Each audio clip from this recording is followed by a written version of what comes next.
picked up, and that is it. It's a little late, but they're doing it. They're delivering them here. Catches it, and now Louis to the boom shot. Is it in? Boom shot! Boom boy. Go on! Go on! Go on! Ladies and gentlemen, we have our first ever LAN event winners. I mean, it's been an interesting event so far. The Redheads have battled their way through very hard, and so have the Wood Ducks. I mean, both these teams have shown themselves to be really good. The Redheads is probably one of my favorite teams to get through. Lil Rad, Ninja, Ari, and Rise, and I mean, they're all incredible players. They've shown themselves to be very good. Lil Rad, I mean, definitely a key player on that team. Got a lot of strength on the defense and in the goal area, but he definitely pulls his weight when he pushes it forward. And then the Wood Ducks, I mean, I haven't seen too much of the Wood Ducks. I haven't had the chance to cast as much as them. What do you think about them? Well, I casted one of their games yesterday, and I was surprised. I think that was the match where they were down quite a lot in the first round and then brought it back later on. So they're one that they might need a little bit of a warm-up, but once they're warmed up, they're on fire. They're good to go. No, definitely. I mean, first game of the day today. Hopefully everything runs a bit more smoothly. We've got 3 games on the mixed side of the tournament. And it's going to be the orange side final, the blue side final, and then orange winners versus blue winners. Now, the prize for winning this, as far as I know, is to go through and join the proper teams. Go join the actual teams in the event later on today, which should hopefully be starting, I think, 2 p.m. it is. And we're going to get a whole event going with that. Hopefully everything with that goes smoothly. And yeah, I mean, unfortunately, the winner of this entire mixed tournament will be going up against Scuff to start out. It's going to be hard for a mixed team to go up against like a proper team that know what they're doing. And Scuffed, I reckon, are looking forward to the game. Did everyone get that? Everyone in the room, did they hear that? The winner of this plays the... so this is the orange side. They play the winner of the blue side. Yeah. But their final, the mixed final. And then when they win that, they go in against the top 5 teams that actually qualified. So they're the wild card in that competition. So it's a big deal. They want to win this and they want to get a few more games here on the last LAN. Yeah.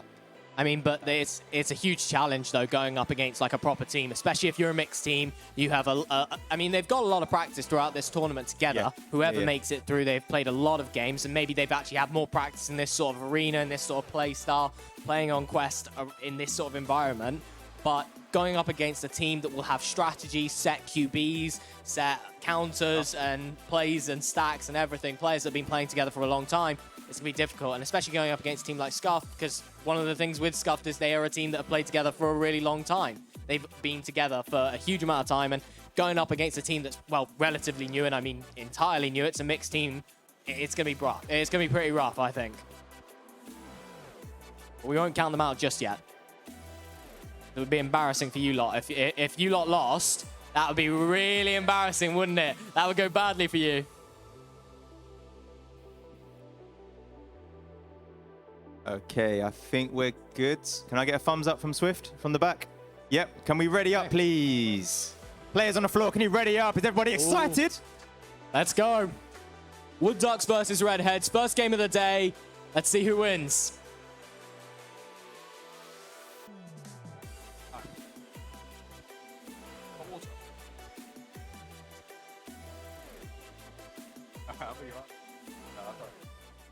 Okay, no. All right. We're into this. We're going. Lockie, do you want to take it away? All right, with pleasure. 5, 4, 3, 2, 1, and let's see who gets it first. Is it going to be the Redheads? It's going to be the Redheads who get a quick headbutt away. It's going to go all the way through. No one on it just yet. Looking to pick it up, though, it's the Wood Ducks. VR Zeta sends it through on the right-hand side. Going to go all the way through now into the bubble of the Redheads. Not picked up by anyone just yet. Goes free for a while, but it's going to be into the hands of Itriz, who sends it down. Now picked up by Lil Rad. Lil Rad not able to get a hand on it. It's a bit of a stun. It's a bit of a brawl for it. The goal's open. No, it's not. And now it's going to be picked up by Hasko. Hasko's going to lose it for a second, though. Okay, that's cleared through the middle. That's Little Rad looking for a clear over on the left side. And the front stack is picking this up again. Rise looking for the shot. It goes a little bit high. But are they there to collect it? They do collect. No, Itriz picks this up. Player above. Finding the pass up high. And oh, the goalie is away. Ooh. Phenomenal save very early in this game. We love to see it. That's a good way to start off. I want to point out, by the way, Itriz is actually Ninja GS and Hasko is actually Howler. Excuses if we get that wrong a few times. It's quite complicated. But now into the hands of Itriz, which is Ninja. Ninja taking it onto the left-hand side, picked up by Ari. Ari just going to take his time. There's no need to rush. Plenty of time on the clock. It's still 0-0. Early game. Going to send it cross-side to Rise. Rise resets it to Ninja. Ninja's just going to back off for a bit. Look for the options. Going to find that right-hand pass. Not picked up, but he's going to catch it on the bounce. It's Lil Rad. Lil Rad's got the reset option here, but he's also got the down-low option. Ari looked to push it forward, but it stopped. And now sent out by Stepto Reese. Steptoes clears down low, and it's a stack race. Who's going to pick this up as it bounces up high left on the arena? It's loose, and it's only Zyder there, looking at an open goal and sinking that in like he does many times. Wow, that's 3 points for the side of Wood Ducks. That took nearly 2 minutes into this first round here. It's a slow start. It's a slow start, but not without excitement. I mean, not two saves, one save and one really good defense in the bubble. It looked like Redheads were going to take the first few points there, but Wood Ducks really persisted on the defense and managed to get it through. But let's see what Redheads can do to reply. They send it left-hand side, but they're stormed down by that stack, who send a shot, but they miss it. The back stack, not able to recollect that. They're going to look to now get it. They do eventually. Stepto Reese on the roof, going to look for some options. Going to send it high right. It's into the hands of West. West goes down. He's pressured. Finds the nest pass. And now VR Zeta goes to shield. Little bit of juking, and the shot comes through VR Zeta. There we go. Zyder collecting points again. Assist by West this time. They're now 5 points ahead. Okay, so let's see how Redheads come out the tube. Here. Oh, the suspense. Oh. Here they come right now with the joust. Picked up, going down the center. Picked up by Zyder again. Looking to collect points. Just being a little bit wide, but cleaned up by West there. West sinks that in. That's 2 points. Assist by Zyder. 7 seconds it took for that one. I mean, that's 2 for 2 where they've sent it onto that left-hand tunnel and it's been immediately picked up by the stack for Wood Ducks. I mean, nearly with the 3-point shot there. I think West actually went for the 3-point shot as well. Let's see what Redheads can do. They really need to switch up this QB because if they send it left again and it's picked up, they don't get out of the tube just yet. There's going to be a lot of pressure coming here, though. They're going to just try and clear it out, buy themselves some time. They've lost a man, unfortunately. But they're going to continue playing. The shot comes through. It's off the backboard, but it's not in. Going to be picked up now. Not too much time on the clock, though. Stepto Reese is going to push forward. Ducks through. Open goal. And off the ding ring, it's in. There we go. Stepto's collecting 2 points. So they are a man down on the Redheads. Yeah, in these brutal final matches, they are allowed a 2-minute, 30-second pause if they wish to use that. Now's probably a good time to do it. Guys, if you can't hear us on that, you can pause. You're allowed to pause for 2 minutes and 30 seconds. It's a bit late now, but you can next time. Yep, so 3-man stack. They're trying it. They get a pass over on the left side. They still got possession here. Led. Little Rad looking for the pass back. Ari just missing out, but still fighting for it. Go on. He can still get it, I reckon. No, it's been slapped through by the side of Wood Ducks. And now they've got the stack to back it up. No one on the defense. They're getting back eventually. It's a missed shot, though, and that'll go wide. Going to be picked up still by the Wood Ducks, who eventually get it. And now it's sent down low. A missed pass, though. It's going to be picked up by Stepto Reese, who's stunned out. And a quick slap away from the Redheads. Yeah, slapped away. I mean, Redheads are doing well here. They're a man down, but they're defending very well here. Howler moving into the bubble, finding a cup, and the defense is awake. Lil Rad, phenomenal save there. Yeah, that was brilliant to just reach out there and just snatch the disc away for that play. I mean, really good. Howler's going to look to push forward. Goes for the duck, goes for the shot, makes it past Lil Rad this time to get the 2 points. Remember, guys, you're allowed a pause if you need it. 2 minutes and 30 seconds. Howler's hoping that we don't let them know that they've got a pause. Maybe they've got their headphones on too much. But I think they're going to get it back soon, hopefully. Oh, unfortunate. A little scuffed start out the tube there, but they're recovering here. It is through to the other side.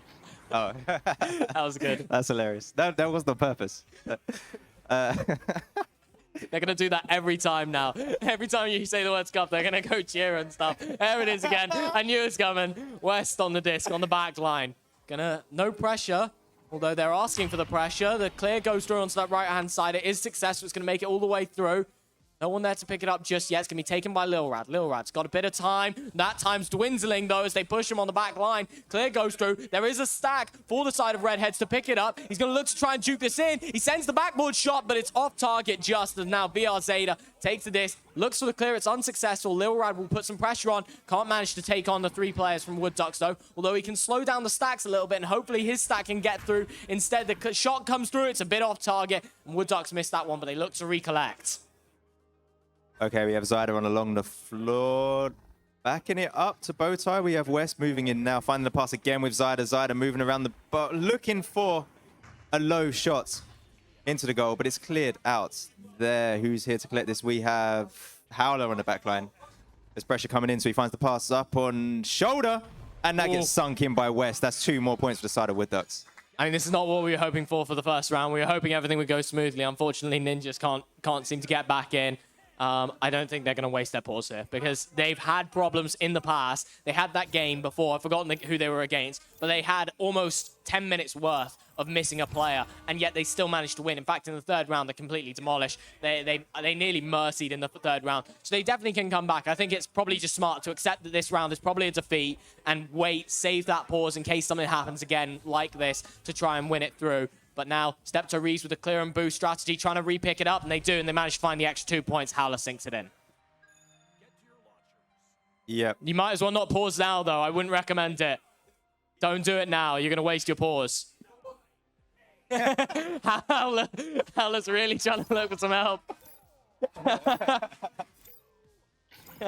Okay, coming out of tube here, Redheads. Picking this up. Ari does find the pass over on the left side with Little Rad. Little Rad looking for the clear up high. Is it received? It's not. It's just missed by Rise there. And the defense picking this up. Step Toes clearing it over to the left tunnel. It's all the way through.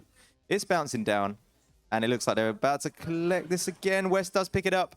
Looking at the goalie. Finds the pass over on the left side with Zyder. Oh, good save. But a great save again by Little Rad. Cleared through. Into the hands of Howler. Howler on the back line. Takes his time.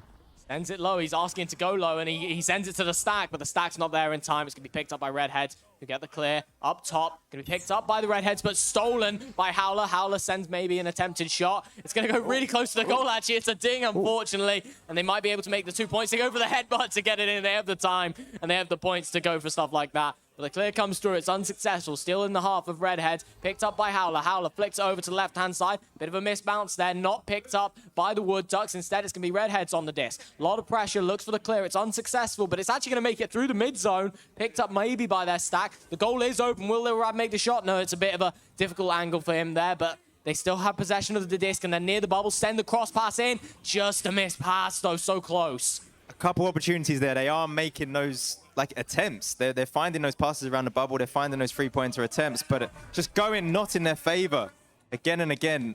It looked like Little Rad did get a hand on that, but it's a little bit too late as it counts as a self-goal. Unfortunate.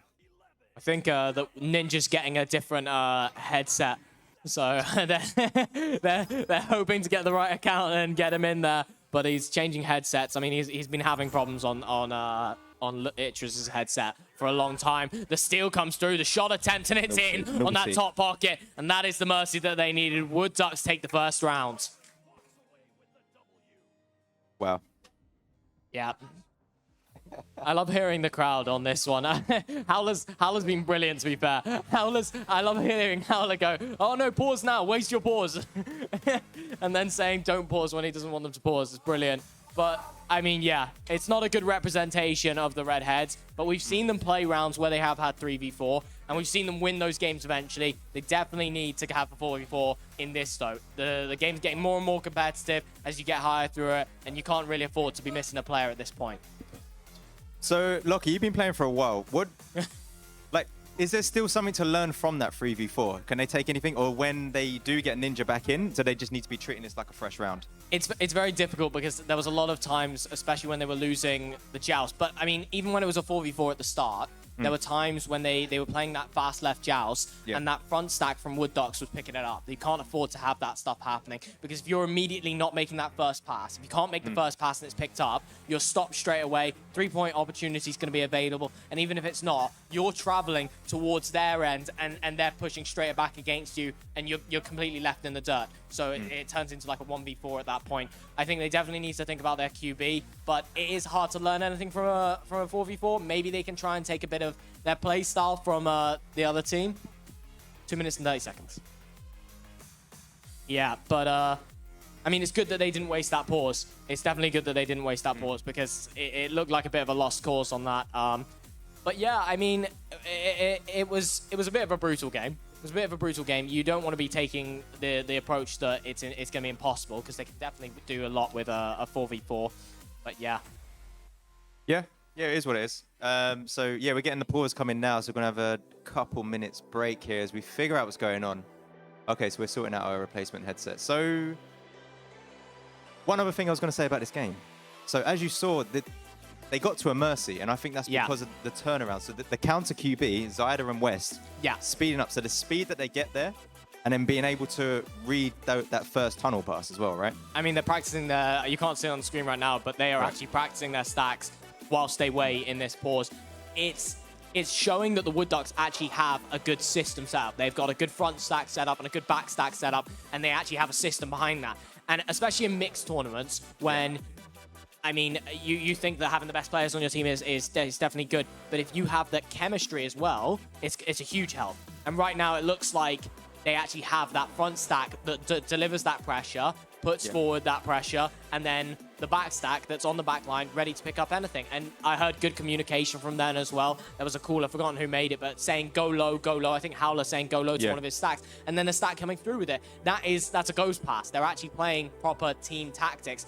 The sort of thing you don't expect to see in a mixed scrim, because the players don't play long together. You're not so sure of the stacks. It's more of a confidence thing. But right now, they seem to be actually quite well in sync, and I think that's a huge advantage. And I really want to see what they continue to do that. I haven't seen any other teams have that sort of front stack, back stack really well played yet until the Wood Ducks. Do you think it helps that they've had a few matches already? They've been playing yesterday, probably 3-4 matches. It definitely helps. Yeah. It definitely helps that you've got a little bit of extra practice in there.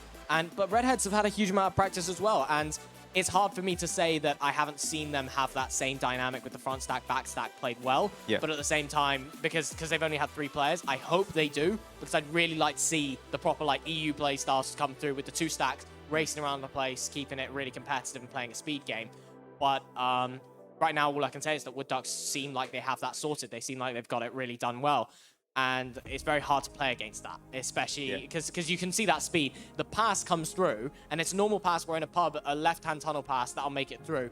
But with teams that are able to go from the front tunnel, come down, and then turn their stack towards the tunnel, cover the pass, intercept it, and they're actually faster than the disc. They get there before that. It makes you start questioning whether your QB needs to be changed or not. And I think definitely they need to maybe play a closer pass on that first pass, maybe in a bit more of a difficult angle, because it looks to me like they're just playing into the tunnel. Maybe you have to play a bit down lower into that pocket area, maybe up to popcorn, or maybe you're going to have to switch it up, give yourself more options. But for the time being, they're playing a really aggressive line in that mid zone, and it's very hard to work with.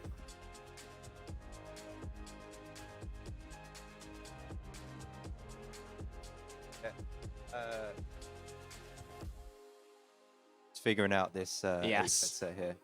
I was going to ask you, so you've played Master Tier, like, second in one of the seasons? Yeah, well, there weren't many teams that season, but I'll take it.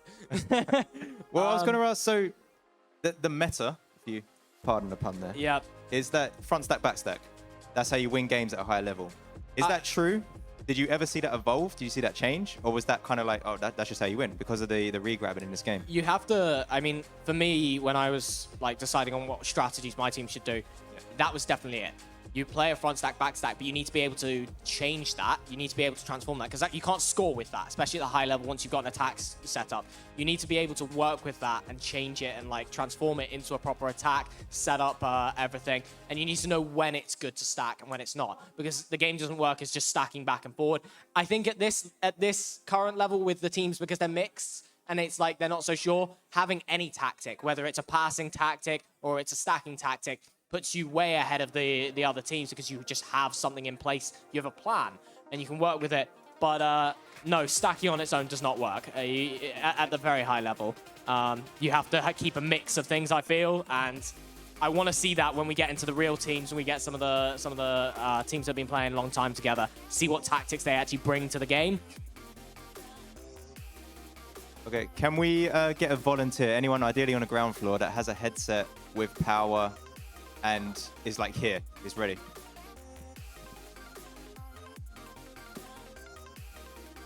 Just stay paused for a sec. Let's sort this out. Yeah. Don't worry about it after. Yeah.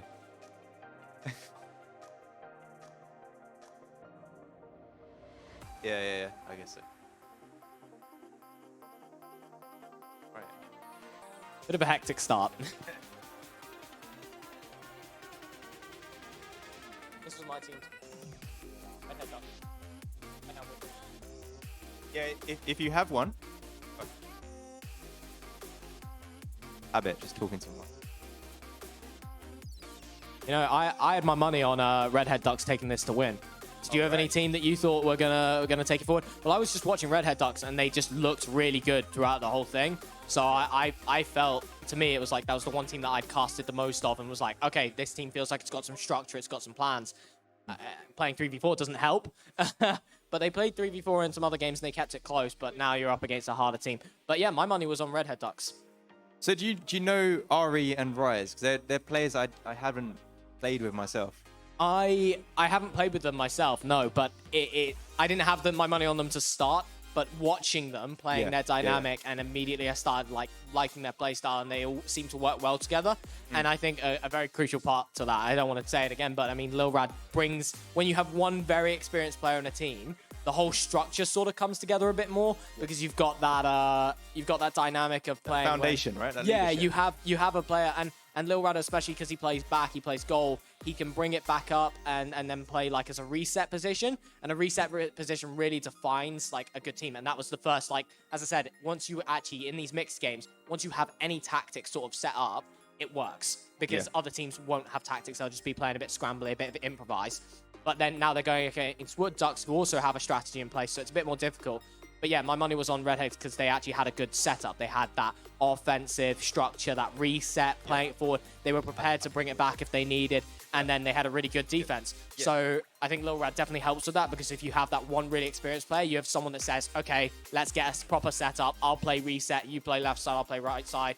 You get a structure, and then you get something going.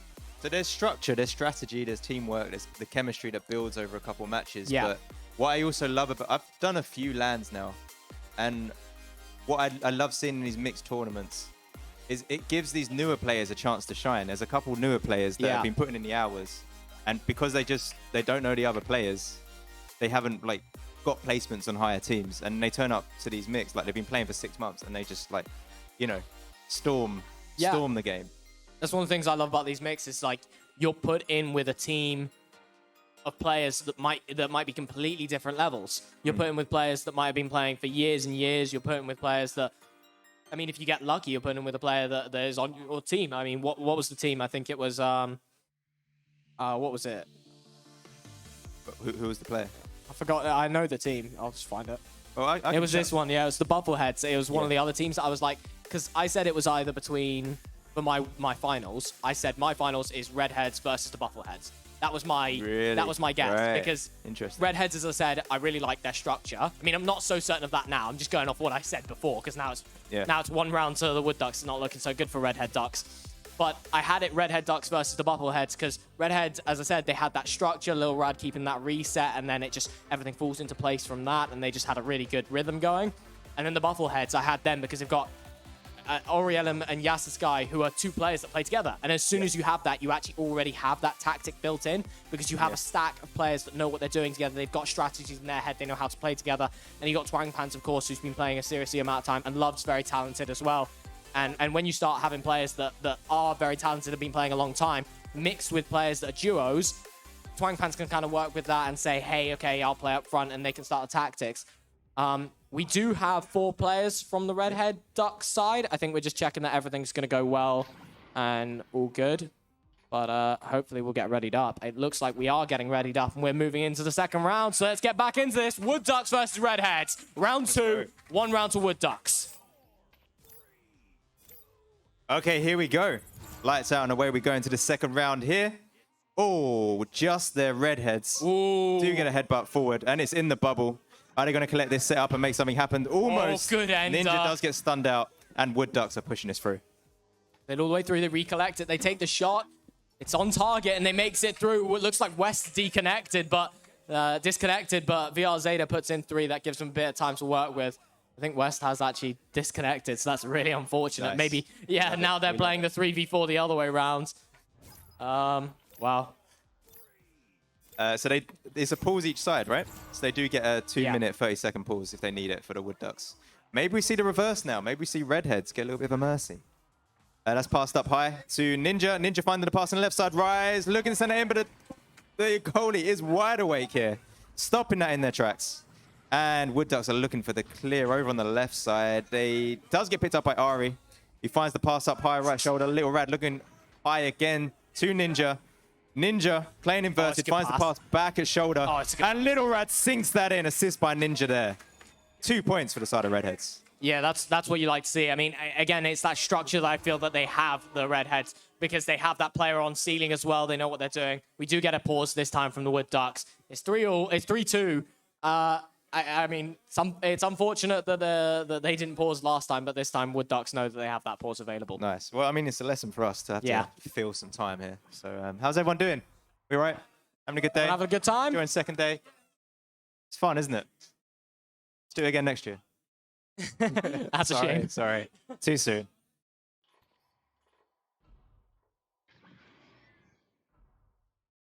All right. They're talking about like players that were you gonna call out a specific player? Because I was gonna say Milky. So I played yesterday.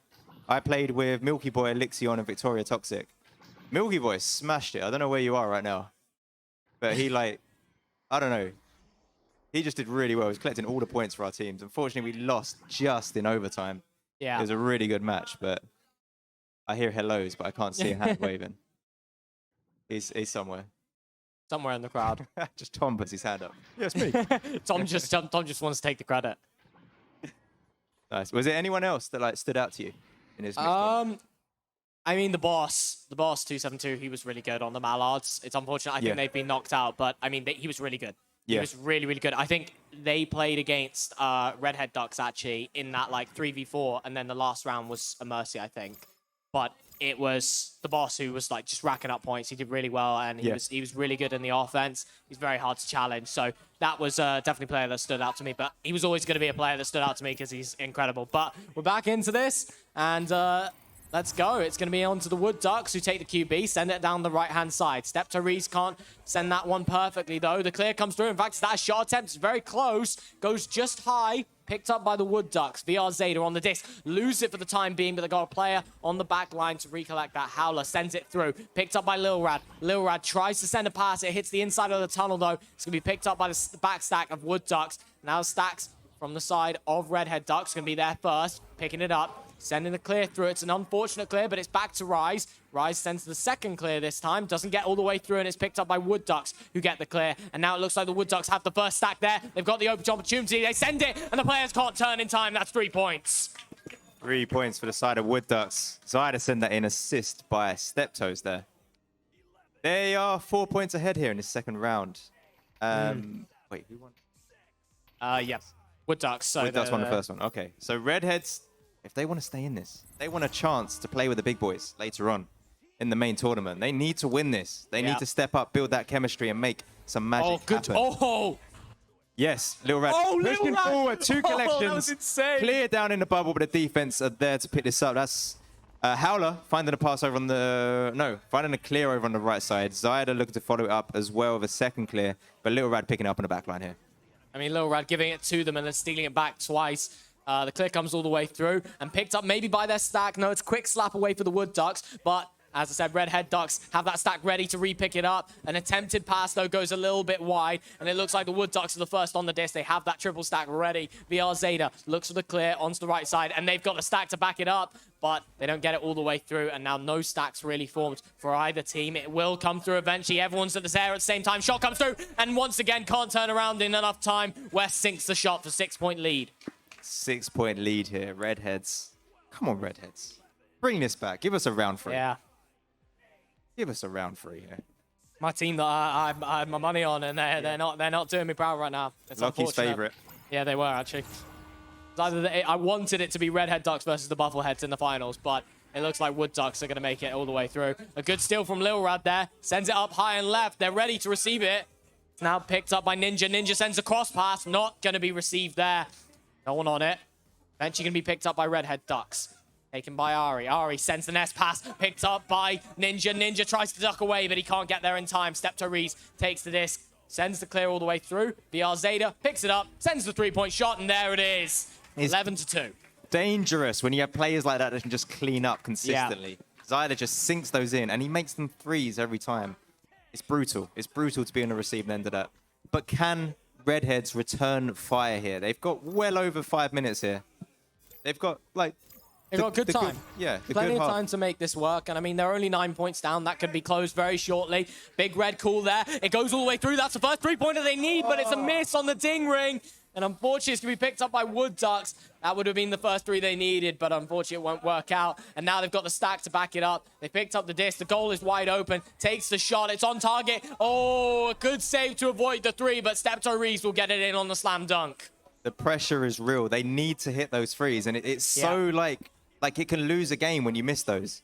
And like all of that pressure is in your mind when you're playing. Like you can hear the screams of people on the floor here playing this game. Okay, coming out with the joust. Redheads again. Finding the pass over in a row. It's read by Zyda. It does go a little bit low there. Looking to collect his own disc. Shooting again, but Goldie is back. Ari, no. That's not what you want. Oh, dear. That's really unfortunate. You hate to see that. Yeah, taken through by Howler, and that puts them up by 13. I mean, this just looks like it's going in one direction and one direction only. Let's see what Redhead Ducks can do. I mean, they really just need to get off this counter QB because it doesn't seem to be going so successfully for them. They go through, send it on the left-hand side. This time, they go for the shorter option. Yes. Definitely a good decision. Send it all the way through. It's worked out. A big jump there from Rise, who sends it back. Picked up now by Rise, sending it high. Ari takes a hold of the disc. Not got much time. Sends it cross. Looks for that pass, but the pass is covered. And the clearance left-hand tunnel doesn't make it all the way through. It's going to be trapped in that popcorn area. No one on it. However, a good stun from the side of Wood Ducks. Gets it cleared out. Still trapped in that sort of mid-zone, but they will recollect it once again. And they just can take their time. They're 13 points up. And with that time ever going down, it's not looking good. They go for a little bit of a dribble play here. It works out. They re-pick it up, but it's stolen away. They re-pick it up once again. Backboard shot won't make it, unfortunately. Now it's picked up by BR Zeta, who looks to push forward. Freshy Fresh going to be able to take that. And Ninja sends it out on the clear. Cleared out, collected again up high. Little Rad finds the pass up high. Oh, no. Oh, so unfortunate. It's what I'm talking about. Missing these. It's so like... You're then back on the back foot, and you need to get back, and you need to set up again and make something happen. They are adjusting. They are making it. Oh, but here it comes again. Zyda sinking that in. Assist by Howler. They're adjusting, as we saw when they came out in the jail. They did. You called it out. They did a shorter short pass. They ended up around the bubble. The Goldie was stunned out at a moment. They were setting themselves up to collect those frees. They're doing everything right. They are. It's just missing. If you can't convert it, there's no point. And right now they just need to set Wood Ducks to do the QB so that they can put some pressure in their own half. And I mean, look at how good a QB counter joust is. Yes. It doesn't work out, and that's another 2 points. I've always thought once you have that good system of a front stack, back stack, especially if you don't have any like good QB set up, counter QB and counter joust, it's so easy to win on that because you just put pressure around that mid zone, take the chokehold, and just completely demolish a team. And unfortunately, Redhead Ducks can't seem to put Wood Ducks in the same position. And it's not going well. Another lot of pressure coming from Wood Ducks. They managed to get it cleared through, but the back stack recollects it because the pressure created by that front stack creates the situation where they miss a shot. Ding! They're looking for that mercy that would have actually been the mercy. West now takes this, gonna look for the two maybe. Takes it up high, looks for the pass to Shield. Taken now, looks up, sends the shot, but it's good save by Lil Rad. I see what you're saying now, Lockie. This front stack, back stack. The well front played. stack failed, so the back stack were there to collect it in the tunnel. They've just really, like, the chemistry is just there now for the Wood Ducks, and they're looking very dangerous. These counter QBs are just so on point. Yeah. They're cleaning up, and like they're almost mercy in this second round here. They've found their stride, and it's going to be dangerous in the finals for this mixed. No, definitely. I mean, they actually have a they're playing a team strategy. Yeah. They have the front stack's job is just to create the pressure. The front stack's not actually designed to get the disc. It's designed to create the pressure, and it's the back stack that recollects it. A bit of a brawl there, and it's going to be taken by Rise, who gets the clear through. It looks like Wood Ducks are looking for a double mercy, this time to prove that they can mercy even in a 4v4. The pass on the cross side. Now it's pushed forward by BR Zeta, who sends a three-point shot. The goalie stunned, and he makes it. It's a double mercy. It's all over now. Wow. Yeah, so there we go. Wood Ducks win Yeah. the Orange Finals. There we go. Round of applause, please, for the Wood Ducks. Zyda, Steptoes, Howler, and West. Wow. I mean, to Mercy in a sort of 3v4 situation, but then to do it again when it is more 4v4, it hurts. And they actually, Wood Ducks had that system. And I really like that because that actually gives them a chance when it comes into playing against a proper team. Because a proper team will have that sort of setup like Wood Ducks will, punishing QBs by having the front stack just putting on the pressure, racing forward, and then the back stack to just back it up and collect the disc when the errors are forced. Yep. Yeah, 100%. I think we are going to get our next game sorted. It'll be the blue finals, which is the Teal Ducks versus the Shovelers. That's Snowy Blue, Starkey, Savage Large, Koala Girl versus Teal Ducks. Wolf King, Hyper, Jackknife, and Alfie J. Teal Ducks versus the Shovelers. Can you guys make your way to the stage and get ready to play?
Hey guys!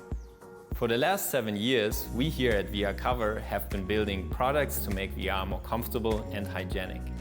Now with the launch of the Oculus Quest 2, we teamed up directly with Oculus to bring you our easy-to-clean facial interface replacement set.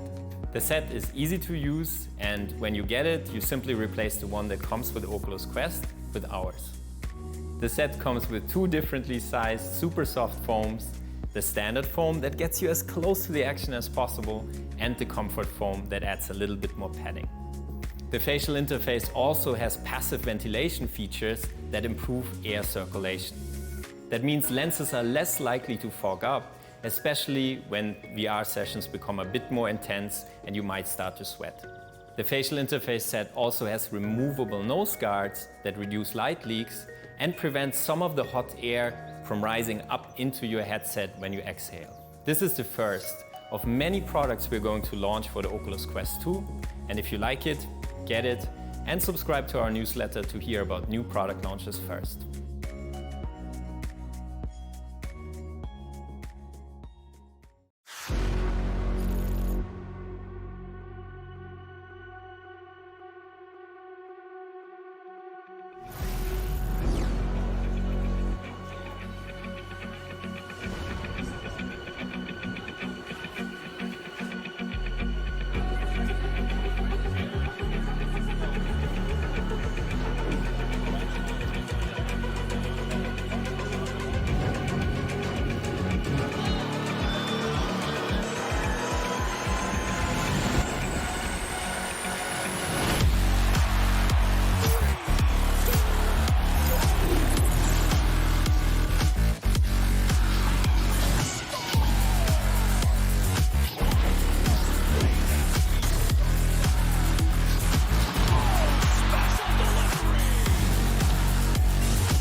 Up until 2017, for a decade, maybe longer, my presence online was fleeting.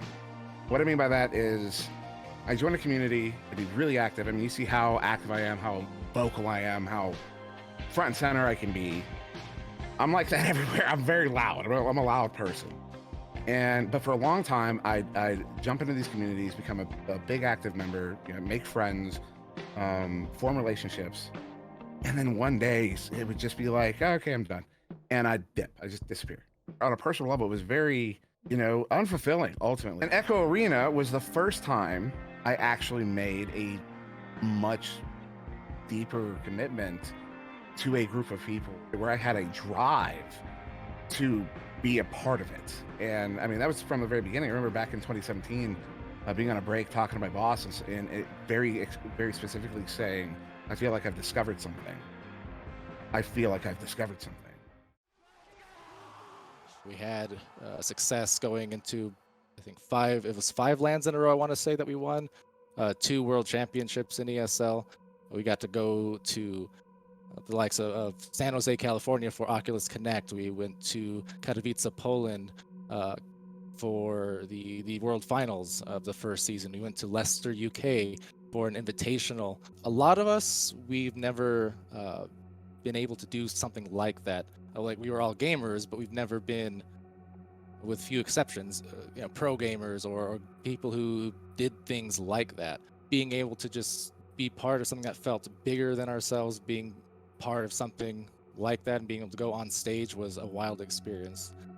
Like, there's a lot of nerves involved, but at the same time, because VR being what it is, it was one of those cases where the heart would be pumping getting on stage and you'd be all amped and excited, but then you put on the headset and then kind of everything melts away.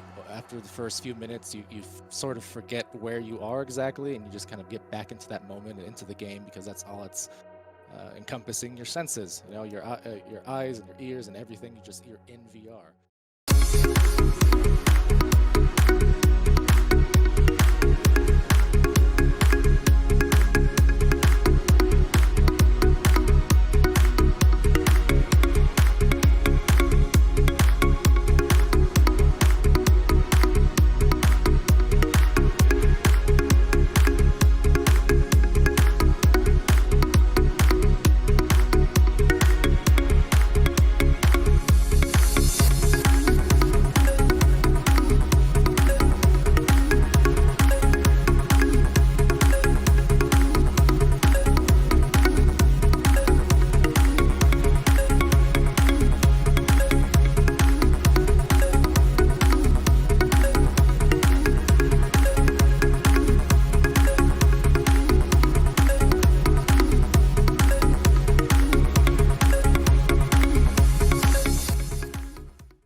Hello, guys, for another match up here.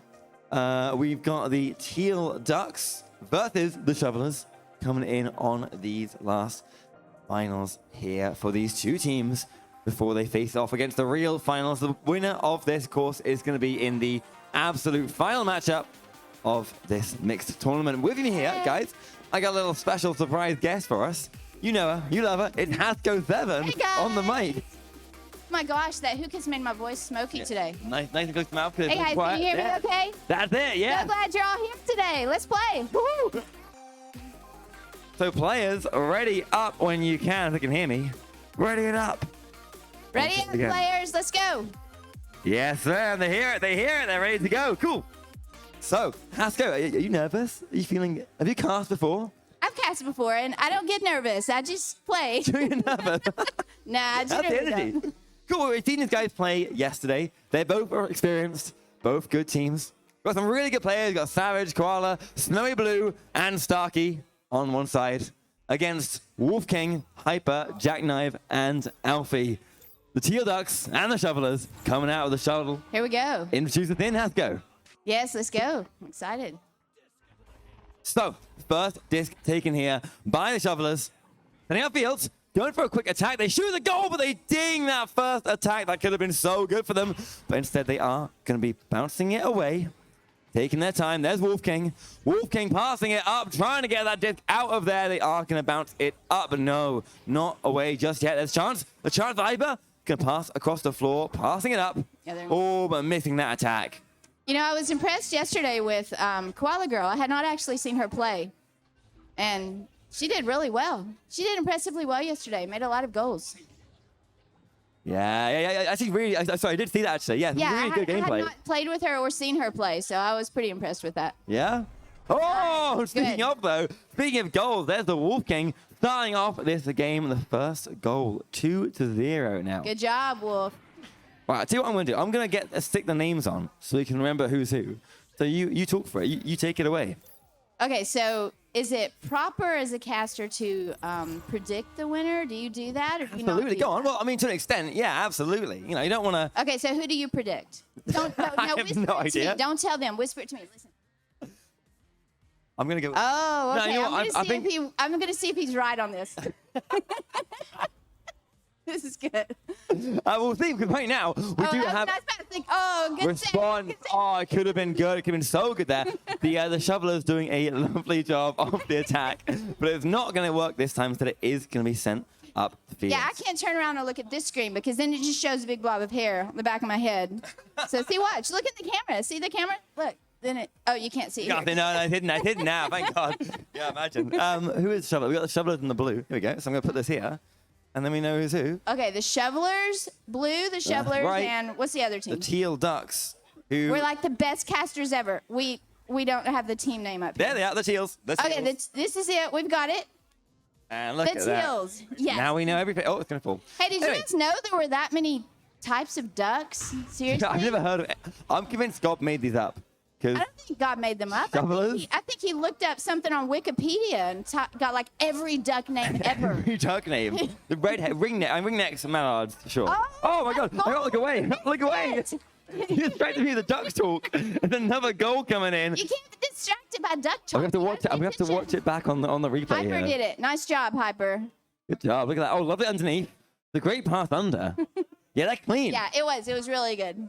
So basically, we're seeing a lot of really good teamwork coming out of the Teal Ducks so far. Yeah, the Teals are like really passing nicely. Very good passing. So blue team, if you want to win, you got to stop their passes. Honestly, yeah, I think you have to be right. You got to have that pressure. Because the minute they're looking real clean, is that pause? They need to punch them more. Oh, we've seen a pause coming in. We have a little pause break. They are discussing over there in the corner. Is it a controller issue? See, that's your job, to pay attention to what they're doing. I'm just here to talk. Yeah, that's fine. You talk, that's fine. We're back on form again, it looks like. We can see them fitting on those headsets. So who controls that? It's two minutes or 2.5 minutes for I pause? believe 2.5 minutes they 2.5 get. minutes? Do you control that or they control They control it. They control it. Oh, they do that. I mean, you know, if they go over, then we just yell at them and we're like, we just tell them to start. yeah.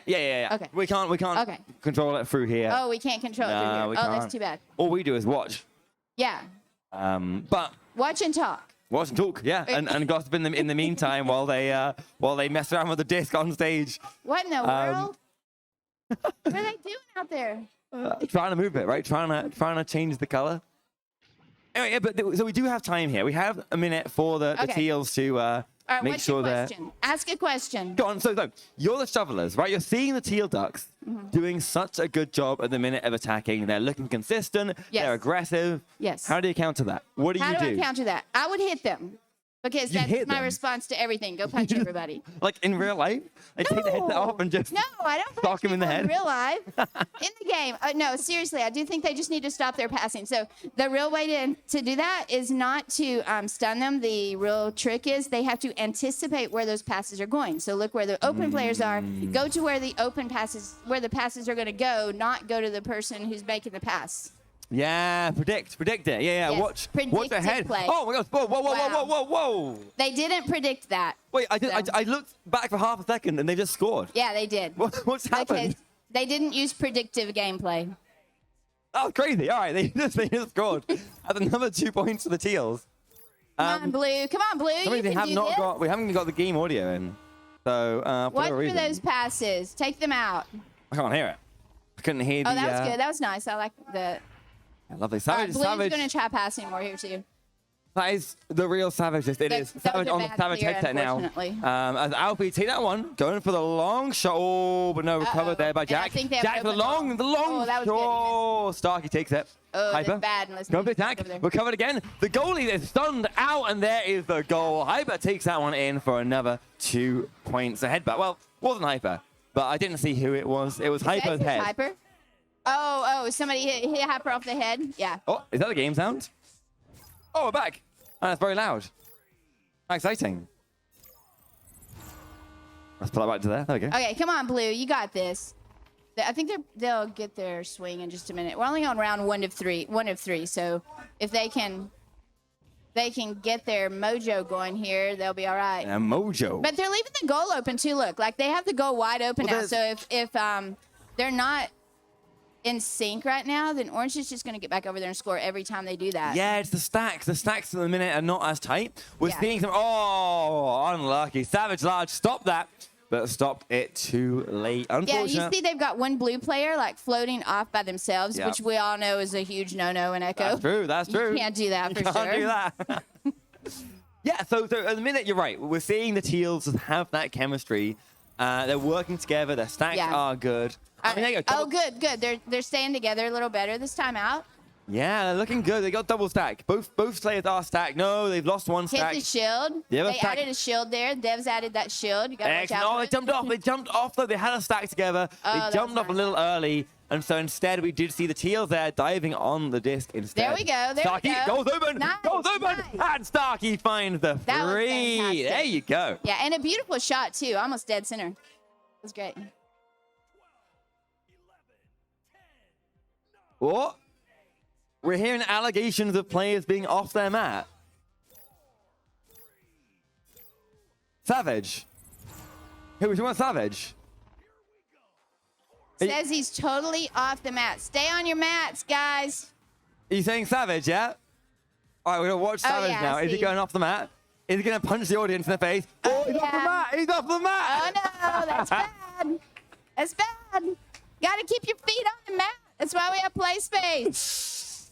Oh, some people, man. Oh, he's off the mat completely. Once again. Gob's going to go and tell him off. Gob is telling him off.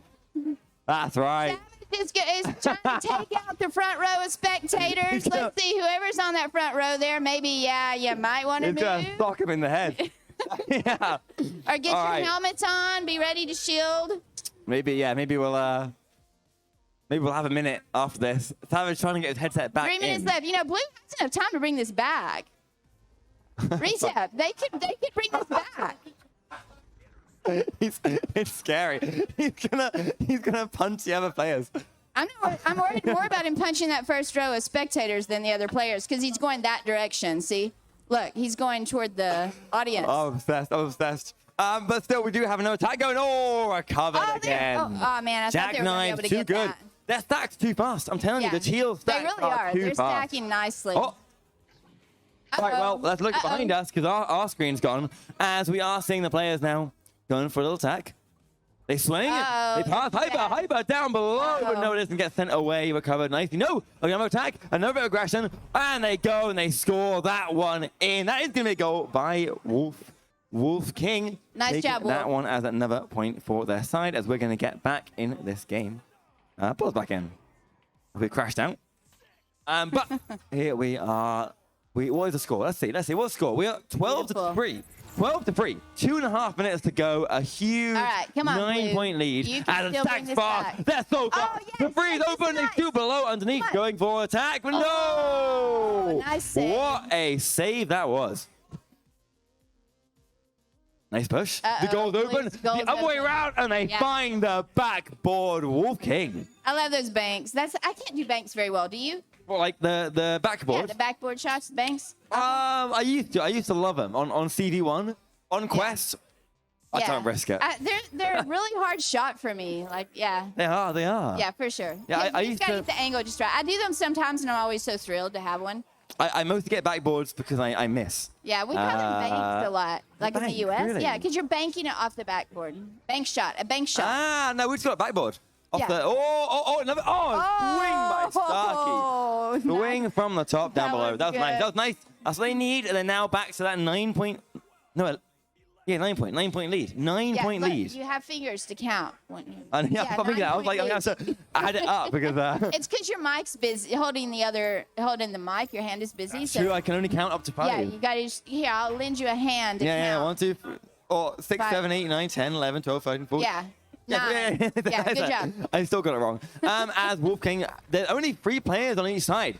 So they've also been kicked out. Oh, this kind of nice is 3v3 versus 4v3. Wait, so did they get kicked out at the same time as us again? Either way, 3v3 game. You know, it's kind of nice, like many of us, you guys who are here with CV1, remember probably when we had the 3v3 versus 4v4. Like the questies don't even know what we're talking about. What's Questies? The true questies. They don't remember that. Kids these days. Kids, I tell you. Kids never remember the 3v3. When I was your age, kids, I had a 3v3 format. We had to play with one less player. Oh, yeah, because you can only have one stack and one player hanging about.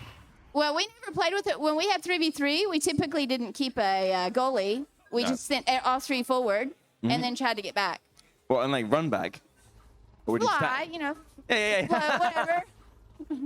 But like not a stack back. Well, I mean, we only just learned to stack like the summer of 2017. Before that, there wasn't stacking. We just were kind of like didn't realize that we could do that. That's fair. Yeah. It was really funny in the early days. Like a lot of the things that we do now, we discovered those things. You know, they have the extra play on there. Oh. that they switched it. We're back. And just as that happens, a lovely 9-point lead. The Teals come out on top, swinging in round 1. Very nice. They did so well, the orange team. They did. Nice job, Teals. Hey, speaking of that camera, we're back on camera. But there you are. There we are. Hello, how's it going, guys? Yeah, I can't see myself. If I turn around, then I see the back of my head. You're really quick. It's a bit of delay. Yeah. So you can turn around really fast. You can see it. Yeah, there you go. I did see it. But yeah, so a lovely first round. A great first round for the Teal Ducks. Now, here's the question for you, right? Sure. What's your question? 9 points ahead. Yes. Do you think that the Shovelers can pull it back in round 2? I think absolutely the Shovelers can pull it back, but they need to stay on their play spaces or they're going to lose for sure, but then they're going to get penalized. Will they? Is there a penalty for leaving your play space? Oh, yeah. Yeah, look, he's shaking his head yes. He's like, yes, I feel guilty. I know I did it, and I will try to do better. Is that right? Is he? I don't know if he's listening. Are you looking for Gob? Gobshite. Savage, are you ashamed? I think it's true. I'm pretty sure I heard them say that. Loki said it. Yeah? Loki said it. I'm certain. All right. I'll believe it. Or the team I was listening to. I think so. Good enough for me. I think he said there's not time to apply penalties. So if you step outside your play space and we see it, or what do you say, streaming, all the other stuff we aren't supposed to do, that they would just get disqualified. Oh, yeah, I was meant to mention that. I did forget. But yeah, no streaming. Apparently there's been streaming. Yeah, last that's why game. I'm here, to remind you of all the stuff you're forgetting. Thank you so much. Oh, whoa. Hey, we may be forgetting that was but nice. these guys are definitely not forgetting their aggression. Man, They look at that stack. They are so on top of this today. That's great. Wow. Guys. Wow. Guys, come And the pocket. on. What A was that? perfect Beautiful. pocket right at that Beautiful pocket. stack. So clean. They just, Beautiful. bam, straight up the tunnel, straight into the goal, dunking it in. The So heels are good. Yeah, this is good. Who was that stack? It was Hyper and someone. Oh, I didn't see. No, I was just looking at the beauty of the goal. Well, watch that stack, because watch that space. Here, is it the same Oh, one now? come on, Blue. Come on. We've got a Come on, lovely few Shovelers. You stacks can do coming this. forward right now. Oh, Hyper and oh. Wolf. Hyper and Wolf King. Look at lovely. It's a beautiful pass there to Okay, Alfie. Alfie's looking back to Controls. see who I can Oh, the short in stack there. comes taking. Stun Savage there. him. Splits off, goes for it, and recovers that Oh, disc. that's good. Blue did better that time. They're saving that for the Oh, but the goal. stack is done. Nice. Ow, we now only have a stack from the side of the Teals. Oh, that was Shovelers, really pull it good. back. Come Going on. aggressive, but the back player of Jackknife takes that one They're back having trouble once with these again. clears today. Like they're nicking it on something almost every Oh, time. no, I know, and that's deadly, But, right? but their stacks are better. This is so much better already in the Yeah, first 2 much minutes. cleaner. They've really used that minute in the middle to work out what they're doing. Goal's open. Jackknife, take the shot, bouncing it away though. Oh, nice. Recovered. Darky's looking to get it cleared. Yeah, take their time, make sure they nail the clear, and they do. That's what you need. Oh, bouncing right. Oh, that's an unfortunate Wow, bounce. they just get back so quickly every Unfortunate. time. That was like right on the corner of. Yeah, every clear station. that Blue has made, almost even in the last round, they're just nicking something every time. Rough. Too bad. Unfortunate. Can't get it out your side.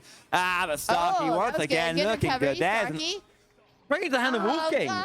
Wolf King hounding that one down. They smelt that one out. Uh-oh. Here they go, though. Aggressive. Oh, he pushed. No! Savage Large stops there. Was that a headbutt from yes, Savage? it was. But it still Yeah, 'cause goes he in. saved it. It counted as his goal. It might have been a headbutt. That's rough. That's Yeah, unfortunate. That's too bad. Yeah, here they go. Hey, he did save it, though. They did save it. But not quite enough. 4 points down. 7.5 minutes to go. The Shovelers need to switch Okay. things up because they need to get... I don't know, maybe not switch things That's up, but be pretty nice. clean. Oh, look. That's what you need to Yes. do. That is Nice it. job. Snowy Blue finds the free. That's Now fantastic. 1 point behind. They're on their heels. Yeah, you know, the thing they did that time, too, that they did well was they came out fast and strong, got it straight over. They didn't delay or That's be... true. Yeah. They were together, right? They were clean. They Yeah. knew what they were doing, and they pushed it. When they had the other person was waiting below goal in case that didn't go. He could have passed it to him, but he Yep. just took it straight in. Straight for the free. Yeah, and you've got Yeah, that because- reliability. You've right. got your team there ready in case things All go right, wrong. let's see if they can do it again. Recover it again. Oh, That could have been so good. Is that Savage there? No, Snowy That's just too bad. barely missing the disc. As Jack's going to walk it up once again, sending it through, but the stack is good. Yeah, The they- Shoveler's stacks are looking great. I wonder if they switched who they were stacking with. We should have looked at that to see, because like last time they were struggling. This time it's so much better. It makes you wonder if they switched their stacking people. You're right. We should have looked at that. Yeah, because but, sometimes that helps if you just switch who you're stacking with or whoever's pulling, True, yeah. launching off, and it makes a huge difference. Yeah, and the same style as you, right? Exactly. Yeah, you need to both be in And the sync. timing, Oh! everything. Oh, unfortunate there. That was great accuracy. Uh-oh, Just slightly uh-oh, off, but they bad. don't need it. It doesn't matter anyway. Alfie takes that one in. Nice job. 3 points up. That was good. No, that was 2-pointer. Yeah, but now they're free up. Oh, yeah. Yeah, sorry, yeah. Yeah. Yeah, they Total need a 3-pointer to free up. catch up. Yeah. Yeah, 1 3-pointer is going to bring the Shovelers Right. back. They have 6 minutes to go. They can do it, right? Oh, they totally can do it. Yeah, that's only one goal. And the other one they had was a 3-pointer. Oh, well, that's not how you do it. Unfortunately, they were read Oh, that's by okay. their That's opponent. okay. They're getting it back. I think if they can get up there real quick. No. Here we go. Goal And open. They goal. lose the It's disc and they bad. drop the disc. No. Oh, it slipped out of their hand. I think it hit on their teammate's head when they swam. They like swung the disc, Yeah. hit their teammate's head, and They they dropped did. it. So unlucky. That happens to me a lot because I hang out my teammate. I'll try to regrab with them, and they're like wildly swinging around. Hit me in the head. Yeah. Oh no, that was an off throw. An open 3. Strikey had an open 3 and missed it. That's too Feel bad. that the pressure though. The pressure. Oh, who's Unfortunate. reaching first? It's Jack. Wow. Takes it and That sends was it. a nice Beautiful clear. steal. Whoa, all the way. Oh. A beautiful clear. The stun comes out. The stack. Oh, missed the disc. Everyone misses it. No, they're sending it underneath. They dive up above to try and get it. Wolf dodges in. Dodge. A juke and a swing in. Wolf King. Another. That 2 was points great. up. Okay, so how much time do we have left here? Let's see. 5 minutes. They could still do it. They need They can two still do it, yeah. goals. Yeah. Definitely. They can definitely still do So it. funny. Sorry. Yeah, I'm chilling there. I'm I'm not chilling. doing that, man. I'll flip over. I don't want to be laying up here on film on the back of the. Lying down. But we are now sending it through again. But Jackknife catches it again. Man. They're just coordinated. Oh, the stun is good. Yeah. Lovely flat back with really nice chemistry with the shovelers. That was an admirable stun. I liked that. Snow Blue, look for that free. Oh, Did they look. play it back already? Oh, nice little break check. He break checked, and a dodge, but it's not enough. Unfortunately, Jackknife hounds him down. Takes it open free. Oh, and they miss just past. They recover again on the backboard. Wow. And Hyper steals that one last second. Brutal, Hyper, brutal. Wow, 7 points up. 4 minutes. They still could do it, but they're getting to the point where it's going to get a lot harder. They're going to have to score next round. Next round, they need to score for sure. Oh, they don't have another round. No, I mean not now. Next, I just mean the next Next point. Yeah. I agree. Yeah, I mean, right now, they need to. Oh, that could have been. That's what they needed. Come on. Starky though, dodge, You can do it. pass behind. Yes. Beautiful chemistry. Oh, no. Oh, but the read comes out too Hey, but far. they're stuck down there fast. Come on, they got it. They saved it. Wait, what's going on here? What's going on here? Jackknife on the wrong mat. Oh no. There's no way. Jackknife embarrassing. He got on a mat. That was somebody else's Referee, mat. we We're saw that not one. supposed to do that. How do you travel that much? Jackknife is desperate right now. He wants this win. Telling you what, goddamn, we're seeing some crazy moves today. Is calling for blood here. Yeah. That was wild. All right. We're back on it once again. Yeah, we're gonna need. Yeah. Guys, gotta be more careful. Gotta be a lot more careful. But Jackknife underneath. Nice cross. Oh, the ding. The ding. Bounces it away. Taken there. No, lost. Taken off and taken again. Hyper down below. Jack swings it in. Jack takes that one in again. Nice goal, Jack. Very nice. Nice Checks the floor there. Little floor check to make sure he was still on the mat. Yeah, he Very made smart. that goal from his own mat. That was good. Very smart. Yeah. As they are going to be going in again to the arena. 9 points down once again. 2 minutes. They're going to have to get some we've seen it breathe. happen. I mean, you know, when you get your motivation, if they can get a little coordinated, get down there, they can bring that back still. Was that Joker train? Did they just try a Joker train? And I think they just tried a Joker train and lost it in 1 second. Yeah. Unfortunate. No, that Joker train's a no-no. They hopefully. I thought I was floating. in. Yeah. I thought I was going to float in. It did not. From our angle, it looked like it was going in. That would have been hype. But no, they need that free. But instead, it is going to be 1 minute 45 to go. And they're still walking it away. Snow Blue with the disc. Gonna look for a swing. Sends it down below. Not the clear they wanted, though. Instead, Hyper finds that disc and takes it back to Jackknife. Yeah, the Shovelers clears have really hurt them this match, I think, because the clears, almost every clear has hit something and bounced back. Unfortunately, yeah. They want those clears to go through, but they're just not hitting them at the minute. Instead, you can't win this game without good clears or good regrabs. Yeah, you're stuck on your side, right? Disc is stuck on your side. It's just the two. You have to have those essential things. Oh, that could be good. No. I thought that was it. But with 1 minute on the clock. Yeah, he only had one guy down there because the other one was coming, but the orange team, regrabbed back. Yeah, the whole orange team was there. Whoa! Loud stun there. Yeah, very loud stun. He shielded because they were trying to stun him. That was great. Okay. Yeah. Well, here we go then. Hyper. Whip disc. Sending it down. And it looks like as the time ticks down, it may be Field here. Nice and feeling the deal. Walking. Yep. Gets another 3 points. Lovely 3. And that may be it. I don't know. I think they can still bring it back. Yeah, you think? 12 points in 30 seconds? No, just an eternal optimist, but no, I think that pretty much sealed it. I think it does. We're going to watch down these last 18 seconds here. We're going to see if the Shovelers can get one more goal. Yeah, man, I would still be trying to score if I was them. Come on, Blue. Get another goal on there. The heel stacks are just too good. Yeah, their stacks are awesome. It's great. It'll be interesting to see them in the next match and see if they can keep that up. But oh my gosh. Time ticks down, and that is it. That is the end right there, guys. We present your winners here. The Teals storming ahead, 12 points, and winning that whole game in just 2 rounds. Playing so clean, so good, right? Yeah, they played very well. Both teams did well.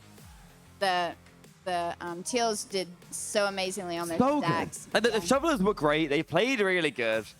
I think what hurt them was it was just off. Their clears were just off, and sometimes that can have a lot of different reasons, you know. Hey Jack, how did you end up on a different map, my man?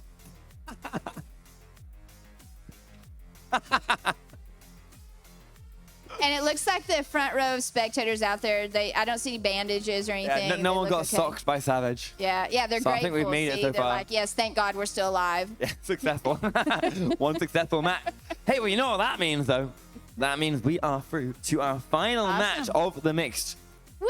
Now, who won the last game? I forget the name. I have no earthly idea. Oh, was it the team that beat me yesterday? I don't know. I Great think question. it was. Wasn't it? Go on. So it's one of these. It's the one with You got this one? Wait, where is it? Little Rad. This one wasn't. Wood Ducks, yeah. Was it Woodhead? You sure? All right. Woodhead? So our final matchup. There it is. Thank you very much. Yeah, our final matchup is going to be the Teal Ducks against the Wood Ducks. We'll be Teal here Ducks very against Wood Ducks. soon for that first place spot.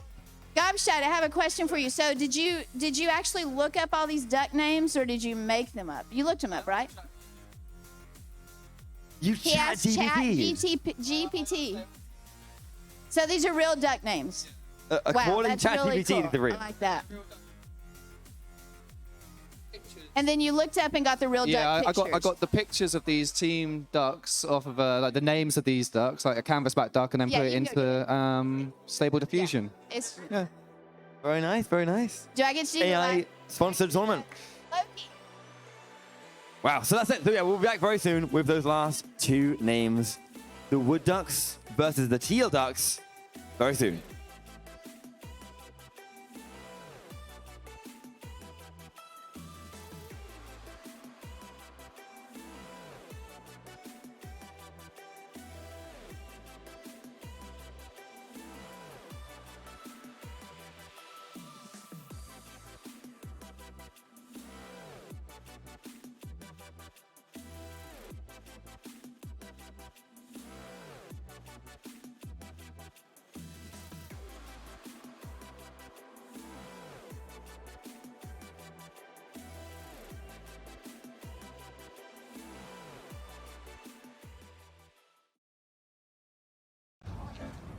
Welcome to Denmark on the street. Location, Southampton, mate. Cut it. I'm with you.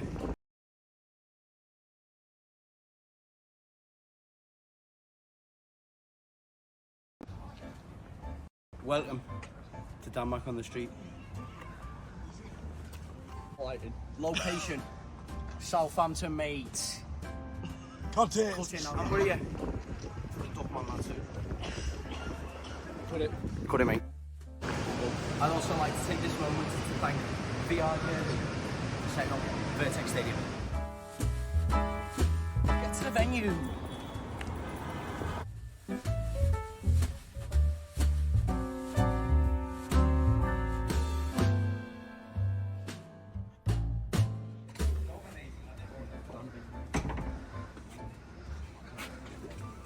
Wait. Okay. So I'm here. Who am I here with? Here with Finlay, innit? Right. What's your name? My name? My name? Your name. My name's Finlay. How are you feeling, mate? I'm feeling good. It's been a long day. It's been a long day today. Are you enjoying your land? That's not good. Right. Where are you from? I'm from Scotland, the very north Scotland. Love it. Right. What is your favourite Echo Arena moment? My favourite Echo Arena moment? If you can think of a couple. Oh, my favourite one has to be Last LAN. Last LAN playing against Team, actually. That was the game. Yeah, it was I believe I was in that game. You and were I in that also game. believe I lost it. Oh, it was close. It was close. Hey, what's your like? Yeah. Who is your Echo Arena GOAT? Wolf King. Wolf King. Wolf King. You heard it first. Wolf King. And finally, No hesitation. say something Scottish. Scottish or Gaelic? Whatever you want, mate. Garlic. Garlic. That's done. That's fine. That's fine. Right, who am I here with today? Beaver. Sabi. Okay. How are you guys enjoying life? Going good so far, yeah. It's a lot of fun. Yeah, it's all good, it's all good. What team are you guys playing for in this land? Ivy. What he said. Okay, now Beaver, who is your Echo Arena GOAT? Greatest of all time. It's gotta be Boo. He's, you know, he's good inspiration. Idol. Yeah. That's all I got to say, yeah. Now, Sebi, if I say the name Loose to you, what does that mean to you? How do you know it, man? You're Sebi, we have to know. Beaver's gone to do his business. So we're still here with Sebi. Who is your Echo Arena idol? Spider, very OG player, he used to play for Intoxicated. He taught me how to play the game. And shout out to the legend as well, who taught me how to shoot. And that's why I'm still shoot today. That's it.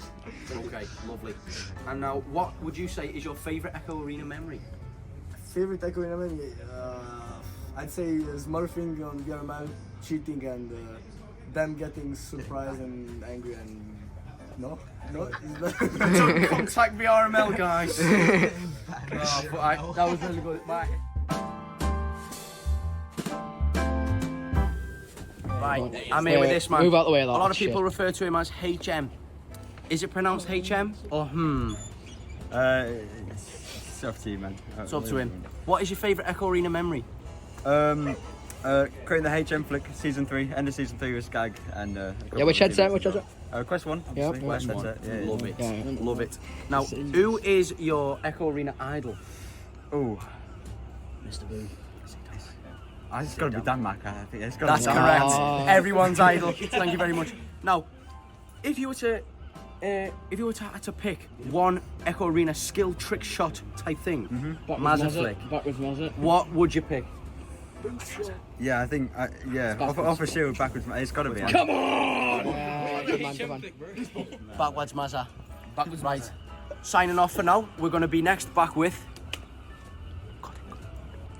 They don't know who's next. Yep. Now today I'm here with Scuba Doo. Scuba Doo.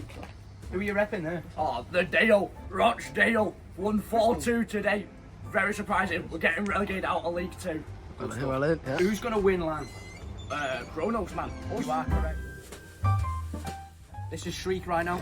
We're coming off a little bit of a loss, isn't it? A little bit of a loss. How are you feeling, man? Look, disappointing on the day. Beautiful day. This is down in Southampton, but Duckman LAN. Shout out to Gobshite and Dan Mac, the engineer. But it's unfortunate loss for me. What? See, that was an attempt to be funny by Ninja GS over there, who's not coming in now. Interview, We've boys. got more cameos. We've got more cameos. Who is Elmo? Who is your Echo Arena idol? My Echo Arena idol? Yeah, has to be Sinner. Sinner. Sinner, come here. He's here. He's here. Sinner. What is your favourite Echo Arena moment? That time Elmo self-gold. That is insane. Thank you. Yeah. Raz, what is your favourite trick shot in Echo Arena? Do a backflip. Koi bounce. Koi bounce. You heard it here first. Yeah, we're coming off a big win over here for A-Man. How are we, man? Mate, team's fucking winning. Let's go, lads. What's your team called? Redheads. Redheads. That's the way he likes his girls as well. Right, Ninja, what happened with your B&B last night? Touchy subject. For legal reasons, I state the Fifth Amendment, mate. I can't. That is okay. Is this amendment? Okay, Sossig. Now here is my best mate in Echo. My stack partner since season 3. He's brought me up through the trenches. Started from the bar and now we're here. Play that clip. We've got another man coming through. Who's this? Alright, mate. Interview. Who's this? Interview. Hyper. It's Hyper. We'll continue with Sossig and Hyper. So, Sossig, who is your favourite stack partner you've ever stacked with? Hyper. It's me. Okay. Now, Hyper. What is the favourite trick shot of yours on Echo Arena? The Zyda shot. What is your favourite Echo Arena memory? All right, mate. Come on, let's be serious here. What's your favourite Echo Arena memory? Look, I was just going to say that. Yeah, okay, so Sossig, who is going to win the LAN tomorrow? Kudos! Come on! flavour in Nando's? Extra hot. Insert the clip of Sossig dying off extra hot. It's the most anticipated moment of the LAN. We've got Skag, we've got Danmac. Now, Danmac, I heard you doing a lot for the community recently. What have you been doing, you know? Been interviewing people, been giving it a go around Southampton, you know, as you do. You know. Just, excuse me, crowd, can we go silent, please? Dino. Now, Skag, what is your favourite moment from Echo Arena? It'll have to be. Zoom on, mate. Come on, pan out. Thank you.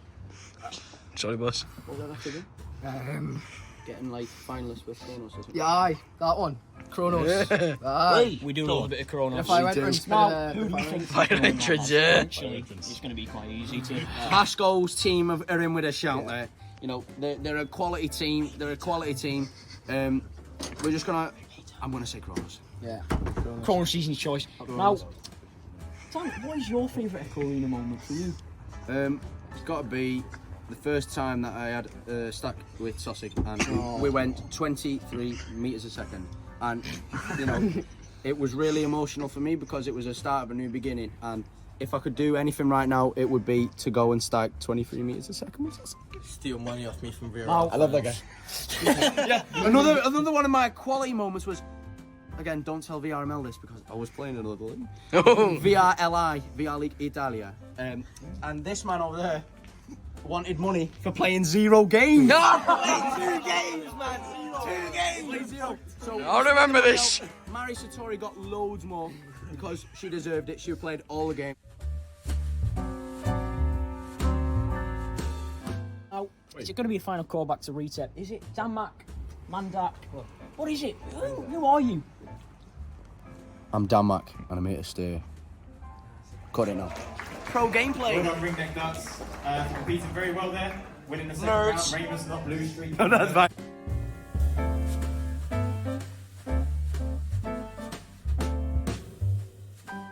Good night. God bless. See you in the morning.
Up until 2017, for a decade, maybe longer, my presence online was fleeting. What I mean by that is I joined a community to be really active. I mean, you see how active I am, how vocal I am, how front and center I can be. I'm like that everywhere. I'm very loud. I'm a loud person. But for a long time, I'd jump into these communities, become a big active member, you know, make friends, form relationships. And then one day it would just be like, oh, okay, I'm done. And I'd dip, I just disappear. On a personal level, it was very, you know, unfulfilling ultimately. And Echo Arena was the first time I actually made a much deeper commitment to a group of people where I had a drive to be a part of it. And I mean, that was from the very beginning. I remember back in 2017, being on a break, talking to my boss and it very specifically saying, I feel like I've discovered something. I feel like I've discovered something.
play space, not someone else's. And then on the Wood Duck side, we have Howler, Zyder, Steptoes, and West. So we're waiting for West to get in.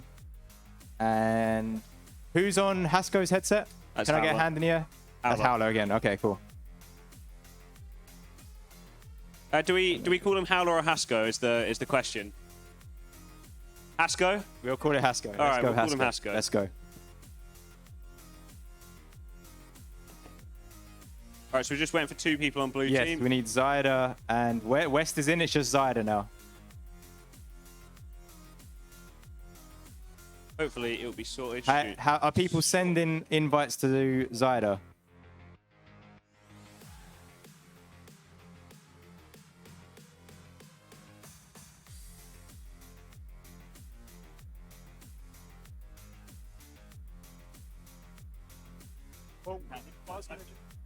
In the break room.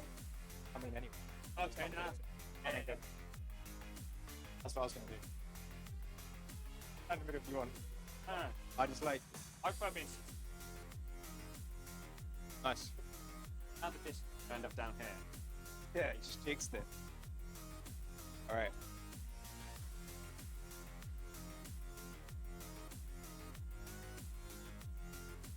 A glass. Zyder, are you waiting on an invite? All right. I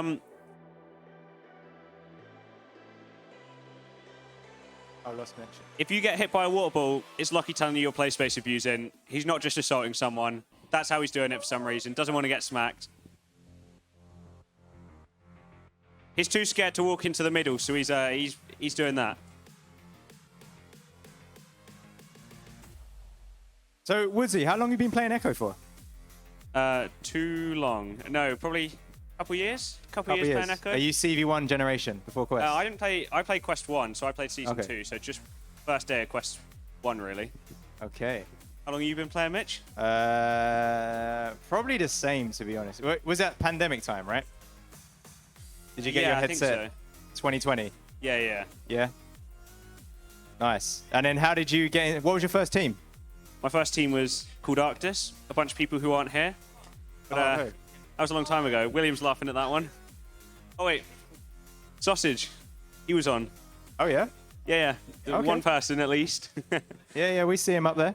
Right, we have all 8 players in. Ready to go? Ready up, ready up, ready up. So Let's we have the Teal Ducks versus the Wood Ducks here for the mixed final. We come out of this with a winner, getting the mats and all the glory. One team's ready, waiting for blue team 2 ready up. The Wood Ducks, please hurry up.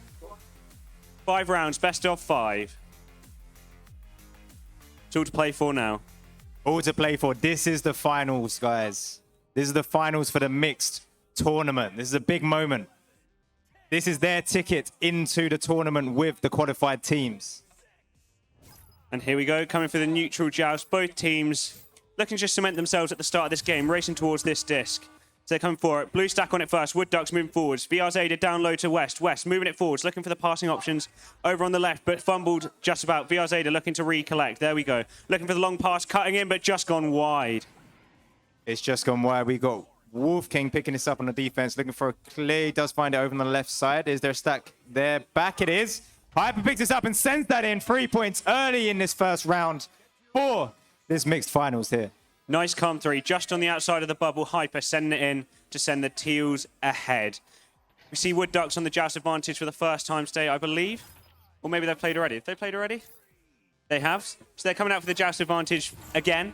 So they're coming out first time in this match. Step trees on the disc, send it right, but not quite accurate enough. It's bounced back. The Wood Ducks looking to recollect. The Teals could get it. There we go. Alfie J on it first. Stunned. Step trees on the disc now. Moving up towards the middle. He's got space. Clearing it long for the stack. Stack's going to chase. Both teams looking to recollect. The Wood Ducks there first. VR Zeta slowing it down.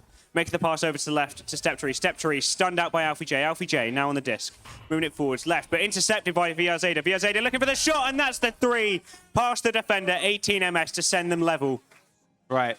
I've just realized something. So Hyper and Zyder, like I've done a few casts, and they're my favorite people to cast because their stack together is phenomenal. They're on different teams right now. in this mix, they're going head to head, and I'm seeing them do what they do really well, which is score those threes so quickly and just on the bubble there. So here we are with Teals coming out now. It's intercepted on the back line. Howler's coming through, looking for the clear down low. It's picked up by Alfie. Alfie, clear, return all the way high into the end of the Wood Ducks. It's in the bubble, and there to clean up is Hyper coming through, assist by Alfie there. 2 more points for the side of the Teals. Can't be missing those. I mean, 5-3. Nice and easy for Hyper. No way he was going to miss it. Send their team ahead. The stack, once again, just showing that if you can get that speed there, you get an open shot, really. Looking at that replay, they got there first. Nice and easy from that point onwards. Joust advantage once again to Wood Ducks. They're coming out here. Step to Rees. Another quick pass over to the right. Hasko now on the disc. Moving it up, down, juking around, ducking, moving forwards. Past the defenders. Defenders are stacked up now, though. Looking for the long pass down, but just fumbled. Maybe too far ahead or maybe poor from the receiver. Stacks on it. Jackknife. Looking for that long clear through. It's bouncing around their own half. Looking to recollect. Alfie J on the disc. Giving it a slap through to clear the pressure as it's just lost in the half of the Wood Ducks. Both stacks looking to recollect. It's Hyper there again. Can he hit another shot? And he does. Sending them 5 points ahead. He doesn't miss. Another 3 for the side of the Teals. But it's a little bit of a lead that they're climbing up here. Obviously, it's very early in this first round of this best of 5. And it can go either way. We've seen it switch like crazy in these kind of games. So let's see how the Wood Ducks return, coming out with their joust. It's Steptoes final apart. Oh, no. It hit the station. Steptoes looking to pick this up before the front stack does come through. The front stack does come through. Hyper looking for a shot on the goal. It goes a little bit low. But Jackknife is here to pick this up. No, he's just missing it. Steptoes stuns them out.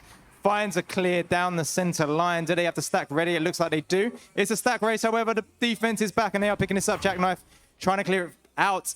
Hits the shield. Over to the right. Hyper looking for the clear up high. One thing I've noticed already is the teal stack certainly seems to be winning most races, but Step Rees here looking to change that. Send it up to West. West moving it forwards, looking for the next pass. VR Zeta just missing it on the shield there as the stack shows again. Coming out here, Zeta back on the disc. He's recollected for his team in the opposition half. Looking for the long bounce pass, but it's intercepted. Re-intercepted by West. West, clear for a little bit. Looking for the pass to Shield. Stunned by Step Trees. Step Trees one-on-one. It has just missed the shot as it's sent back towards the Shield and Jackknife clearing. And that's cleared out on the right side. Alfie picking this up, looking for the long shot. Hits the Shield, bouncing over to the left side. But the back stack is there. The cavalry is here, cleaning up. But they are stunned out. Howler picks this up, clearing it over on the right side. Again, we have a stack race. We're seeing the double stack meta play out here. A lot of clears, a lot of stack races to pick that up. We are picked up again by Zyda here, who has a player in front of them, finds the pass over on the right side. It's collected. They have control now. Wood Ducks are pressing forward, finding the pass up the high. They're still contesting. The defense is awake, pushing that up and looking for the next clear. It's picked up again. Zyda holding it. It's back and forth. And the defense picks it up. One pass out and then a clear. Very high pressure game here. Both teams putting on a lot of pressure with these stacks. Both stacks coming through now. But there we see Wood Ducks get there first. Just missed it though. Step Trees looking for the clear through. It has gone through to the opposition half. Both teams looking to stack for it. It's close to the goal. It's collected by West. West just missing the shot though. I believe that was Step Trees recollecting. Looking to walk it in off the backboard, but intercepted by Alfie J. Lovely piece of defense there to clear the pressure. Lost around the midsection. Bouncing back towards the half of the Teals. Both teams going towards this stick. Stacks are non-existent. Hyper on the disc, send it back to Wolf King. Risky reset sometimes. Wolf King moving it forwards. Intercepted though by West. West looking to walk it forwards. 1-2, juking one and sending it in for a 2-pointer. Just 3-point deficit now for their team. So we're just past the halfway mark of this first round now. And it's looking fairly even. It was looking like Teals might have a bit of a runaway in this early round, but no. Wood Ducks are answering back and they're collecting those points. So here we are with a joust coming in from the Teals. We have Jackknife taking their time. Diving low in the arena. Waiting for the challenge. The challenge came through. But they forced a bad pass there. And now Jackknife does come through. He does clear it forward. They don't have the deep player. But oh no, they did low down. And they're looking to collect this now. They are in the bubble. There is a one pass option. They don't need it. They send it into an open goal. Hyper sends that in. 2 points for the Teals. Hyper will not let Wood Ducks bring it back. 10-5. Another 5-point deficit for the Wood Ducks. On the joust advantage once again. 4 minutes left. The game's ticking down, but there is still plenty of time for them to come back here. It'll be interesting to see what they do. Might play it quick, might play it slow. It's been Step Trees on the disc. Mostly this match we'll see here. Yep, Step Trees grabbing it again, sending it left through to West. West looking for the next pass. VR Zeta on the long shot. What a shot by him. Just seeing the open line. He sends it in for the 3. Send it back to a 2-point gap now. Wow. I mean, that closes the gap. That does close the gap. It's only a 2-point deficit for the Wood Ducks now. The Teal Ducks are still in front. There's 3 minutes to go here in this first round. Best of 5. And as part, very quick pass this time over to the left side. It is collected. It is sent further forward. Alfie chasing this down on top of the pop. But the stack is coming in strong. And it's collected again by Wolf King. Looking for the back pass on top of the pop. But there was no one there to get it. West on the defense. It's a struggle. No one's got clear possession here. Every time someone picks it up, they're getting beaten to it. But now it is cleared through to the end of Teal Ducks. The defense holding this now. Great stun as they came to collect it up and finding a clear over on the left side. And it's cleared through the centre. Both teams looking to recollect. Stack is formed for the Wood Ducks. Getting back West on the disc. He has a little bit of time. Send it over to his teammate Hasko. Hasko just holding the disc. Playing for time. They know they have plenty of time here. Looking for the pass. Lovely clear through to Zeta. Zeta looking for the shot maybe as he sends it towards the goal and it goes in. Lovely precision from him. He saw the open line and he did not hesitate. Ridiculous. Ridiculous. Sending that in. 3 points. Scored by Zeta there. Wood Ducks take the lead. Look at this. 2 minutes to go in this first round. So coming out with the joust are the Teal Ducks. Jackknife holding this. Slower pass over to the left side. It's picked up Hyper. Finding the pass again with Alfie. Alfie looking for the deep pass. It does bounce a little bit higher, not in their favor. And the defense are looking to capitalize on this. The stack is broken, but the player still has the disc. Step toes. Find the pass. Oh, no. Teal's back stack. Look for the long shot. It's bouncing a little bit loose up high, and they're collecting their own clear again. That's Hyper holding that. There is a goalie back, so he resets it back on the back line. And here we go. Attack for the Teals. Wolf King looking for the pass over to left. Jackknife moving it forwards. Quick pass down to the floor. Recollected by Hyper. Hyper dangerous on attack as we've seen. Sending the cut pass in but intercepted. Lovely interception for the clearance. Both teams need to form the stacks. Get after this. They're coming through. Both teams neck and neck at the moment. We'll see who gets there first, but it's the Teal Ducks there first. The disc was very close to goal as it's gone for the clearance again. Into that trap area. Alfie J looking for the clearance all the way through. No one can intercept. It's gone right towards the goal. Very close to goal. Both teams going for it, but Steptree's there first. They're going to play a little bit more defensive. They're in the lead. They don't need to score.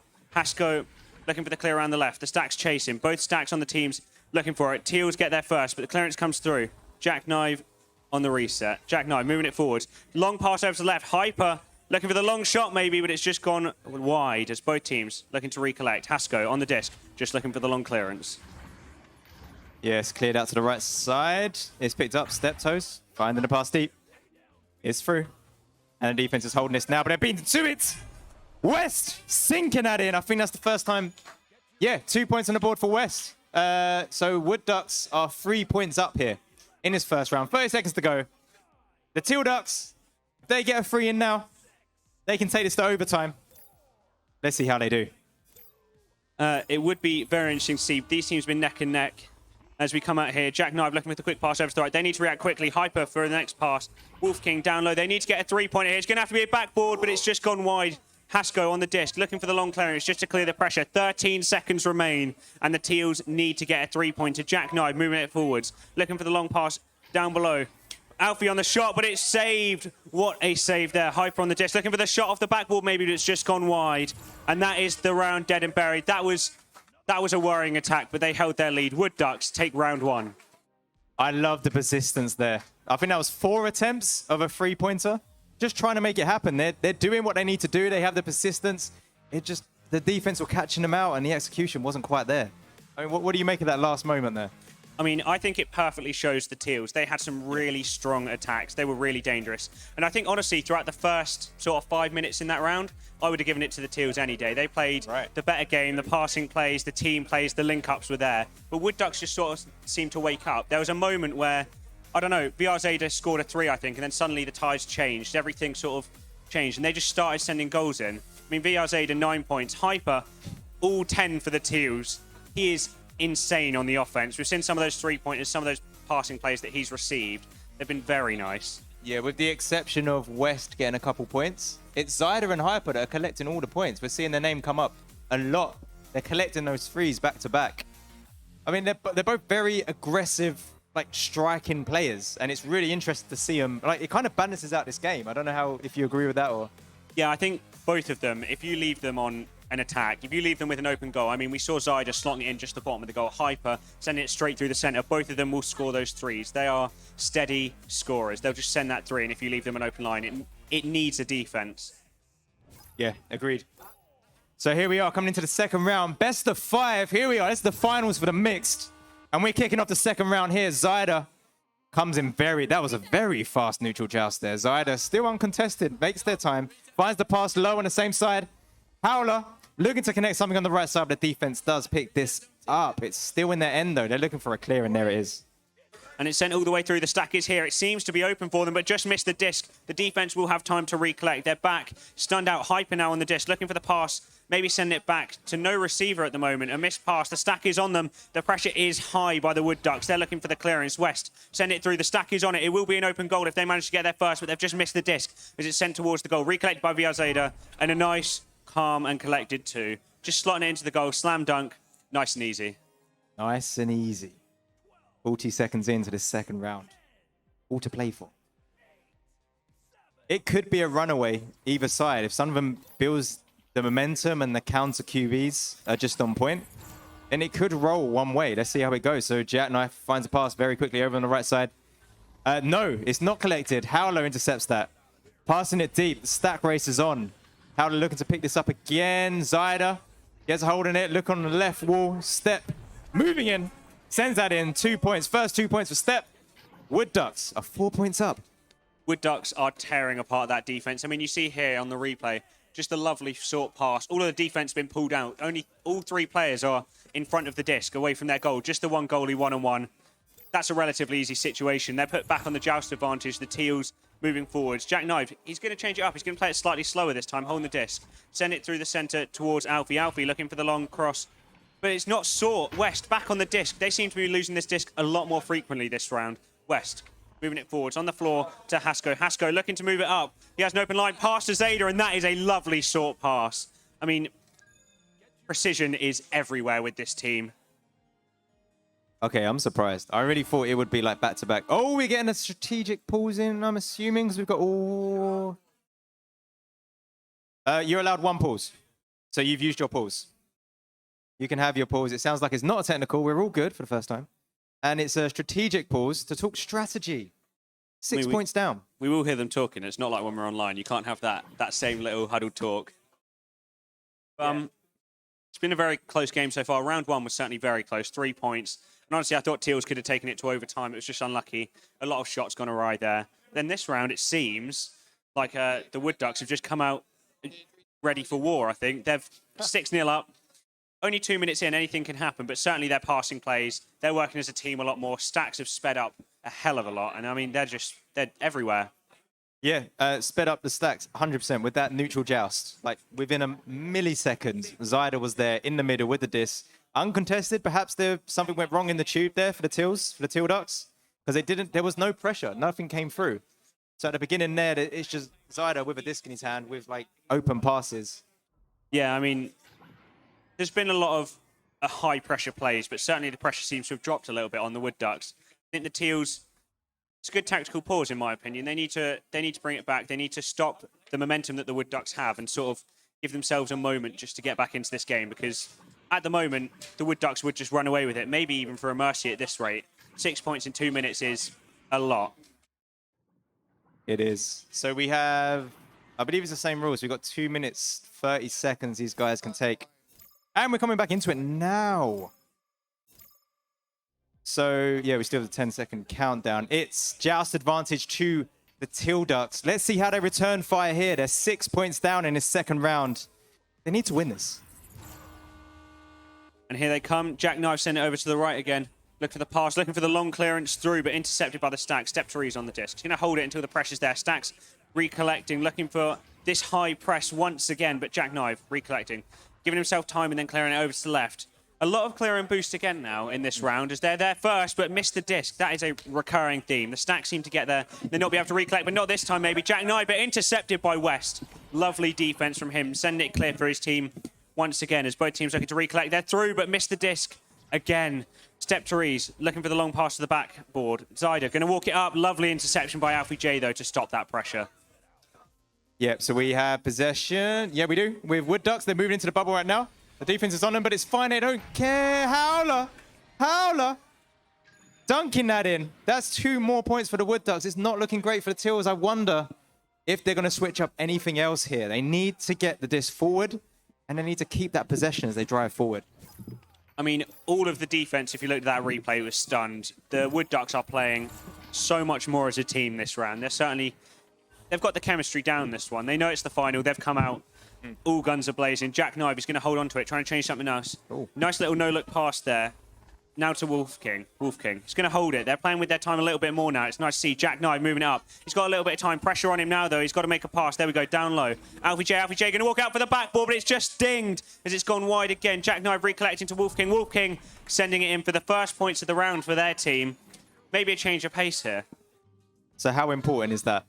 That first point in the other direction, like it's the first, like, now the joust is different. You're now countering the joust. You can get, like, the disc is now on their side. It's a completely different dynamic. And let's see if that's what we're about to see here. We have Steptoes coming out now as QB, finding the pass over on the right side. Not intercepted. It does go through. And it's now on the back line. There's now 3 Teals to defend, but they're struggling to get this out of the bubble. Right now, again, Wood Ducks is looking dangerous now. They have possession again. They're moving to the goal, and they send that in. Zyder sinking in another 2 for the Wood Ducks there. There's the answer from the Wood Ducks. Teals thought they could get some momentum. Wood Ducks have crushed it instantly. Lovely passing play, as we've seen so many times this round. And just sending another 2-pointer. And as you were saying, that first goal, it can mean a lot, but also you can fall right back into the same habits, as we've just seen there. But here we are on the joust advantage. The Teals moving it forwards. Jackknife going to hold it once again. Looking for the next pass over on the right. There we go. Alfie moving it forwards. Looking for the long pass for the stack to recollect, but intercepted. Haskell on the disc, clearing it through the right tunnel. Recollected by Jackknife. A backwards and forwards game here as it's cleared. Long stack on it first. Should be a goal here. Wolf King once again in the bubble for another 2-pointer. Closing the gap once again. Yeah, looking really good, actually. I was really worried then. I thought Wood Ducks would... They had a really good 2-stack meta happen in there. They were really pushing forward, but Teals just seemed to take advantage of a little bit of a slip up, moved it down very quickly, and just finish. They collected 2 more points here. So, pass over to the right side. We have Howler moving into the bubble. Does get past the front stack. Front stack does come in again. They have a goalie back defending that 3-pointer from Zyder. Zyder now backing out. No pressure, so he doesn't need to let go. He backs out. He uses his space. They're 6 points up. And he finds a pass over on the left side. This is West looking up to Nest. Howler on the shield, looking to dive in himself and sink that in. 2 more points for the side of Wood Ducks. I mean, what? They were 6 points up. They have time to play slow. They have time to kill the game. 4 minutes left. It's not long enough to time waste, but certainly you can slow the game down. But they don't want to. Look at that. Howler just bringing it in. Goalie stunned once again. We've seen that on a lot of these goals. The team play is lovely. Putting the Teals back on the joust advantage. 8 points down. Retep's coming to say hello. Jackknife is on the attack. Joust advantage. He's going to hold it. Looking for the movement forward. Looking for his next pass on the left again. Over to Hyper. Hyper moving it forwards. Over to Wolf King. Wolf King looking for the quick pass down low. Could be an attack here. Alfie J 2-on-1. So he's going to wait for the passing options. Over on the left. Sending it up high. But it's just fumbled by the player. Both teams looking to get to this. It's recollected by the Teals. Sent back on the reset for Jackknife. Jackknife moving it up. Ducking one, but it's intercepted. Steptoes not giving up on that defense. Yeah, great defense there by Steptoes there. Picking it out. However, Wolf King finds the disc in the hand again. Looking for that long shot. It was open. It was the right choice. It just went a bit wide. No one's picking this up quite yet. They're fighting for it. And that's a clear through by the Wood Ducks. That was looking dangerous as well. That's in the bubble. This is looking bad. There's one goalie back. Can they stop this from coming in? They can't. You can't stop Zyder. He sends that in. Sorry. 2 more points for the side of Wood Ducks. They are 10 points up now. We've got 3 minutes left in this second round. It's not looking great, but it's not over yet. That is a steady lead. And it doesn't seem to be slowing down. It seems to keep increasing and increasing. 10 points. I think the highest deficit we've seen in this game so far is Jackknife. Maybe looking to change that over on the right, but fumbled. Recollected by Wolf King. Wolf King looking for the long pass over to the left. Alfie on the attack, but once again, just stopped even before the bubble by Zayda. Zayda looking for the quick slap through past the stack. Both teams forming the stacks, racing towards it. Very close tussle there. West coming out on top, but stunned and intercepted. Hyper on the disc, clearing it long. Both teams once again, clear and boost strategy. Seems that Wood Ducks have a defender back though, so they get it first. Lost once again. On the attack, Teals. Jackknife moving it forward, looking for the pass, but off of a Geo, and intercepted by Zayda, looking for the clear again. So cleared out. It's still incredibly dangerous. Pass over to the shield and sunk in there. Hyper collecting 2 points. I wonder if they're just not feeding Hyper like they were in that first round, where Hyper was collecting those threes back to back. Yeah, Maybe. Hyper. I think what I've noticed is Wood Ducks seem to keep a defender back a lot more. They're dropping back because a lot of Hyper's goals were 3-pointers. Yes, That open yes. goal, he's not been given that anymore. Yes, And I good point. certainly think even VR Zeta's been shut out a little bit. The defense has been a lot stronger from both teams, but we'll see here. VR Zeta moving it forward, looking to send it up high, but it's just missed on the receive, slightly too high for him. Both teams looking to recollect. Hyper on the disc, send it down towards the middle of the stack. Recollecting there, VR Zeta on the disc once again. Quick snap, slap, Hasko on the disc. He's just going to hold it for a second. He's got a little bit of time to play with. They need to pressure him because they are up. Hasko looking for the pass maybe, but it's just gone to the goalie and cleared once again. Yes, great clear there by Wolf King. That's all the way through. The Wood Ducks backstat decided to go to goal instead of the disc, but it's still picked up there. Step toes. Looking to send it over to the left side. And there's a fight for the disc here. It's no one's disc. For a while, as it's wildly sent over to the left side. We have a stack race to pick this up. Howler coming through, looking for the boot shot. It's not quite on target. Wolf King is there to clean up on the back line. And Wolf King's just going to hold it. I don't think they... I mean, they're running out of time here. It's going to have to be a very swift attack. Wolf King send it low. They're going to need to recollect here and get a goal. But no, the defense is back as always. Recollected by Hyper, though. Pushing it through for the 2-pointer. And a 2-pointer sends them 6 points behind. I don't know if it's possible. I mean, 6-point deficit. 30 seconds remaining. I think this might be the Wood Ducks round. It looks like it. It looks like it. Wood Ducks are looking very strong. And to be honest, this is how you want to come out. This is how you want to compete in a mixed final if you know that it's a ticket as a wild card into the qualified rounds. Like, you want to be coming out strong, significantly better than the rest. So, but then we like to see even teams. We like to see them battle it out. So we got 5 seconds left this second round. When this finishes, it's not over. It's best of 3. So the Teals have one last chance to bring this back. I mean, yeah, I've been there. When you're down that many rounds, you're 2 rounds down. You've lost both rounds. First one was very close. Second one, you can see yourself coming back into the game. The mindset is very difficult to work with. You're sat there in the tunnel. You're thinking, how are we going to do this, right? You're sat wondering how you're going to move forwards. And maybe it's a change of strategy. Maybe you just need to pick yourself up, get back in the game. But it'll be interesting to see how the Teals come out here. Yeah. So, you say you've been in that position before. Like, have you been in that position where you've brought it back? Have you had that comeback story personally? I have had that comeback story once, I think. I want to hear it. I want to hear the story. You've got a minute. I can remember being down by about 9 points with a minute and a half left and bringing it back. Yeah. That's the sort of, it's those types of things where you're so far down that you think it's impossible. You've just got to keep your mind in the game. And sort of, I was the captain of my team for a long time. So they need to assign sort of a pseudo captain because it's a mixed team, and someone needs to bring the team back together, really. Sort of give them a bit of motivation, sort of tell them, maybe be brutally honest. Where are they messing up? Where's the weak points? And sort of how they move forwards from that. Yeah. Who wants Wood Ducks to win? The Wood Ducks players. Who wants Teals to bring this back and take this to 5 rounds? Not many. Howler just wants his team to win, unsurprisingly. All right, here we go. We're coming in now to the 3rd round. Teals need to win this. We're going in now. So Wood Ducks picking this up now. It's Zyda. Zyda finding the pass over on the right nugget. That's West looking for a low. Oh, that was an open goal. But the defense was back. Now they're set up and now they're defending that goal. But they're going to try their luck anyway. But the goalie was on point. He was ready and he cleared that out there. And it's sent through to the center. Both teams looking for the recollection. It's through. Hyper's on it first. Hasko intercepting, though, looking for the clearance through. Both teams still favoring that clear and boost strategy. But it's certainly working for the Wood Ducks. They're moving forwards here. Intercepted by Alfie, re-interception by Zeta, and it's moving forwards. High pressure here, step trees. Lovely defense by Jackknife. Otherwise, he would have been in on goals. It's cleared through. Wood Ducks bubble. If the Teals get there first, this could be dangerous. 1-on-1 for Hyper if he's quick. 2-on-1 now. He's going to wait for the passing options to come through. Cut pass coming through on the bottom. Still going to hold it. Hyper's juking, looking to pass the backboard. Backboard pass, going to send it through. Lovely pass, but Zeta with the save last minute to deny that team. Alfie J down on the floor once again. Hyper looking for Jackknife. Jackknife moving it forwards. This is a dangerous position. It's cut pass, but intercepted once again. The defense holds strong. Yeah, Teals are looking very strong in the aggression there, but so is the defense. Wood Ducks putting themselves out of that dangerous moment. there on the back line now. We have Hyper looking for a pass over on the right side.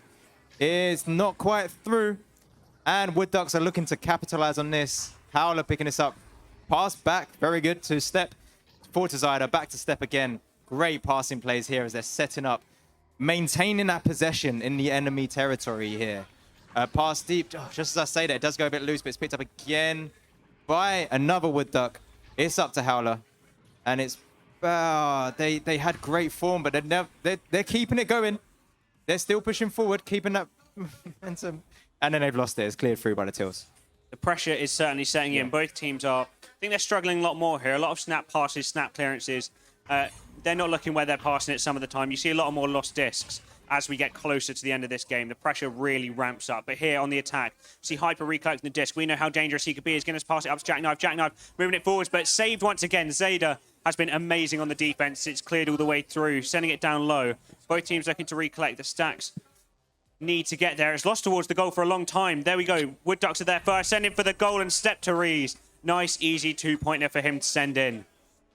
Over 2 minutes, nearly 2 minutes, 30 seconds until we got that first goal in this third round. I mean, that does say a lot. It means the defense on both sides has woken up. And I like the adjustability as well, where I was pointing out like the good passing from the Wood Ducks, but that was like, it didn't work for long enough. Like they got a few passes off, but after a while, the Tills started to shut them down and they converted it into a clear. But here we are with Zyder on the Wood Ducks, looking for a clear over on the left side. And they are coming through, yep. Howler looking for the shot. It does go a little bit wide. And we have a loose disc here. And it's loose again. Hyper looking for the reset. Jackknife on the disc. He's just going to walk it up. He's got a little bit of time. 2 points is nothing within 6 minutes. But Zayda on the reset. He's looking to move it forwards, looking for it. Jackknife on the disc now. It's intercepted again. Hyper just getting that slap clearance. High pressure games. It's cleared once again. Both teams looking to recollect. Zayda just going to pass it behind his back to West. West going to hold it for a second, wait for the defense to pan out, sort of draw players out. Zayda on the disc now. He's going to move it forwards onto the pillar, looking to move it forwards by himself, ducking one and sending it above the keeper, who I believe was stunned there. Very good. 4 points up now, but it has taken a lot longer. At this point, last game, it must have been 8-2, I think, something like that. We were certainly a lot further into this game. It's been a lot slower, and both teams are learning to shut each other out. It's looking comfortable for the Wood Ducks. If the goals come in as slowly as this, those 4 points look like a solid lead here. Yeah, unless the game suddenly speeds up and we're seeing back-to-back goals. We have Jackknife making a long path into the enemy territory here as the QB, but the front stack is in there. Zyder picketing that and sending it through. Zyder picking up again, looking for the long shot. Yo, there we are. Step toes there to clean up. 6 points ahead now to the Wood Ducks. 6 points is a nice steady lead. Halfway into the game, anything can happen, but I think Wood Ducks are certainly showing their prowess in this. I mean, you can call it a shot, you can call it a pass, but it worked either way. Recollected by Step Trees, just sent in for the slam dunk, putting the Teals back on the joust advantage. They've had the joust advantage every time this round. No points for them yet, but looking to change that. Hyper send it low. Just gone wide, but Alfie getting it on the recollection. Maybe looking for the long shot, but it dings and comes back. Looking for the snap clearance as it's cleared out by the Wood Ducks. Lost by the bubble as it's going round. Recollected by Zayda. Zayda looking to go up towards the shot. Just going to walk it in for the nice, steady shot. 8-0. That's a nice lead. Did you see who that was? Who took the shot at the other end? So someone on the Tills took a three-pointer and it just dinged up. I think it was out Alfie. of the pocket. It was Alfie, I believe. Alfie. That is so unfortunate. That could have been the momentum switch that he needed there. But let's see how they return now. They're picking up this disc. We have Jackknife as QB. Finding the pass over on the left side. It's Alfie. Alfie's moving in now, finding the pass down low. It is collected as an open goal, and there's a shot coming in, and it doesn't quite work out how they need it to. Wolf King does pick it up again. There are two goalies back now. What's he going to do? Is he going to pass it back? Oh, he has fluffed it a little bit. West on the defense. Caused a bit of damage there, but Jackknife is now setting up. He has passes available. Unfortunately, two of them were double up there. And it meant that they were covered by one man, and now we have Wood Ducks coming through. Look for that long shot. In, it goes a little bit high. And it's just gone wide there. Looking for the recollection here. Both stacks are through. Long shot, maybe. And that is a lovely long shot from Zayda. He didn't even take a second on that disc. He grabbed it straight out of his hand. He knew exactly where it wanted to go. Yep. Oh, 100%.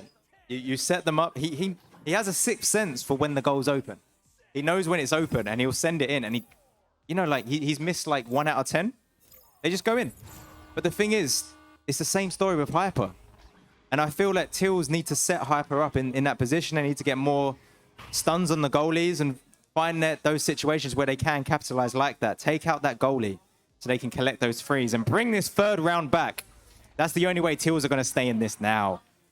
Something does need to change soon, though. 11 points up. Jackknife looking to send it long as it's rebounded for his teammate. Or himself. Jackknife send it over to Wolf King. Wolf King just not being able to recollect, and the defense gets the disc once again. Alfie looking to move it forwards on the wall. 2 players there, and neither can get it. Hasko on the disc, just looking for the clearance, clear that pressure. You can hear the calls on the floor. It's out, it's out.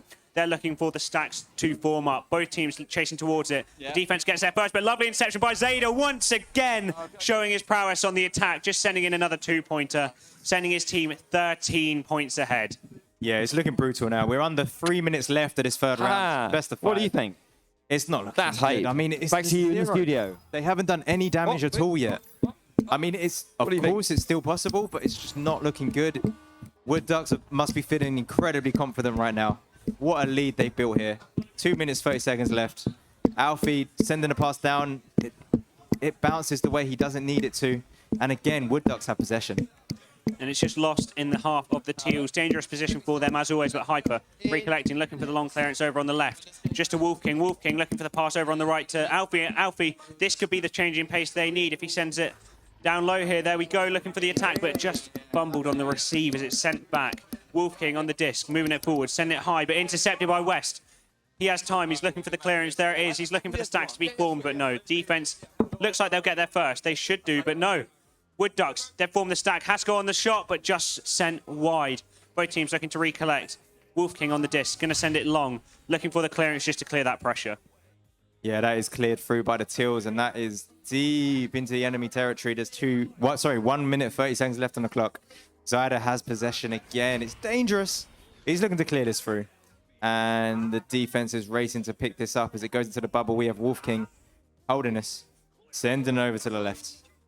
And deep, and the defense does pick it up.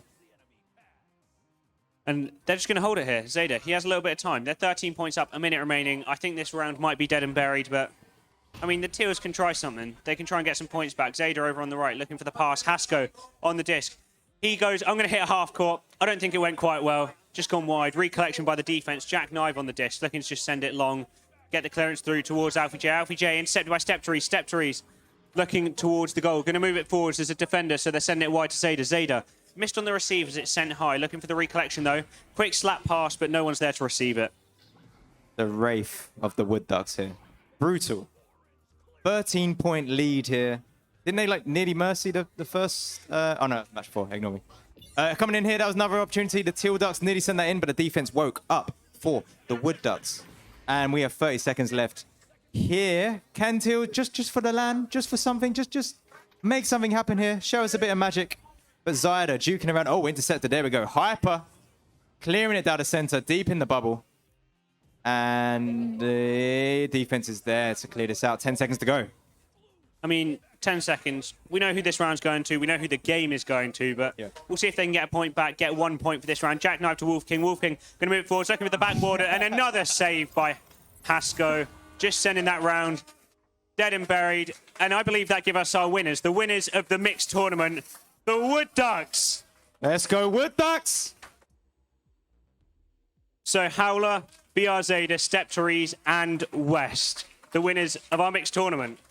Congratulations. Well done, the Teals, though. Phenomenal effort there. Alfie, Wolf King, Hyper, Jackknife. Well done for getting this far. Oh, wow. Wood Ducks. And can I say, VR Zayda, 26 points in that last match. That is stunning. Some lovely plays from them. 26. And everyone's celebrating. Sam's come on to give Howler a hug on the floor. That stunning match, really. It was very good. Amazing. All right, cool. So what time is it now? We are... Okay, so I think let's give it 5 minutes. Can we get everyone onto the floor? No. Oh, no, we're doing awards. Sorry, ignore me. Are you...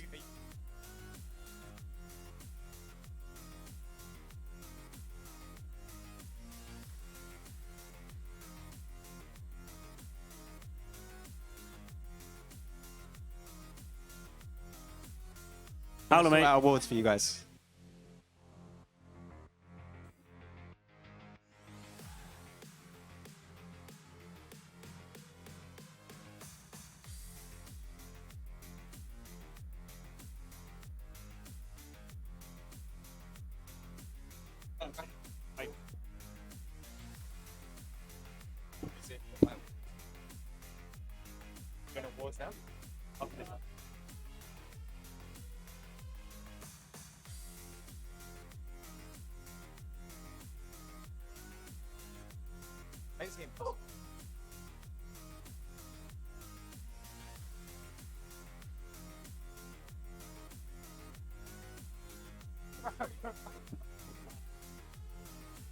Oh, look at that KFC.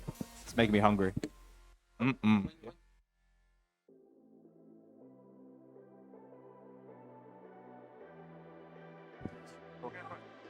Shout out to the sponsors here. VR Cover, providing some prizes. Oh, yeah, let me... Shout out to, is it PC Specialist? No, who did the PC Center? You've got the list. You've got the list, haven't you? Yeah. You have the list. You have the list. Yeah. Pull it up. Come on, Jamie. Pull it up.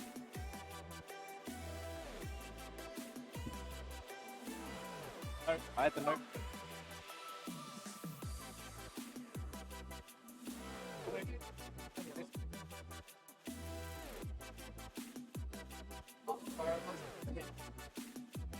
Yeah, shout out to the sponsors, VR Cover for some prizes, proxy mats, which you guys have been standing on, hopefully not with your shoes, with socks, because they are going to the winners.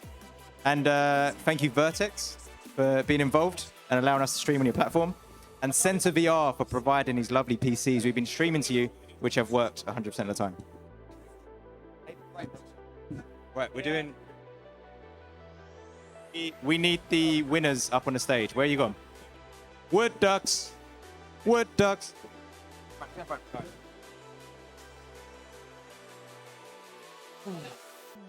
Yeah, right, guys. So we got Wood Ducks. Where are you guys at the minute? Wood Ducks, can we get all you guys back up over here? Wood Ducks, that's you guys, isn't it? That's it. And two more. Wood Ducks, where are you? We're missing two. Get up here. Fly up. Use your wings. No. All right. You are. All right, guys. So as the winners, you guys get the exclusive prize, which is these lovely custom-made VR Ekarina discs. One each. Come on, give them up, Money Mitch. Present them out, please. Hold them up. Yeah. You need to do the do the photo, the taking hand. No. Here you go. Present. Go on, guys. Hold them up for photo. Get in the photo. Get in the photo. Go on. Get in there. Get in the photo of them. Yeah, with your awards. Oh, hey!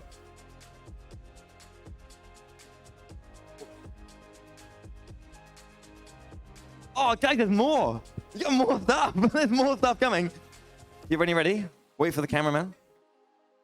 Wait for that thumbs up to come. Keep posing. There it is. Guys, we've also got you these, what are they? VR covers. No, is that right? Yep, VR covers. Yeah. Quest. One each. Oh, God. You guys. Hell yeah. Oh, you don't have Quest. It's good enough. Yeah, VR cover things. Congratulations, guys. You go through later. Is that right? Confirm this. They go through later, don't they? They're through to later, aren't they? Yes, you guys come back later for the rest of it. You're going to win that later. You want to say any words you want to say to the crowd? Thank you, Haskell and Watchdog, for the headsets. Yeah! It's happy to be here and part of the event. It's been great. Loving it. Oh. Shout out to Greg. Thank you all for being here. I'm so happy to be here. Thank you all. I'm sorry I can't even talk. The cat ears gave me luck. It was all the cat ears. It was all the cat ears. The cat ears. Thank you all.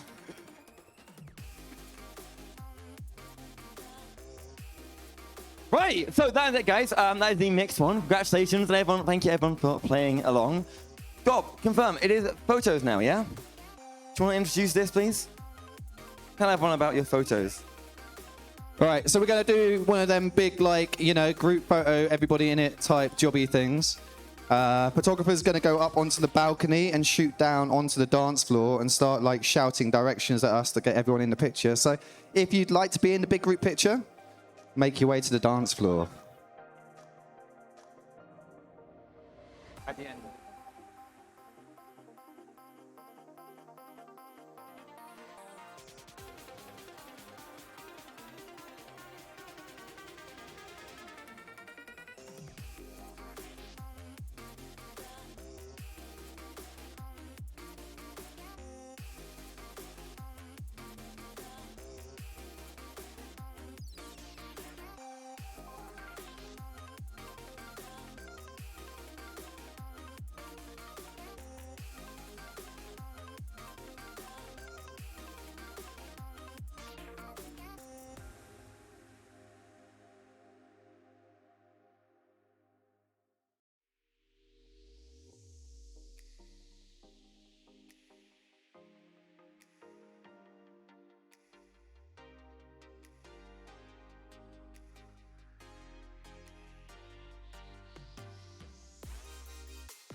Up until 2017, for a decade, maybe longer, my presence online was fleeting.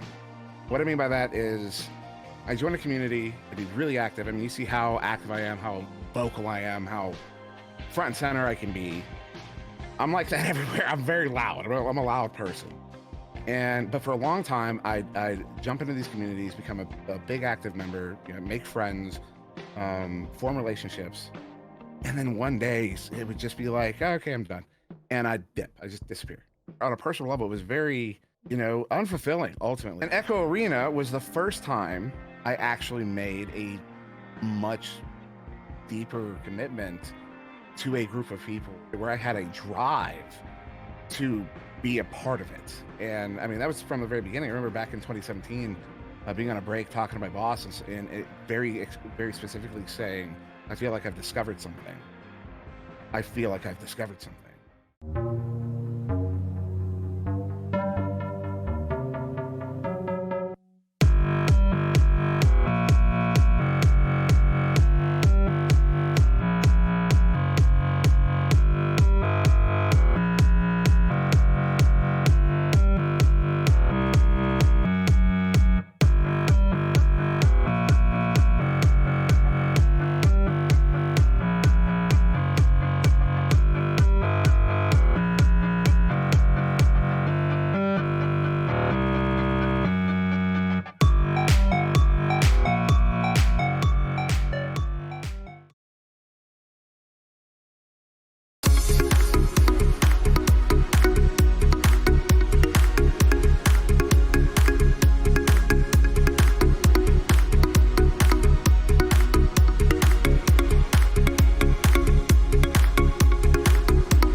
Success going into, I think, five LANs in a row, I want to say, that we won.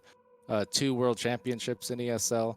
We got to go to the likes of San Jose, California for Oculus Connect. We went to Katowice, Poland for the World Finals of the first season. We went to Leicester, UK for an invitational. A lot of us, we've never been able to do something like that. Like, we were all gamers, but we've never been, with few exceptions, pro gamers or people who did things like that. Being able to just be part of something that felt bigger than ourselves, being part of something like that and being able to go on stage was a wild experience. Like, there's a lot of nerves involved, but at the same time, because VR being what it is, it was one of those cases where the heart would be pumping getting on stage and you'd be all amped and excited, but then you put on the headset and then kind of everything melts away. After the first few minutes, you sort of forget where you are exactly, and you just kind of get back into that moment and into the game, because that's all it's encompassing your senses. Your eyes and your ears and everything. You're in VR.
Hey guys. For the last 7 years, we here at VR Cover have been building products to make VR more comfortable and hygienic.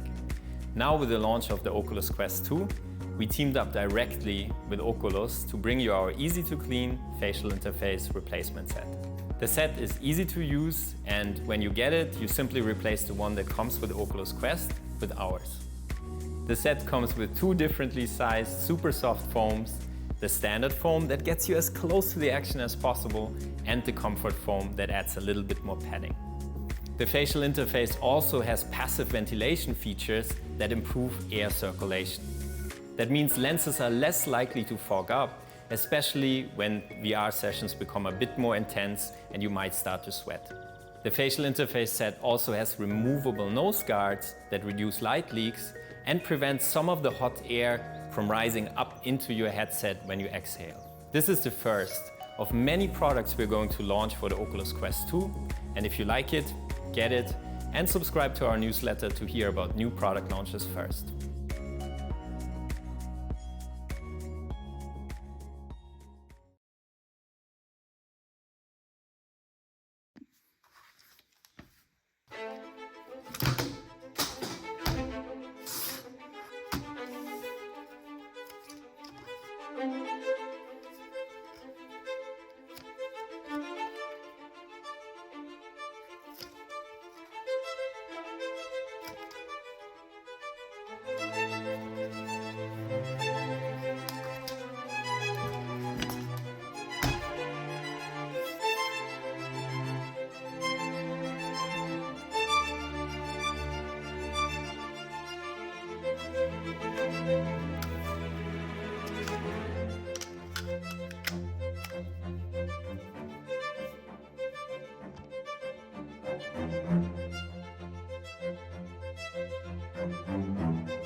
Up until 2017, for a decade, maybe longer, my presence online was fleeting. What I mean by that is I joined a community to be really active. I mean, you see how active I am, how vocal I am, how front and center I can be. I'm like that everywhere. I'm very loud. I'm a loud person. But for a long time, I'd jump into these communities, become a big active member, make friends, form relationships. And then one day it would just be like, oh, okay, I'm done. And I'd dip, I just disappear. On a personal level, it was very, unfulfilling ultimately. And Echo Arena was the first time I actually made a much deeper commitment to a group of people where I had a drive to be a part of it. And I mean, that was from the very beginning. I remember back in 2017, being on a break, talking to my boss and it very specifically saying, I feel like I've discovered something. I feel like I've discovered something.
we have, for everyone who doesn't know, we've got a little interview going on here with the team of Scuffed.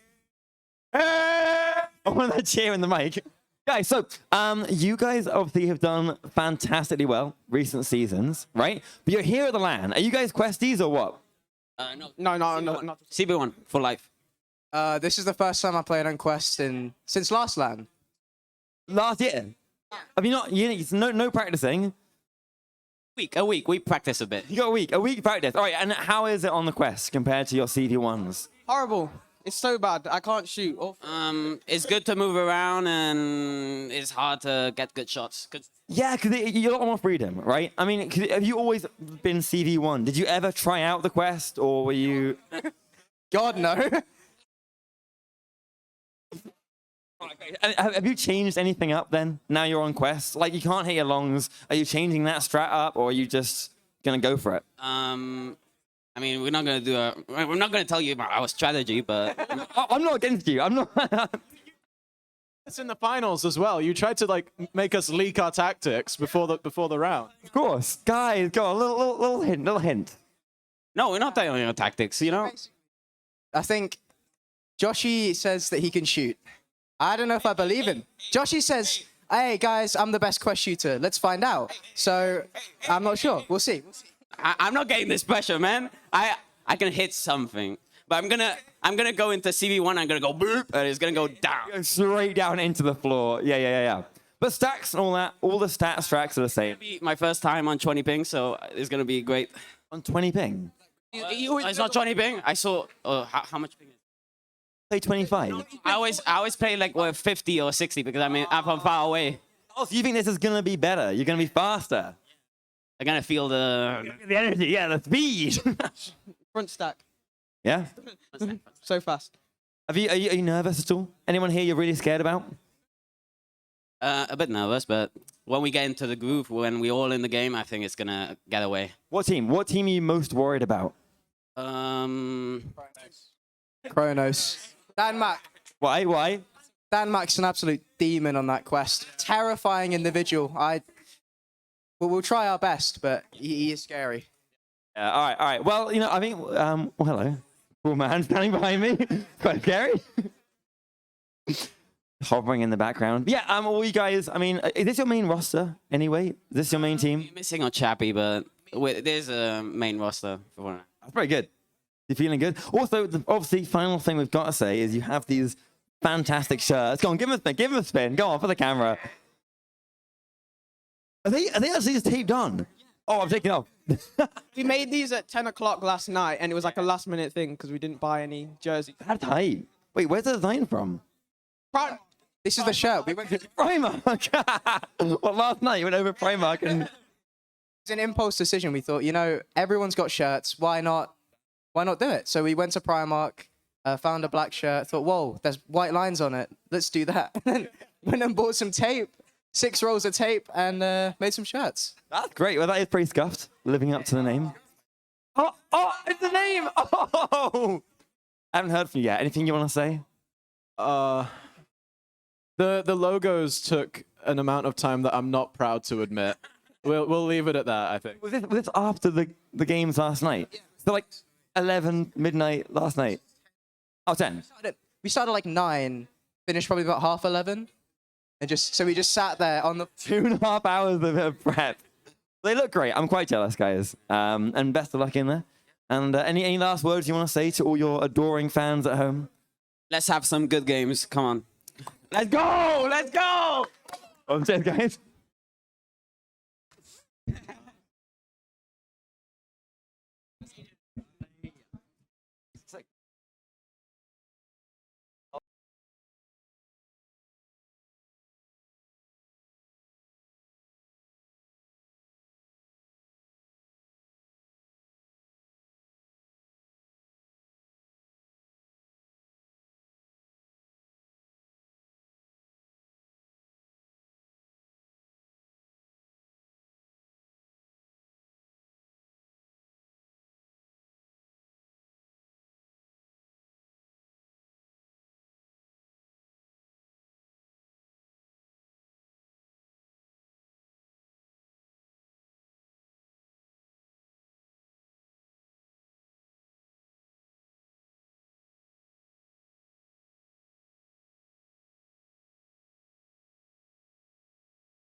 Excellent. We're good. Right, guys. Back again.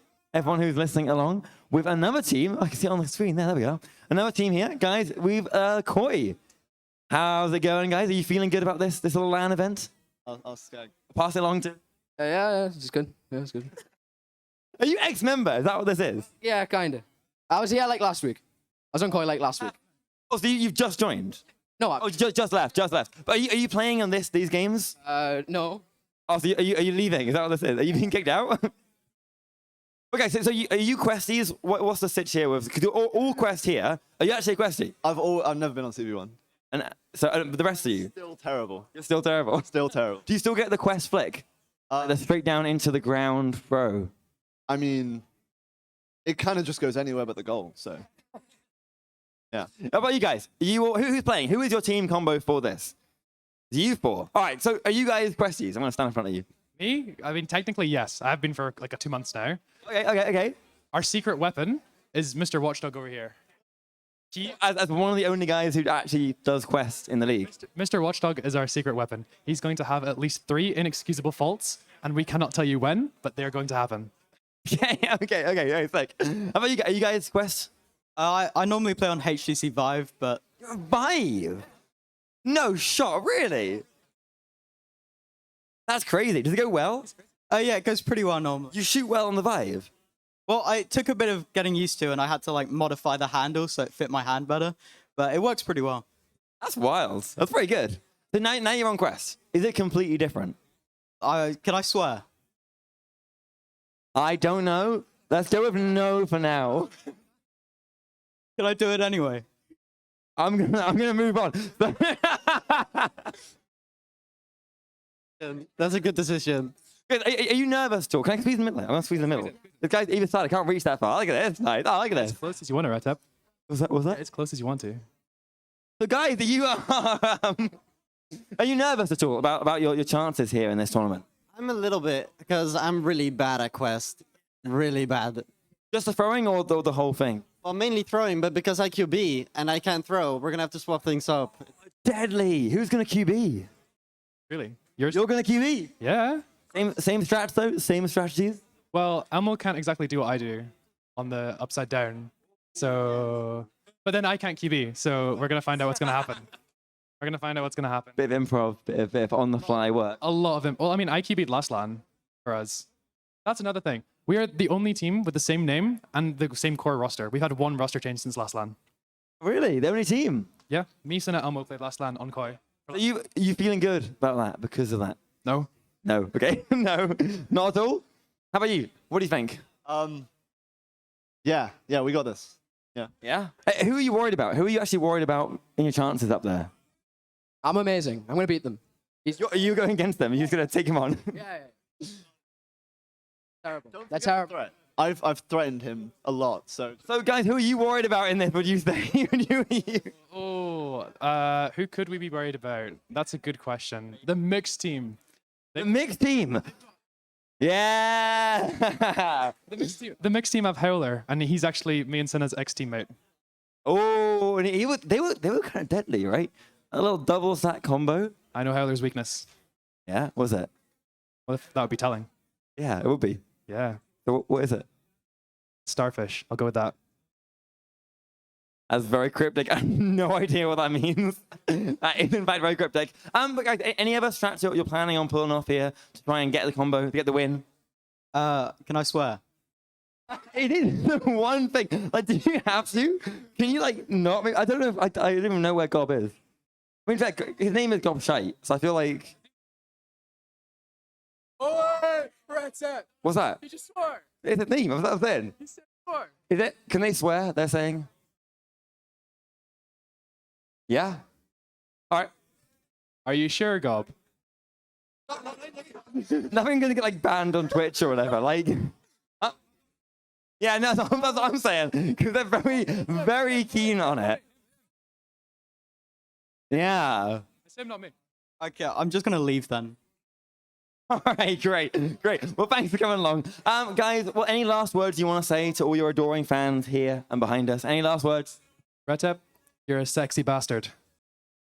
Oh, come on, don't. Who are you? Same thing as him. Same thing. Genuinely agreed. Guys, come on, you make me blush on air. Come on. I can't disagree. Okay, that's good enough. Well, guys, best of luck in there. Not you, obviously, but best of luck in there. And I hope you guys go smash it.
Up until 2017, for a decade, maybe.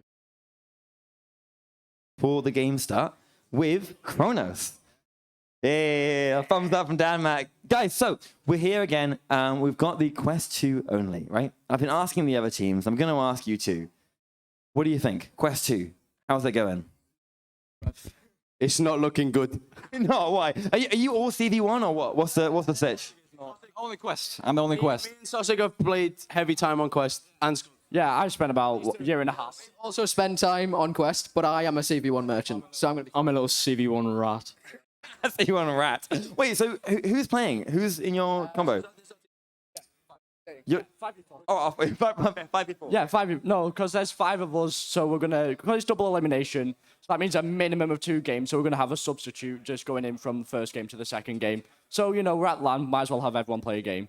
Fair, smart. That is smart. But then here's the thing, right? If you've got like half your team does Quest 2, why is it not going well? Half our team doesn't do Quest 2. Well, yeah, but okay. One of our team. Wait, one team does. The full Quest member. And then we've played time on Quest before. The rest of us kind of have like maybe a year, half a year maybe on Quest, and then they have kind of converted to CV1. These guys have got weeks on Quest. Well, the other guys were saying they've done no practice on Quest since last LAN. They're lying, bro. They're lying. That's why. Yeah, man. You reckon? 100%. Excuses, bro. I played Scuffed, and they played a VRML match on Quest. Oh, really? I can confirm. Yeah, but... Our problem. oh, guys. All right. Well, the lights come off. We're now in the dark. Which, it happens. Maybe I don't know if we can be seen. Can we be seen? Oh, we can see us. You see our silhouettes. Oh, we blue men, like avatars. We good with that? Oh, keep going. So, anyway, guys, so obviously, have you been practicing on your Quest strats then? Have they changed at all? Settings haven't changed, no. Quest settings haven't changed. I mean, have your strats changed? Strategies, strats. A little bit. Yeah. But like, is it because what positions do you normally play? Backstack with Scubs is also backstack, and then these two are sticking together. So like, if you're backstack, does it matter that much if you're on Quest? Yeah. Yeah. Because I'm QB. Oh, you're QB. Oh, that does matter. Are you still gonna QB in this? No, I'm not QB normally. I'm QB on Quest. Yeah. Yeah, usually. You have the best QB throw. Not like in the game. No. But on the team. On the team. But I thought you haven't played much Quest. No, I never said that. You're the natural. Are you a natural Questy? Yeah. Oh, okay. Quest, but I couldn't play, so I split my controller in half for worse tracking, and then I switched to CV1. Oh, you started on Quest? I have no idea how to throw. Okay. I cracked it in half, so I was throwing like a weirdo. All right. Is it still cracked in half? No, I fixed it. So you haven't got your secret touch of cracking it in half, and that makes you more accurate. Do it in the middle of the stage. Go on. At the end of the match. Crack it. Guys, what do you think of your odds here? Right, we've got some good teams here from EU. What do you think of your odds? Well, I mean, there's some good teams, but they're not the best team. I predict the mixed team's going to win. Who? The mixed team. God, the mixed team's getting some love here. Howler is an absolute weapon of a human. That guy is scary. Howler is fit. He's right. Are you actually genuinely like most worried about the mixed team? They've played a whole day together. That's true. On Quest as well. Like they've had the most amount of practice so far out of everyone. Right. Anyone else? Anyone else, or is it just them? Do you think you'll come second then? I think Scuffed are really dangerous, especially Baguette. Baguette's really dangerous. He's really dangerous. Look at him. He's dangerous. Hey. All right, cool. Well, any last words? We gotta start up the matches very soon.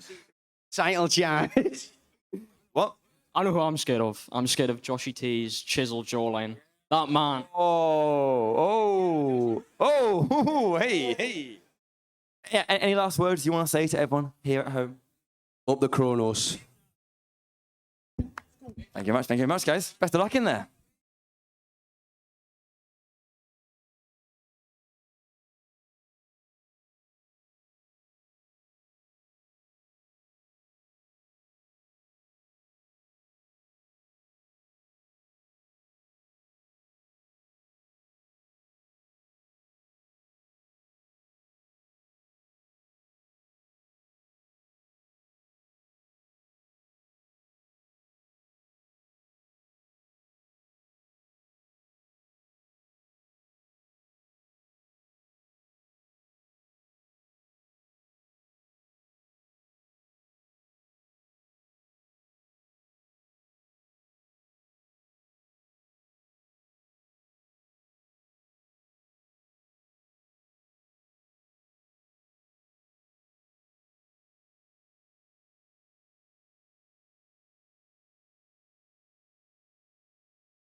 You guys get in.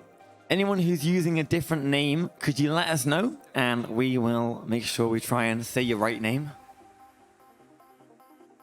HM is...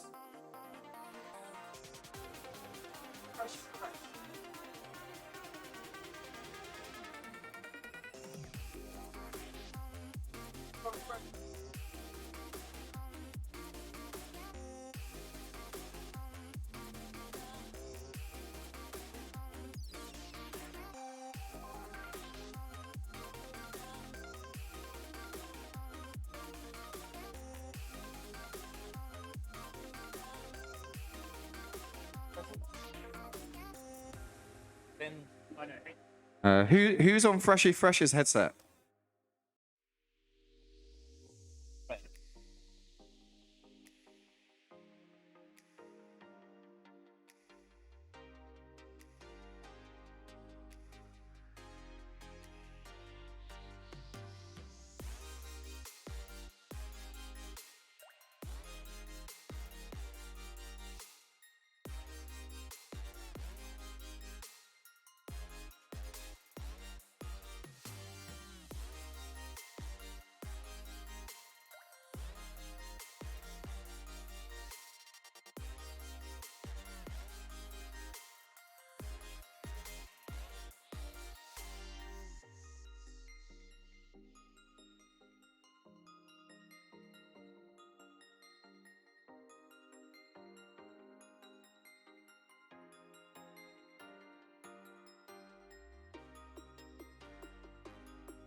Is there a second one coming? Swift, are we in the lobby?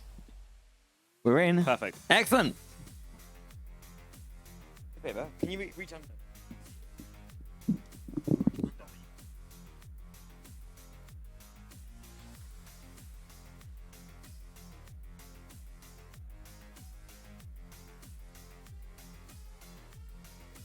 Ready up.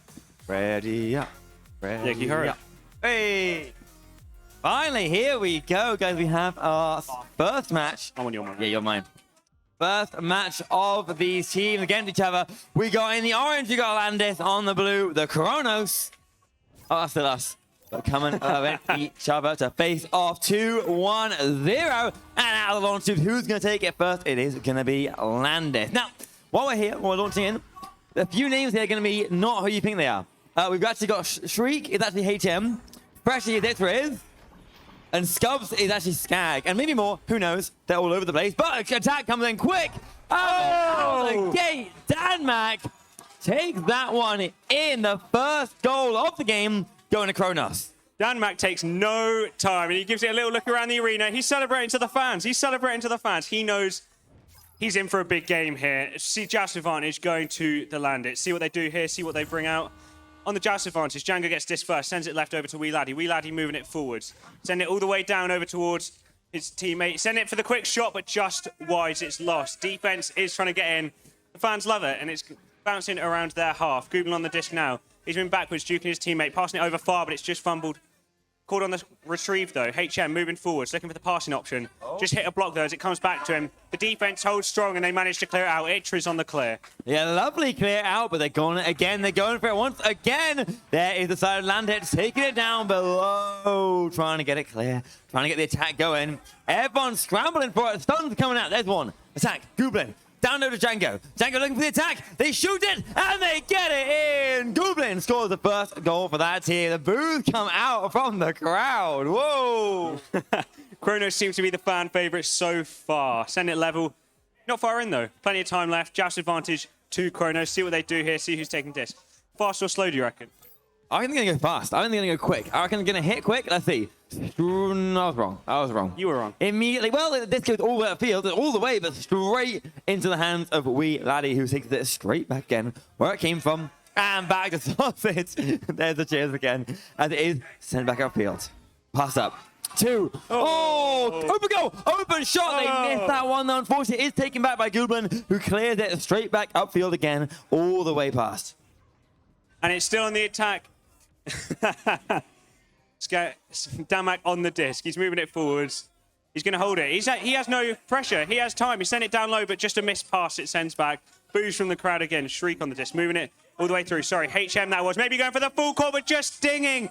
Oh, as it comes back. Just looking for the clear, and it's sent through to the middle. Great energy here, and these guys, they're on it. They really want this win. It's cleared through. Here it goes. On the ceiling. Down to the goal. They're there in time. They take it in. Sausage. He takes that one into the lead. He's gritty. He did, yeah. Oh, man. Joust advantage to the Landit. Same as before. 3 minutes in. Kronos are 2 points up, and that is enough for the fans. That's enough. That's all they need. All they need, man. As they're coming out here on the Joust advantage. Send it over to the left. Quick Joust from them. Wee Laddie on the disc now. Send it all the way down. Seeing if they get open on the shot. It's a 3 with a ding ring. Takes another victim as it bounces back towards Goblin. Goblin looking for the next pass. Looking to move it forwards. HM on the disc. He's moving towards the bubble. Moving around one. Send it left to the other. Moving it in and save. Recollected and moved away. No. That was crazy. That was a crazy save they nailed there. Going again, but this time it's not Shriek, is it? It's actually HM who takes that one into the goal. 4-4 now, a tied up game. Close game, 4-4. It's close, and I mean, that was a good play. Some lovely saves coming out from Kronos so far, to be fair. They're strong, but Skag just unable to get his hands on that one. Joust advantage to Kronos. They're moving out here. Another quick one this time. You would have been right.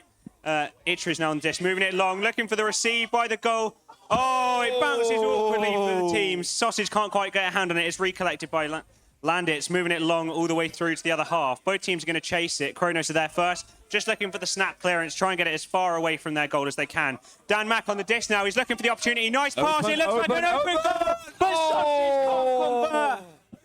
Too much. The pressure was too much, and it got away from them. They missed that free, but they're going to try and recover. No, it is instead going to be taken by Shriek there. Taking upfield. Long shot. They're going to try and get that one in for the quick attack, but recovered once again by the quick stacks there of Kronos. We're going to take that disc back upfield. Charging up. Recovered again by Goblin. Goblin taking it straight back where it came from. We got an attack coming here. We got a lineup going. They're passing along their teammates. They're looking good. Some nice control so far. They passed back for that reset, and now they're slowing down the game a little bit here to try and find that opening. And they're just moving it forwards here. HM on the disc, looking for the reset backwards now. Lovely pass to Django. Django moving it forwards. It might bounce in, but just going past. Another attack here coming in. Gooblin sends it in for the 2. That's the first time they've been ahead this match. Gooblin send them 6-4 up. Yeah, 6-4 up. Nice advantage so far. But we're seeing a very, very tight game here. I mean, it could go any way. I mean, we've seen it go both ways already, and we're only halfway in. Literally anything can happen. Kronos on the joust advantage. They played it fast once, slow once. We'll see what they do. Quick pass by Skag over to the left. Sausage moving it forwards. Another one, but just intercepted. The stack gets there too quickly. Moving it towards the backboard. Itris is close by to put the pressure on. They're going to keep moving it forwards. Landit's looking to play it a little bit slow. Make sure they get those passes in. Make sure everything's accurate. Shriek on the disc now. Sorry, HM that is. Moving it forwards. Looking for the long pass. Stack is looking to recollect. Head bounce on a block. It will be them there first. They're looking for the goal. They're looking to move it in. But done. Itris shutting down the attack and looking for the clear. Wow, that was beautiful little stun coming out there, but they take it straight back again. No, recovered. 10 outfield. 4-0. Still 2 points behind. They need to catch up here. Can they do it though? Pass across. Go for the attack. No, but sent away. Gooblin wants to stop this attack. They're swarming on the disc, but they're able to get that one cleared up to the middle. Pass back for a reset. They missed them. They missed the reset. This could be a good chance there. Can they get on time? They do. There's Kronos.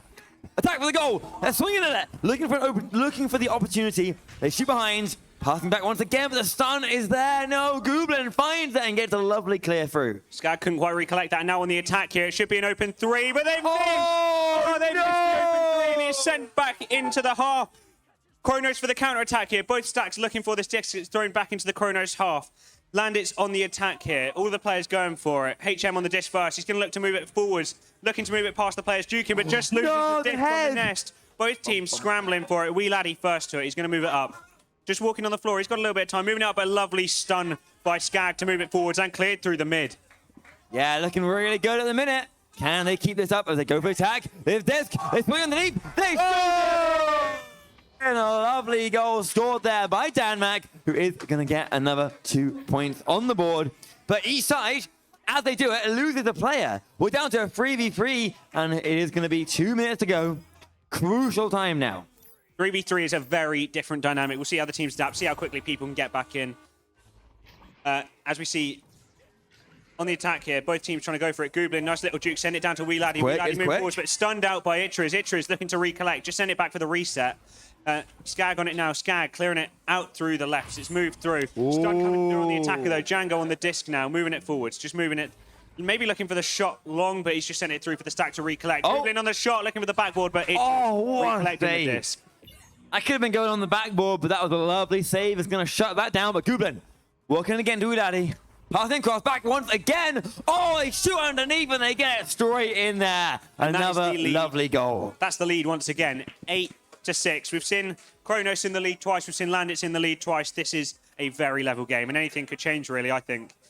Literally anything in the next minute and a half can happen. We see Kronos on the joust advantage again here. It's a 4v3 now. Sausage hasn't quite managed to get back in as they're coming out here.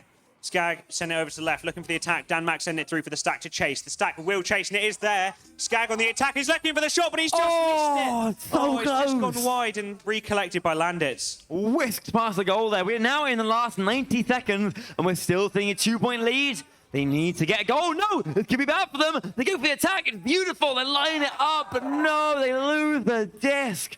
Unfortunately, it's me again, Freshie. Taking it on back up. Working it upfield.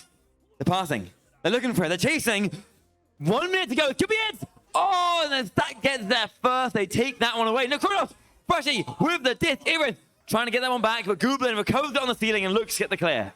Sausage is back in, back on level teams. As both teams looking to stack back towards the disc here. It's gone towards the goal. Danmax there.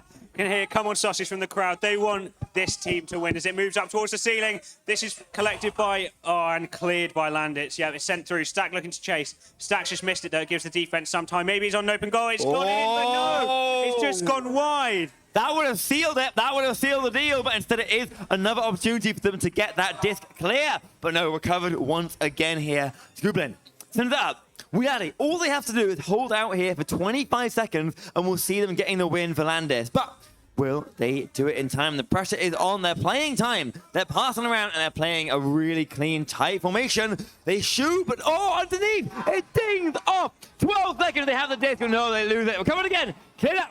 8 seconds. They can do it in time. They're really fast. 4, 5. They're attacking. They're pushing. They have to shoot right now. They shoot. This is past the goal there. That seals the end of the first round. Going to Landis. 8-6.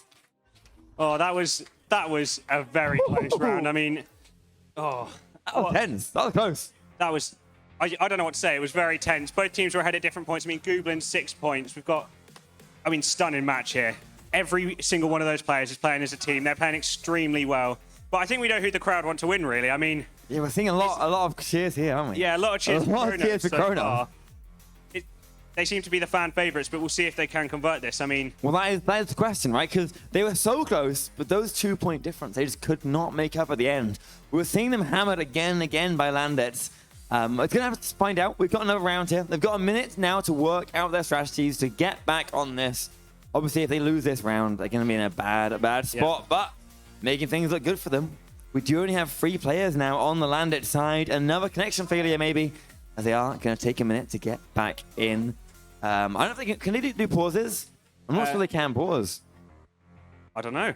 I don't know. I can't remember the rules. I think they're allowed to pause mids. You think? We'll allow it. Technical issue. They need a player back. See. Is it pause now? It's not pause now, though. No. Time is running down. They're going to go for it. 3-4. No pauses. No pauses. By the event organizer.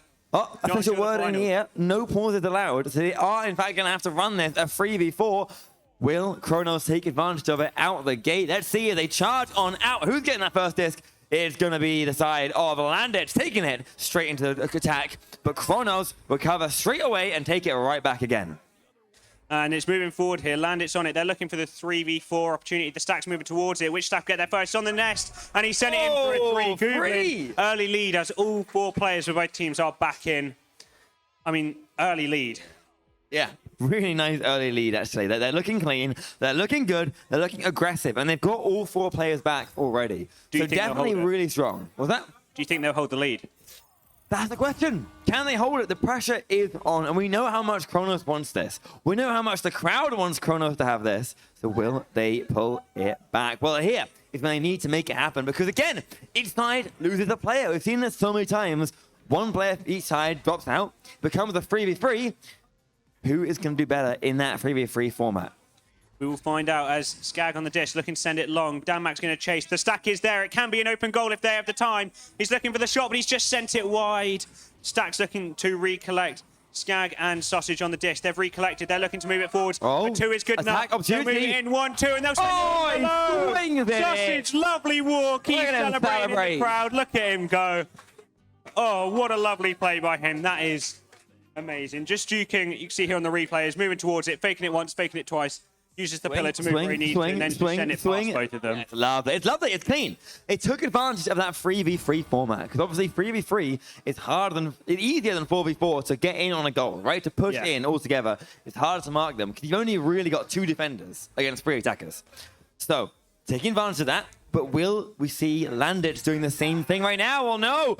No, they've gone down. We've got all 4 players back in once again. They're all pushing up for the attack. But will they get in time? Here they go. The Stack is there too quick. Weedaddy recovers the disc. 2 minutes down, 1 point up. Will they get this out? Weedaddy's going to wait time. Maybe wait for their teammates to come out. They are joining the arena right now. It said they are going to go for the clear, but no, the stun comes out instead. The Stack has this. The goal, it could be good. They're pushing up quick. They push down below. Oh, but it bounces out of their grip instead. Stolen away once again, but no, recovered once again by Weedaddy. They've got their hands on this and they're clearing it away. Both teams neck and neck as we look for Kronos, maybe looking for the attack, but intercepted by Landits. HM moving it forward, sending it high. Both teams stacking towards it. It's missed by both. And they look to recollect by the blue bubble. Difficult for Kronos if they lose it here. Sausage, lovely little snap to keep it going as he shields. Stack is on it. They could be through here. Danmark looking for the passing option. Send it high. And it could be an open goal for him to walk it into. Oh, he's mocking it. That's a big cheer for Skag there. Look at him. They're celebrating. You can see Danmark. He is enjoying his time. And 4-3. Not a stable lead, but it's a lead. They've switched that 1 point difference. Now they're on top. Can they hold it? They have to hold it or they are out this round. They need to make sure they stay on top. Right now, Django laying on the disc, passing up. Oh, but losing it right off the bat. They do recover with a quick slap, but now there's no one upfield to collect it. They're going to stack after it. And when they do, the stun comes out instead, and the disc is sent back where it came from. The pressure is really setting in here. You can see both teams missing it. It could be an open goal here, but he's just sent it. Oh! Chris, what a goal by him. The bounce. He did not hesitate. I thought it had gone wide for a second there. It did go wide. It did go wide. No, it was planned. I know that. Planned backboard shot. That's it. Shot. Yes, We'll call that. Straight off the 3 points there. Beautifully done. They're now 4 points up. This is a great spot to be in. So they're moving it forwards here. Django on the disc, looking for the long pass, sending it low. It's gone all the way through to Gooblin. Gooblin moving it forwards, but another stun by Sausage. Sausage moving it forward, sending it long as it's on the right-hand side of the arena. The stack to recollect. Could be another open goal. Oh, that could have been so good for them. They would have been 10 points up. They need to get rid of this disc to clear this pressure, but Kronos are there, just missing it.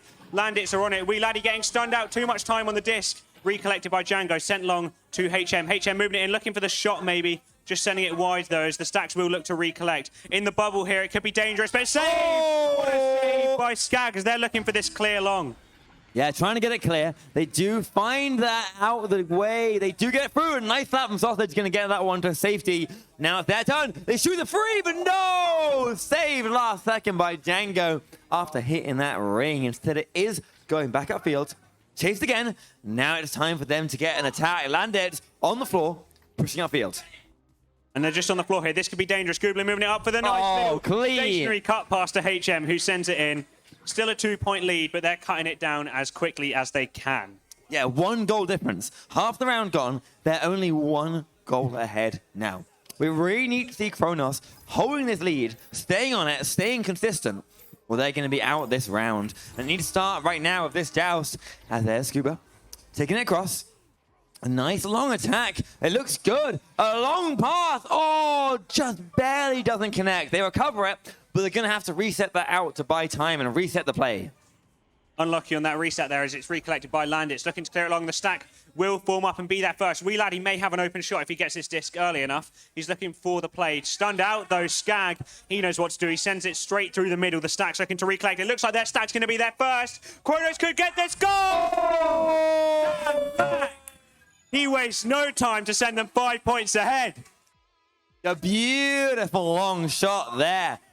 That was only 10 meters, but that was set up perfectly. Now that 5 point lead is going to be so good for them. Danmark now 7 points to his name. Looking really clean this game. Really putting on the pressure. As the others are going to now have to respond. Landis trying to get it out, but immediately shut down and taken back by Kronos. I've played against these players myself many times, and the chemistry from Kronos is always insane. Danmark on the disc. You can see it there, just losing it. They have their own call-outs every now and again as well, apparently. Skag, looking to send it in as it bounces just wide. Both teams looking to recollect, but it is going to be Landit. Gooblin sending it straight through the middle as it bounces around. Stack back from Kronos. Not much time, though, as Itris has to get rid. Sent through the middle again. Gooblin intercepting, looking for the pass, but it's just off of a Geo there as it's sent high into that trap. Danmark getting the headbutt. Itris recollecting, looking for the pass to Danmark. Danmark could be in with an open shot here, but it's just gone low and bouncing. Ooh. Both teams looking to get the stacks there. It will be Landits there first. They're sending it back over on the right. Wee Laddie looking to move it through. Send it through the middle, but it will be lost again. Sending it field now. Going for the attack. They're going to grab it. Who's first? It's going to be taken away there by Wee Laddie. Confidently with that stack. They're going to take their time, clear it away, and try and chase it, but no, they're stunned out, so instead the other stack has to get it, but instead it's going to be Scuba taking that one first, sending it straight back up to Danmark on the ceiling, but no, again we're seeing Landits recovering it faster every time. And every time they are certainly there. This is very tight here. Sausage getting the clear. The fans love it. The stack's there. This could be another open goal if they move it quick enough. They're walking it towards it. One-on-one. Oh, the backboard. No! Great defense. Danmark on the disc again. Stunned again. There is a brawl for this disc. Sausage comes out on top. He's walking it towards for the slam dunk. What a play by him. And I'm sure he's celebrating out there somewhere. Danmark's fixing his play, Matt. And we will continue 7 points ahead. This is a change of pace. Look at this. Faking it 1, faking it 2. Nice little duck and just in. Oh, beautiful. Yeah, 7 points up. They're looking really good. This is Kronos' round so far. They are playing much better than that first round. Look at that, they shut it down immediately. Landers can't even get it out of the QB. Instead, it is Kronos shutting it down every time and coming back for another attack. Landers need to start getting that QB past them, or they're going to be in a bad spot. But right now, there's another attack. Swing! And Sausage slams that one in for another 2 points. I think they are killing this round. 1 minute 30, 9 points ahead. I've seen it done before, but it is very difficult. I mean, they have their work cut out for them here. Landits really need to get a move on. A lot of three-pointers needed, and I think Kronos can shut that down, but we'll find out here as they're on the joust advantage. Django, they're playing a stack metal. Oh! We'll call it a self-pass. That wasn't a shot. He was just giving them some time to get back. He's moving it forwards, looking for his passing options. Look, it's Doug. Oh! And he sent it past the keeper, Dan Mack. Oh, my God. Oh, beautiful, beautiful play. They are 11 points up now. 11 points. That is incredibly strong lead. That is too much to come back from in this last minute. Instead, we need to see Landers using this minute to work out what is going wrong. How can they change this QB up? They've gone long, they've gone deep. They find the player there. All the way by Trench. Can they get the player into the goal, though? Well, it's 2v1 situation by this goal. Dodging around, buying time, go for the cut, but the stun comes out. Dan Mack reads it and steals that disc straight back again. It's now a 3v2 in the arena. 3v2? 3v2 is some interesting odds. We'll see if the stack can get here, though. All the players are moving. No one's stacking. Everyone's All the players watching. HM gets there first. Stressful, man, stressful. Moving towards it. HM moving it forwards. Just looking over it on the right. It's passed quickly. Gublin moving it forwards, looking for the shot, maybe looking for the boot, but it's just gone wide. It comes down, and that'll be the end of the round. 16-5 as we go to a round 3 here, I believe. Yeah, we're going to round 3. We need those players to get back in nice and quick because obviously no pauses means they got to be on it so fast. Instead, they're going to talk right here, IRL. But this is where it counts. This is their final round. Yeah, it is a double elimination tournament, but still, this means a lot. I mean, see the stats here. The players on Kronos, it was Dan Mack early, but now Sausage is overtaken in points. It's coming very level here. Yeah, players here all talking to each other on the mat. They need to talk tactics. They're not in the game yet, so they're going to need to talk tactics in real life to work out what they're doing here. Work out what they're going to switch up in that meantime. Now, there's been a lot of cheers for the teams here. I think Kronos are a fan favourite so far. Dan Mack saying yes, he believes it. Yes, sir, yes, sir. A cheer for Landits. A cheer for Kronos. There we go. They know who they want to win this. But doesn't mean it's over. Landits can push past that. They might still win this. I mean, you're right. They played really well first round. They played mean second round, and they couldn't get it back. But time is running out here on the clock. I don't believe we're paused. No, we're not. There's still only 5 players in the arena. It's a 3v2. That is rough. They need to get everyone back in. There's 3v3 now. They're getting in quick, but they're getting in last minute. Unfortunately, as the time ticks down, each team is still missing a player. And they're getting back in now, but who's going to take first QB? It is going to be the side of Kronos. Kronos in a 4v3, a man down as the last player comes back. Oh, 4v4 again as they're on the attack here.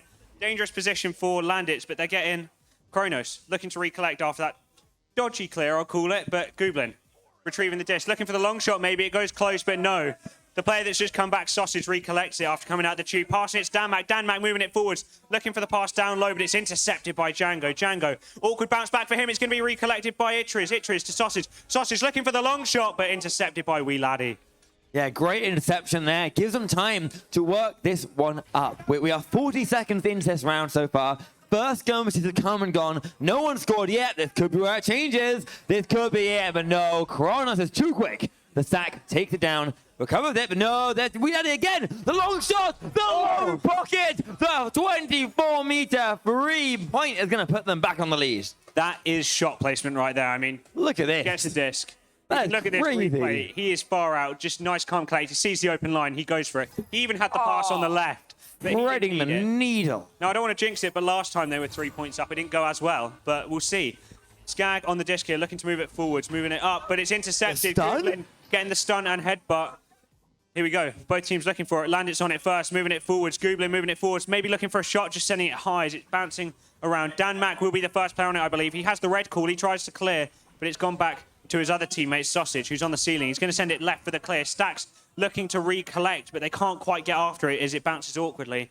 It's just lost in their half. Wee Laddie on it, moving it forwards. Jumping once, sending it up to Shriek. Sorry, HM. HM sending it down right. Gooblin on the disc now. Moving it forwards, looking for the pass up, but the stun.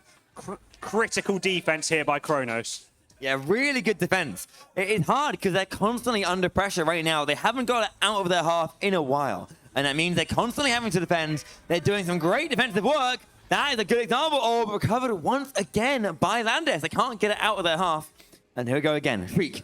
Dodging, weaving, shooting, but shooting low, unfortunately. And as it's HM, you're right. Yep, HM. Itriz is moving it forward here. He has the disc in his own half. He's looking for the passing options. Don't want to play it too quickly, but it hits the Geo and comes back. We'll call it a pass to Skag though, as he sends it all the way through for the Stacks to recollect. Stacks forming up as both teams are looking for it. Shriek stun. Ooh. Sausage recollecting disc, getting the slap. Danmac on the shot! Oh! Nailed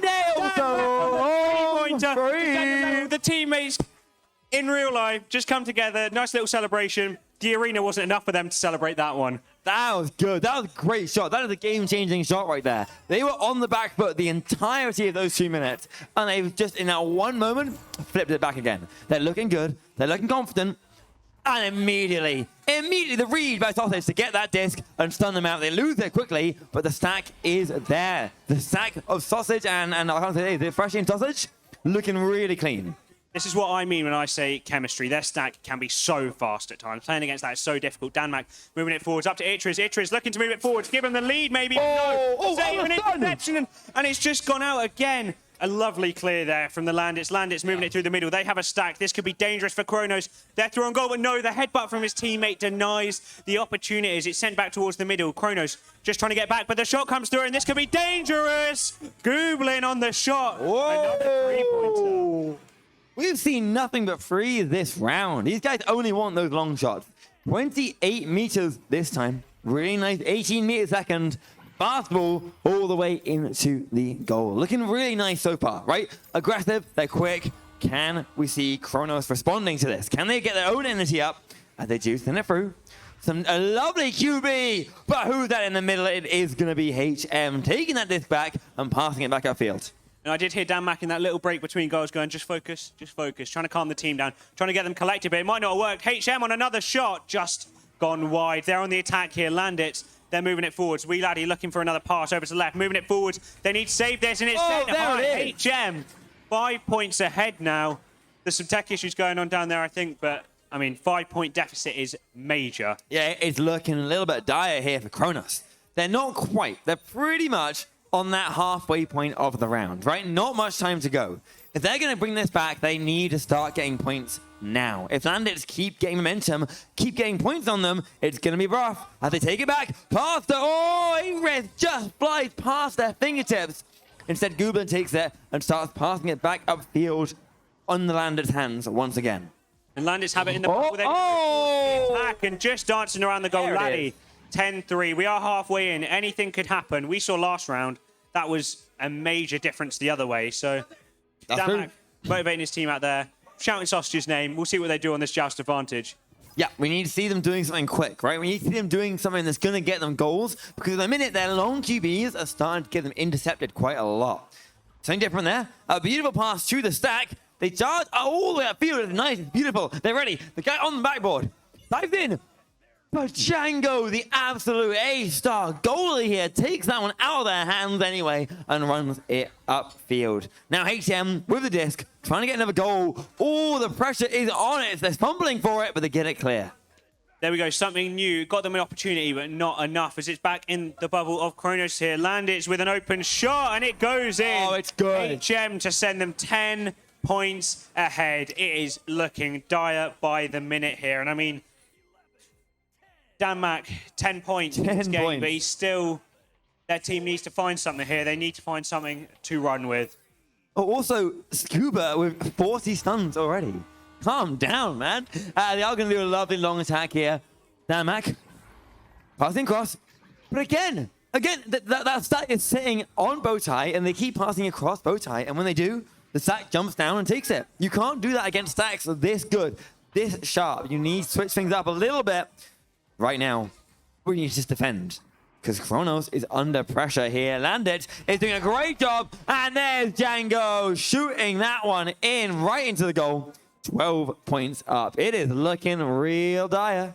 Something needs to change right now if they're going to get this comeback here. 3 minutes remain, 12-point deficit. And I mean, Landits don't look to be slowing down, to be honest with you, but we'll see what they do on the joust advantage here. Kronos, they're moving it forwards here. They're playing the low strategy. They do Skag to Danmak. Danmak up high Sausage, but just not able to receive it. The stack will get there first, just about stunned out though. Gublin once again on the defense, getting that disc back, looking to move it out towards the left. Cleared for the stacks to recollect. The stack will get there first. They might have an open shot here. Laddie walking it forwards. Not quite open. He's looking for the passing option down right, but missed. The defense needs to clear up here. Itriz moving it forwards through the center, looking for the stack to recollect. A lot of clear and boost in this round now. A lot different to what we saw before, I think. There was a lot more passing going on last time, and it's recollected by Laddie once again. Yeah, they're trying to play longer, trying to play a bit faster, but it's not quite working out for them at the minute. There's Gublin with the disc. Under pressure? Not really. They've still got kind of a lot of time here. They're trying to get on them. They're trying to press the disc out of their hands, but we're really seeing them playing time. Passing around, they mess up, recovered anyway, and sent upfield. Landits don't need to be aggressive. They just need to play it safe, and that's what they're doing now. But here it comes. Here's the shot, the goal, but there's the shield in the way. You can't get a pass. But behind, no! Oh. They missed the two-pointer from behind under the pressure. Again, another attack. Danmak, and Danmak nailed it, and he hits the free. That 8-meter sweet zone. That's when they need it. The fans still in this. 9 points needed. 2 minutes remaining. A chance come out. We love you, Danmak. We do. Oh, joust advantage here to the Landits. They need to move it forwards here. Moving out up top. Django on the disc. Send it left. Looking for the interception. The stack's there, but the shot could be open. I believe it's just a bit high. There we go. Skag on the disc. Looking to move it forward. Sending it down low for the stack to chase after, but it's just bounced back into his own half. Not quite managing to get it clear. It's still lost. Getting a slap through Itriz. Looking to send it over to the left. Danmak looking to move it low for the stack to chase. They've called it. They're there for it, but no. The bounce denies it, and it's recollected by the Landits. The thing is, Woodsy, they can pull it back, right? If they were nailed it right now, if they get only freeze and they get really fast, they can still get there. Is time, but there isn't much. They really is. It pretty much, in fact, it's about time up now. In fact, yeah, they you need about a minute mark to get those frees happening. If they're not doing it by then, unfortunately, it looks a little bit too late. And this will be too late, definitely, if they get scored on. They don't this time. But Weedad is walking up, trying to get one last goal to seal the deal here. Gublin up above, missing their teammate. They're recovered again by Freshie. Especially, it's actually Itriz, isn't it? Itriz trying to get clear. They want to get a last goal. Kronos, but the Kronos lose it there to Django. And the Landits looking to recollect here, and I mean, it's over. They're looking for the three-pointer here. This might be a good shot, but no. They're looking for the goal to end the game. Even if they can't win, they still want to push forwards. That's what this team does. And there we go. Just sending another one past them. Yeah, just past the opponent there. It's great. It's a good goal. They played nicely. They got it there together. But that 7-point difference is just too much to beat. Instead, after winning the first one, lose the second, but coming back in the third one, the Landits are going to take this game away 15-8. They denied the fans what they wanted, and that will send the Bandits through to play Ivy in the next round. So Bandits versus Ivy will be game 3, and then that puts Kronos into the losers bracket. Game 2 next, Scuffed versus our mixed winners. Oh yeah, that's a hype one. Scuffed versus mixed, yeah, right after this.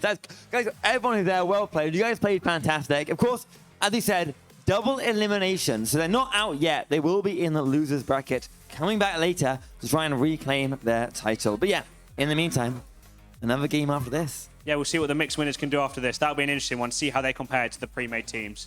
Yeah, I've heard a lot of teams worried about them, especially, I mean, looking really, really good. How well they worked together earlier. Their quest skills, and of course, Howler being great. So yeah, definitely one to watch. We'll see you in a minute.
How's it going on the balcony?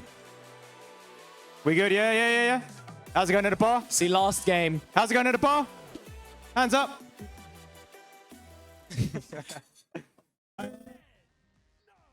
Hey. Biggest applause so far. All right, ladies and gentlemen, let's get into this. This is the mixed team going up against Scuffed. It's going to be a real trial for the mixed team. The Wood Ducks are the ones that got through. It's West now on the disc. Sends it down low to Howler and picked up by Baguette. And that changes the hands already.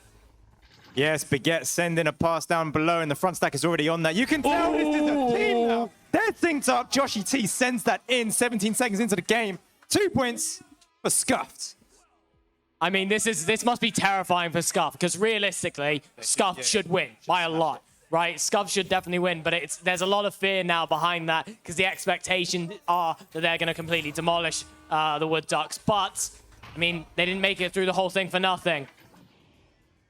However, how awesome would it be if we see a bit of a lead here from the Wood Ducks? Although saying that. Joshy T again. Again. Sinking that in, 10 seconds in there. They're already 4 points up. Are we even a minute in? We're a minute in. No, we're not. Oh, jeez, Joshy with the smile. He's happy with that one. That's going in the highlight reel. I'm hoping the fact that they've got some experience now is going to be to their advantage. They're coming out now, the mixed team. Yeah. Unfortunately, caught in the tube a little bit there. Did they get to this first? They do. Hasko finding a pass over on the right. So, it's sent through as a ghost pass. It was picked up, but now the defense is on top of it. Baguette holds that solid, clearing it. He doesn't miss these. He doesn't miss these.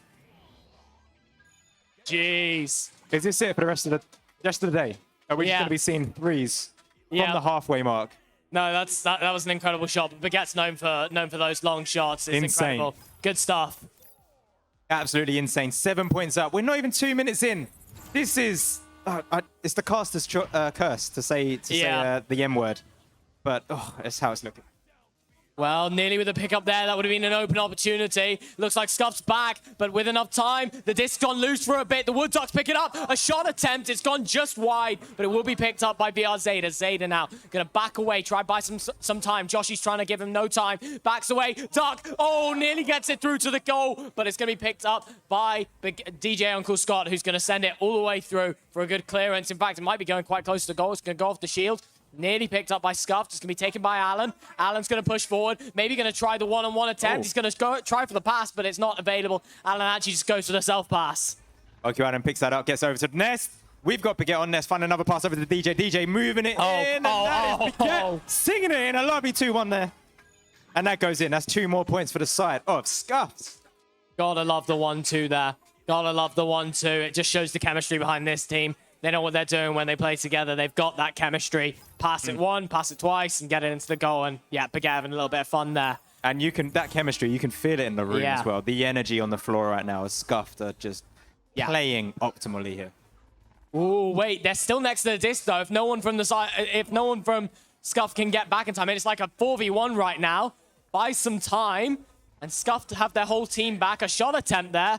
Maybe an interesting decision, but DJ Uncle Scott slaps it away. It's going to bounce off the rim of the tunnel there, going up into a bit of an awkward area. Picked up for the time being by DJ Uncle Scott. It's a steal now from VR Zeta. Zeta's going to look to push forward, try and put some points on his board for his team. Pushes it up. It's going high. A lot of pressure. Not much that he can do. Tries to go for the break check. Sends it back to West. West over to the pillar. Backs away to Shields. Pushes forward, but it's stopped in the bubble. Strong defense there from Scuffs. They come through. Their front stack is looking to... Oh, there's a shot. And it's just stopped in the backline there. Zyda picks that up, settling down on Nest, trying to build some kind of play. Sends over to left. They are stacked up. Ooh. It was intercepted, but they picked it back up, clearing it very far through to the Scuff side. Scuff defense is now clearing it back.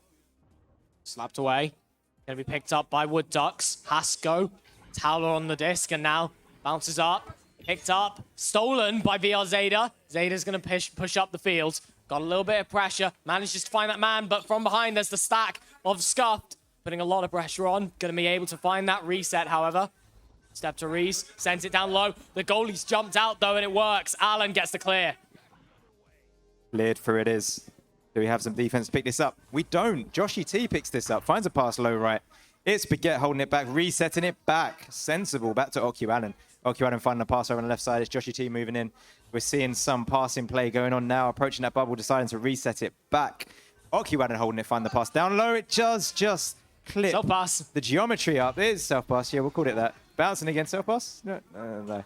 Picked up. Yeah, defense is on it now. West looking to clear that over to the left side.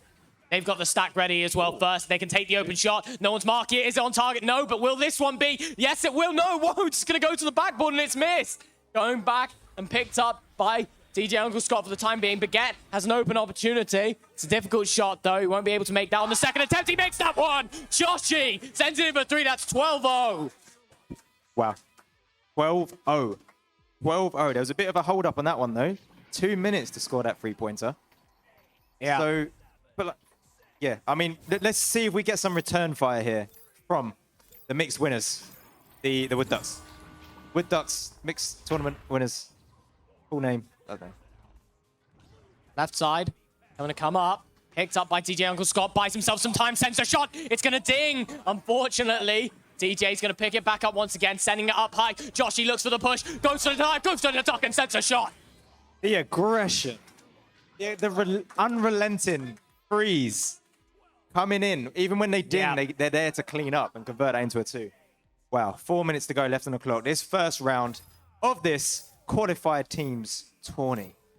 I mean, it must be really brutal because you go through that entire single elimination game. I mean, the Wood Ducks, undefeated team, and then they go up against a professional team, and you see what happens immediately. It's much more difficult. There's a lot more structure involved in the game. You got to rechange how everything you do, a reset, and they're going to really build this offense. A bit of juking, sending it up to shoulder, pushes forward, looks for the cut, but it's too many passes, and it's going to cost them. And now going to be picked up by West. West takes his time. Not got too much pressure on him, but the pressure comes in. The goal's available. The shot's open, but the shot is going to go a little bit to the side. Allen picks it up for the time being. Going to be taken, slapped away, but not slapped too far as Joshi picks it up. Looks for the other shoulder, but there's no one there to receive, and it's going to be taken by Zeta. Taken by Zeta on the back line there. Cleared over to the left side. They almost had a stack ready. It looks like they are a bit split up. They follow through. They pick it up. They're looking at a shot in the open goal, but all 4 players are back in time. By the time it gets back to the bubble, the defense of Scuffed are now setting up. Pass over to the low right with Joshi. Up to the left high, DJ Uncle Scott. Inverted. Moving over to the left tunnel. Looking for the long shot. Oh, looking for the reverse, whatever that's called. Under poop magic happen. Hasco picks this up on the back line. Looking to clear this up. Oh, good stun. Wait, I think the player actually just lost the disc on the block there, but Baguette's going to take it. Send it back, and yeah, they just have this reset available, and now they can play the time. They know what they're doing. They've done this 110 times before. Baguette's open on that left-hand side. If they look for him, they're going to send it up to Allen. Now Allen has a better angle on Baguette. Sends it to Baguette. Baguette's got a little bit of pressure on him. Sends it down low. The cut's available. They send the cut, and Baguette round the back. Easy peasy. That's 16-0. Baguette round the back. Sending that in. 2 more points. It's 16-0. You were saying earlier about the wake-up call of coming across like a proper team like this.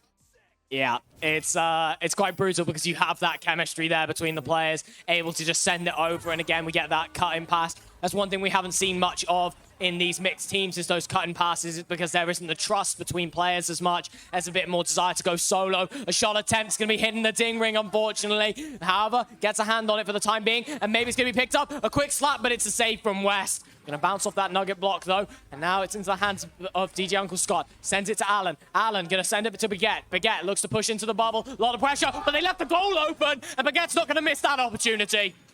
Baguette collecting another 2 points there. So he's tied with Joshi in terms of points. They both have 9 points on the board. But Baguette has 3 assists in this game. Wow. Yeah. That's that little striking pair that we have. They're really good. And once again, they're going to have to go up against a proper team's counter joust. They just go for the clear top mid. Their stack is a little bit faster, but the other stack is back. A quick save, though, from Allen, just to keep them on track for that Mercy win. 1 minute left. Definitely possible. Goals available. However, the stack is back in time. However, they will know he won't get stunned out as Joshi's actually the one stunned out. A missed clear, however, but they have the stack to recollect it. It's VR Zeta who looks for that left-hand tunnel clear. Not going to be successful. Picked up by Baguette in the mid zone. Baguette and Allen are going to keep this stack. Maybe they're looking for a dribble play. They're going to split it up. Look for that pass up to Joshi T. Not able to make it. Going to bounce off the block. Joshi does recollect eventually. He sends it up high. Definitely an opportunity to juke it in. Send the shot. And it's done. That's done. That's what we expect. There we go. Done it. Mercy, round 1. Scuff did what they needed to do there. That is, wow. I mean, there is still another second round. Don't celebrate too early, boys. I see the Don't hugs jinx it. coming out and all the celebrations. Don't get too happy. You still got a couple more rounds, maybe. You can't have it yet, Alan. This is expected, mate. Let's give them their moment a little bit there. So they are on the mats now, showing us who Scuffed are. Look at these jerseys. Play Have a space look at abuse. these. Play space abuse. Go. Get back. Get back. Get back. Yeah, no, I mean, as I said, this is kind of to be expected. I don't want to take anything away from the Wood Ducks, but this is an actual team, and it's a good one at that. Scuff, they've been around for a really long time. Some of these players have been playing on teams for seasons now, multiple seasons. And when you go up against a team that's a mix, it should be a complete blowout, and that was. But it's not over just yet, so not celebrations too early. What I'm expecting is a similar thing to happen again. We've said it many times already, but I'll say it one more time. These are seasoned players. You can feel it, the chemistry together, how they've come in and just collected that Mercy in this first round. Are they going to repeat it? Are they going to do it again in the second round? Hopefully. Are they going to do it? I'm hearing no chance. No chance. Well, the winner of this, unfortunately, has to go and play Koi next. So it'll be a brutal one. That's not an easy team to go up against. So even if Scuff get through, going up against Koi won't be too easy. But we're into the second round here. And let's see, last time the mixed team got the disc, and this time it will be the side of Scuff. The disc still going a bit loose. Picked up now by Baguette. Baguette finds the low down pass. The shot comes through. It's a good save, though. Just stopping on the back line there. It's going to be picked up by West. West's going to juke around for a bit, buy his team some time to reset their position. There's the pass back to goal. They have the stack. They're going to go for the dribble play. Sending to that left tunnel. The secondary stack's going to be there to pick it up. Sends the shot. Going to be picked up by Baguette. Baguette going to push forward. Look for a clear. Goes all the way through. They're looking to recollect their stacks. They do have a stack available. There's no stack from the side of the mixed team. And the shot goes a little bit high. The players were back to receive it, though, maybe. And now picked up on Ness. A lot of pressure. Looks to duke it in. And somehow that disc finds the goal. Here we go. 2 points by Scuffed. Second round.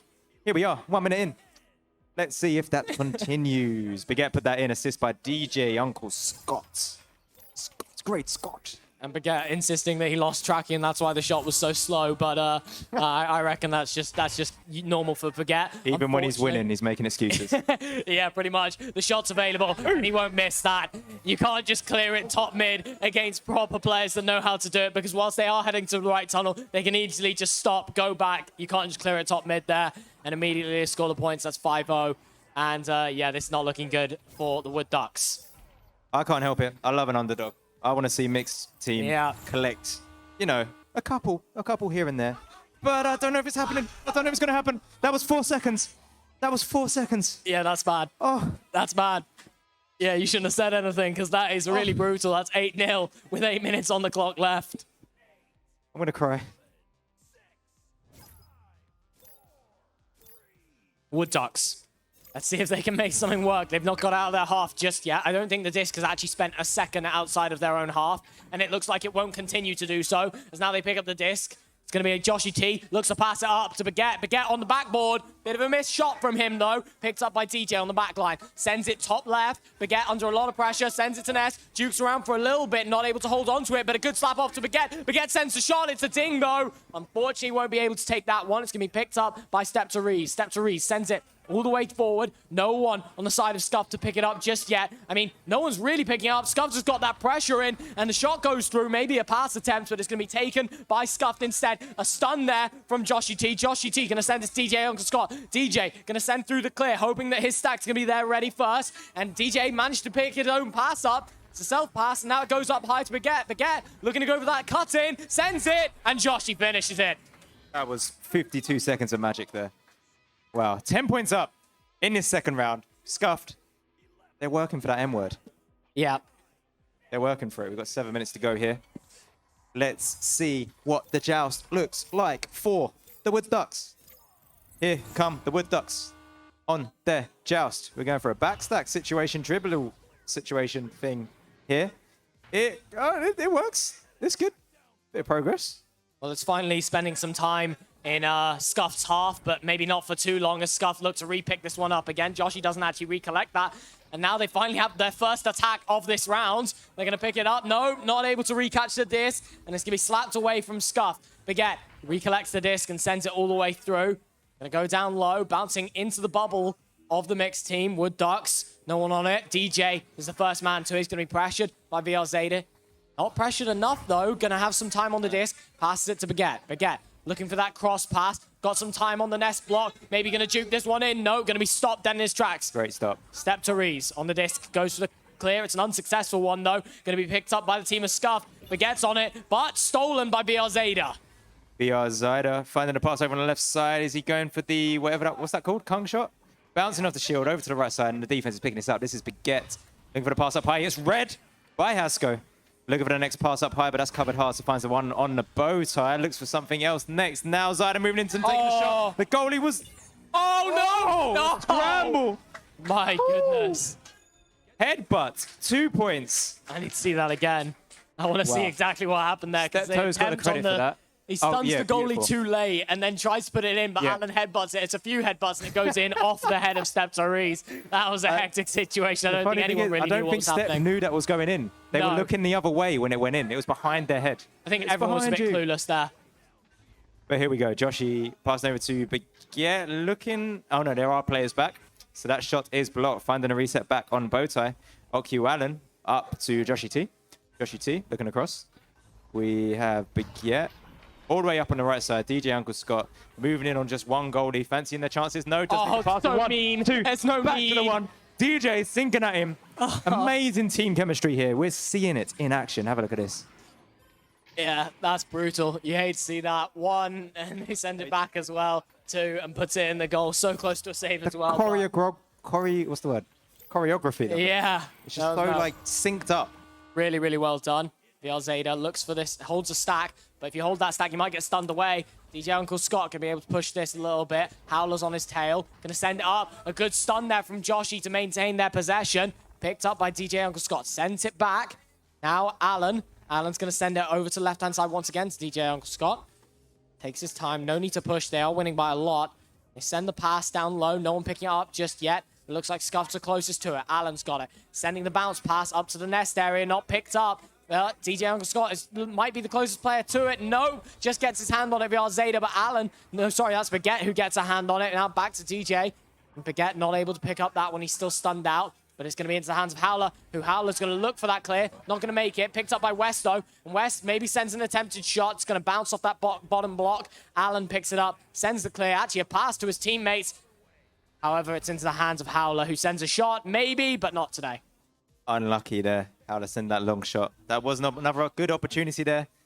But now, Scuffed cleaning up, sending that clear all the way through. It is a Scuffed hand that's on that. It's Okyu Allen holding this, find the pass up on shield. And then that is just throwing it a little bit too high there, bouncing off. And a defense on the side of the mixed team, the Wood Ducks, are picking this up, looking for some kind of clear down the middle. We have a Leecher. We have a Leecher coming through, and they kind of capitalize on the situation. They just build for themselves. There's two of them in the bubble. Can they make? No. It's cleared out, and it looks like the defense have Scuffed. Oh, no, ignore me. Oh, Zyda's picking this up. Looking for the next pass. Finds the pass up top, but the goalie wasn't stunned out, and they defend that well, but they're coming in again. Hasko moving in. Duck one. Hit by another. And the defensives Baguette looking for the long clear. Clear all the way through. Unfortunately, the Wood Ducks don't pick that up, but they do eventually. Zeta gets stunned out, though. Another stun coming through, and somehow Scuffed have come away with the disc. An attempt maybe at a shot there. Not going to make it all the way through. Bounce off the shoulder block. And it looks like Scuffed are actually going to be the ones to get to it. Baguette gets a hand on it. Not able to get that through, though. Loses possession for the time being. And it will be picked up by the Wood Ducks, who now look to get it clear through. Goes through that right-hand tunnel. Going to bounce all the way through. No one picks it up just yet, but the Wood Ducks are the closest to it. And in fact, the player from the back will recollect that. Now bottom down. Going to look to maybe go for this cross pass or sends it to the backboard. The player's not ready for it. I think they went for the stun on the goalie. The shot goes through and it's an inside ding that won't make it. 2 minutes left, and with 10 points down, it's looking unlikely, but they will try and get some more points. Howler sends the right-hand side, looks to push in, goes up top. Shoulder, now an opportunity for West. West sends the shield, but it's not going to work out as Baguette takes the disc instead. Yeah, unlucky on the shield there. They are making opportunities. They are making things happen. They just can't. They just need to finish these opportunities when they come around. Here might be another one here as Zyda on the bow tie, contested with someone right in their face. Gets the pass over to Hasko. Hasko looking for the backs out. No immediate pressure, so can juke a little bit. They're on the bubble. They find the pass cut in. The cut is read very quickly there by the defense. And there's a scramble for the dish trying to get this out. Okyu Allen does get the slap, and it does go to the center. Picked up by the Wood Ducks. VL Zeta on the disc. Looking for the pass on the right-hand side. Makes it. Howler looks for the bounce pass, but it will be intercepted by Joshi. Joshi gets the clear all the way through that right-hand tunnel, and Scuffed trying to get a stack together for it. They have the stack, but unfortunately not quick enough. They might have been stunned out there.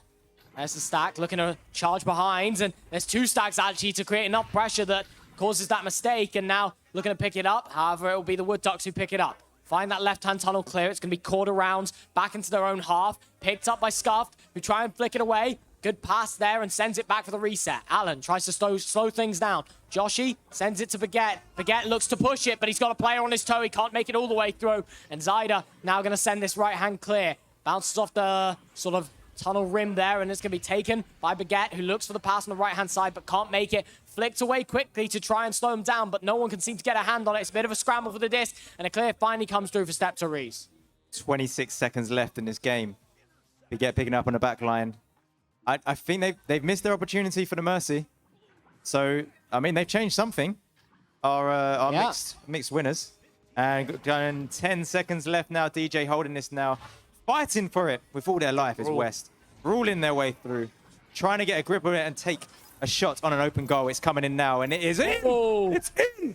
Steptoes sends that in 28 meters out, 70 meters per second. The game's over, but wow, what a way to finish. What a way to go out. Come on. Round of applause. Amazing. Yeah, I mean, good stuff. It was a closer game than the first round, much closer than the first round. But yeah, this is what we expected. We expected Scuffed to come in and win this one. Scuffed will therefore go up against the side of...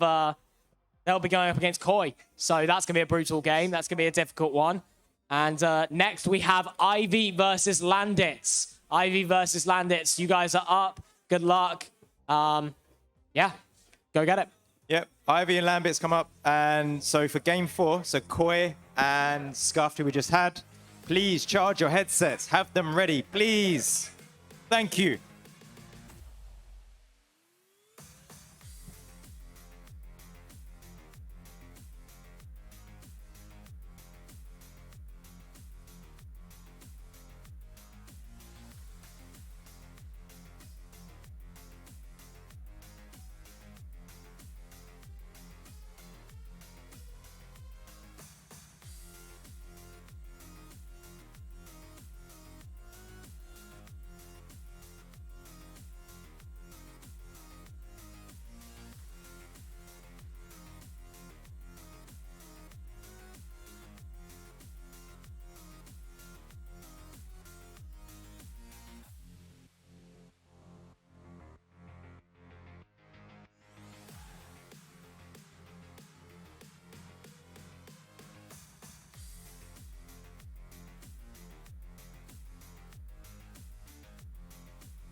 Up until 2017, for a decade, maybe longer, my presence online was fleeting.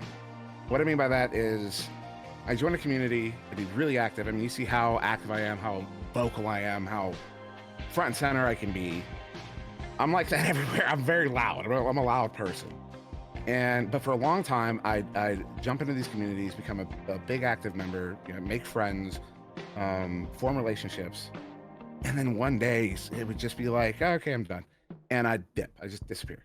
On a personal level, it was very, unfulfilling ultimately. And Echo Arena was the first time I actually made a much deeper commitment to a group of people where I had a drive to be a part of it. And I mean, that was from the very beginning. I remember back in 2017, being on a break, talking to my boss and it very specifically saying, I feel like I've discovered something.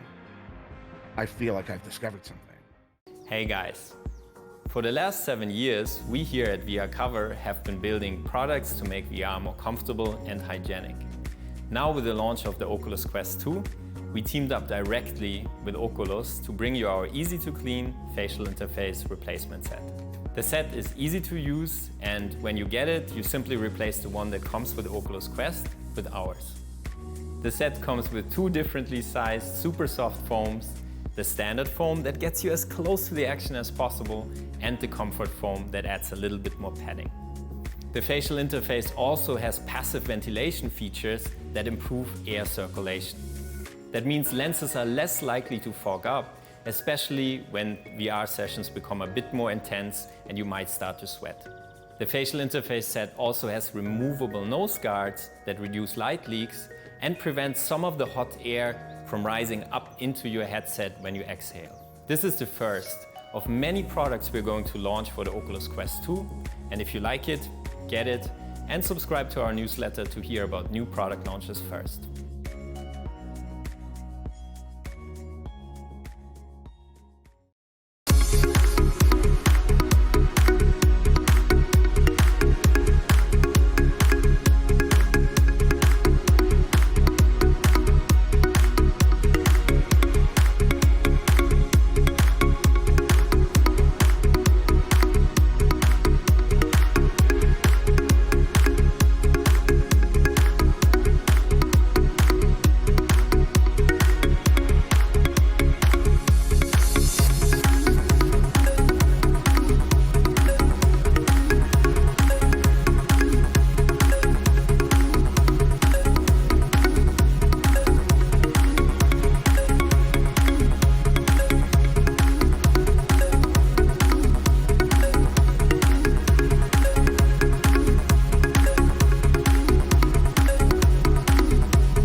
success going into, I think, five LANs in a row, I want to say, that we won.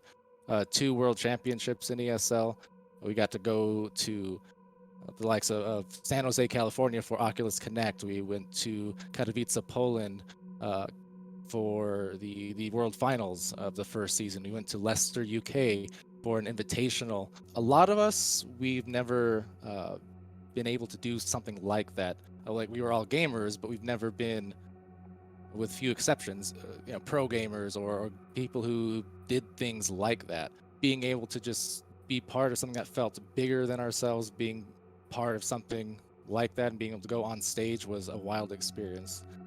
Like, there's a lot of nerves involved, but at the same time, because VR being what it is, it was one of those cases where the heart would be pumping getting on stage and you'd be all amped and excited, but then you put on the headset and then kind of everything melts away. After the first few minutes, you sort of forget where you are exactly, and you just kind of get back into that moment and into the game, because that's all it's encompassing your senses, your eyes and your ears and everything. You're in VR.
We good? Seek. Yeah, cool.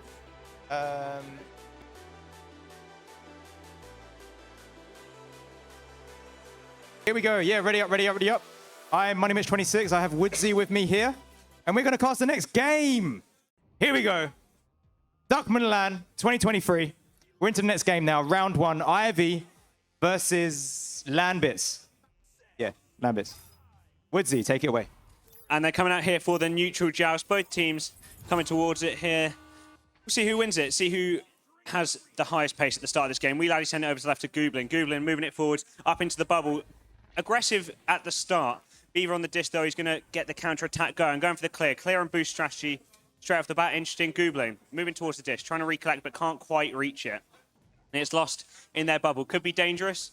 They've recollected. Django moving it forwards. Just setting up a nice passing triangle, as we can see there. Moving Gooblin over to HM. HM back to Django. Django going to keep moving it up. They're playing the possession game at the moment. Gooblin moving it forwards through the center to Weelady. Weelady looking for his next option. Send it back for the reset to Django. Django just going to hold it. He's got a little bit of time. Send it up on the left. High, lost in the trap. JBL looking for it, but HM is the first one on it. Maybe looking for that shot as he sends it long towards the bubble of Ivy, but just lost. The stack will get there, and he's looking for the shot, and he hits it, the three-pointer. Gooblin to send his team ahead in the first minute. Three-pointer out the bat. Here we are, Landbits doing some damage early on here. 52 seconds to score that. 18 meter per second speed on that rocket up into the goal there. Let's see how Ivy respond to this, coming out with their joust now, picking it up. We have Sebi. Find the pass over on the right side. Beaver picking this up. Inverted. Moving backwards. Playing inverted, as he's known to do. Passed over to the right side. It is just picked up by Dark. Does drop it. Oh, that was smooth. That was smooth. Over to your boy Sam. Look for the pass on the right side. Sebi moving in now. Duke. A duck. A swing. A beat in the goalie. Right in there. 2-point response from the side of Ivy. Still a 1-point deficit for Ivy, but they're quickly closing the gap. Another minute, another goal. Joust advantage to the Landits. We'll see what they do with this, see how they play it. First joust advantage against this team. We'll see if it changes from what they played before in the previous bracket, because they've already beaten one team today. They've got a little bit more practice, a little more, I guess, warm-up. HM on the dish, just sending it back. Django moving it forwards through the center, looking for the faster play. Sebi 4K Incepting, sending it down low, looking for the stack to chase after it. Both teams looking for it. Ivy will be there. Dangerous position. Dark's there to shoot, sending their team 1 point ahead. There we go. Yeah, 1 point ahead now. So Ivy taking the lead here. Yeah, okay, cool. So over 7 minutes to go. It can go either way. I'm liking this back and forth here. These returns. And we're coming out now with the joust from Landits. Django, pass over to the right tunnel, receive very well. Weelady looking for the pass down low. We have Gooblin. The goal is now covered, so they're looking for the next play. There is no one immediately in their face. It goes through, but it's not collected. It's not looking good. Ivy looking to capitalize on it, but they're not there quick enough. Back to Streak. Over to Weelady. Weelady looking for the next pass. Someone above him gets it down to Shriek. Shriek finding a reset. Back with Gooblin. Gooblin sending it low for the attack, but just bouncing off the Geo, sending it back towards his own teammate. Luckily, Django on the disc once again. Sending it over to the right. Dangerous position, but lovely jump from the keeper there. Sebi trying to clear. Django back on the disc, going for the long shot. HM picks it up to send them 1 point ahead. Very close game, tight margins here all around, but that sends the Landits back ahead. Back ahead they are, 1 point up. We've got over 6 minutes in this game now, this first round. And both teams looking to be victorious here. Coming out now, Ivy, who've got Sebi as QB, holding this, moving up. No immediate pressure as that front stack is being hesitant. Passed over to your boy Sam. Your boy Sam floating high and beaten to it by Shriek. Shriek looking for the shot. It bouncing over to the left side. Are they there to collect it? The defense is there first. Sebi gets a hold in it. Bounce. Trying to get a bounce up, but it doesn't work out. Weelady reads that and sends it down. 3 points for the side of Landits. Now 4 points up. 7 meter three-pointer. Lovely accuracy, lovely shot. And he was just in the right position there, as we can see on the replay. Just managed to pick it up, send it in over the shoulder and slot it. There was no keeper. Nice, easy shot. As that puts Ivy back on the joust advantage here, coming out. Sebi 4K will be on the disc first. Going to hold it. He's got plenty of time, waiting for the stack to pressure him, drawing out the defense, opening up those options. They've got a man long in the bubble, as we can see on the map, and Beaver's going to look to see that pass. Send it long all the way down to his teammate Dark. Dark looking to move it towards the bubble. Looking for JBLB on the floor, but just a missed pass. It's sent too far behind him. Looks like Ivy will just recollect this, but no, Landits get the interception. Shriek on the disc now. Sorry, HM looking to send it long. Back on Goblin's hands, send it through the middle, looking for the stacks to recollect it. Both teams racing for it, but it will be Ivy just getting there first after a missed stack. Beaver on the disc, send it through the center towards Dark. Dark, nice ender there from him, dropping the disc and shielding. Beaver moving it up even further, looking for his option, sending it high. Open goal is the call. JBLB moving it in against Django. That's a 2-point deficit, bringing it closer again. Closer again. Not all the way, but closer again. I believe that's 5 minutes left on the clock. Have a look at that. Go on. One fake, one send. Straight in there. Okay. Coming out now with their joust. We have Landits picking it up. We got Django. Django find the pass on the left side. It is received by Shriek. Finds the pass down low. Bouncing, goes to the second man. It's all good. Wee Laddie picking this up, backing up, looking for the pass back. I hear back out, back out, back out on the comms on the floor. And it's received well. Django picks this up over to the left side. Shriek, looking for the next pass. One person in front of them does juke them. Gets over to the pillar. One more pass, not connected. And the defense are looking to clear this out now. One pass too many as it's back on the attack for Ivy. No, intercepted by Goblin, looking to kill that early. Sending it up high to HM. HM moving it forwards, just dodging the stun. And Wee Laddie now on the disc. Lovely receive from him, moving it around. He's biding his time. He's waiting for the pressure to come to him. Sending right over to Goblin. Goblin going to move it forwards. High left for HM. HM going to keep walking it forwards, moving it around the shoulder for the pass and into the slam dunk. Goblin receiving the disc right by the goal, and there's no way to save that. 4-point lead now for the side of Landits. Goblin sinking that in, assist by Shriek. Right in there, slam dunk. Over 3 minutes to go now in this first round. Coming out of the tube now. Sebi picking this up as he does. Off and beaten to it. Shriek does miss the open goal though, unfortunately. Doesn't immediately capitalize on that advantage. Getting it back. So Beaver now pushing forward. Inverted as he does. No immediate pressure. Head on a swivel as always. Look at this. Look at this. He's aware of his surroundings, but does he see Shriek? Yes, he does. He spins around. Finds the pass over on double diamond. Sebi looking for the pass down low. Your boy Sam looking for the next pass on the floor. No one immediately in front of him, but he still presses forward. If you give him some space, he'll use it. Pass up to Shield, and it just goes a little bit high, but it's picked up again. Beaver holding this. Let's call it a pass. It's a bounce pass. Beaver using the space around him, moving in and finding the dunk. Dark sends that in top pocket. Boom. 2 more points for the side of Ivy. Make sure they don't miss the goal there. Just getting in for the slam dunk, passing it to his teammate up top. Dark shakes the defender, gets on the top of the goal, and then just manages to slot it in after receiving that lovely pass from Beaver there. Sending Landits back on the joust advantage. Still got the points lead, though, as they move into this. Django going to get the disc. Playing it quick despite their advantage. Wee Laddie moving it forwards. Holding the disc now. Slowing it down a little bit. Waiting for the pressure. It's over on the left. Send it towards the goal. Googling for the shot, but it's intercepted. Lovely save from Sebi. 4K there. Left's the call. They're moving it forwards. Trying to get through, but the back stack will be there to recollect. Wee Laddie just losing the disc after a stun. Shriek now on the disc. HM looking to move it forwards. Just straight through that tunnel there, looking to clear it out. Both teams looking to recollect, but Sebi gets there first. Maybe looking for a boop shot or just a pass as it's lost once again. Django recollecting the disc. Landits looking to move it forward. Stacks need to get there, but Ivy will be first to the disc. Can't quite get there though. Landits looking for it. Lovely ender from JB just to send it through that tunnel. Then through the tunnel it is. Through to Dark, looking for that long shot. It does bounce a little bit wide on the wall, though. Not fully in their favor. But Beaver's here to clean up. He picks it up. He finds the reset back. It's received by Sebi. Sebi finding the pass up high. It bounces off, and the defense collects on that little fumble there. Looking to play it forward. And there's a scramble in the middle here. Who's going to come out victorious? It's Sebi. Sebi looking for the bounce clear, and it works. Nice. Beaver picks this up.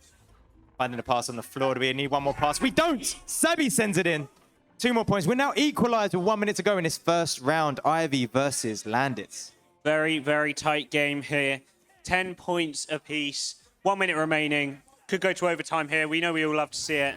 But we'll see what both teams have to do here. Landits back on this joust advantage. See if they keep playing it quick as they were. Here we go. Yep, they're keeping a stack at the back. As you can see on the camera there. HM looking to move it forwards to that stack. Dangerous offense here. Django moving it in. You can hear the calls in the arena. Moving it backwards. Looks like they're going to hold it for a second. Send it back to the reset. Laddie calming down the match. As long as they're on the offense, they have the upper hand here. Wee Laddie moving it backwards, opening up those gaps. There we go. There's one. Django moving it in. Pass to HM. HM looking to send in the slam dunk. 2 points ahead again. 30 seconds remain. Critical time to score a goal there. 2 points for the side of Landits. Now, with about 20 seconds, 21 seconds to play with here.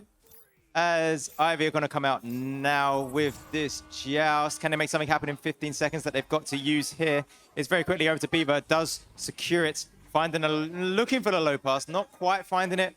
Trying to, but the cleanup duty is on point. For the side of Landits, they've secured that first round. 2 points up. The energy in the room is great. Landits celebrating on the floor. They're happy to win that round. Only just, though, it was a very close match there coming out. Both teams putting in absolutely amazing work. I mean, points are distributed quite evenly between all the teams, as you'll see on screen in just a second. And, I mean, can't get much closer than that. 10-12. You can get 1 point closer, but it was a lovely 2-pointer. We saw the passing play result in that last point. That was absolutely crucial. Lovely passes found absolutely amazingly by Landits. And it'll be interesting to see whether they can hold this going into the next round, keep that lead, or whether Ivy will get a chance to come back. Yeah, you said crucial. It was crucial, that 2-pointer. It was done at the right time where Ivy just didn't have the time to really build a response. They tried to, but one misconnection and it's done. The defense picks it up. And yeah, they took that first round. Let's see how it evolves into the second round. We do have a loser's bracket, don't we? Yes, that is we correct. do. So the team that does drop down here, they will have another chance to fight their way through a loser bracket in order to get into that final. But it'd be easier if they just win this one. The loser of this match will play the mixed winners because they were the loser of match 2. Yes. So that will be played later on today. And I was talking earlier about the experience that Landits will already have, but I have been told that Ivy did practice back at their Airbnb. So there's been some practice on both sides. Also, I'm told, but we'll see how that pays off as we go into this round. Landits looking to hold their lead as we go into the neutral joust. Ivy looking to regain some sort of standing in this match. They come for the disc here. We'll see who gets there first. It's Landits there first. Again, it's slapped down, but Ivy recollected, moving it forwards. They're going to hold it for a second. Sebi sending it low. Defender's there. Django's going to move it forwards through the central part of the map. Both teams looking to regain this, but it will be Ivy. Ivy looks like they have an open pass there. JB moving it on one as he moves it in, and he sends it just below Wee Laddie for the goal. Where were they a minute ago, right? Where was that 2-pointer to secure that first round? But anyway, we move forward. We let go of the past. We go into the second round. And Ivy are looking to win this, take it to a third round, and ideally make it through to the final here. So, picked up by Django. QB over to the left side. On the wall, we have Shriek. Looking for, maybe just went a bit low there, because now Ivy find themselves in possession again with an almost stunned out goalie. Not ending up in the goal that should have gone in. But Landits were just too awake. Here we are, a bit of a Joker train situation there. Picked up very aggressive here, very far forward. They just need to slow it down and perhaps make these passes happen because Landits' defense is just too good at the moment. And they're moving it in for the attack. Ivy looking to get the... Oh, what a play. See that pass? That was precision. That was team play. That was everything we love to see. Sebi 4K getting the goal, but Dark. Absolutely amazing assist we see here. Team passing play. 1-2. Sebi to Dark, Dark to Sebi. And just in on the open goal as the keeper dives for it. Here on the joust advantage, once again, Landits moving it forwards here. Django on the disc, looking to send it fast right. Not quite as accurate, but Laddie managing to recollect. He's moving it forwards, sending it over to the left for HM. HM moving it down to the floor. Gooblin, the call is to shot, and he takes the shot! 3-pointer for Gooblin, absolutely amazing. His teammate calls it, he follows. Yeah, what a return there. So that's 3 points for the side of Landits. Their aim is to go in this second round. Let's see how it proceeds. Very even game. I'm enjoying this. It's really well balanced. Very, very balanced game indeed. So they come out on the joust advantage here. Sebi 4K. He's just going to hold it. Send it on the left. Looking to move it forward here. JBLB moving it forward. Send it through on the left to Dark. Dark looking to move it forwards. They're playing quite aggressive here, trying to find the holes as quickly as they can. Beaver moving it back and just on the resets JBLB. Okay, pass forward. We have a loose disc for a little bit of a while. This is rare in these kind of games. For this not to be in someone's hands, and now it very quickly is. And anymore. And then Gooblin does pick this up. Looking to move this forward, does clip the wall. Not the way they needed it to, but still pushing forward. There are players back, so they need to back it out or find some adjacent pass. It's not quite collected yet, but the attack is still on. Wee Laddie is beaten to it, though. Your boy Sam making it clear on the right side. It's just clipped out, not all the way out. How they needed it. Django looking for the shot, and it's in! Oh! In! 3-pointer! Landits sinking that in there. Django, if you watch this replay, spotted that perfect line. Just very small opening he had there. All the defenders were slightly too far in front of the goal. They're all trying to flight back, but just not close enough. Lovely, slots it in, center of the goal. Absolutely amazing. That's 2 3-pointers now, just to bring them back in the lead by 2 points. Sebi 4K on the disc now, however, trying to change that. Send it to your boy Sam. Your boy Sam over to Beaver. Beaver moving it forwards. He's going to get stunned though. Oh no, lovely ender by Beaver. The stun attempt did come through. Dark recollecting as he's just on the floor. He's going to hold it for a second, then sending it over to the left. Fast-paced gameplay here. Your boy Sam looking to move it forwards for the one-on-one, and he sends it back to send these two teams level. 3.5 minutes in, and we are back square. Level, square. We're there. 6-all, 6 minutes to go. 6-6-6. What does that mean? Second round. Second round. Ivy need this if they want to win this game. Take this to a third round here. The QB coming through. Django looking for the pass on the left side. It's received. Shriek is stunned out. Your boy Sam looking for the long yeah, no, the defense was back. Django saves the day there. Gets it forward to Wee Laddie. Wee Laddie stacked up. Looking to dribble this forward. Sends it forward. Does pick it up also themselves and sends it to the goal. Boom. Boom. 3 points. 3-point lead to Landis. Perfect dribbling play. Just get them another 3-pointer. Send it perfectly towards the goal. Wee Laddie and Gooblin stacking for it. And then Wee Laddie just on the calm and collected shot. Sends it in. No keeper, no defenders. Nice, easy shot. Sending it 6-9. Halfway into this match. Joust advantage on Ivy as they come out here. Sebi 4K on the disc once again. Send it over to the right to Beaver. Beaver on the reset as the pressure is high. Sebi has space to move into though. He's going to move it forwards. Gaining that ground. He sends it high to Dark. Dark send it back on the reset to Beaver. Beaver moving it forwards. Inverted play as always as he's walking it up here.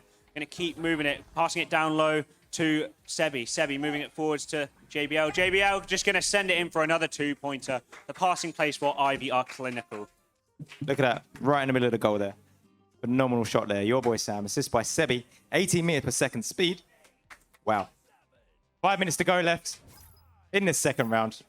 Let's see the return from Landits as they come out now. Picked up by Django again over to the left side. Quickly picked up by Shriek again. Backing it out this time. That's Django. Django finding the pass. Oh, intercepted. Look at this. But still comes out victorious. Wee Laddie picks this up. But doesn't go the way he needed it to. It did not connect, but they'll push him through. Collecting it again. Getting over to Gooblin. Gooblin. One-on-one with the goalie. Sinks it in. 2 points. Again for Landis. Too many fakes to count there, but he does just send it back. Lovely play there. Wee Laddie on the pass. Lovely assist by him, just finding the player, and then that's a nice, easy shot from there. Gooblin, one-on-one. Well, 2-on-1, but he didn't need the passing option. He knew he could send it back. 3-point lead, though. Not secure at all. That's only 1 goal. Yeah. If Ivy can do it. Sebi 4K over on the left, moving it to JBL. JBL quick to Beaver. Beaver quick on the reset, but it's just gone wide, and it does look dire here. Landits are in on goal, but no, just not able to get the disc quick enough. Goalie is back. Gooblin moving it forwards, moving it up. 1-2, but it's just saved. Lovely save there by the defenders. Wee Laddie moving it in again, though. It's cleared, but not enough. Wee Laddie sends in the goal to send them 5 points ahead. Yep, you were saying how a 3-point lead isn't too much, but now they've extended that to a 5. They're feeling a bit more comfortable. They're feeling themselves. They're in a good mood. How are Ivy feeling? How are they going to respond to this? They come out now with a Joust advantage. Let's see how they play. Are we going to see similar work here? We got picked up by Sebi, taking their time finding the pass. Over to the left wall. The stack was on it, but not fast enough. Back to Beaver. Beaver still getting it back to your boy Sam. Your boy Sam sending it down low. It is picked up and is sent in. Textbook. Dark sinks that in. 3 points, closing that gap up. Lovely shot. Back to 2-point gap. They can take the lead with just a 3-pointer here. Amazing long pass there as it comes right through the arena, right through the center, back down to the bottom. A little bit of lag makes it look like it missed, but Dark receives it, just sends it in. Lovely shot. Nice placements. As we send Landits back on the Joust advantage. Quick play there as the pressure's high. Wee Laddie moving it forwards. Has a little bit of space to work with. Sends it low towards Shriek. Shriek moving it forwards over to Gooblin, I believe that is. Gooblin just stunned out, though. Pressure is high. Dark moving it forwards. Intercepted again, just for his teammate Gooblin after he's stunned. Gooblin moving it forwards, looking for the pass, but goalie jumps. Stunning jump from the goalie there as the play comes forward towards the center of the arena. Your boy Sam on the disc now. Ducking one, getting stunned, though. Landits look like go back on the attack. Gooblin might have an open goal here, but no, he just holds the disc for a second. He's holding it, waiting, looking for his passing options. The calls are there, but he doesn't listen to them. He loses his disc, stunned. Beaver back on the disc, and he's going to retreat. Yeah, he held it for a little bit too long there. And I don't know how happy his teammates were about that. But it comes through now. Ivy pressing on, but the defense is awake. Wee Laddie looking to clear this through. Doesn't go all the way through that he needed it to. Gooblin find the pass on the right side. Django looking for the just a clear. It's a clear. And they're looking to stack and retrieve that down. The defense does pick it up, but not anymore. Gooblin moving in, looking at one goalie. Trying to dodge one defender, but that defender was on top of them. Steering it, clearing it down the middle. Django holds it down to the right side. Wee Laddie now looking for the shot. It's a little bit wide. And up on the ceiling, the defense is here to clear this through. And it's cleared right through. You can hear the calls. Go, go, go, go. The stack's there. It could be a goal, but no, stunned by the defender, leeching that stack. Amazing play from him. Lovely grab there just to clear it out as well. It's sent through the center. Shriek on that clear. It's in a dangerous position, but the stack for Ivy can get back. They can recollect. Only one attack here. The second one on high press, though. Gooblin. Lovely pressure. Looking for the pass to Wee Laddie. Wee Laddie maybe with an open goal here. 1 minute left. 4-point deficit. That's 2 goals. And it's looking less and less likely for the comeback on this second round. Yeah, it's looking like they've done it in 2 rounds. That's how it's looking. I mean, it's not over. We've still got a minute to go. Well, like 50 seconds to go. How are Ivy going to respond here? They need to be quick. How quick can they be? Sebi over to the left wall. It's not received. It's bouncing through. Front stack of Landits moving forward. Bounce past themselves. Wee Laddie moving in. Beaten to it by the defense. But can the defense stop this right now? And we've had a bit of a miss here. And Ivy looking to clear this through. 30 seconds left on the clock. Woodsy, go. And it just goes through the center here, looking to recollect. Wee Laddie on the dish. They're just looking to kill this match. I do think they're out of time. Gooblin moving it forwards. It goes down towards the bubble. Missed shot, but doesn't really matter. Flying back towards himself, actually. But no, Ivy recollecting. Stunned. Another shot. It dings once again as it's just still lost in this half. Your boy Sam sending it forwards. Beaver looking for the low pass. Sending it through, bouncing around. Ivy looking to get another shot here, but no, Wee Laddie recollecting. Stunned. It's recollected once again. They're around the bubble looking for one final goal as it's sent in, and a save. It didn't matter, but Django wanted that save anyway, and that sends Landits through to the next round. Massive congratulations. Well done, Landits, Wee Laddie, Django, Gooblin, and Shriek, who is HM, playing on Shriek's headset. Let's try and minimize that if we can. Let's keep the same names, same headsets. So now Landits will play the winners of Koi versus Scuffed, which is our next match. And Ivy will go through to the losers brackets to play the mixed winners, the Wood Ducks. I mean, amazing match. Very close throughout the entire game. 12-10, 15-11. All of the players racking up a lot of points, but... I mean, one team came out on top, didn't they? Yeah. So this one's next. So Koi versus Scuffed. Can you all get on the mats, please? And then after that, please get your headsets ready. We have... who lost? The mixed winners versus Ivy. Yes. So mixed winners, please get ready. And as well as Ivy. Thank you.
Up until 2017, for a decade, maybe longer, my presence online was fleeting.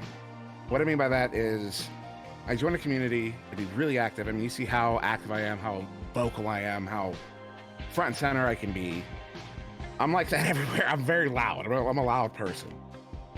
But for a long time, I'd jump into these communities, become a big active member, make friends, form relationships. And then one day it would just be like, oh, okay, I'm done. And I'd dip. I just disappear. On a personal level, it was very, unfulfilling ultimately. And Echo Arena was the first time I actually made a much deeper commitment to a group of people where I had a drive to be a part of it. And I mean, that was from the very beginning. I remember back in 2017, being on a break, talking to my boss and it very specifically saying, I feel like I've discovered something. I feel like I've discovered something. Hey guys. For the last 7 years, we here at VR Cover have been building products to make VR more comfortable and hygienic. Now with the launch of the Oculus Quest 2, we teamed up directly with Oculus to bring you our easy-to-clean facial interface replacement set. The set is easy to use, and when you get it, you simply replace the one that comes with Oculus Quest with ours. The set comes with 2 differently sized super soft foams, the standard foam that gets you as close to the action as possible, and the comfort foam that adds a little bit more padding.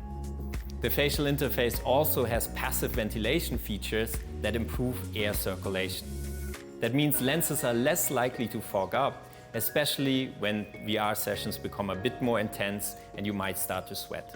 The facial interface set also has removable nose guards that reduce light leaks and prevent some of the hot air from rising up into your headset when you exhale. This is the first of many products we're going to launch for the Oculus Quest 2, and if you like it, get it, and subscribe to our newsletter to hear about new product launches first.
Success going into, I think, 5 LANs in a row, I want to say, that we won.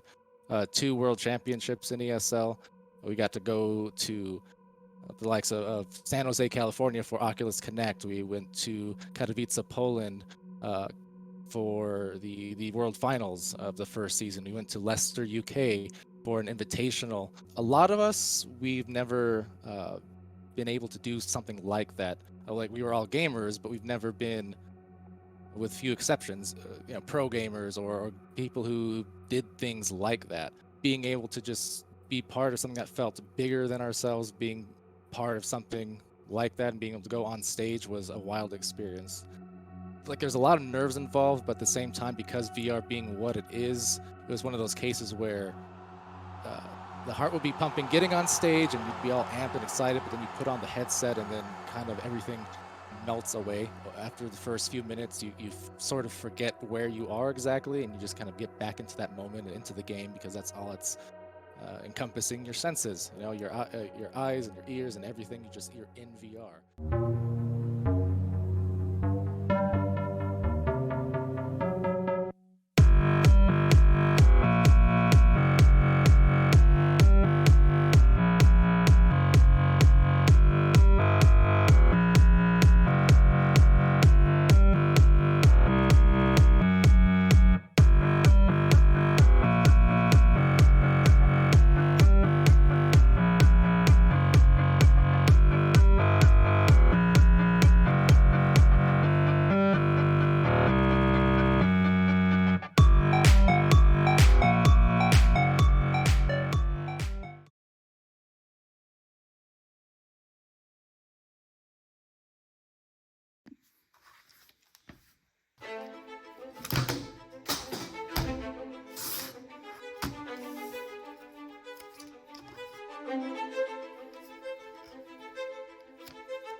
so excited. Isn't it Koi's, it's Koi's first game, to be fair. Koi's first time playing as a team in this scene. They've had a test run, I think, last night. They played a bit last night in this arena, but I don't think they've had a proper game yet. But without further ado, ladies and gentlemen, we're going to get into the action. They're not going to actually start out on -5 points. Let's see who wins. Koi versus... Forgotten the other. Scuffed. It's Koi versus Scuffed.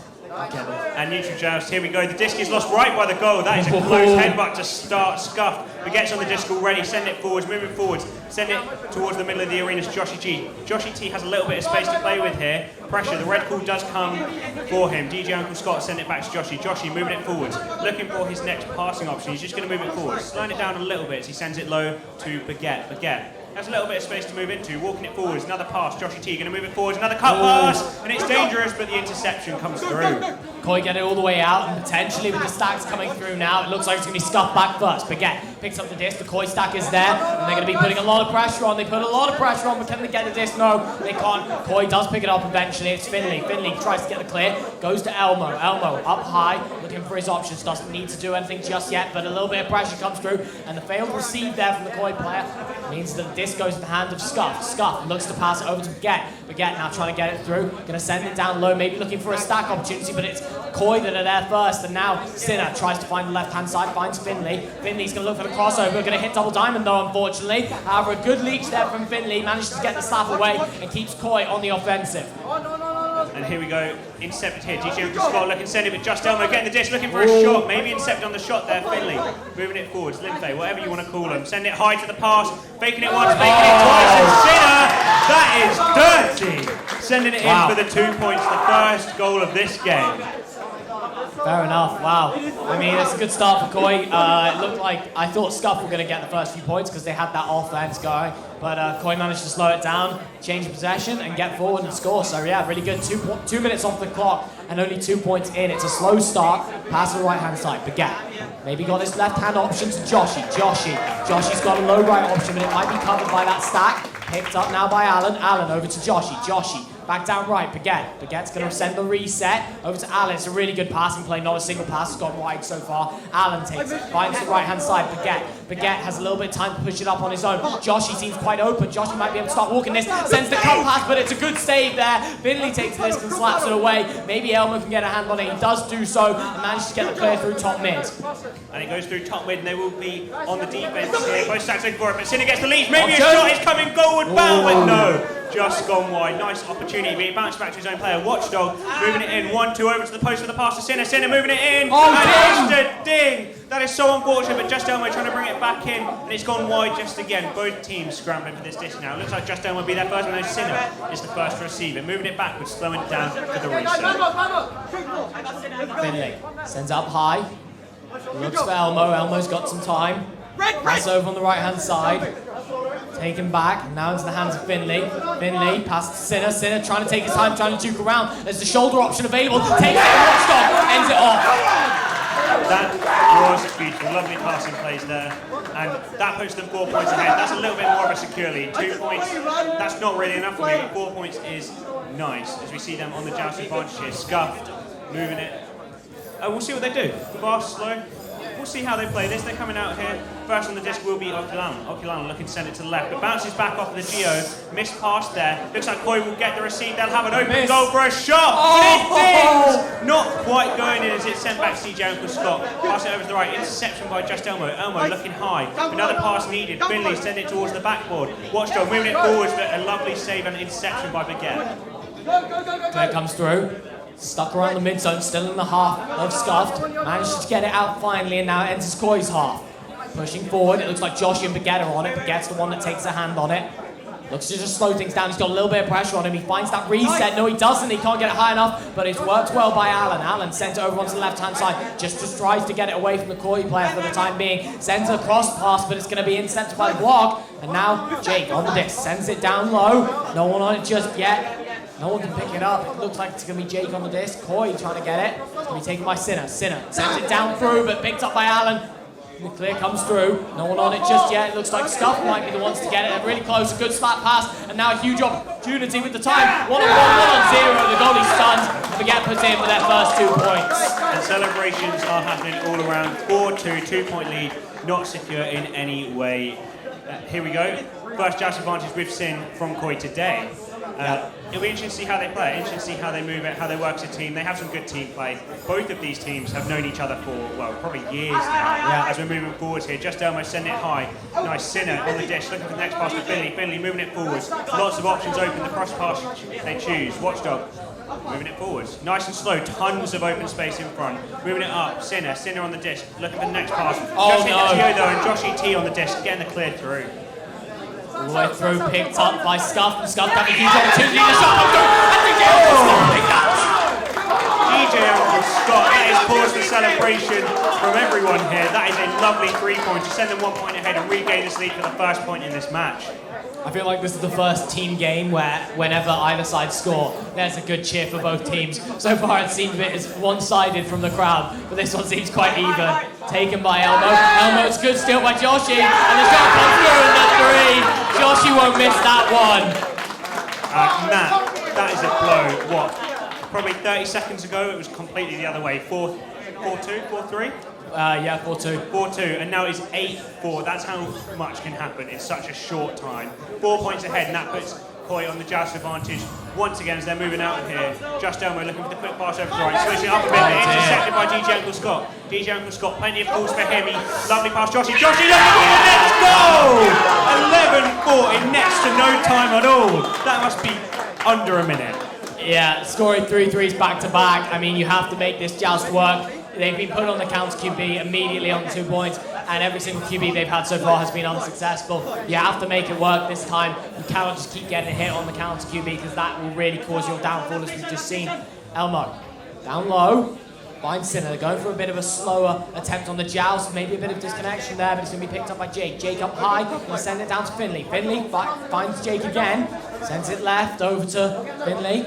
Finley's on the back line. He doesn't need to push up. All the players are inside the scuffed half. Finds down right low. Elmo's going to try and send it even lower. An attempt for the jump, but he can't make it into the bubble. Shoulder might be open, but he's going to go for the safer option. Sends it shoulder now, and now the shot comes through. But Allen managed to stop that one. It's still picked up by Koi.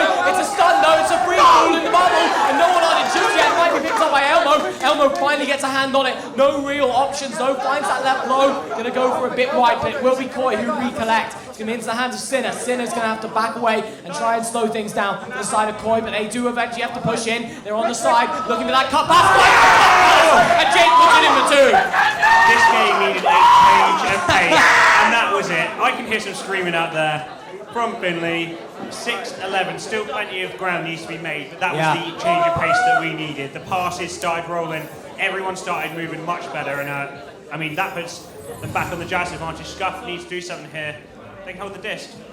They can do whatever they want. Forget moving forwards. Forget hold the disc. Send it left, but just north and bounce off the Geo. Could let Koi recollect here. Watchdog send it up high. The stack looking to dribbling it, and then it's back on it. Watchdog twist. No, the 3-pointer just missed.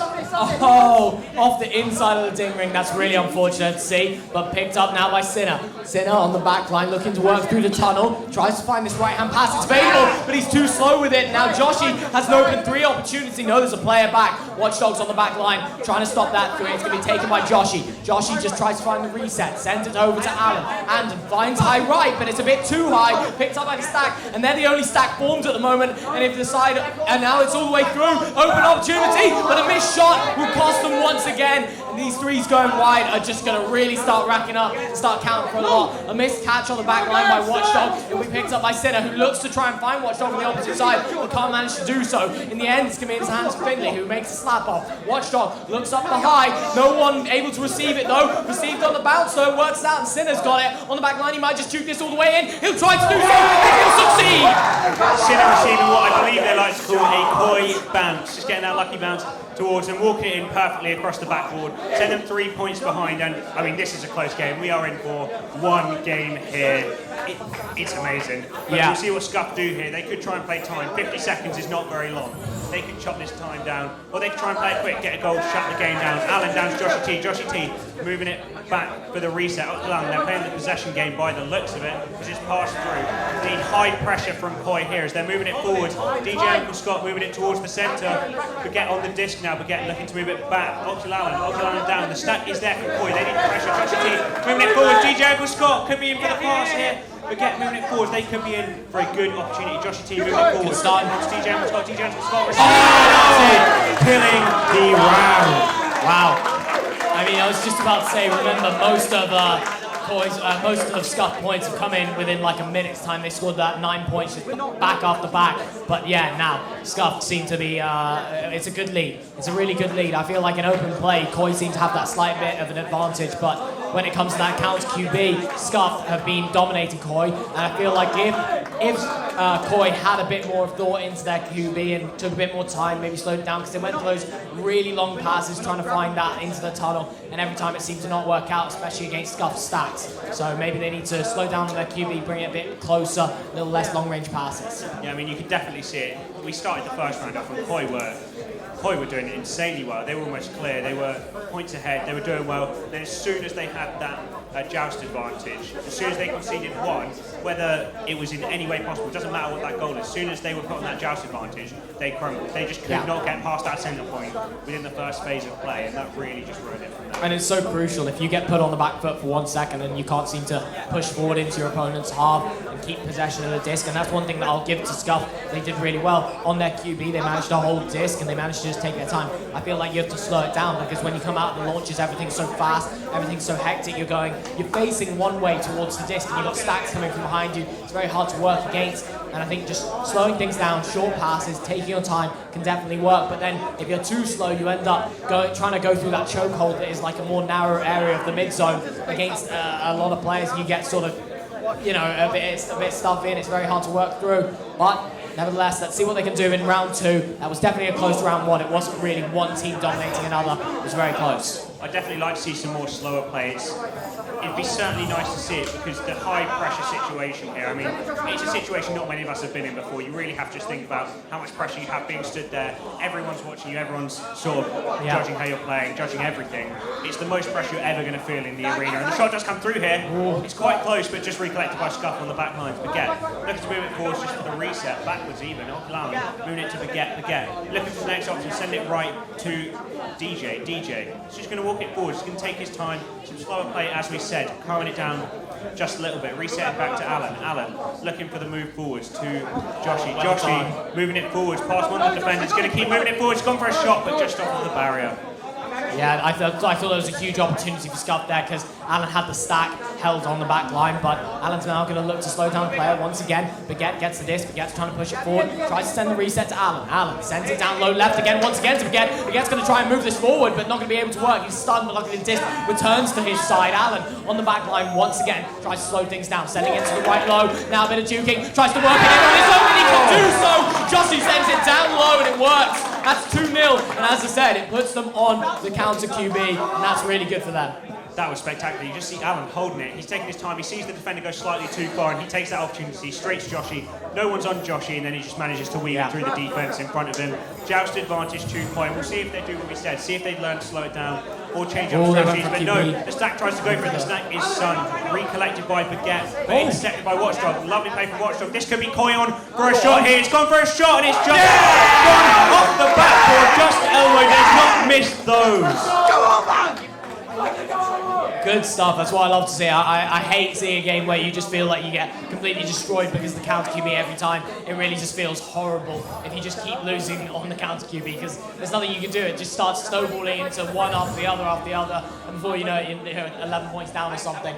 But no, that was really good to get the 3 points there. I mean, it still wasn't a successful QB, but they managed to work it out. The shot comes through though. It's a ding on the inside, and now Scuff know how it feels. And now it's going to be picked up by Sinner. Sinner tries to make it clear onto the left-hand tunnel. It goes all the way through. They're the first stack there, but they overshoot slightly. And now Scuffed are there to put pressure on them. A good little duck from Watchdog there. Sends the reset. All players are in Scuffed's half now, ready to play this offense-defense situation. Looks for the pass, but completely misses it. It will be now into the hands of Elmo, who gets a quick slap off. Into the hands of Finley. Finley looks for the crossover. Sinner gonna try walk this. He ducks the stack, but he dings the shot. And now Elmo is the closest player to it. He picks it up. He's got a lot of pressure on him. Watchdog's gonna have to take it. Watchdog with downright option available. Looks to push it up. Tries to find the cross pass. Finds it. Will they work it in? The goal is stunned and Sinner sends it in. Some great communication there. None of that keeper stunned. Some lovely team plays. Just spamming that and being able to slot it past the rest of their defense is amazing. Send them 3 points ahead. Not sure what's going on on this floor. Some people screaming. 3 points up, it's enough, but it's not a steady lead. This could change at any moment. 7 minutes left, Joust advantage to Scuff. Yeah, you just got told, mate. Yeah, you just got told. Forwards. Yeah, that's it. That's brutal, man. That hurts. A lot of pressure from that Koi stack. It comes back, and it looks like it's going to be into the hands of Watchdog. If he can get a grab on it, he does do so, pushing into the bubble. Opportunity, but it's a ding. They really have to stop doing this and stop dinging that, but it's going to be picked up once again by Watchdog, and this time they won't ding it. That's a 5-point lead with 4 minutes off the clock. 5-point lead, slightly more secure as we're moving forwards here. I mean, same thing coming the other way now. It's Scuffed on the Joust advantage. Scuffed need to switch up their strategies, switch up their play in order to do something here. Otherwise, they're going to fall into the same trap that Koi did and send this to an interesting round 3.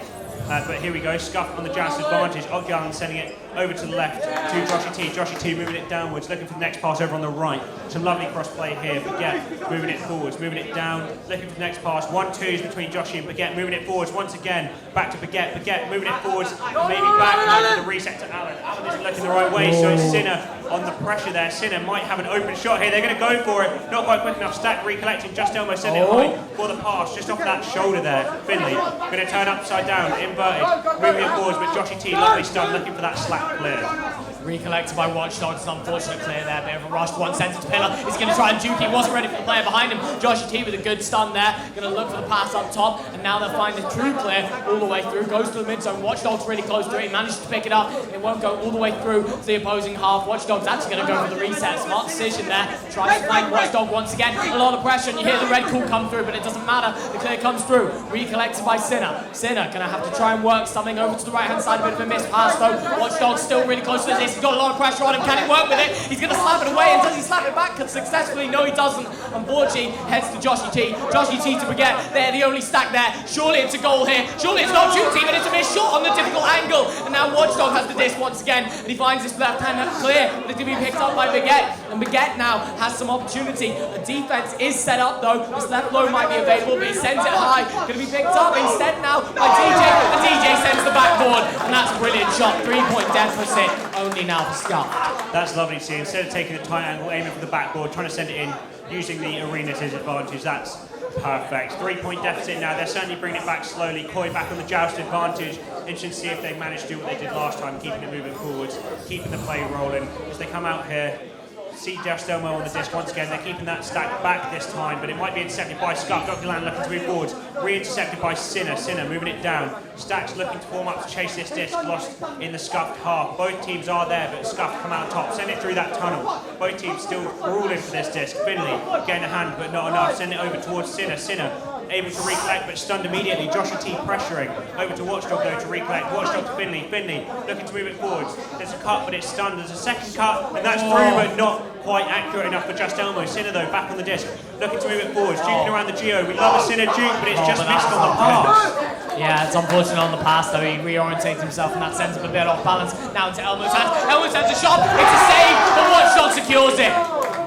Lovely there, just persistence, not giving up when it gets saved, keeping on the disc, able to see what the defender's doing, seen the defender's dropped it, and not turned around, just gone straight for the goal there. 3 minutes remain, Joust advantage to Scuff, so they're going to try and move it out here. Be interesting to see. I mean, both teams are neck and neck at this point, but Koi are just getting those opportunities. They always seem to be around Scuff's bubble this round, and we'll see if that changes here, but moving it forwards. Maybe playing the possession game would be good for them here. Joshy T moving it back to on Alan. Alan to Baguette. Baguette moving it forward. Some 1-2s we may see again. Joshy back to Alan. Passing triangle formed here. Baguette on the right-hand side. Looks to move forward. He has a dangerous pass on the right-hand side. Just fumbled. Watchdog grabbing it from him. Lovely grab for the clearance. Taken by Koi. Sinner tries to get it away, but it's a good grab from Joshy. However, Joshy's going to send it over to Finley. Finley now on the back line. They're winning by 5 points, 2 minutes and 40 on the clock. He can just run time a little bit. Tries to send it through the tunnel. And it's good clearance all the way through. I think it was an attempt at a pass, but it's not going to make it all the way. Going to go really close to the goal. Pay by Watchdog. He sends it through, but he's unfortunately not going to be able to finish it up. Now it's going to be taken by Baguette. Baguette's got a lot of pressure on him. He sends it into that tunnel area. DJ Uncle Scott now has a hand on this. Self-pass there. Will he follow it up with a shot? No, he's going to send it back all the way to Baguette. Baguette now pressured by Watchdog to be able to send this on the left-hand side. It's an inaccurate pass though, picked up by Alan to recover it. Another inaccurate pass though. Alan once again recovers, but Sinner steals it from him this time. Sinner now sends the clear all the way through on that right-hand side to the stack, however, from Scuff to recollect. And they got the secondary stack. The first stack is stunned out, but Baguette takes it, sends the shot, but there's a player, Elmo, ready to pick it up on the back line as the clear comes through.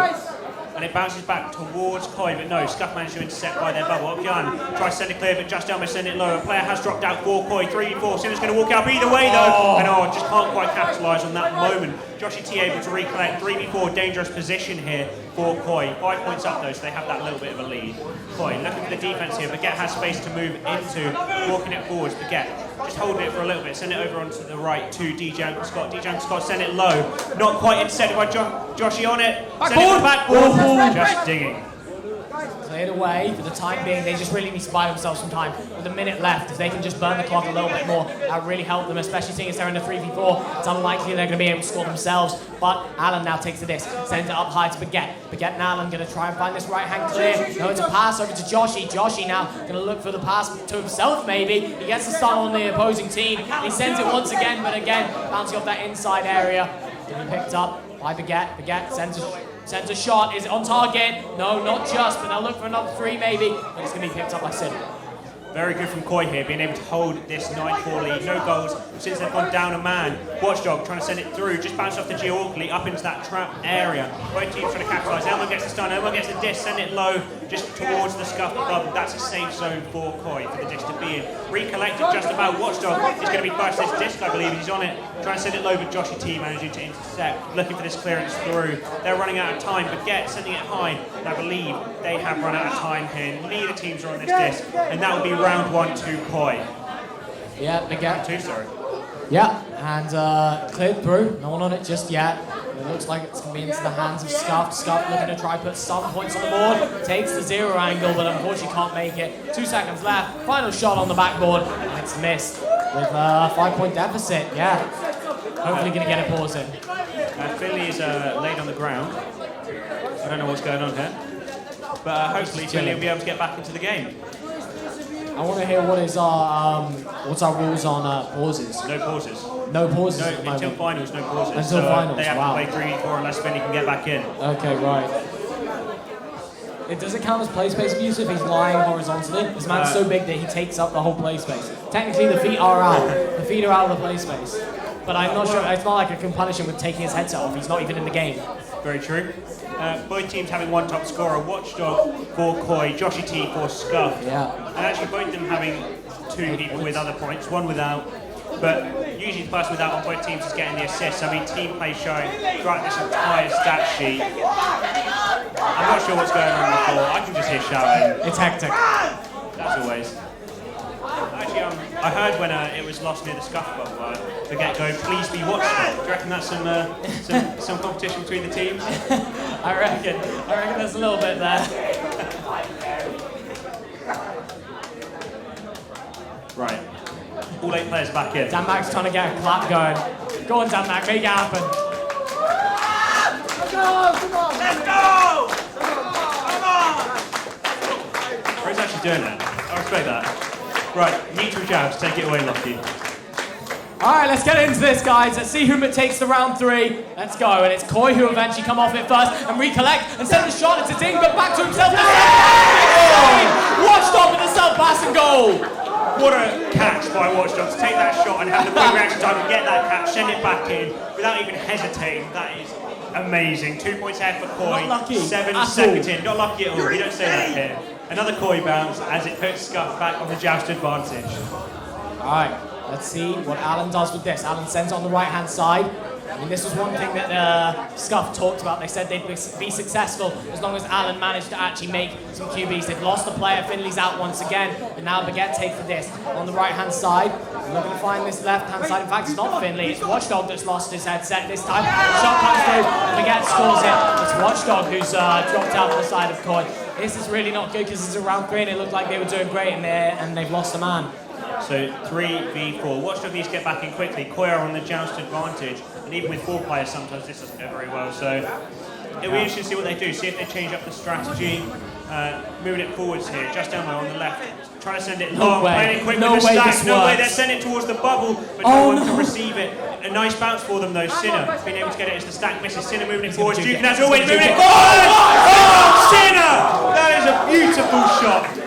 Oh my. I mean, I've been saying this a few times today, but if you go into 3v4 and you score, it buys you so much time, and it sort of sets you with a little safety net as well, because now if they score against you, you kind of even it out a little bit. It's such a huge advantage, buys the time, and gives themselves a little bit of room to breathe. And that puts them 2 points ahead as Alan starts to push forward. Still on the 4v3. Definitely can make this work. It's really hard to play a counter QB when you're down a man, but there's a lot of contention for the disc. A shot comes through. It's not on target, but they are on the offense. They will be picking it back up, but there's a lot of pressure. Can't work against that. And now the stack from Scuff gets stunned out though. They've got a leech, and there's a player coming all the way through. It's a bit of a race. No one on it, however. It's going to bounce off that block there. There's DJ onto the disc now. Up high, going to send it back down over to Alan. Alan playing once again the reset. Finding this high pass. The pillar pass is available. Maybe he's just going to look to walk it, actually. I think he can just walk it, and he does so. Baguette scores the 2. Back level. I believe we're 3 minutes in to this match, and I mean, anything could happen from here. 2.5 minutes in even.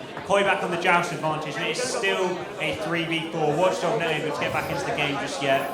Joust advantage for Koi. It'll be interesting to see if they can capitalise once again, because that was extraordinary last time. The stack coming through again. Awkward bounce for them, though. It's sent back, recollected, turning the stack perfectly. Sinner sending it through the centre. Stacks reformed again. DJ Uncle Scott just gets set by Elmo. Lovely catch. Send it Sinner. Lovely team play. Sinner, there is a keeper to Finley.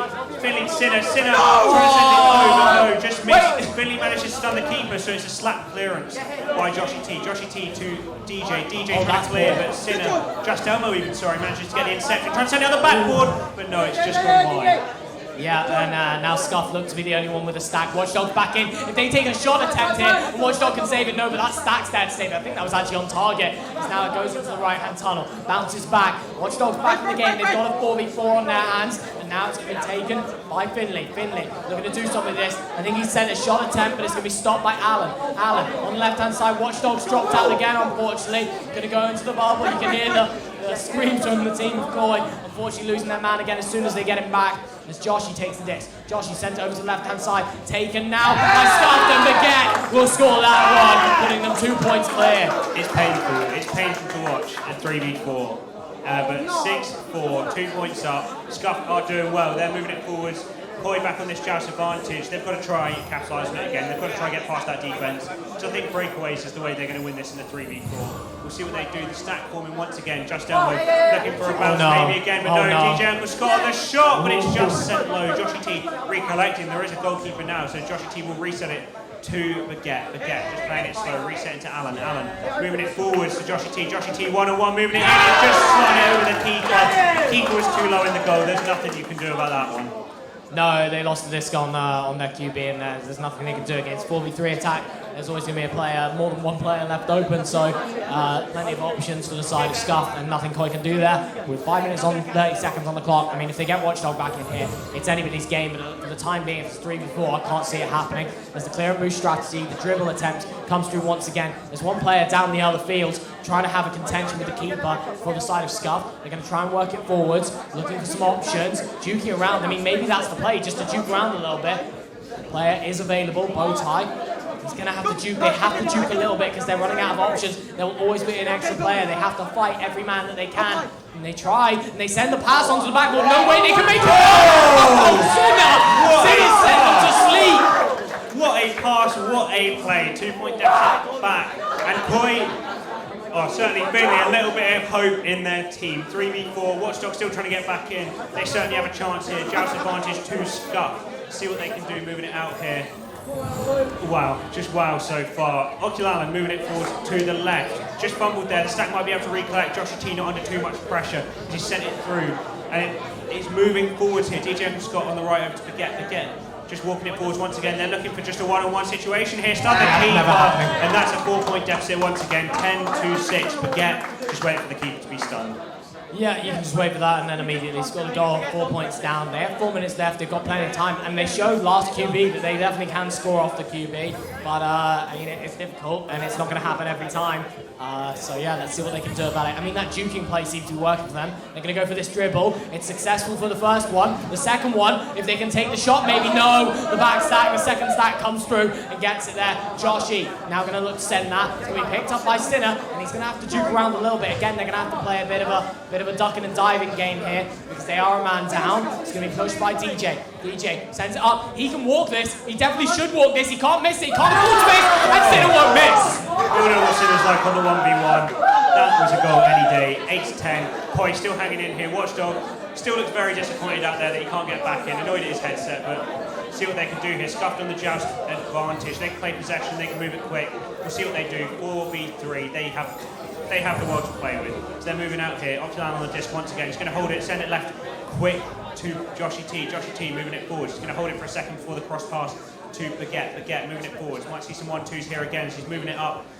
Got a nice triangle formed on those three back there and a stack pressuring them because Koi can do nothing else. The stack's broken, but the pressure will be high. Just Elmo might get there first. Both teams scrambling for it. Just Elmo's on it. Getting a nice pass to Sinner. Sinner getting stunned out though. Oculan looking to get the disc here. Just holding it for a second. Quick pass over to the left. DJ Uncle Scott crossing it over. It's going to be a 2v1 on the keeper. And he just spots it past 12-8. I mean, this is really brutal because, I mean, it seems like Koi are doing so well in a 3v4 situation. So, I mean, I've got a feel for them because in a 4v4 situation it might not look like this. They're doing really well at the moment considering the fact that they're down a player. But yeah, there's nothing you can do in situations. Once they actually form an attack and they've got the disc reset, it's very unlikely that they're going to miss it. So we'll see if they can get anything happening. As they push forward, they go for the shot and they send it down. Elmo makes it work somehow. Incredible job there. I mean, bring it back just a little bit here. Scuffed on the joust advantage once again, but it... Really sensitive stuff that we can't say on cast. Yep. Wait, they lost the player! Oh my god! Right. That's why! It's a 3v3, it's even once again. That's exactly what they wanted. Koi hoping for this opportunity here. The stacks coming through. Scuffed are trying to play it around. DJ Uncle Scott back to Joshie T. Joshie T send it back for the reset to Baguette. Baguette moving it forwards over on the right to DJ Uncle Scott. Stop. DJ Uncle Scott moving it up, looking for the shot maybe, but just off the barrier. Just Elmo looking to recollect, but Joshie gets there. Snap back towards DJ Uncle Scott. DJ Uncle Scott looking to move it forwards to Joshie. Joshie looking for a pass over to the right. Needs some defense here. Lovely stop there. Baguette on the attack. He's just set low. 14-10, and Scuff has all 4 players back. I mean, I was just about to say, finally, it's a 4v3 for Koi, but unfortunately that was the wrong player and he just had to switch team. So no, still a 4v3 for Scuffed. With 1 minute on the clock, this is looking unlikely. They'd have to pull off a miracle here. They will once again go for the dribble play. It's a tried and true. They get past the first few, but it looks like Scuff stacks there first. They will work it back. They're going to go all the way through. Unfortunately, nothing can happen there. Going to go all the way back. Picked up by DJ, unfortunately they can't make it. That is, I believe, the round. 16-10. Watchdog could not get back in. The headset's not working. That's unfortunate. 4v3. See if they can get another goal. They're on the joust advantage, but that is unfortunate. I mean, look at that face. He's not happy. Yeah, no, I wouldn't be either, because he was the top scorer when he left as well, so he was doing really well. But it's fine because if you can keep going, well, you're not going to be able to check, are you? You just check the stats. He's not in the game. You're an idiot. Picked up by Baguette. Baguette looking to add to their score even more, pushing forward. 16-10. Can they make it 18-10 or even more maybe? Finding Joshie's open on that left-hand side. I'll make the call for you. Passing the Joshie down low, but no, I think they're going to go for an own goal here. Going to take the shot maybe. No, he's just going to let it run out of time. And yeah, incredible game. But yeah, 16-10. It's not much in it for a 3v4 for most of the game. It's impressive. I have to hand it to Koi. That was... Finley says it's not good enough, but that was very good. 3v4 to keep it at just 6 points. That's insane, and that sends Scuffed through to play the Landits in the first semi-final. That's our first semi-final roster, and it does send Koi down to play Kronos, I believe, and that will be a match later.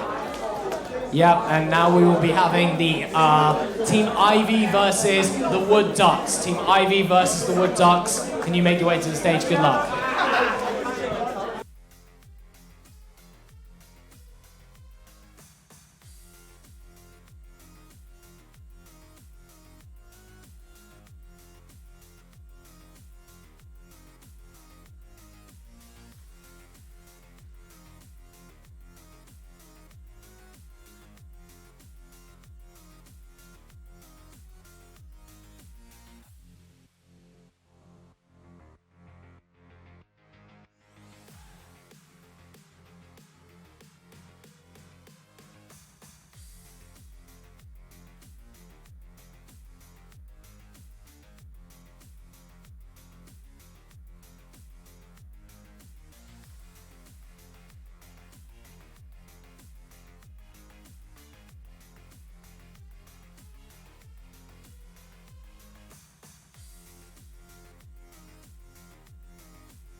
Up until 2017, for a decade, maybe longer, my presence online was fleeting.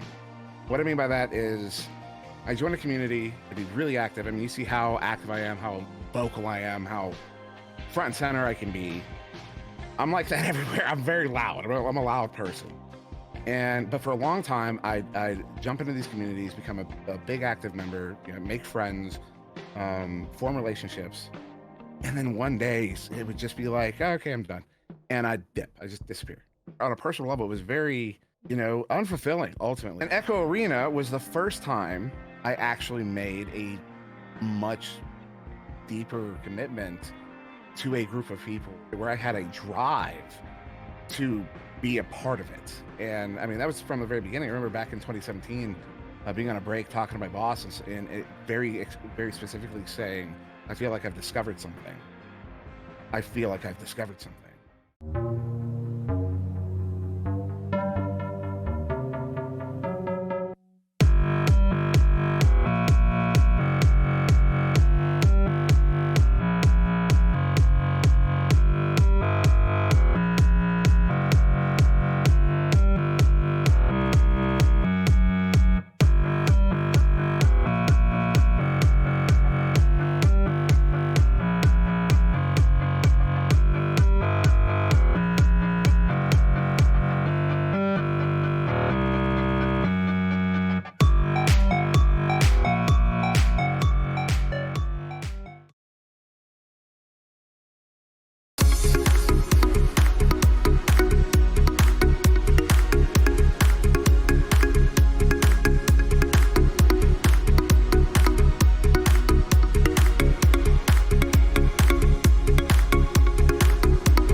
had success going into, I think, five LANs in a row, I want to say, that we won.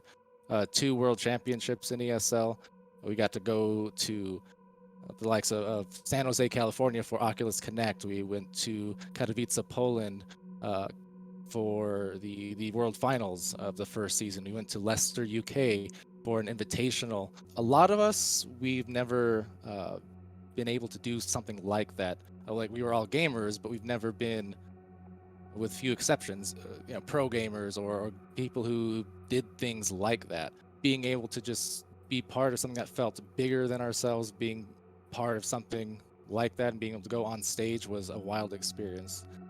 Like, there's a lot of nerves involved, but at the same time, because VR being what it is, it was one of those cases where the heart would be pumping getting on stage and you'd be all amped and excited, but then you put on the headset and then kind of everything melts away. After the first few minutes, you sort of forget where you are exactly, and you just kind of get back into that moment and into the game, because that's all it's encompassing your senses, your eyes and your ears and everything. You're in VR.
Hey guys! For the last 7 years, we here at VR Cover have been building products to make VR more comfortable and hygienic. Now, with the launch of the Oculus Quest 2, we teamed up directly with Oculus to bring you our easy-to-clean facial interface replacement set. The set is easy to use, and when you get it, you simply replace the one that comes with Oculus Quest with ours.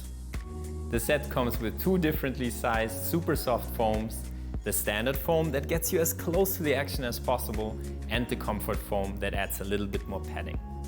The facial interface also has passive ventilation features that improve air circulation. That means lenses are less likely to fog up, especially when VR sessions become a bit more intense and you might start to sweat. The facial interface set also has removable nose guards that reduce light leaks and prevent some of the hot air from rising up into your headset when you exhale. This is the first of many products we're going to launch for the Oculus Quest 2, and if you like it, get it, and subscribe to our newsletter to hear about new product launches first.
Up until 2017, for a decade, maybe longer, my presence online was fleeting. What I mean by that is I joined a community to be really active. I mean, you see how active I am, how vocal I am, how front and center I can be. I'm like that everywhere. I'm very loud. I'm a loud person. But for a long time, I'd jump into these communities, become a big active member, make friends, form relationships. And then one day it would just be like, oh, okay, I'm done. And I'd dip. I just disappear. On a personal level, it was very, unfulfilling ultimately. And Echo Arena was the first time I actually made a much deeper commitment to a group of people where I had a drive to be a part of it. And I mean, that was from the very beginning. I remember back in 2017, being on a break, talking to my boss and it very specifically saying, I feel like I've discovered something. I feel like I've discovered something.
We had success going into, I think, five LANs in a row, I want to say, that we won. 2 world championships in ESL. We got to go to the likes of San Jose, California for Oculus Connect. We went to Katowice, Poland for the World Finals of the first season. We went to Leicester, UK for an invitational. A lot of us, we've never been able to do something like that. Like, we were all gamers, but we've never been, with few exceptions, pro gamers or people who did things like that. Being able to just be part of something that felt bigger than ourselves, being part of something like that and being able to go on stage was a wild experience. Like, there's a lot of nerves involved, but at the same time, because VR being what it is, it was one of those cases where the heart would be pumping getting on stage and you'd be all amped and excited, but then you put on the headset and then kind of everything melts away. After the first few minutes, you sort of forget where you are exactly, and you just kind of get back into that moment and into the game, because that's all it's encompassing your senses, your eyes and your ears and everything. You're in VR.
Hey guys. For the last 7 years, we here at VR Cover have been building products to make VR more comfortable and hygienic. Now with the launch of the Oculus Quest 2, we teamed up directly with Oculus to bring you our easy-to-clean facial interface replacement set. The set is easy to use, and when you get it, you simply replace the one that comes with the Oculus Quest with ours. The set comes with 2 differently sized super soft foams, the standard foam that gets you as close to the action as possible, and the comfort foam that adds a little bit more padding. The facial interface also has passive ventilation features that improve air circulation. That means lenses are less likely to fog up, especially when VR sessions become a bit more intense and you might start to sweat. The facial interface set also has removable nose guards that reduce light leaks and prevent some of the hot air from rising up into your headset when you exhale. This is the first of many products we're going to launch for the Oculus Quest 2, and if you like it, get it, and subscribe to our newsletter to hear about new product launches first.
You're all excited. How are we doing on the balcony?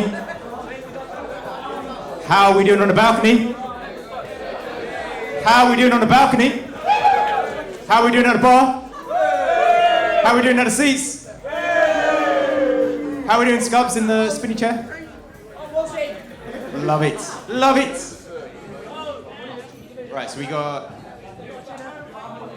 Yes, we got mixed on the blue. Guys are readying up now. We got Ivy on orange. Ivy, Sebi, Dark, Beaver, and Shriek. Or is Shriek someone else? Is Shriek someone else?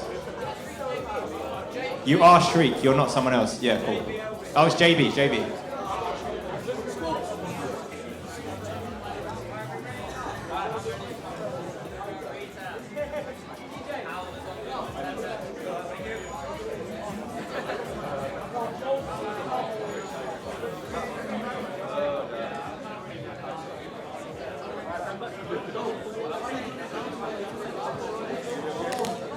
Okay, we're going into it now. Go on, guys. We've got a little start here. Who's going to stand up? Sit down again. We got a little bit of the IVI versus mixed in this elimination bracket. This is where it counts. Whoever loses this is out, and he gets started here. Going straight into Goblin. Goblin actually Howler. Howler on the floor with the disc.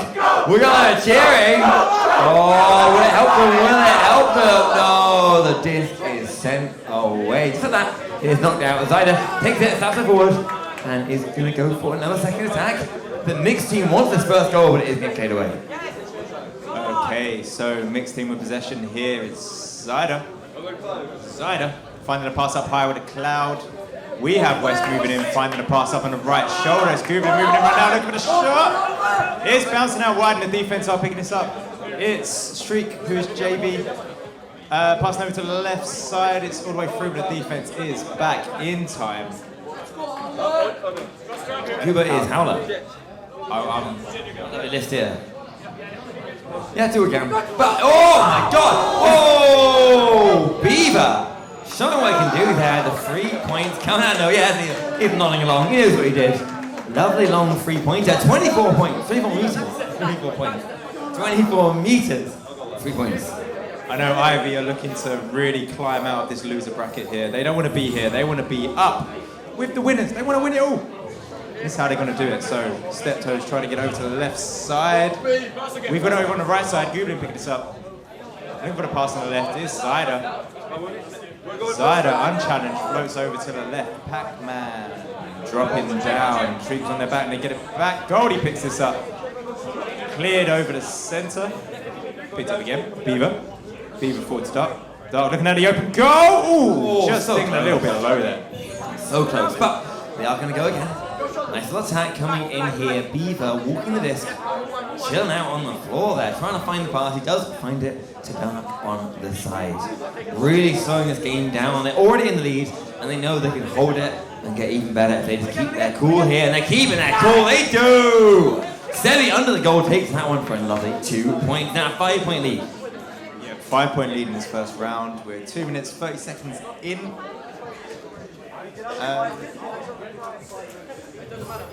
Yeah. Okay. Joust for the mixed team. The Wood Ducks. The Wood Duck mixed team champions. Coming through. Step. Oh, like Beaver. a little bit of a drop. Beaver capitalizing on this. Moving it forward very slow there. 8 meters per second speed. He's playing with them. He's playing with them. Isn't that crazy? 2 3-pointers out of nowhere. First couple minutes, Beaver's looking good. 2 3-pointers from Beaver alone. I mean, think what the rest of the team can do.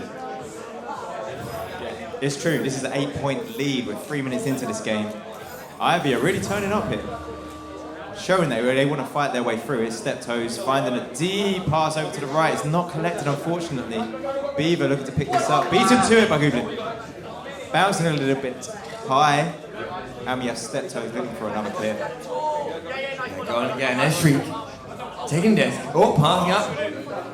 Dark on it, but no, the stack's quick, but they don't miss the disc. They don't get it in time. Instead, it is going to go Steptoe. Steptoe all the way. The stack is so fast. The stack misses. Can they recover? They do, but the defense is there in time. Shriek gets this. No, Step. Long shots. Back in. Steptoe for the 3. Just on the line. Beautiful little goal there to get them started. Retic, what a shot that was! That was gorgeous, that right? Was crazy! Pretty much a 0 angle. That was basically a 0 angle. And 3 points, yeah. Opposite pocket, that was clean. Yeah, so clean. Okay, let's have a look at the return here. Coming out now with the possession joust. We got Sebi picking this up on QB over to the left tunnel. That's through. Street picking this up over to the right side. It's not collected yet. Beaver chasing it down, but the stack is there first. We got Gooden in the shot. Finished off. Steptoes collecting more points for the mixed team here. Wow. Okay. Okay. Yeah, they're playing this game. Yeah, mixed teams coming out here. I talked to a few teams before, and they said they were kind of scared. Kind of scared of this mixed team. They're kind of looking good, and honestly, they are. I mean, this lovely combo here they've got. They've had the energy today. They've had the warm-up. They've worked with Quest. They've worked together at Lowe's. Definitely improving their challenge here for these pre-made teams. But can they get through here? Shriek obviously being JBLB. Taking the disc. Passing it up. Beaver. The 3-point master. Looking to get another one on the belt. Can he find it though? He's going to walk up nice and slow. The stag's on him, but oh, he holds it a bit too long. A little bit too much confidence. And they do take it back. Recovered again by Dark though. And Dark's going to try and find the opening. Dark finds the pass down with Sebi. Sebi moving in on the left side, looking for the next pass, does connect there. Dark looking to send that in. It's picked up again, beaten to it. Zyder finds the clear on the left side. It's now a chase for the disc. Defense is on it. Sebi and Dark combo. They're dribbling forward. Oh, another? Sebi send that in. Another 3-point. Can't give him there. You can't let them have those. There's 3 pointers. They see an open goal, they will take it. Even though they're on the quest, even though it's not their normal headset, they are absolutely crushing it here today. 6 points up. Only half the round gone. It's a fast scoring game. 100%. 100%. We're just past the halfway mark here. Okay, over to the left side. We got West. West clear. Yep, there is someone to receive that. And lovely block. Shield there. Side again, it back over to the right side. We have Howler Step over to Step. Step, pass forward to Neston. Whoa! Rockets on that. If that went in, that would have been incredible. That would have been crazy. Not quite though. Not quite, but they have another chance here. There's the push up. There's the side. Oh, so close, man. So close. Just think that one off. They do manage to get it out. No! Not out! Another chance to stack. Oh, that's so fast. The stack sees it. The crowd goes wild. Look at these monsters go. That's so real. God damn. Yes, what a game Steptoes is having here. Wow, they've really stepped up. This is insane. Look how close they're getting against a team like Ivy. Incredible. Yeah, I agree that they're really, really kind of showing what they can do here. For a team that only formed yesterday, I think they're something crazy. There's Dark. Oh, looking maybe a little Joker trade. Oh, the boos coming out. They got the goal, but at what cost?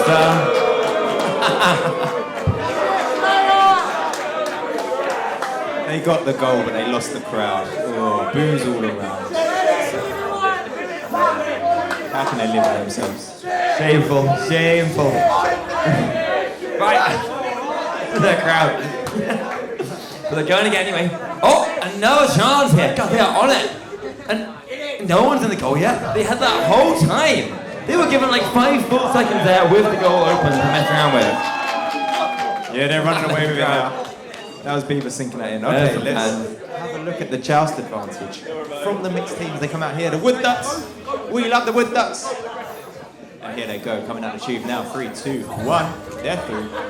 And we've got Step passing over to... Oh, no, it just clipped the station. They're on the back foot now. They have the goalie back, stopping that 3. It's a wild, wild shot over to the left. And we're still chasing down this loose disc. We're going on top of the pop here. And Dark is looking for the... No! Wow, great effort to stay. Nice dodge. In control. Up to Beaver. Beaver looking for the... Sink that in. And it's gone. So close there. Nearly nailed that one and he sunk it. The Beaver will do this again. Round the side. Work it up. Goal! Howler saving the day. Beaver takes it once again. Beaver's going to try and walk it up. Now walk back in fact. Buying space. A little bit of break check and then pass across. Teammate but does not hit that time, so it is going to get received by Howler. And Howler's going to get it clear, but straight clear into the hands of Dark. Okay, here we are. Beaver moving in front of the pass with Dark. Dark beats 1, moves in, beats 2. Oh, the goalie! We've got Howler in goal, stopping that from happening. It's a loose to go to the side. We have Shriek. JBLB bouncing it off the right shoulder and looking to collect this again. Shriek. JBLB does get it over to Beaver. Beaver coming up higher where he's comfortable, up on the wall for these wide passes here. We have Sebi moving in right now, looking for the next pass. Oh, beaten to it. Beaver does pick this up though. Ducks up to the ceiling.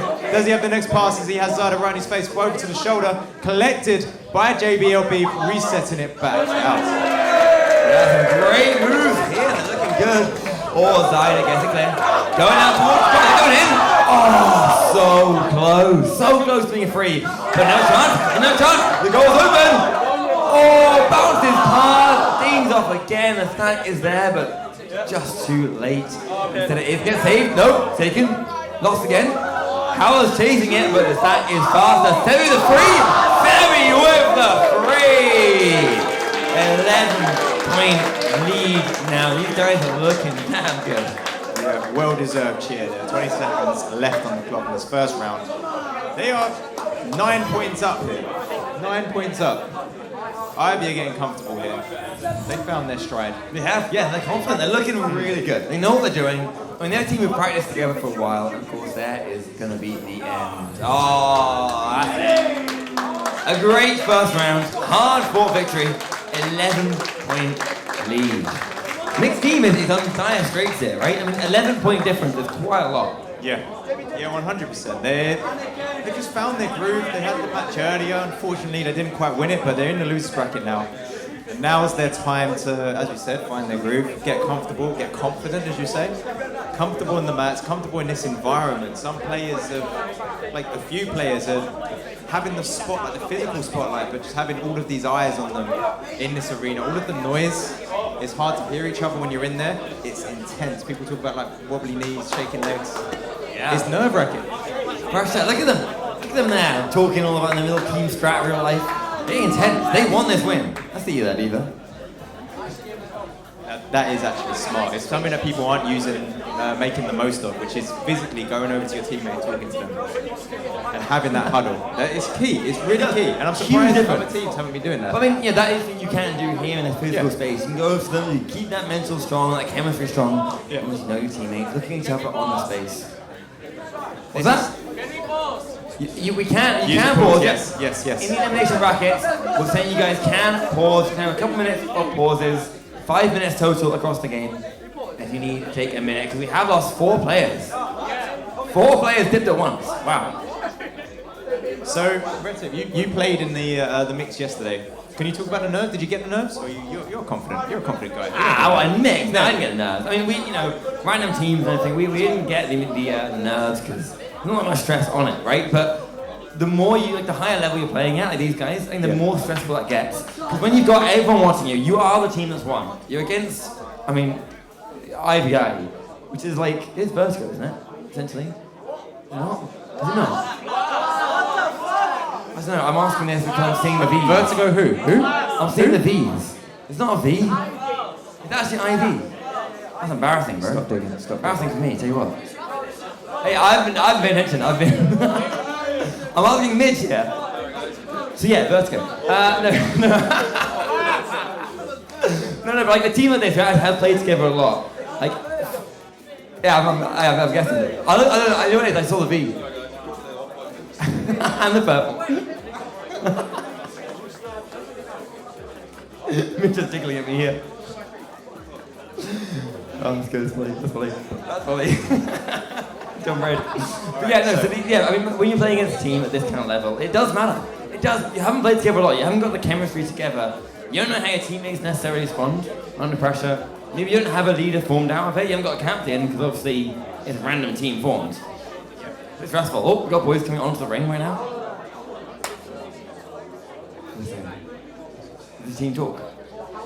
More team talk. Team talk, alright. What are they saying? Here's a question then, Mitch. Having watched that first round, right? We saw them going 11 points down. 11 points down to Ivy, right? What, do you see anything that was causing that? What do you think it was that was making them lose those points again and again? Well, you see a lot in these games. When you make a mistake, you've got to clean up afterwards. And people make the mistake, and then the counters are just coming through. People are capitalizing on that. You're seeing it both ways. And when you're against a team like this, with chemistry, and I'm saying it in the last couple of games that I was casting, they just know how to clean up and deliver that response. And that's happening again and again. We have a lot, but we're still missing one player. Here we've got Sebi, Duck, Beaver, and we've got Howler. No. Oh, there's the balls again. Hey, that's back in my ball. Trying to get JV's missing from this lobby. That is it. JB on Shriek's headset. Yeah. I see. We need to time this. We need to keep time with this. Pauses. We do need to keep time with this, yeah. No, to be fair, we're doing really well today. Oh, wait. Keeping on time. Oh, actually. Yes, you are. Excellent. Let's go. Are you surprised? Oh, Do you believe in me? Let's see. So we're going to start. Yeah. What game? We're game 5. So we've got this one. We've got 2 loser brackets. So game 5 and loser brackets this one.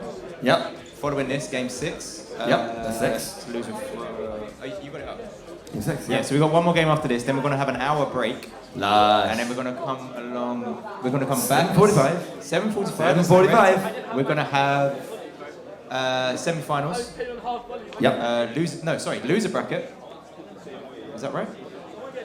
No, semi-finals. Then we have the loser bracket semi-finals, and then we have finals. Yeah, we have the that's it. Those are the big finals games at 10 p.m. Don't miss that, guys. Do not miss that. There is, this is crazy to me. £1,000 cash. And that's not all. Proximat and Bianca. £1,000 cash for the team. A lot of pressure on this. Proxy mats each and VR covers. Yeah, any of these guys could win that. But whoever loses this match is definitely not. They are out of the whole game. So there's a lot of pressure. A lot of pressure on this one. We do have all 8 players back again. They've had their minute break. They've had the extra of the tech issues. Now we are back on it again. And the tension is high here. Dark takes this one out. Look at this.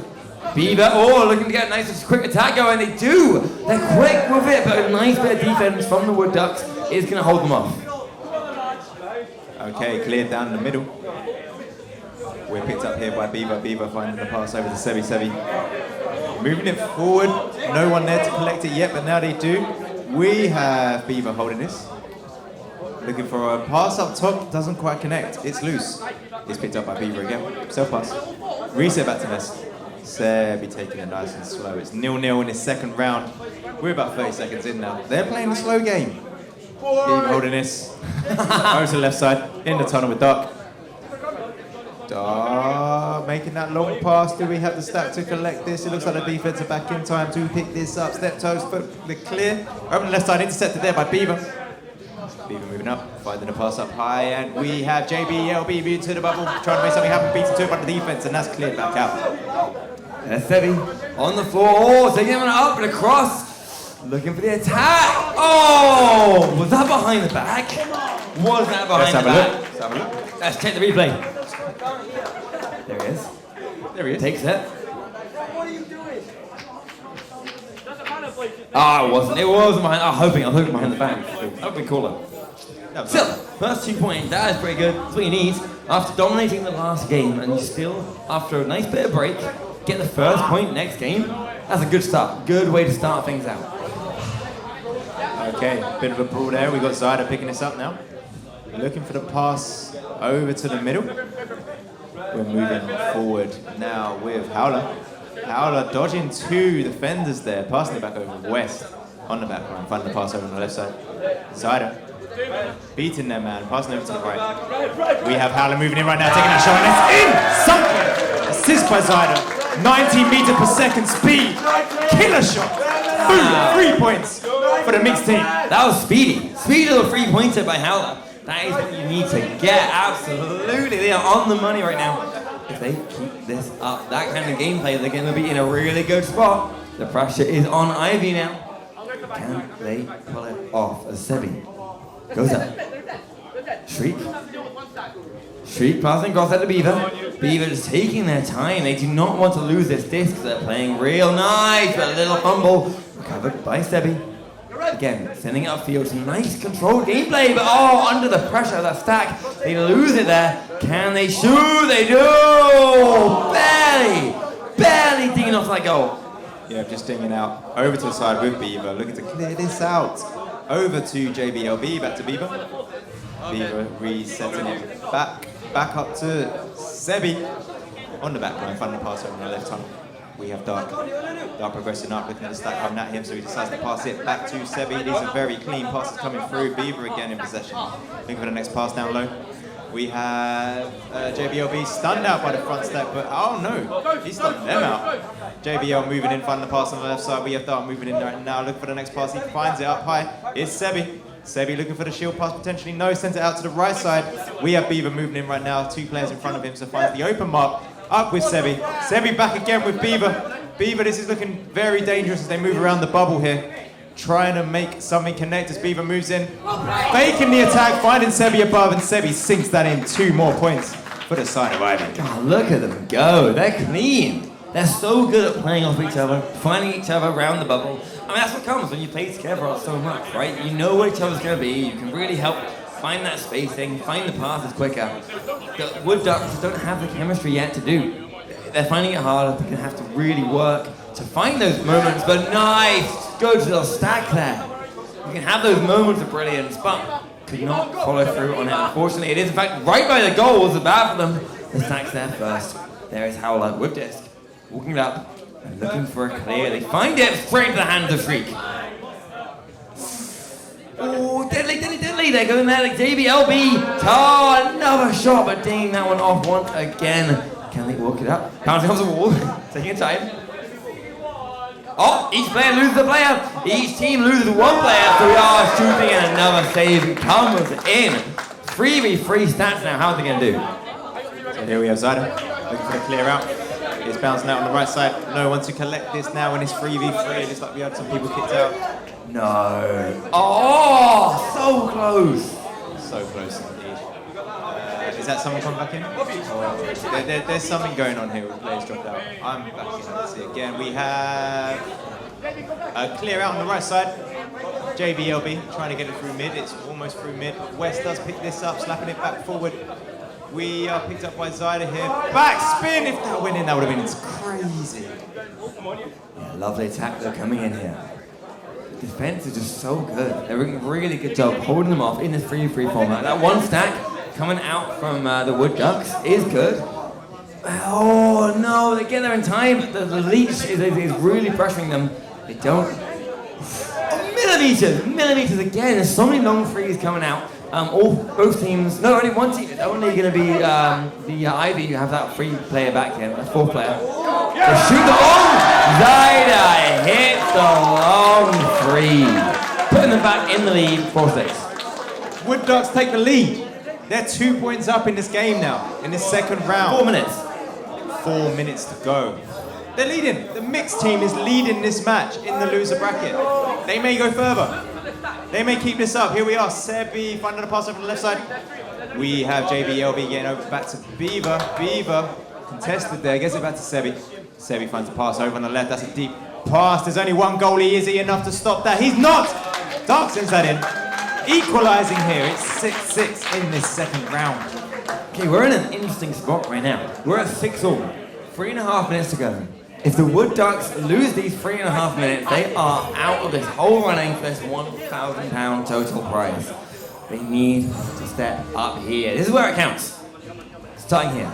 Step toe. Oh, across to West, but losing it did not make the pass. They're under pressure again. A nice combo, a free shot, and a free is missed, just barely. Buying them time still. The stack recovers. Wood Ducks. Passing across. A long, deep clear. They're going to try and take it in hand. They do get the... No, they don't. I almost called it earlier. They took the stack. I thought they had that, but they didn't quite. And so they are going to be fighting for it even longer as Dark takes it, drops it across to Beaver, and Beaver's going to try and fin that one through. It's straight for a clear. Yep, just over 2 minutes, 30 seconds to go here. We're still equal. Pass over to Dark. Dark does receive it, but there is a goalie back preventing that. Long shots. Is reset back. We have Beaver taking their time as the pass low. Collected. Sebi moving into the bubble, looking at the clock. Pass is covered. All passes covered apart from the back pass. Does it end up back? It does. We have Beaver pick this up on the left side. Back him up to the center. It's a loose disc. Dark trying to chase it down. He can't quite get there because Zyda's there first. Slapping it through mid. And we have a loose disc. Going up again. There's Sebi. Sebi sends it up. Taking the time. A nice long one. It's deep, but there's all the team of Wood Ducks there. Only 2 minutes to go. We're in dangerous territory now. Zyda. Dancing around with the disc. Finds the clear, but no. Straight to the hand of Sebi in that back stack. Passing cross. Find the teammate here. There's one on Nest. Look out for them. They get find the pass, and they hit it! Straight in. JBLB. Take that one in. Push them in the lead. In the lead now. 2 points. Wow, okay. Okay, let's see how the Wood Ducks respond here as they come out for their possession joust. Just over a minute to go in this second round. Step gets the pass over, it's not received. This could be fatal. This could be rough. This could be bad. This could be not what they want as Beaver sends in that long shot. It goes over to the right side, it's bouncing low. Is the defense here to clean up? Step picks it up, gets stunned down by the front stack. Aggressive. Dark has control here on the wall. Over to Beaver. Beaver looking for the next pass. Is there one more pass to make? No, they don't need it because they're thinking at him. Look at that. Securing a decent lead here. 4 points up. And losing time. We're in an important spot. We got 1 minute. Yeah. 50 seconds to go. 50 seconds. They can still pull it back, but it's going to be near impossible at this point. The Wood Ducks are going to have to put their best foot forward if they aren't going to take this back. Starting with a goal right now. Right now. But no, the pressure. It was a bounce instead. Howell sends it upfield. Trying to recover it.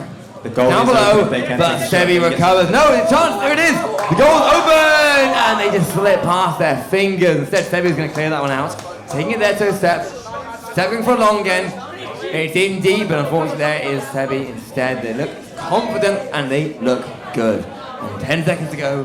That is going to be the game. Going for one last goal. They shoot the free. Dark ending the game on a bang. Scores a 3 points and finishes this one. IVI take this game in 2 rounds, 13-6, knocking out the Wood Ducks. The mixed team that won so well earlier are now out of the running. Well played, guys. You all played fantastic, but couldn't face the might of the IVI. They couldn't know. Well done. Wood Ducks are champions in the mixed tournament. Howler, Zyder, Steptoes and West. Phenomenal effort fighting these qualified teams, but Ivy was too much. Congratulations, Ivy, for making it through that match. Thumbs up. That's a thumbs up.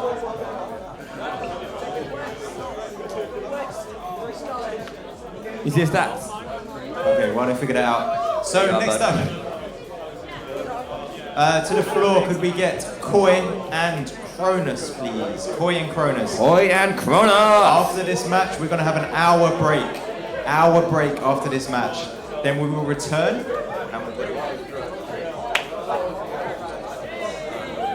And after that, I believe we have Landits and Scuff. That will be at 7:15.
to gain that space, move forwards, lovely pass to Finley. Finley looking for the cross, but intercepted by Sausage. Sausage going for that bounce clearance, just lost through the centre.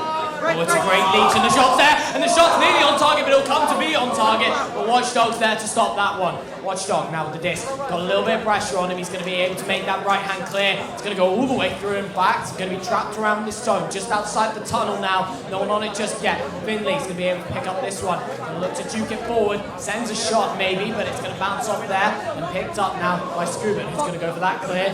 Now going to be picked up by Finley maybe. Yes, he does manage to fight for it. Finley takes it, sends it up to Elmo, and now Elmo back to Watchdog. Watchdog's going to find Finley once again. Finley sends it down to Elmo. Elmo now going to look to maybe Finley's available on this left blow. He sends it, and is he just going to walk it? I think he can. No, it's a really good steal there from Kronos. And now on the attack, Kronos, they might have an open goal if they're quick enough here. He's taking the shot, but what an interception there. He didn't even look at the disc. He knew exactly where he needs to be. Sausage resetting to Danmak. Danmak going to move it back forwards on the left to Scubs. Scubs going for the pass down low. It's just sent wide though. It's back out towards the half, floating around, stunned there. I mean, Koyar on top just about. It's floating through their own half though. Scubs managing to get the stack through. Stunned again. Sinner is now on the disc. Send it through long, looking for this recollect. Watchdog might be in for goal here. He's moving through, and that's a two-pointer. 6-5, and Lockie is ultimately unbiased. I don't say that. People are going to start questioning things. Whoops. Sharp. It's been a long day. Joust advantage to Kronos. 5-6. It's a close match. These teams are always going to be close, I think, so they come out here. Savage Large, not Savage Large, but passing it out to the right. Going long, Sinner recollecting in their own half. Looking for the play. Just recollecting again. Sinner going for the long play. Danmak clearing it down low. And it might be a shot here. Scubs looking for it, but it's just sent wide. It's lost back to Scubs. No, a stun comes through. So we're looking for the clear here. Watchdog just holding the disc, looking for it. Passing it over to the right. In the hands of Finley now. Finley moving it up through the tunnel. It's lost through there. Stack's looking to recollect, but there's a leech. Defensive leech there. It's perfect from them. Just managing to get the clear through. Goes all the way through, but Finley's there back first. Actually, it's Sinner. Sinner takes the disc. Pass over to just Elmo. Elmo on the left-hand side. They're going to look to make that clear. It's unsuccessful. Maybe it was actually an attempt at a pass, but nevertheless unsuccessful. Going to go back. Picked up now by Scuba. Scuba has an open opportunity for a little bit of time, but smart not to take it. After a bit of a stun there. It's a good stun. Watchdog takes the disc. He manages to get it away, but in the wrong direction. He does get stunned as he's trying to get it past. Elmo takes this and gets that clearance left time. And it's not quite through. It just bounced back into their own half. Looking to recollect here. Watchdog moving it forward. Send it through the tunnel. And it is lost in the half of Koi up in that trap. Sinner recollecting. Moving towards the Kronos goal. Sinner looking for the passing option. Holding the disc. Duking as always. Back to Watchdog. Watchdog send it up high in the middle to Finley. Finley moving it forward. Just taking time. Duking around the Geo. Moving it up top. Sinner just missed on the receive. That was very close to a very good play. Scubs sending it down to Sausage. Sausage clearing it all the way. Maybe looking for a shot. It might bounce up, but not quite. Sinner on the disc now, looking to play a little bit of time game. Send it right. Stacking steps. Lovely stacking there. Passing it down the left. They could be in on goal here. Looking for the cut pass. Sausage is just stopped in the middle. Looking for the pass there and dinging it and in. Was that a ding I heard? Yeah. You heard that noise. Scubs takes his headset off, celebrates to the crowd once again. I mean, look, the cut pass is there. A second cut comes in. There's not much you can do there. Yeah, that's brutal to go up against. I mean, we've got a 1-point game on our hands with 3 minutes left. This is really anybody's game, but I always love the 1-point games. It goes back and forth every time. Let's see now what the side of Koi can do. Sending up in that top mid area. Smart little play there. Sinner's upside down. They can play this. They play this upside down play very nicely. Sending it over now to Watchdog. Watchdog seems quite calm for him now. Finley can probably just walk this. He's going to try to do so, but it's a ding, and they can't recover it. Oh, just Elmo recollecting, looking to capitalise once again. Watchdog on the disc now, going to play it a little bit slower, waiting for that opportunity to open up. Send it just higher here. Finley on the disc, hoping to redeem themselves here, moving towards the goal. Going to juke around this shoulder, moving in, but intercepted. What an interception that is. Moving it back out. Both teams scrambling towards the sticks. Stacked form for Kronos. They may be through on goal. Sausage looking for the shot, and it's just to the right, looking to recollect, but no. Finley is there first. The stack though, formed quickly. Scubs is on it. Stunned by Watchdog. Watchdog through the tunnel for the clear. An attempt at the enter there nearly worked out, but Watchdog just held back his punch until the player had dropped his shield. It looks like Koi's stack's going to be there first. It's actually a nick of time. It's a tie race on that one, but it's going to be picked up by Finley. Finley sends it up high. Sinner has to make this work. He's made it work so many times before, and it's going to work today.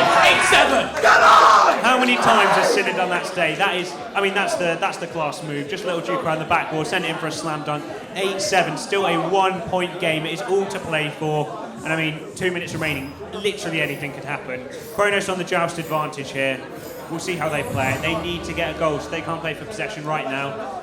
On the left here, now they're doing quick passing plays. Dan Mac trying to send it all the way in for a shot, but no, Sinner there with the interception. Send it low, send it out for a clear. Bounce clear for Koi, trying to send it through. Anyone to recollect. There we go, Sinner's on the disc.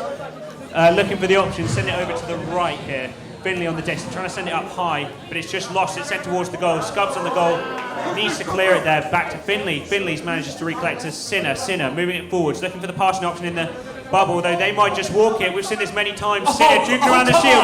Done one of them. Got a second one. Oh no, loses the disc into the shield. I thought that was going to be a 3-man juke. I thought that was going to be brutally. I think he maybe just went one too many times. A missed shot, unfortunately, though. It's going to be picked up, not by Koi. Kronos actually managed to get a hand on it. They have a bit of an offense set up. Koi's coming in just in time. And it's good grab from Watchdog from behind. And now Watchdog gets the clear all the way out into the left-hand tunnel. No one on it just yet, though. Going to look to be cleared away for Kronos, but not all the way. They've got the stack though to back it up. And the pass into the left-hand tunnel. Dan Mac has not got an open opportunity. Watchdog's on the back line, denying the shot. There's a player on the roof there. Sausage, maybe he's just going to walk it. He's in the one shot, but not today. It's denied. They're only 2 points behind, so they didn't need to go for that. As the clear now comes through, it's into the mid zone now in Kronos' half. They need to get a stack on this. They can definitely confirm something. Stacks come in. There's a lot of panic. Who's going to end up with it? Kronos get a slap away, but now it's Sausage with the disc. Sausage looks to rush forward. 19 seconds left. A lot of pressure. He's not got many options. He looks to go for the clear. It's picked up by Kronos. Kronos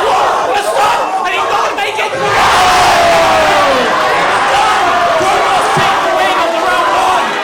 That came down to the wire. 3 seconds remain when all is calmed down from that goal. And they will not get a chance at the joust advantage. That was a stunning goal. I don't know what to say. That was so close. I mean, the save from Watchdog, that was such a stunning save. And then just ready to come back. Another really good attacker. There's already people here celebrating with them. Only round one is over, people. Wow. That is brutal. Yeah, that was that's demoralizing to go up against. That is brutal. Oh man, that was there's already people celebrating. I mean, round one is over. That was stunning. That goal right at the end really brought it back. And Koi, I mean, they still have a chance. It's only round one. Yeah, definitely, man. It's a really rough way to go because it was so close. They managed to get the clear, and then I mean, between these two teams, they have very similar play styles. That sort of fast stack play, trying to play in a bit of a mess and just work with it as well as possible. They're both really fast. They have the stacks available, and it's just brutal to see that it comes down to it. It was constantly 1 point trading, but yeah. It was really, really in the nick of time there with only a few seconds left and just made in the end for Kronos. I mean, it shows the difference that having 4 players can. We saw some of the crucial saves Watchdog made. I mean, it's a very fair game. It is honestly so close, and even all of the players across the teams have all been chipping in. You can see it in the match. As we come out for the neutral joust, I mean, Koi have fast stacks. We'll see what happens here. They're known for some of the fastest stacks, actually, but let's see if they show them today. They do indeed. Gets the disc, picks up the disc already. It's a 3v2 situation. If they can make it work quickly, a good pass. Finley comes back with the vengeance. 8 seconds in, and they already are out for blood. That's where the fast stacks come in. You can hear them all. They're all very happy at that one. I love the passion behind Finley. He is right proud about that. I'm lagging. And there is a pause here. They're waiting. I believe Denmark, 3 players have just dropped. One That's from surely Koi not a coincidence, and 2 but we can from pause for that exact reason. Denmark and Sausage are out. It's okay, we can pause, but I think that's fair enough. I mean, we've lost. We managed to lose 3 players all in the same moment.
Alrighty, well, we're back into the action. Everyone's got everything sorted. This is why we allowed the pauses to start happening for these knockout rounds, so that we can make a good game of it. So let's get back into the action. 2 points on, 9 minutes 30 seconds left. Sausage with the disc, passes it to Danmark. Danmark crosses it up high. Big opportunity here. Looks for the dot. Looks for the Scuba makes it happen. Scubs, once again, the brace for his team. It is 2-all, it is even, and Kronos, he's hitting the griddy on the floor. Kronos are playing well. Both teams both teams are playing extremely well. Koi on the joust advantage. Coming out of the tube now, picked up by Elmo. This is on the right-hand side, watched on. Sent it up high left. It's an inaccurate pass though, and it won't work out. Can they get a stack form for it? No. Scubs takes it. Finley goes to the push, tries to get a bit of a surprise attack going. He might actually just try and keep this stack back. But pass goes through, doesn't make it just to the hands of Kronos just yet, but it does eventually. And now they've managed to get it through. There's a lot of leeching attempts here, but one stack does get through. An attempt, and Scubs makes it happen. 2 for 2. That pause seems to have worked in the favour of Kronos. They've come back with no worry here. 2 goals back to back within 30 seconds. That's amazing. Koi on the joust advantage once again. They need to try and switch it up as they did before, because we're starting to see the same again.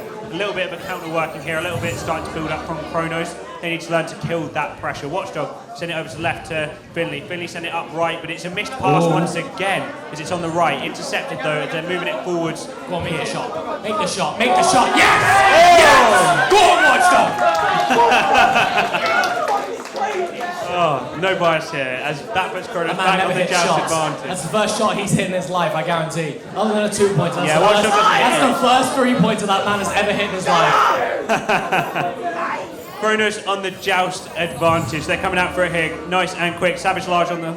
Send it over to the right. Intercepted though by Just Elmo. Just Elmo looking for the shot. And it's on the backboard. Getting in once. He's going to just send it in for a nice 2-pointer. Watchdog at the brace again. 3-point lead, 7 to 4. I mean, that was really close to being actually in for another 3-pointer. Really tight angle. That station sort of shot is such a tight angle and nearly made it. But with a 3-point lead, the tides have suddenly just turned. And it seems like Koi really have Kronos on this counter joust. So let's see what Kronos can do. Good decision just to hold it and take his time there, because the stack getting closer and closer, it negates their power so much. And the shot is over. What a shot from Scubs! His play space of using in the celebration. Time out, get up! He's sending it 7-all, level for his team. 7 minutes remain. We've had a lot of goals in the 3 minutes we've played. Alright, 7-all. It's been really close, as you say, tons of goals. Elmo looks to push this through. He's got a bit of time. He sends it up high. I like that player there, Sinner. Sinner's just going to start walking it. In fact, they have no stacks really formed, so they can just start walking this forward. Now they maybe have this option up high, but they're eventually going to have to push into the bubble. A cut pass attempt is there, but it's unsuccessful. And now it's into the hands of Kronos. Kronos looking for this counter here. Scubs going to send it long through the middle. Stacks looking to recollect. It looks like Koi will be there first. Sinner getting the dish, but just an unfortunate clear. It's sent into the half. Both teams trying to get stacks towards this. Watchdog will be there first, but no, the stack! The stack to send them 9-7. That was a stunning stack. Just the speed needed. Stunning Watchdog just in time, and that sends Kronos back ahead. Wow. Yeah, that was brutal. They were so close there, but Sinner, unfortunately, with a miss clear there, hit the block and coming straight back. About 6 minutes left, so 9-7, only a 2-point deficit. Elmo once again coming out, looks for this left-hand pass this time. Sinner's available up high. There is that player on the bow tie trying to mark that connection. A missed pass though, and that's going to go punished as Kronos have the stacks ready to do it, and they're going to go all the way through. They're there first, but in the nick of time, Koi saved themselves from yet another few points on the board. Picked up by Scubs though. Scubs just juking around for a little bit, and he makes the pass up high. Makes the pass up high. Dan Mack on the attack, ducking one, entering, but it doesn't work. Just Elmo knows how to deal with that. Watchdog recollecting the disc, sending it left through the tunnel as it bounces around this half. Sinner looking to recollect. Might be an open goal for them, but just a bit high. Scubs receives the disc. Looking for this clear once again. Very clear, heavy game we have on our hands here. Stacks are looking to recollect once again. Just Elmo on the disc. Trying to send it high right, but not quite. Sinner's on the disc, resetting it. Getting the stack on it now. Watchdog sending up high once again. It's dangerous here. Finley on the disc, but intercepted. Lovely steal there. Scubs looking for this disc. Looking to get to the floor. Sorry, Savage Large there, trying to send it left to Danmac. Danmac trying to move it forwards. Danmac looking for the long pass, and then maybe for the shot! Sausage! Sending them to 12-7, 5 points ahead, and that is a lead. 5 points. 5 points, but with a lot of time on the clock, I'm still hopeful. 4 minutes and 30 seconds. 5 points is not impossible. Let's see what they can do. To be honest, they've been quite successful in most of their jousts. They have actually got through to the other half. It's just then converting into a goal that they seem to be struggling with. Elmo, he loses hold of the disc. Luckily, a missed shot will save him for the time being. However, Kronos have lost a player. The shot comes through. He's going for a no-look shot. It's backed up by Sausage. They have lost a player. They've got 7 points. Kronos are now 7 points ahead. It is a 4v3. It is a 4v3 for Koi. 4 minutes remaining. There's plenty of time. They're on the joust advantage, but they need to start moving quicker, start converting goals, and they need to start playing better, to be honest. They need to start working as a team more, because otherwise they're going to be shut out here. They've not decided to pause, which I wouldn't have done, but they're going to pass it all the way through. An attempt at the pass back. He's got a lot of pressure on him. Watchdog's going to try and work with it by juking around. Passes it up to Elmo. Elmo looks for that high pass. The goal's open. No, it's not. It was a hiding goalie there. And now Finley makes the shot. I'm glad I'm not playing, because I would have taken that shot there, and that's that man hiding in the tube. Sneaky. Yeah, you can pause again. Yeah. You can pause again. But you have a maximum amount of time that you're allowed to use for a pause. Kronos here on the joust advantage. Koi trying to bring it back to 5 points. Savage Large on the disc, intercepted by Finley. What a shot! What a shot! You should have taken that pause. All right, calm down. It's like 2 team mascots up here at this point. Okay, they've got their player back. They have decided to pause, but as soon as they do, they got the player back. 14-12, 2-point deficit. The pause is just going to go on for a little bit here. Restarting now. Oh, not restarting now, just waiting for the round to restart. 14-12, it's very close once again. Yeah, and unpause comes through, and we're back into the action. Once again, with Kronos on the joust advantage. Koi, they've shown themselves a lot of time to have a really good counter joust for Kronos, so let's see if they can make it work again. Coming through, that low pass, they've switched up their play style, but there's that back stack there to recollect it, and they send it through. However, Koi do not have a stack to recollect. They do eventually though, they manage to get a hold of it, however he loses the disc, and now it's picked up quickly and slapped away by Kronos. Taken by Danmac. Danmac with a bit of juking there, buys himself some time. It looks like Koi's the one with the stack ready though, and Sinner picks up the disc. 2 minutes left, 2 points down, plenty of time to work it forward and get that goal. Gonna pass it all the way through. There's a player from Kronos on the back line ready. A stack coming in with a lot of pressure. Maybe going to be picked up by Koi. It's closest to Sinner. Sinner picks up the disc. He's going to now pass it over to Finley. Finley looking to work this one up. He's going to start pushing forwards. He's got an option available up high on Nest. Passes it up to Elmo. Elmo just going to back away for a second. Sends it down low. Sinner's got an option maybe. He's running out of options with a brilliant duck. Maybe he's just going to work it in. Going to pass it down low but stunned out and slapped away by Kronos. The defense holds strong, and Kronos for the counter attack here, but Koi, their stacks get there first. Watchdog first on the disc. He's looking to send this through to the left. There's plenty of players there. Just Elmo getting it on, looking for the high shot maybe just over the players. It bounces around for Koi, but no one can get there from their team. Kronos, Danmac looking to send it. It's lost in the trap. Sausage first on the receive. Stack will be on him though, and the stack's there. Lightning fast. Just Elmo looking for the pass down low right. Just missed though as it goes high for Danmac to receive. Danmac, I can hear the call. Out. It's sent wide. Just Elmo looking for the pass down. Intercepted by Danmac. Danmac finally getting it out this time, lucky, as he just sends it to the middle. Sausage recollecting, looking for the long pass down, or maybe a shot. Koi will look to recollect, and Finley on the disc, going to slow it down a little bit, looking for the clear or pass over to the left. Sausage on the disc now, just getting stunned. Sinner on the disc once again. It's back and forwards play here. Finley on the disc, maybe looking for the long shot, but Danmac intercepting. It's a Good grab from Danmark, less than a minute left. This is tight now. They have to make something work here. The clear goes all the way through. Koya there first, but a misread of the disc. Both players misreading it there, and it's Kronos and the players back. Some of the Koi players are still not there, but Kronos don't have any players left. They've got the disc, they've got 30 seconds left. They're the ones with the stack. They push forward, but there's a player left on the back line, and now picked up once again by Koi. Koi can work this forward. Might be an opportunity for a 3 even. They get a hold of the disc, they push it to the bubble. They did.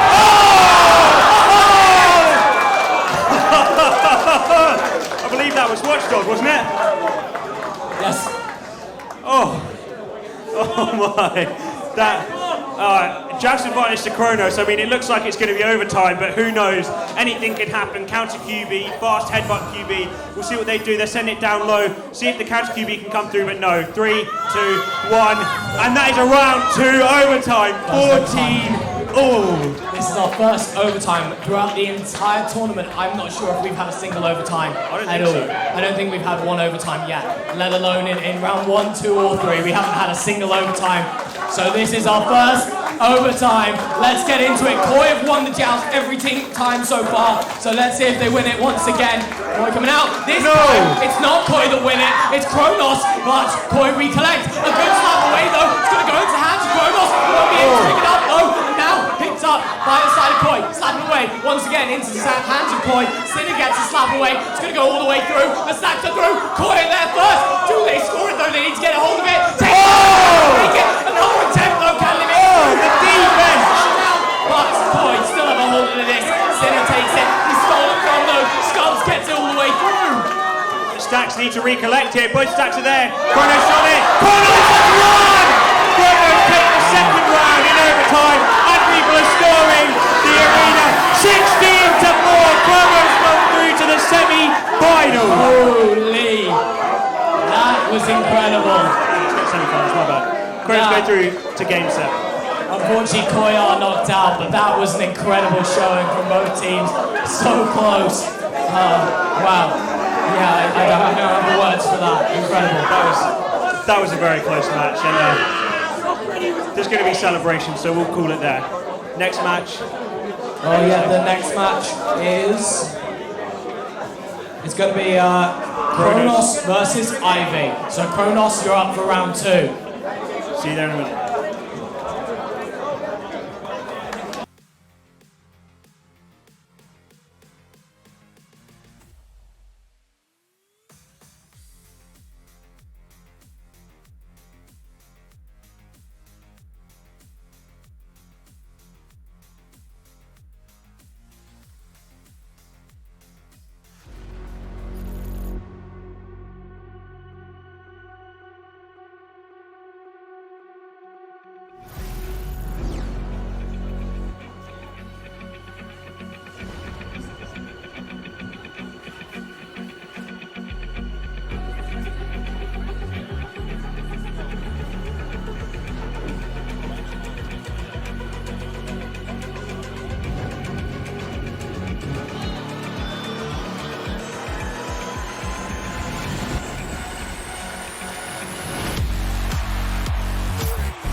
Up until 2017, for a decade, maybe longer, my presence online was fleeting. What I mean by that is I joined a community to be really active. I mean, you see how active I am, how vocal I am, how front and center I can be. I'm like that everywhere. I'm very loud. I'm a loud person. But for a long time, I'd jump into these communities, become a big active member, make friends, form relationships. And then one day it would just be like, oh, okay, I'm done. And I'd dip, I just disappear. On a personal level, it was very, unfulfilling ultimately. And Echo Arena was the first time I actually made a much deeper commitment to a group of people where I had a drive to be a part of it. And I mean, that was from the very beginning. I remember back in 2017, being on a break, talking to my boss and it very specifically saying, I feel like I've discovered something. I feel like I've discovered something.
We had success going into, I think, five LANs in a row, I want to say, that we won.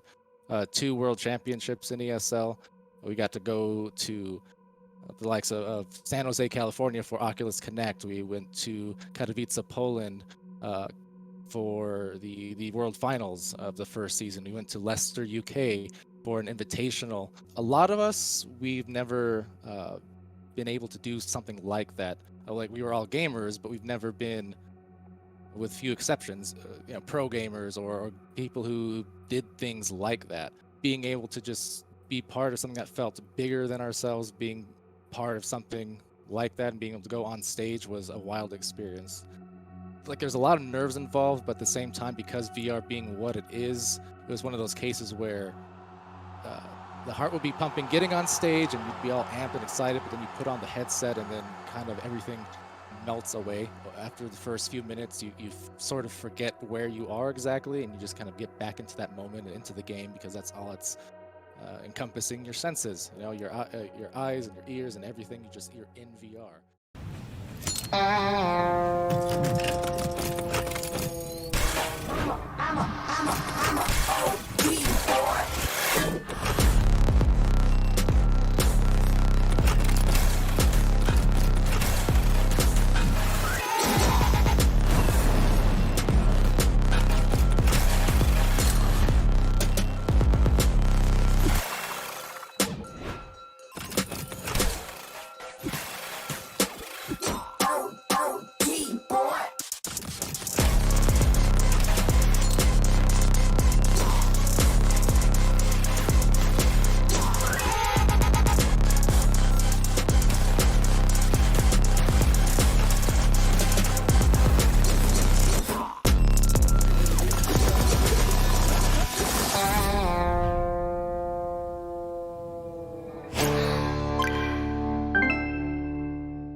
Hey guys, for the last 7 years, we here at VR Cover have been building products to make VR more comfortable and hygienic.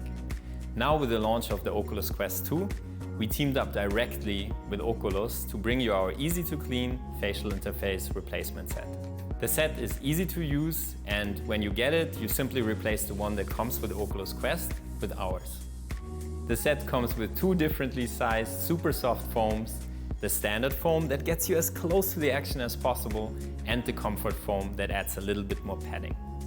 The facial interface also has passive ventilation features that improve air circulation.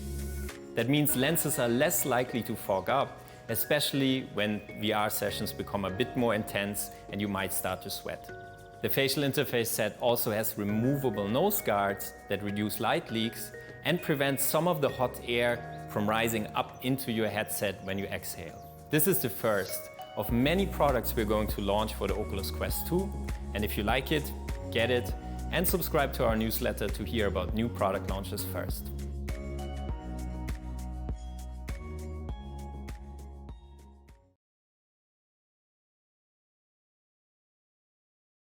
Right, there it is, guys.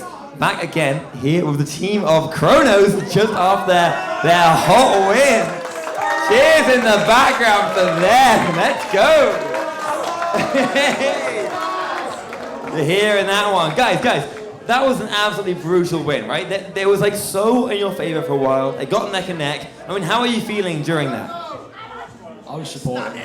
What? I was supporting. You were more than Amazing. We saw you doing that behind the back shot and not quite making it.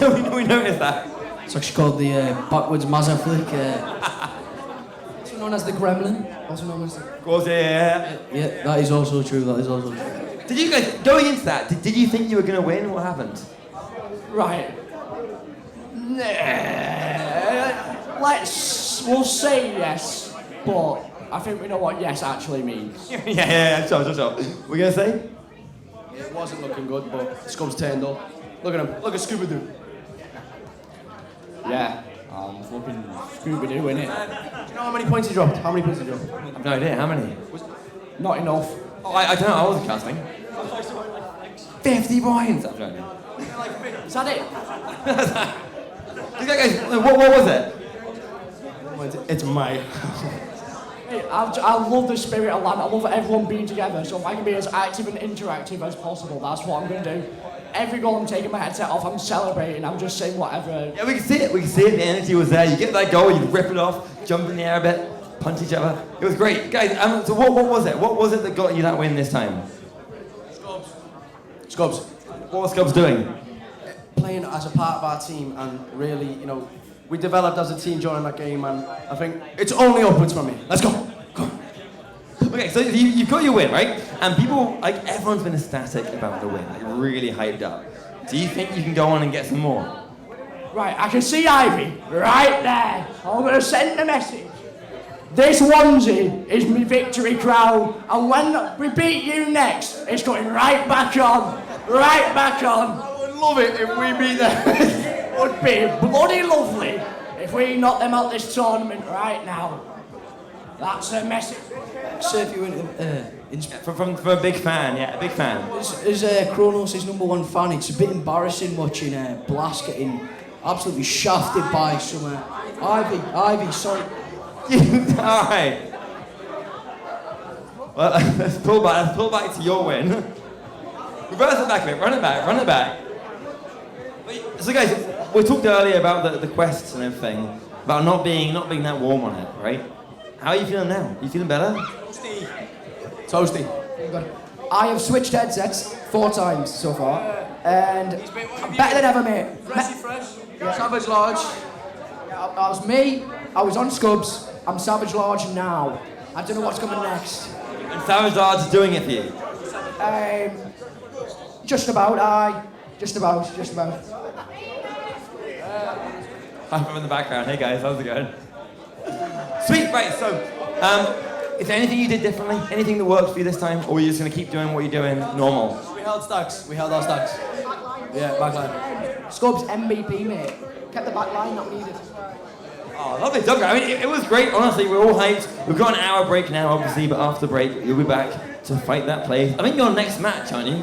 Isn't it, yeah? Ivy. Oh, you against them? It's not looking good, bro. It's not looking good. We're giving our best shot. Best luck to you guys, and we'll see you in there.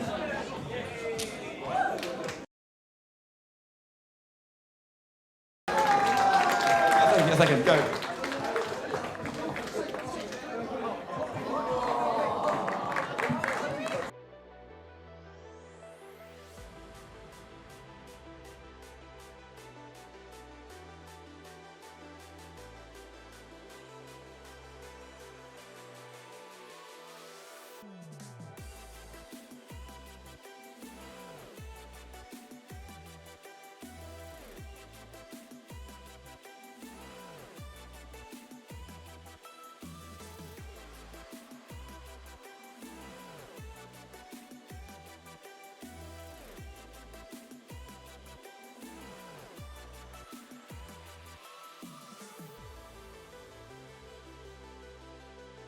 When you are ready, start your engines. Get ready to go. Ready up when you can.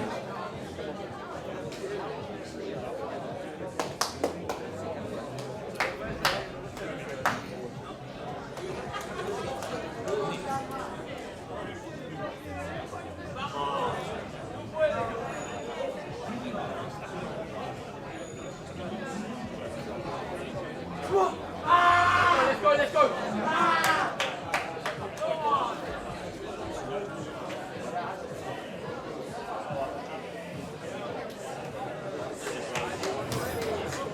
Okay, well guys, we are getting started here once again after the break with a good one. We have the losers bracket semi-final, which is Ivy versus Kronos. Ivy in the orange, Kronos there in the blue, and coming out is going to be a nice quick attack there. Savage, taking it back, working it back upfield then, and trying to get a nice grip on the disc. But so far, Beaver with it, no one's able to score his first goal in the first 30 seconds. Here, obviously, with Woodsy, and joining us is Yes, guest stars at the same time happening. I'm trying to introduce you guys, because Dark scored the first one, 2 points. If I've seen anything so far, Kronos is nowhere near out of this. The replay's a little bit messed up, but there we go, just coming in Dark. Lovely Duke, nice early goal, 2 points up, 1 minute in. Joust advantage to Kronos as they come out here. We'll see what they do. Coming out nice and quickly.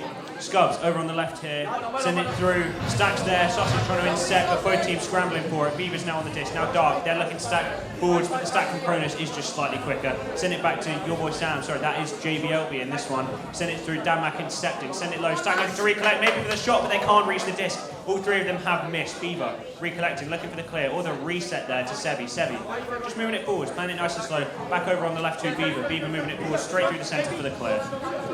Alright, so the disc is in the open now, and it's being received by Ivy, who's going to pass it down back to Bowtie, but the disc is lost but picked up again. Pass back to Sam, who's going to clear it down right tunnel, but it's actually a pass. Currently possessed by Dark, he's going to pass it down, but it's missed. Received back by Sebi, who's going to send it up, and it's a goal!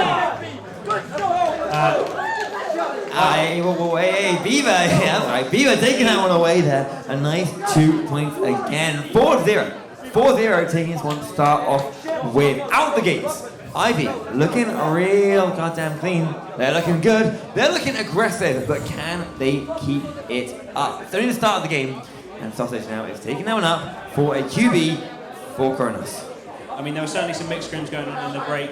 A lot of these players were playing just to keep themselves warmed up. But Scud's coming towards the goal, just losing the disc there. Both teams going towards it. Sausage moving forwards, grabbing the disc here, looking to move it forwards for his team, looking for the open passes, trying to draw the defense out as he's moving towards the pub, which is taking a little bit slow here. Moving it down to the right. Scud's going for a shot, a lovely save by Sebi. That was stunning on the defense. This is lost towards that trap. Both teams going for it. Scud slap pass backwards, going across the arena. Both teams looking for it. The stack might be able to get there, but no, it's just the defender. JBLB on the disc, looking for that long clear.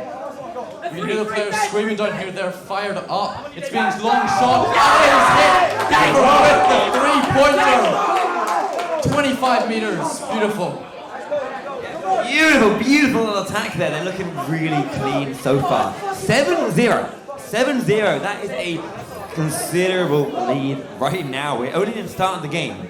But they're on track right now to get a Mercy win. Right? If they keep this pace up for another few minutes, well, they will be reaching the Mercy by the end. But no! Here comes the response, but it just misses the goal. That is unfortunate. Kronos are not taking this point. Instead, it's back in their side. Ivy trying to press the advantage. Your boy Sam is there. That is, of course, JBLB. Pushing the Beaver on the ceiling. Beaver down below, diving up ahead for the attack. Can they get it in? They go! Dark nails that one in. 9-0. Ivy are not giving up. No, the Ivy attack is killer at the moment, putting Kronos back on that joust advantage for what, the 4th time already? Only 4 minutes in, 9-0. This heading towards Mercy's trajectory, but I believe Kronos can bring it back, change up the strategies, try and find a different way around this. They come out here, nice quick slap, they change up the strategies already. Sausage unable to get Rids, it's bouncing back towards them. Now on it, Ivy, 74k. Oh! That's another 3 points, 12-0, 4 minutes in. They are killer now. Wow. Wow, they're relentless. Absolutely relentless. Kronos should be worried. They should be worried, but they can still pull it back, right? They can pull it back. Let's see how this goes. All right, on the joust, passing it down. Oh, but it's intercepted. Sebi passing it down. It's the Stack has received it. They're going to get ready for a shot. The cut. No, in! Beaver with the assist from Sebi. Beautiful cut right there. That's crazy. We are at 14-0 right now. 14-0. Like, these guys are looking incredibly strong at the minute. Incredibly clean. There is no way at the minute they want to give any room at all to Kronos, right? Like, what is it? We saw them win so well earlier. We saw Kronos doing such a clean job earlier, but they can't face up against Ivy at the minute. I mean, oh, you say that, it's a ding. They're trying to stay on the attack. Scubs looking to bring it in. I certainly believe that Kronos have something in the bag here, but it's round 1. Who knows what's been happening in the break? Who knows who's warmed down, who's warmed up? But it's intercepted there once again. The players under the pressure, taking too much time. Intercepted by Dark. Dark looking to move the Stack nice and quickly down to the bottom of the bubble. Intercepted by Skag, I believe that is Savage largest. Double slap clearance, looking for the center. Sausage looking for the long pass. The Stack will be there. They'll just miss the disc though, and 74k receiving that. Giving it a little slap clearance. Both teams scrambling for it. Stack will form for Kronos, but be broken apart instantly. Dark on the disc, maybe looking for this half court, but he can't quite reach it. Scubs back on the disc, looking to send it long. There's a Stack form for Kronos. They're chasing after it. Open goal perhaps, but just low again. Too much pressure. Sausage moving it in for the 2-point. And this beautiful. Set them back in the game. Beautiful. This could be the momentum turn that they need. Kronos could be back in the game. There is still 4 minutes left. All right. So now, for the first time, Ivy with the joust advantage. Okay, they're wasting time because they know they have it. They have all the time in the world. Okay, setting it down left tunnel. Your boy Sam having it. Waiting. The Stacks are standing back. He's wasting time. He's just wasting time. And he passes it up the shoulder.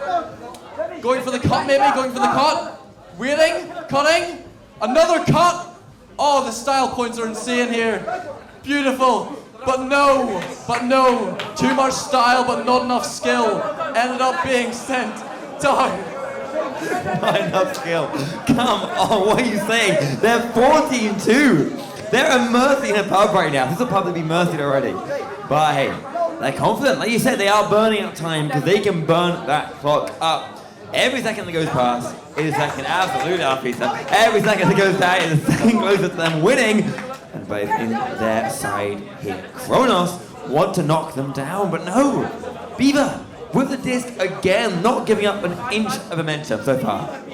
Disc is lost in the half of Kronos. Both teams looking to recollect. Kronos Stack needs to get back because JBAB is through goal, and there it is. Quick Stack. JBAB is still fighting for it. Getting the stun, looking for the disc. Going to move it towards goal. Can he get the goal? He can. 16-2. 14 points ahead once again, and they are not letting it go. Those 2 points from Kronos have enraged Ivy, sending back with another 2 points. Let's see how Kronos reacts to this. Maybe they can pull it back. There are still 2 minutes, 15 seconds left. This is still in the game. All right. They're wasting time, but they don't have it. They should be passing it down, but they are, yes. Taken by Sausage, who's going to pass it down to Dan. Dan sending it up to Savage. Savage who's going to go for the cut, but no, it misses just short, but it's received again. Oh, but he's stunned, stolen, and the Stacks are already on it. But no, Dan Mack getting it. Scoobert having it. Oh, and it hits off Nugget. Oh, it's so unfortunate. They're looking really good, but it's just the pressure. The pressure is knocking them into these small mistakes. And now, your boy Sam, JBLB, Taking it up, finding the pocket at the top. There they go. Look at them celebrate there. Wait, I'm celebrating. You're pain. Never mind. It's the wrong team. But still, they are looking really, really good so far. 4 points. 4 points from a Mercy win. Still 2 minutes to go. It can happen. It can happen. It certainly can. Well, yeah, 4 points is nothing with a minute left. It's sent on the left. Beaver looking to send it forwards. There's a player down there, but it's just fumbled. Dark that is receiving the disc. Looking at the pass. Dark still holding the disc. Self-passing. Sending it to Beaver. Dark receiving. We'll call it another self-pass. Entering once. Juking around twice. Send it towards the goal. He'll go for the solo play to the backboard, but saved. Received back for the slam dunk. Dark solo play. That was extraordinary. He really wanted to flex on them just to show them who's boss, to really rub it in. But for Kronos, a goal could mean everything, as the momentum going into the next round could be so huge. A single goal could mean so much. But no, they miss it, and instead, oh, that's a mercy. That is a killer. That hurt the watch at the end. That's unfortunate. We saw Kronos playing so good earlier, but Ivy, right now, they're clean. They're calm, they're collected, they have the confidence. They just smashed them in a Mercy win. That is gruesome, huh? What do you think? So I'm just looking down here. They're asking about substitution. The team's talking. It's good to see. Communication is what's needed here. That's what the team's doing. It'll be good. I mean, they can definitely bring it back. They've still got time. They've still got room. We've seen it happen before, but they are strong. Ivy are strong. That was a very strong round for them to play. Strong. I mean, there's only the first round. Absolutely, I agree. So there's a lot of time to pull it back. But you're going to need to make a huge change to come back against a team like Ivy, who's just hit you of 22-2. But I've just got a nod from Denmark. I know what that man's like. I know he can do it. I know this entire team can do it. We know what these players like. The crowd's been cheering for them for hours at this point. So I think everyone roots for them a little bit. Everyone knows that they can do it. Everyone has that faith. But Ivy, 4 players we know have always been very, very strong for years now. But we'll see. It'll be interesting going into this next round to see what happens. Come on, let's go! Again! Alright, yeah, so all players are preparing, they're all cheering, they're all getting warmed up, as we can see here.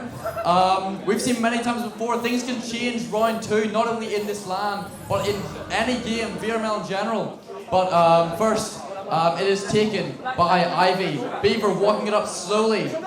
No points on the board right now, so they can just waste time. He's looking for a pass. Maybe he's gonna pass to Sebian's shoulder, and he does. Oh, but the ding ring takes its next victim. Oh, received by Kronos, who's gonna clear it downfield. Yeah, looking for their own attack here, but Beaver immediately dives on that one. Shut down any hope.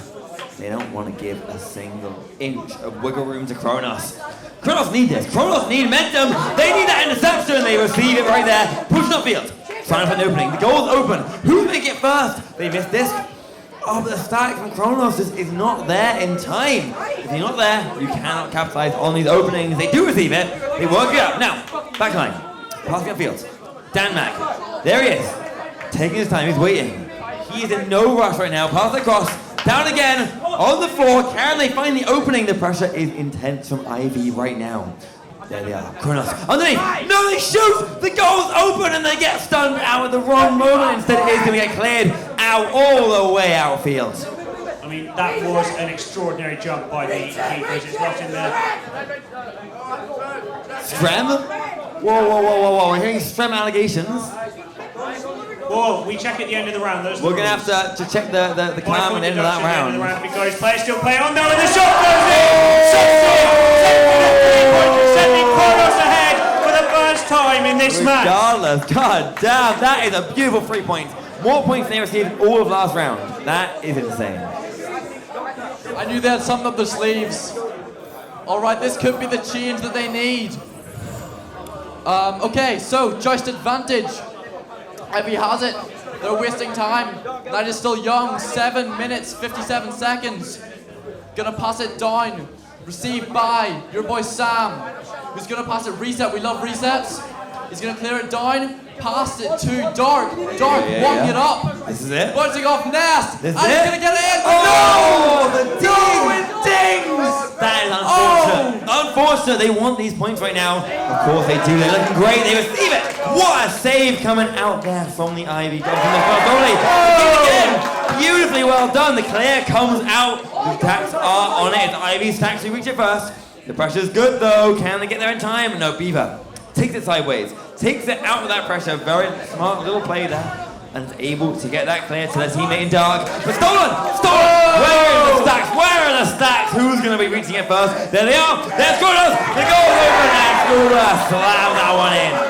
And that is one hell of a goal for Kronos. Scubs sending another one for his team, 5 points ahead. They have come out with some momentum, stopping Ivy dead in their tracks. And just look at that stack getting there, reversing it and getting in there. Kronos wants this. They have slapped Ivy in the face, but Ivy can still pull this back. Okay, your boy Sam having it. He's walking it up. He's walking it up. He's looking for the passes, waiting for opportunities. Passes it down. Beaver receiving the quick pass, resetting to Sam. Sam, who's gonna clear it down, passing it to Boot. Reset again. Oh, these passes are crazy, back and forth. Beaver walking it up. They have perfect possession. Sorry. And he's walking up the backboard, he's going to take the shot, but no, it misses! Just flying past there, they take it back again. There's Sebi with the disc. Sebi walking it up. Down below again, finding the opening, no! What a save!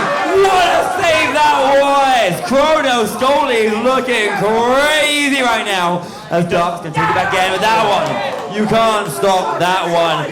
JBLB takes it. You can only stop so many attacks. JBLB stunning goal there. Kronos are still 3 points ahead. 6 minutes remaining. Anything's happened. They're back on the joust advantage, and this was a killer for them last time. Just being in that position where they have to make this play. We'll see what they do this time. Stacks coming out. Scubs will take it first, playing it nice and slow. They have the confidence to walk it up now to Sausage. Sausage crossing it. Passes a little bit more accurate, but still fumbled there as it's sent back. Stack's going to try and form, but lovely stun from Sausage. Scubs now on the disc, looking for the pass back over to Sausage in the middle. Sausage looking for his next passing option, just on the reset, but it's sent wide. Sausage, it's gone wide. He's going to have to try and get back to goal. Beaver faking the shot. He's going to move to Pillar, looking to move up. He has one person pressing him, moving into the backboard, and the backboard shot. Sebi, lovely pass that was, and a lovely finish. They're going to let this slide. They're going to let these 5 points slide. They want revenge, and they're going to take it. All right. All the players are hyped right now. They're all very tense, I'm sure. So much on the line. But Kronos with the joust advantage. Sending it down, but no, a missed pass. Going to be swooped up by Ivy. The stacks are ready. Players spreading out. Sam taking the disc. He's going to juke off a foot. Send it to goal, but no! The stun! The defense is insane on Kronos! Kronos looking really good defense, but you can't defend that. That close. Dark flies out with that disc, taking that goal in hand. That is ridiculous. That is a clean way to get that back. Take the lead back. Now they are 1 point ahead and looking really clean. Joust advantage to Kronos. Once again, dangerous position for them. We know it's not gone particularly well so far, but we'll see. I have faith in them. Scubs. Yeah. He's a strategic man, sending it over to Savage Large. Savage Large moving it up. He has a little bit of pressure on him, but he can cross it over here to Sausage. Sausage wins that pass up to Dan Mac on the reset. Lovely team players getting those passing triangle squares, whatever you want to call it. It's clean, Savage Large moving it forwards. He's going to keep walking. He's got Tunge's place. Stack on him now. Send it over to the right. Dan Mac looking to walk it out, looking for the cut pass, but stunned, and it's just cleared by Ivy. Oh, wow. That was so close to taking a lead, but Ivy isn't going to have that. They're going to send another one in. Dark with the two-pointer assisted by Sebi. Beautiful. The right end. Anytime Kronos makes a slight mistake, Ivy swoops on it immediately like clockwork. Yeah, that is, you're absolutely right. That aggression makes such a difference. You cannot make a mistake. You cannot slip up with them. We're seeing it. As you said, the pressure is starting to get them, but there's Dan Mac. Across the cloud. Savage, back once again, covered in hand. They're bridging, they're doing Dan Mac! There he is, there he goes! The Dan Mac takes that one in. 1 point behind. They are hot on the heels of Ivy right now. I have played with Dan Mack many times before, and he is a stunning striker and a stunning player. I mean, look at that. That was amazing. Ivy back on this Jazz advantage. 1 point deficit now. Sebi moving it forwards, passing it over on the right to Beaver. Beaver going to keep moving it forwards, looking for his next option. He has a lot of places to pass it. JBLB, then stack pressure. The stack needs to move it up here. They've got tons of space to play with. Playing it up. Savage Lars, the goal is open with the headbutt. Neither of them can receive it. It's just fumbled on the headbutt from his teammate. Beaver moving his forwards. They got too comfortable in that position. Looking to play it forwards down below, but it's just missed again. Gone up for his teammate, and that's a little bit of a lucky bounce when JBLB capitalising. That's so unlucky. He hit his teammate on the head. They had the disc. They had the goal. They were going to dunk it in, and they hit the teammate on the head. That feels so bad. That's so unlucky. They've gone from being, would have been 1 point up to 3 points behind from that little mistake. Definitely unfortunate. Can they pull it back now? I mean, I think they certainly can. Dan Mack now playing it forwards, looking up for Savage Lars. Savage Lars going to move it, but just another missed pass that bounced off the Geo. Needs to recollect, going to be pressured. Lovely ender there, though, Scubs. On the disc, he's going to play it forwards a little bit slower, over to the right now. Looking for the next cut pass, and it goes to him, but he's stunned. JBLB receiving the disc. Sending it all the way down. So it's sent right through towards the goal. Stack recollects though. Savage Lars on the disc. Send it through the right. Looking for the dribble. Looking for the second dribble play. They could be going for this. As it bounces. Scott on the disc. And he just missed the shot. So close. Okay, but the recovery is excellent. They have another shot at this. Okay, walking up to the goal. But no! The defense from Ivy.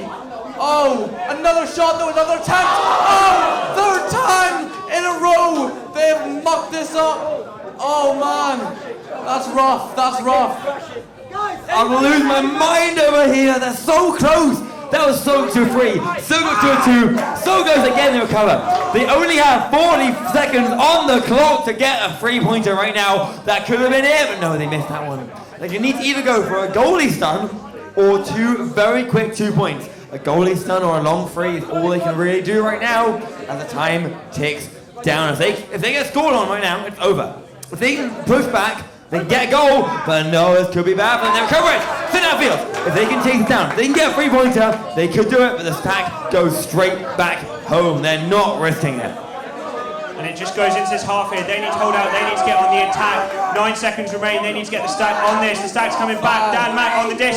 They're looking for the dribble. 5 seconds. 3, 2, 1.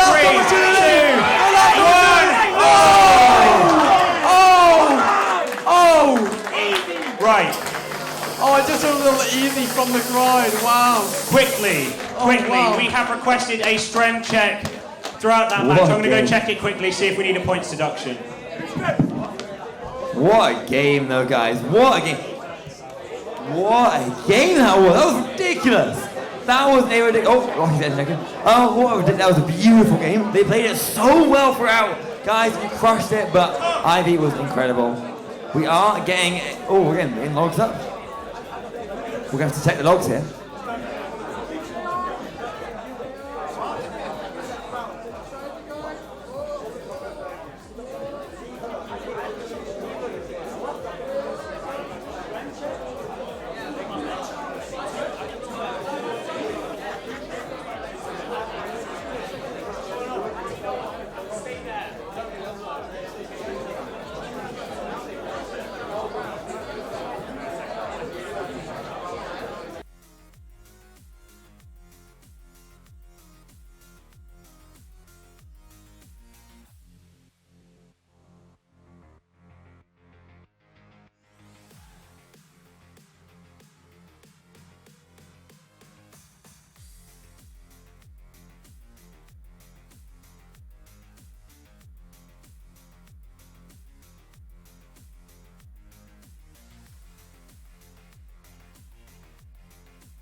he was always upside down. He's allowed to crouch.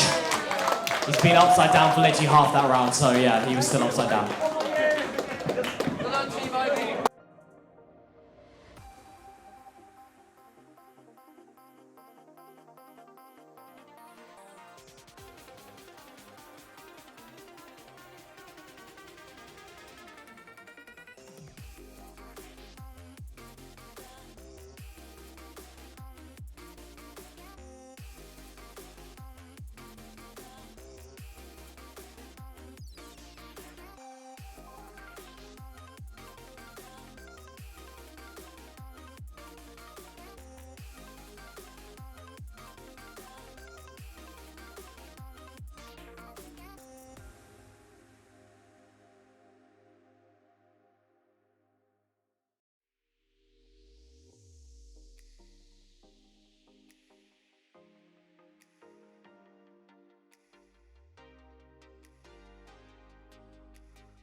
think we can Knees on ready the up, floor. ladies and gents. We're getting into it. Who's exhausted? Who's had a long day? Who's buzzing? Who's having a good one right now? Who's excited for this next match? How are we doing on the balcony? How are we doing on the balcony? How are we doing on the balcony? How are we doing on the bar? How are we doing on the floor? Lucky, take it away. All right, let's get on with this game, guys. Remember, the winner of this gets to go through to the proper finals, to the finals, and to hopefully take home the championship and win. And it's a good game. We've got Scuff versus the Land Bits, and it's a good goal already for Scuff. And Baguette puts it in for 2 to start the game. 11 seconds. Baguette puts that in, 2 points for the side of Scuff. All right, first joust of the round, and it's over to the Landits. Landits coming out strong. You're going to take this. Wee Laddie holds on to it, passes it down the right-hand side. Now taken by Wee Laddie, sorry, it's Django on the QB. Taken to Shriek. Shriek gonna have to push this one back. A lot of pressure on. Passes it back to Wee Laddie successfully. Now up to Gooblin. Gooblin looking for his options. Now finds Wee Laddie. Wee Laddie looks at a shot, and Wee Laddie finds it. That's 2 to 2. There we go, a bit of return fire there. It's 2-all. Early on in this first round now.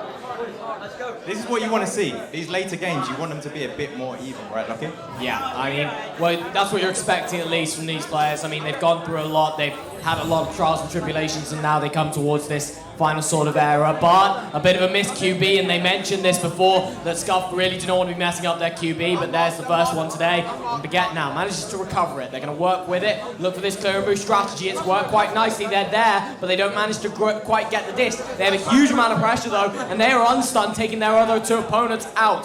Sends the reset now to Baguette. Baguette going to find Alan on that left station. Just going to take his time. Alan normally plays this reset sort of role, so he doesn't have to push up just yet. Going to play the anchor, taking his time, tries to find that shoulder pass. Unfortunately, the player just jumped off the block to go to ceiling, and now a huge opportunity comes to Landits as they send it all the way through. It might go in, it's very close, but it won't make it just, and now it's DJ coming from the back line. DJ makes the clear through, but it's intercepted on the back line for the Landits. Gooblin moving, on the ceiling. Getting the pass over on the side. We have Wee Laddie moving into the bubble now. There's 2 pass options. One of them is open. Trying to stun the goal. He doesn't need it. Wee Laddie puts that in. That's 2 more points for the side of Landis. I mean, it was an unfortunate QB, and to hold them off for that long after a QB like that, it's almost, you feel like there's going to be an immediate 3 points or something like that. So Okyo Allen, don't have another one like that, mate. Make sure you hit this one this time. Look for that left tunnel. Coming out. Let's see if they can do it. Taken by Allen, of course. Allen finds the right tunnel this time, and he will actually find the pass. Baguette now takes it. Baguette sends it down low. Gonna find DJ. DJ, not got many options, but he also doesn't have much pressure, so he can really just relax with this for the time being. In fact, he's gonna relax even more by sending it back to Okyo Allen. Now to Baguette. Baguette's gonna look to push this in for the 1-on-1, but it's a 2-on-1 from the player behind, and now stolen by Django on a good save. Okay, picked up here on the attack. It's an open goal. Oh, and there we go, sunk in there. Gooblin putting an assist by Wee Laddie there. They're now 4 points up in this game. Oh, it looks like there's a problem with headphones for Josh. You remember, guys, you do have pauses that you can use, but if you let that thing tick off... 5-minute pause they have, is that correct? Yeah, I think so. I mean, we were playing that for any knockout game, but this game is also one of the finals games, so I think we're going to apply that to this as well. We've got so few games left, but Baguette now going to look to try and score nevertheless. Josh, he's still trying to have someone sort out his headphones for him, but Baguette just sends it up top. Oh, that's a brutal way to put it in. Stun the keeper, and nothing you can do about that. It's 4-6 with only a 2-point deficit now. 2-point deficit. 2 points in it. 6 minutes to go in this first round. It's all to play. So just to reiterate, this is loser bracket. No, this is to play for the finals. Oh, right. If you lose this, you're headed for the finals to get into the finals, and the loser of that is eliminated and won't make it to the finals. But it doesn't look like right now that's going to be scuffed, or at least they're going to try and make it like that, but they won't be able to score. So here we have Streak low down, looking for the clear through low. It's stuck in mid. It's no one's disc for a while, as there is a scrap for it. Shriek does pick it up, looking for the long shot, just going out a little bit wide, but there's someone to clean up here. Also just missing the ring there. Wee Laddie looking, finding the pass underneath with Gooblin. Gooblin looking to send that in, but the goalie is very much awake here, and there's another attempt. That's 4 will do.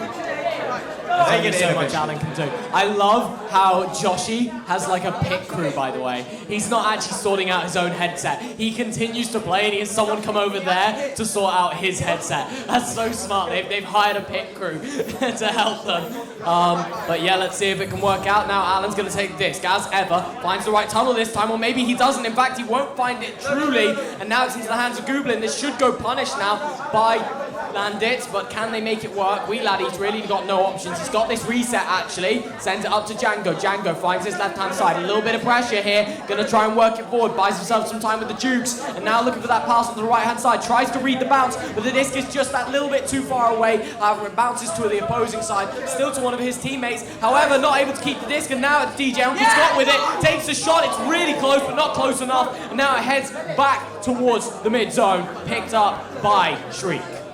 Picks us up in the mid zone, as you say, looking for a pass down low, collected by Goodlin. There's a goalie back, so we're looking to set up around the bubble there. Sensible reset back to Django. Django making their way up, left pass over. Shriek holds it, taking their time. Pressure comes in, finds the pass. The shield is not collected. The defense is awake, and they send it over to the right tunnel. They're just missing it as they're coming through now. Scuffed, although they hold it now. They're looking for the long shot. It goes a little bit low. Looks of it, just dinging off the ring. It would just be a ding, wouldn't it? Unfortunately, now picked up by Joshi.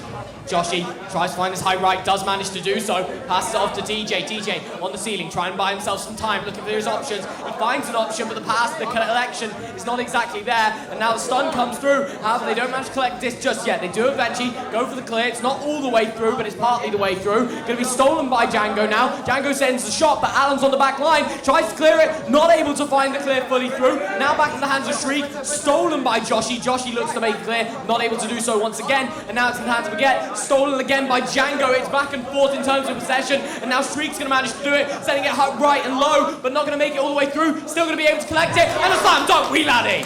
That was well fought. There were so many attempts there, and Landis are doing a great job of, when they do miss those shots, they're cleaning up in the opposition's end and then building another attack. Persistent. They're very, after each other, they do clean up after themselves, and they keep going again and again, and eventually it works out. There's only so many goals you can save.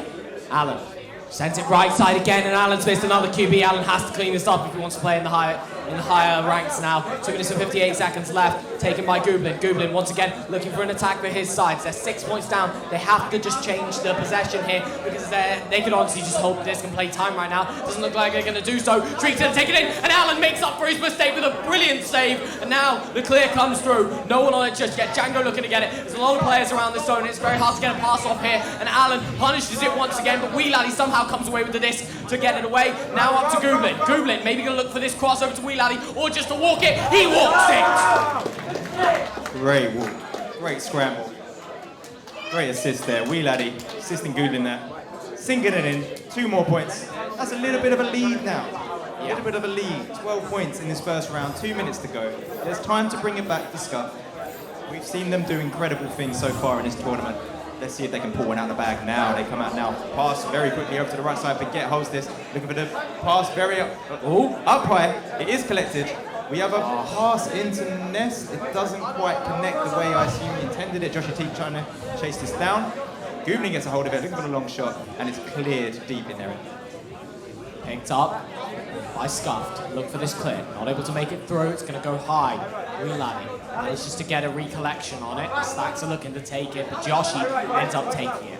Now Django. Django going to look for this right-hand side. Going to find the right high. Finds Shriek. Shriek crosses it over to Weeladdie. Weeladdie makes the shot past Alan there. That's 10 points down. That doesn't look possible to me. Yep, 10 points down. Finished the round. And bring some different energy into the next round. Scuff. They're playing very well, but Landish just seem to have the upper hand. They seem to be, it's like a level of aggression, or just the cleanup, as we were saying earlier. Yeah, I mean, one thing that I just want to mention is that if you have silly mistakes like they're currently having with the QBs and stuff, it can definitely slow you down on how you do. And Alan's had a couple unfortunate ones. It's not what he usually does. He is quite good on his QBs and stuff. So if he just cleans it up in the next round, I feel like they've got a lot more strength because there's a lot. I mean, look, one successful QB's come through, and look at how strong they are. They have such a good structure, and it seems so sound. The passing's so clean, and the shot doesn't just make it, but they might be able to clean up after themselves, just like Landis. They look for the clear, but Alan, ever waiting on the back line to pick that one up, now heads up to ceiling. DJ might just look for Ness now. It's available. He sends it, and the shot's through. Alan puts on board, puts point on the board, and that is what they do when they have a good QB. 18 meters per second speed on that. That was a rocket. And I want to point out the build-up of that. So just before this replay, actually, the passes up to shoulder, they're rockets. They're like sending them up so quick. That makes it hard to intercept. Yeah. And that's why these teams are so dangerous. So the QB coming out now, Streak holding this now. There's 4 seconds on the clock. Look for the long shot. Try and make it happen. But, I mean, well done, Landis, in that first round, taking it away. Yeah, I mean, I remember the team that loses this, you're heading off to play Ivy. So whoever loses this are going to go to play Ivy, and I wouldn't like to go up against Ivy, to be honest. Right, so the winner goes to the finals. Guaranteed. Right. Guaranteed. Guaranteed spot at the finals. This is a lot to win here. Yeah. I mean, you won't have entered the losers bracket. You'll go flawless into the finals, and that's a huge confidence booster. Both teams would be begging for it, and at the moment, it's a really good place to be if you're in the side of Landis. But I feel like Scuffed in open play were a little bit better. I feel like they played really well. But there was a lot of times when Scuffed come out of the tube, I think there was like 3 times, 3 messed up QBs, and you just can't afford that because immediately you're on the back foot, you're looking to have possession, looking to work with it, and if you lose possession immediately, you've already got an attack coming against you, there's not much you can do in that position. And if they just clean it up, which they can easily do, I mean, you should see in their last play there, they literally just passed that all the way up. Nice and controlled, every single pass hitting its mark. They have the speed on the pass, and they also have the accuracy. You keep that going, and you can just keep pushing into the bubble and finish it off. It's what they're known for and they're good at. Yeah, just to clarify, if it sounds like we're being quite critical, it's because this is elite play. These are very good players. And like messing up Joust, like it's so rough when it happens. Everything has to be watertight, perfect, if they're gonna take this win. I mean, there was always that we always had a running joke, Alan's always struggled with the QB, but he is actually really good, so whilst it's a joke, it's unfortunate when it does actually happen. Baguette now sends this through. They're looking to put points on the board. Start an easy bounce to Reed. No keepers in home, but they won't be able to make the shot. Should have just taken a bit more time on that one as Django takes it. The stack tries to put on a lot of pressure, does do so, but handled well by Gooblin as he managed to make the pass off to Shriek, and Shriek attempted to send the shot. Going to bounce over on the left-hand side there. Picked up by Scuffed as their stack comes back first. DJ Uncle Scott going to look to make that pass over to Baguette. Maybe just need to look for the clear option now, but no, they keep it calm and collected. Alan get it, and Alan now is going to send for the clear, but the stack from Landis are there first. Looking to clear it out here. Oh no, Joshy T's picked this up for Scuffed.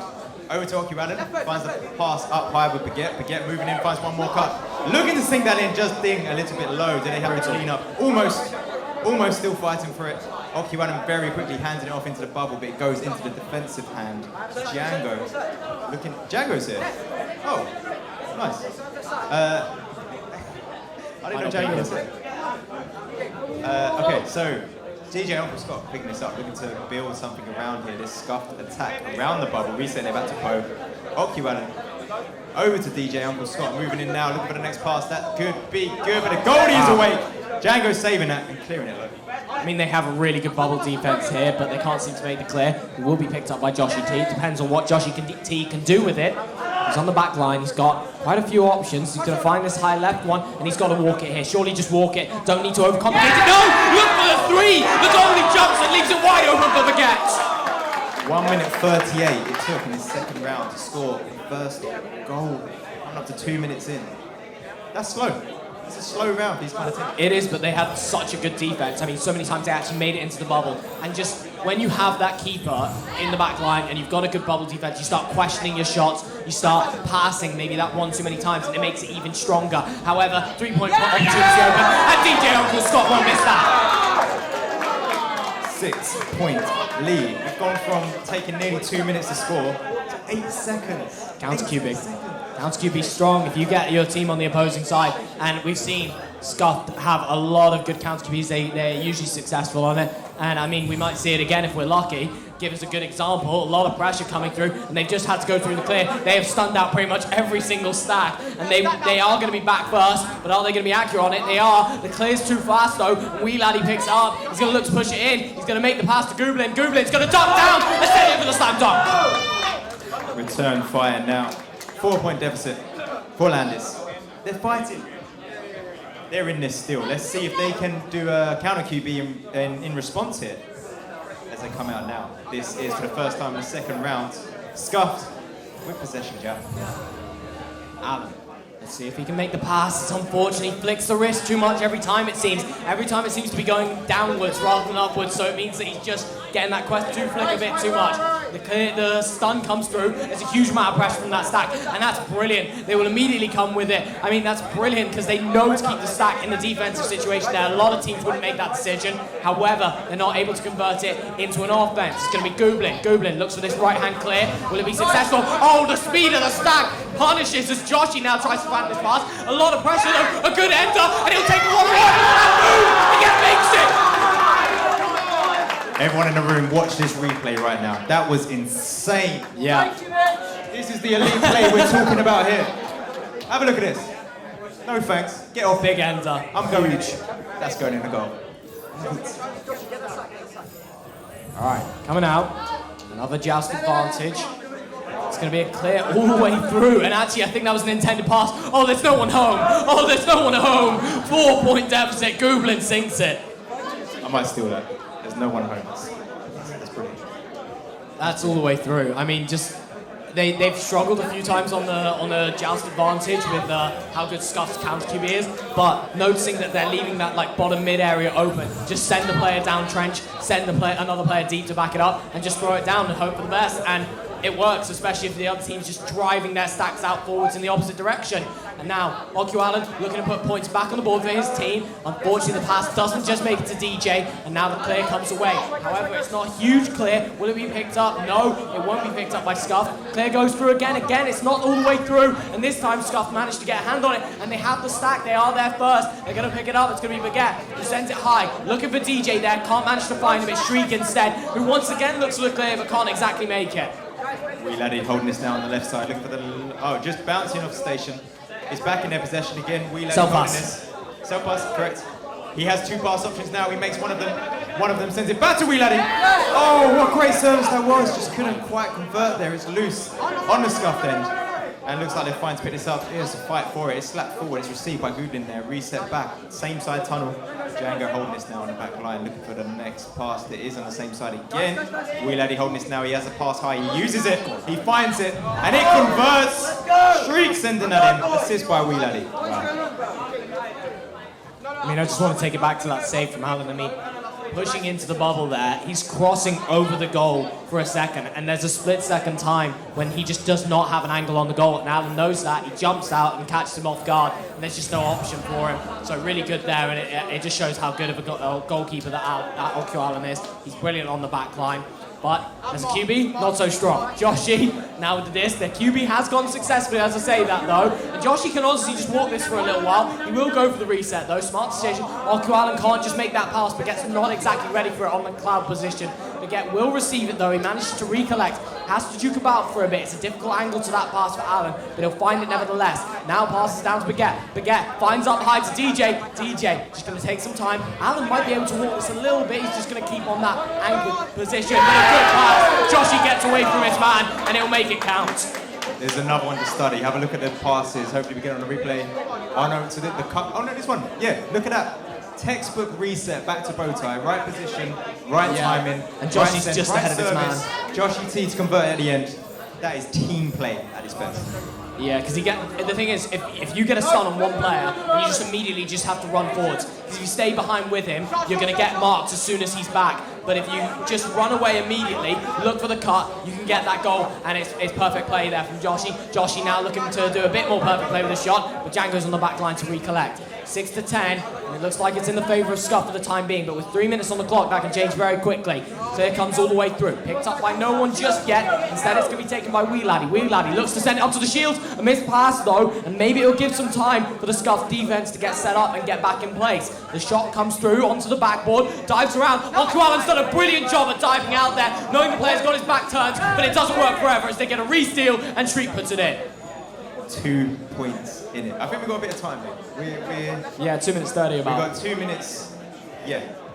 We've got a little bit of time. There's 2 points to make up for Landis. It's all to play for. I mean, Scuff playing phenomenally, but Landis are also returning fire here. And I'm glad it's this balanced out here. So the Joust goes out to the right side, Baguette holding this cross pass over to Joshy T. Joshy T finding a deep pass up high with DJ Uncle Scott. Look for the players to come in. They are in. They are ready. And they're sending it in. That's sunk in. Baguette, assist by DJ Uncle Scott. 14 seconds to do that. Baguette took his time on that. He's on the shield. He sees the player in front of him, and he sees the keeper, and he's like, "You're too close to your keeper, mate. I can get just there and take the shot. That's within 4 meters. I can definitely hit that." But he has had to place it. I mean, he knows it's a bit of a further out shot, so he has to place it down low, and it's really well placed, and it's really well done. Shows how good Baguette is when it comes to the thought process of shooting. He's a little bit nervous because he's not on CV1, and as you can see, not on CV1's going to cost you on the shots for the threes, as they managed to get away from that player there. I thought the stack was going to get stunned out, but this stack is doing damage. There's no real stack formed. As I say that, the stack from Landitz comes into play, and they managed to get ahead. In fact, their other stack's now going to get into play, but there's a leech there that's going to disrupt things a little bit. Landitz do manage to come away with it. A quick slap, but the player can't receive it, and now it's bouncing all the way back into the hands of Scuffed. In the hands of Scuffed. We're clearing this over to the left side. We've got 1 minute to go. And it's a loose. Goal! And that's it. Okiwana sends that through. What a lead they just built. In the last couple minutes, they built that lead. It was way closer a second ago. Well, it was like 2 points or something, and then just Baguette hits that 2 points are really nice. And then, I mean, that one, there's not really much to talk about that goal. The goal's wide open. Allen's not going to miss it. And 6 points ahead. Technically possible, they'd have to score 2 threes and they have to score it fast. I mean, it's a really good headbutt. They're all the way through. They need a goalie stunner. There is a player there to stun the goalie. Can't go for this too. It's not going to count enough. But they go for it nevertheless. But Joshy T has a hand on the disc. A shot comes through. This is a 3-point attempt, but it didn't make it. Wasn't just on target. Now taken by Gublin. Gublin now just going to look for the 2 points, I think, because they can't win, but they might be able to put on some points on the board. They can look a little less bad than it is, because I don't think the 6-point deficit really represents how close this round was. As Wee Laddie takes it. Going to send it over, but Joshy recollects it. DJ Uncle Scott takes it, sends the clear, and that will be round 2 to Scuff. We're headed to round 3. Amazing. We love a round 3. I'm glad it went that way. Phenomenal effort by Scuff there. So at this point, I normally ask my co-caster, hello, what would change going into the next round, but I feel like that doesn't really apply here. I mean, they're both playing incredibly well. It's just a case of... It's close. It's the, what do you call it? Like, it's just mistakes. They just can't make those mistakes. Just a few little blunders, as you say, and yeah, just a casual whiff and stuff. And we see it from Alan. I mean, I noticed that a lot of his QBs, Alan, if you can hear me, they're going low, mate. They're going badly low. Shoot up, mate. Shoot up. He's getting that Quest 2 flick, isn't he? Every time he throws it, and it just heads a little bit down. Can you talk about this? What do you mean by Quest 2 flick? If you're used to CV1, a lot of CV1 players, how they shoot, if you transition it over to Quest 2, when you take a shot, a lot of them have complained that it overshoots every time. So because you flick your wrist with a wrist flick, but a wrist flick doesn't really help on Quest 2. So a wrist flick on this usually just sends it off further than you'd like it to go.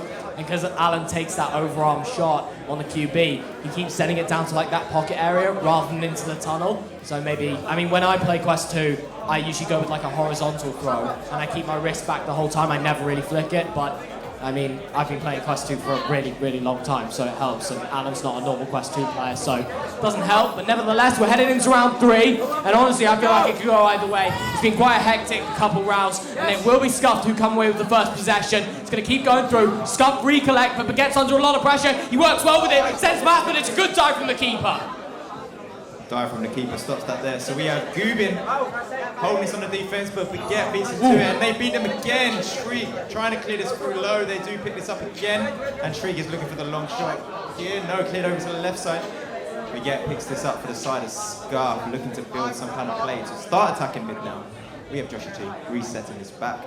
Ocuan sending over to the left side. And the attack building here. Wow.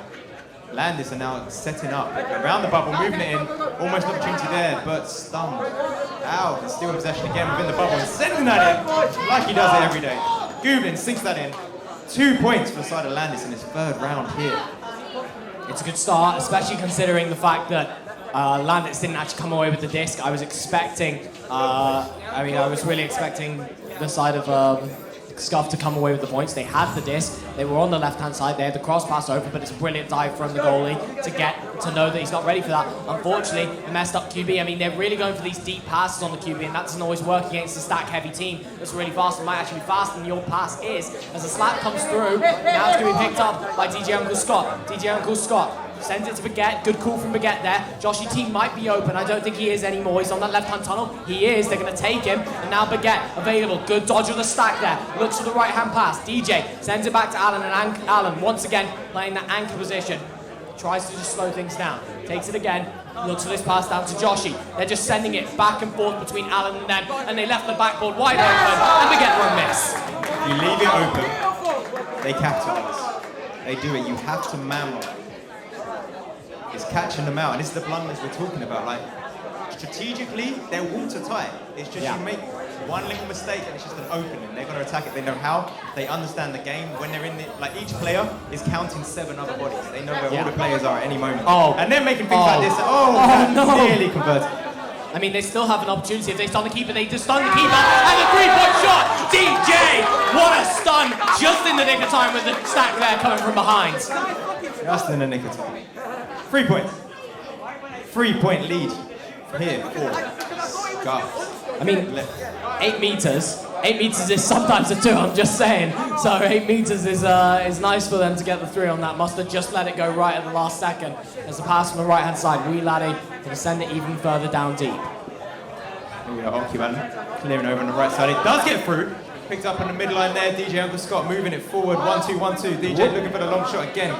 Bouncing off the shield over to the left side. The stack looked like they were going to have that for Landis, but they missed it. Scuffed now setting up again, looking at an open goal, trying to sink that in from that far back. He goes a little bit higher, picked up on the back line. Wee Laddie looking for the pass on the left side. There is a defender in the way who does do their job. Ocuan and picks that up, clearing it all the way through the bubble, bouncing up high. DJ Uncle Scott looking to set something up now. No immediate defender in front of him, so he has the time to think and feel something. Ignore that. Someone just knocked him out. Oh, well played by Joshy. Stunned out DJ Uncle Scott. Slapping it high. They're very quickly going to convert this. And yes, they do! Baguette! 1, 3, 4, 5. Sinks that in. Wow. So this is a 5-point lead now. Yeah.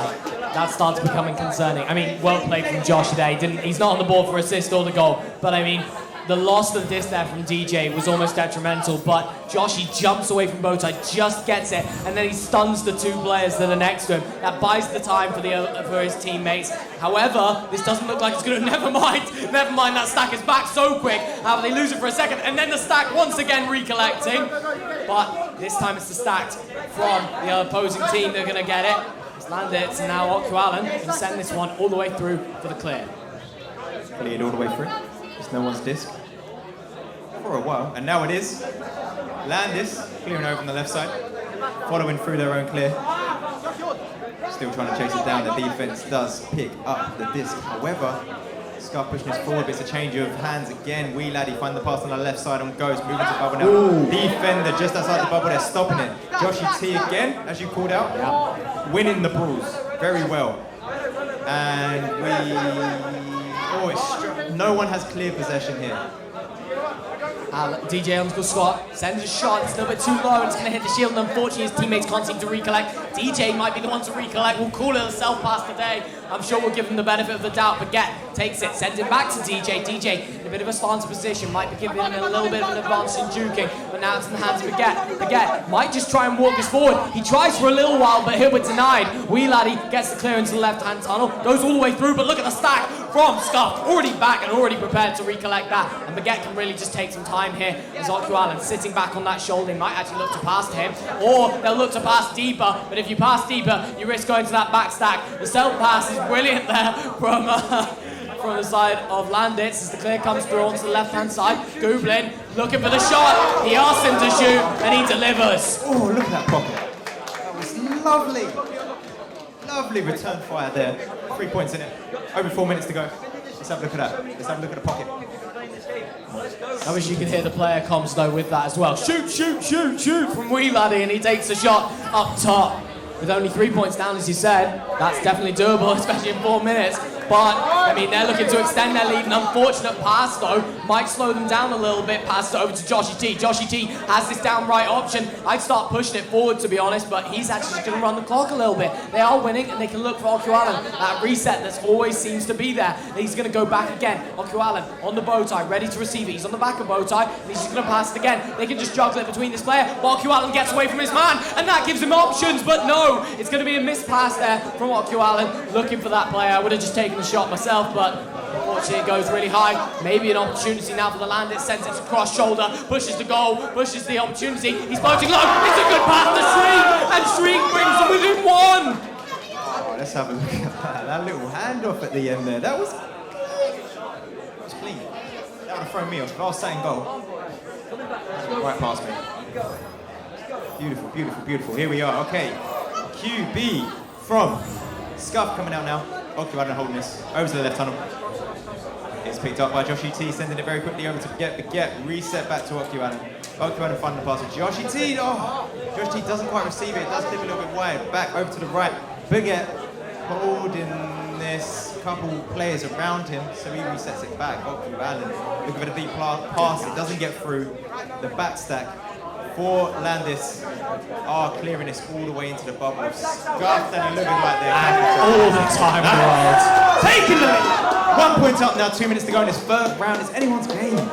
I mean, I didn't know how much time they had until Wee Laddie starts calling both stacks out, both stacks out. I mean, yeah, just go for the slam dunk, and now we're within 1 round. 1 point, sorry, not within 1 round. I mean, it will be over at this round, but it's 1 point on a round 3, and it's such a crucial game as well. You either go to the finals, or you have to go play Ivy. And I've got to say, I wouldn't want to go play Ivy, to be honest, as now Joshy looks for this right high pass. Joshy should start walking this. He's got a little bit of time. Joshy now takes it, sends the shot. Oh! Baguette gets that. Stop it. Stop it. Can't do him like that. It's brutal. Oh, have a look at this. Go on, Joshy T, send it in. Oh, and then finish that off. Oh, go on, Baguette. So beautiful. Love it. Okay, 1 point up. Look at this. Scuff taking the lead with just a minute and a half to go in this game. We have Wee Laddie picking this up over the Streak. Streak sending it to the deep man. Goblin! Look for the rocket up, just going a little bit high. Is that a quest 2 flick? Is that the situation? I'm not sure. I didn't see how he sent it. It might just have been a missed shot, to be honest. But either way, it's not in the goal, and that's all that matters. As Goblin looks, I mean, they only need 2. They only need 2, and they've got a minute 20. It'd be a huge advantage, but a good stun. He's got to grab the disc. Oh, that would have gone badly wrong. He gets the stun, but he needed to grab the disc as the bounce clear comes through, and it's picked up by TJ Uncle Scott. They are winning, and if they put themselves by even up more, the 3 points are available. He's not going to go for it. He's just going to try and duck and buy some time. Sends it up to Baguette. Baguette goes to the reset. They've got a minute, and Joshy T has this on the back line. Sends it over to Alan. Joshy T this time playing the reset. See how that plays out. Joshy receives it. Gonna go back to the block. Try and take as much time as possible. Shoots a little bit. Bit of a cool for the pass, but no one there to receive. Wee Laddie goes for the clear. It's not so successful as the clear, but the stack will recollect it. And now a huge opportunity. No stacks for Scuffed, and all the stacks in the world on the side of Landis. But a headbutt, and that might cost them. Here we go into the bubble. Shots! Oh my! 10 to 9. That's ridiculous. What? What have we got left on the clock here? We've got like 8 seconds, 7 seconds for Scuff to return. Is something crazy about to happen right now? Okualan over to the left. Joshy T moving it forward very quickly. Baguette. Oh, he's beaten to it. That's the end of the game.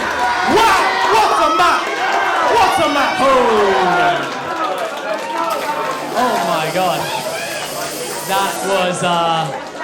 That was incredible. So unfortunate for Scuff not to get their stacks ready in time. And I hate to be the bearer of bad news, Scuffed, but you're up against Ivy now. And Landitz You might not have won just yet because you've got to go up against either them or Ivy in the finals. But well done on making it into the finals, gentlemen. Okay, just to recap, so that was the semi-final of the winner bracket. We got 2 more games tonight. We got the finals of the loser bracket, which is now to the people that didn't win this one. Yes, Scuffed and Ivy will be up next. Please, yeah, when we're done celebrating, get to the mats, get ready, invite Swift, and finalists, you know who you are. Get your headsets charging.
Up until 2017, for a decade, maybe longer, my presence online was fleeting.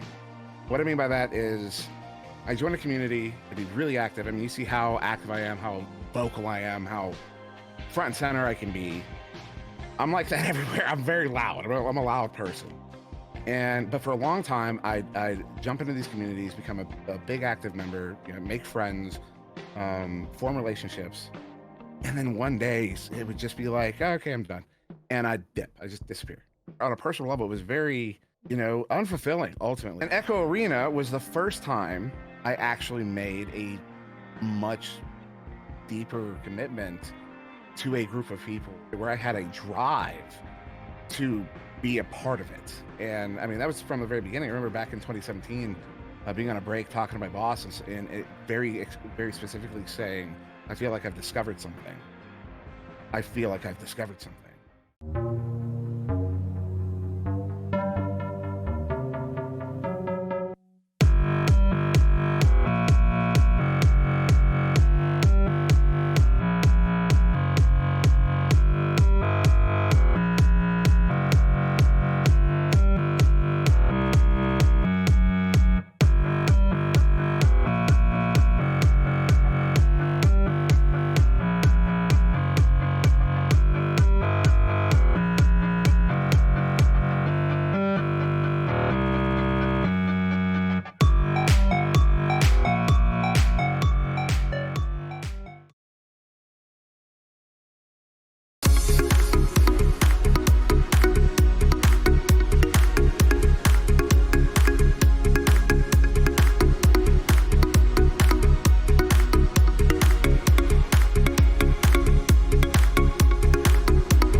We had success going into, I think, five LANs in a row, I want to say, that we won. 2 world championships in ESL. We got to go to the likes of San Jose, California for Oculus Connect. We went to Katowice, Poland for the World Finals of the first season. We went to Leicester, UK for an invitational. A lot of us, we've never been able to do something like that. Like, we were all gamers, but we've never been, with few exceptions, pro gamers or people who did things like that. Being able to just be part of something that felt bigger than ourselves, being part of something like that and being able to go on stage was a wild experience. Like, there's a lot of nerves involved, but at the same time, because VR being what it is, it was one of those cases where the heart would be pumping getting on stage and you'd be all amped and excited, but then you put on the headset and then kind of everything melts away. After the first few minutes, you sort of forget where you are exactly, and you just kind of get back into that moment and into the game, because that's all it's encompassing your senses, your eyes and your ears and everything. You're in VR.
Hey guys!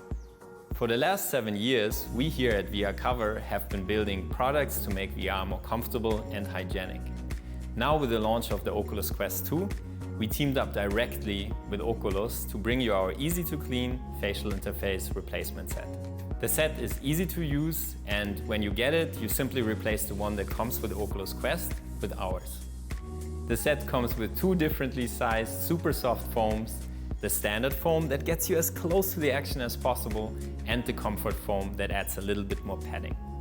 The facial interface also has passive ventilation features that improve air circulation. That means lenses are less likely to fog up, especially when VR sessions become a bit more intense and you might start to sweat. The facial interface set also has removable nose guards that reduce light leaks and prevent some of the hot air from rising up into your headset when you exhale. This is the first of many products we're going to launch for the Oculus Quest 2, and if you like it, get it, and subscribe to our newsletter to hear about new product launches first.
issue, shout now. If you're having a good time, shout now. If you're having a sad time, don't say anything.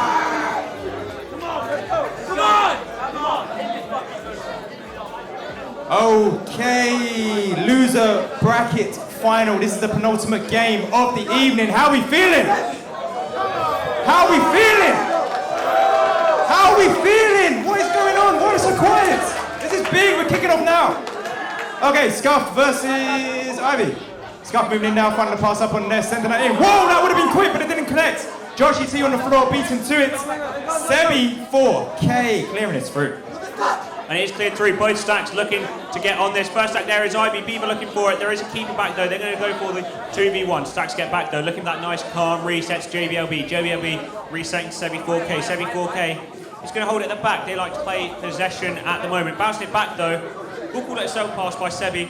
He loves to do those. Sebi send it forwards to Beaver. Beaver back to Sebi. Nice 1-2s here. Sebi moving it forwards, looking for his next option. Faking one, send it over to the left to JBLB. JBLB looking for his teammates. Moving it once, duking around, looking for the bubble play. Sebi moving it up and a 2-pointer to open the scoring in this match. First goal in the match. Sebi 4K for the side of Ivy. Collecting that early lead here. Just 1 minute into this first round. Ivy versus Scuffed. Loser bracket final. If they win, they go to the grand finals. That's a lot to win. If they lose it, no one wants to lose at this point. No one wants to get this far and then out. This is all to play for now. Everyone's taking this very seriously. This is Baguette passing it up to the right side. DJ Uncle Scott finding a pass back to Baguette. Baguette looking for the pass across. He's bouncing back. I assume that was intentional. That was beautiful. Over to Oku Allen, Joshua T.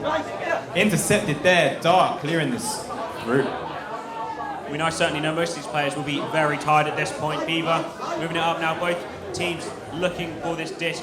JBLB just going to hold it. Defense looking to hold strong. Dark moving it up on the right hand side now. Moving it up top to Sebi. Sebi moving it down for the 2-pointer for Neil to Ivy at this point in the game. Scuff, I mean, please get back into this. Sorry. Sebi 4K. Remember the name. Headbutt. 2 points. They're 4 points up now. Ivy are having a great first round here. We just have under 8 minutes to go here. The Joust coming out for the side is Scuffed. Oku Allen looking for the pass on the right side. It's not quite connecting. Dark is through. And when there's a battle for the disc, your boy Sam over on the left side. Finding a pass down low. It's picked up. DJ Uncle Scott.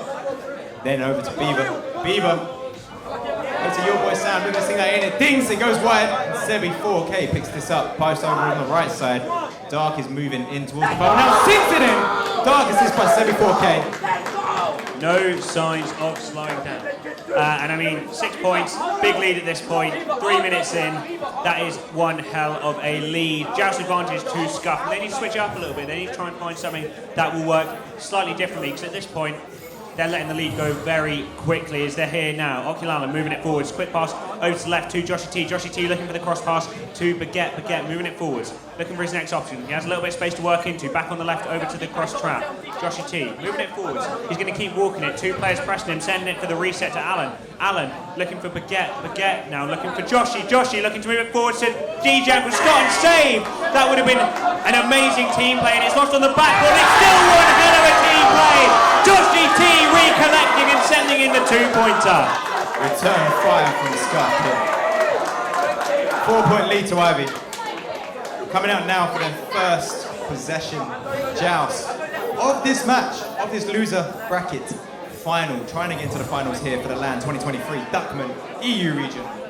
It's a big deal. Sebi K4, 4K.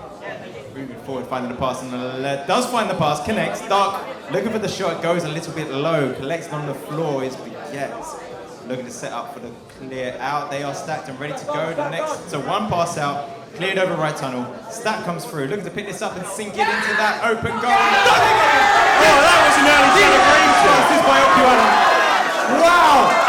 He celebrated early. He had no doubt in his mind. Look at this on the replay. He receives it here, and he had no doubt in his mind that he was sending this one home. He celebrated here. The disc was not in the goal yet, but he knew no one was getting to that one. That was a surefire shot. 1 point deficit, 6-5 up, Joust advantage to Ivy. Moving it forward, Sebi 4K. Pressured instantly by Joshua T. They've got their confidence back. as they're looking to put on the high press. Stack looking to track back for it. Stack stunned though. JBLB on the offense looking for the shot, and he sends it back. 9-5, 4 points behind. Yeah, 4 points behind. Ivy, they're turning up now.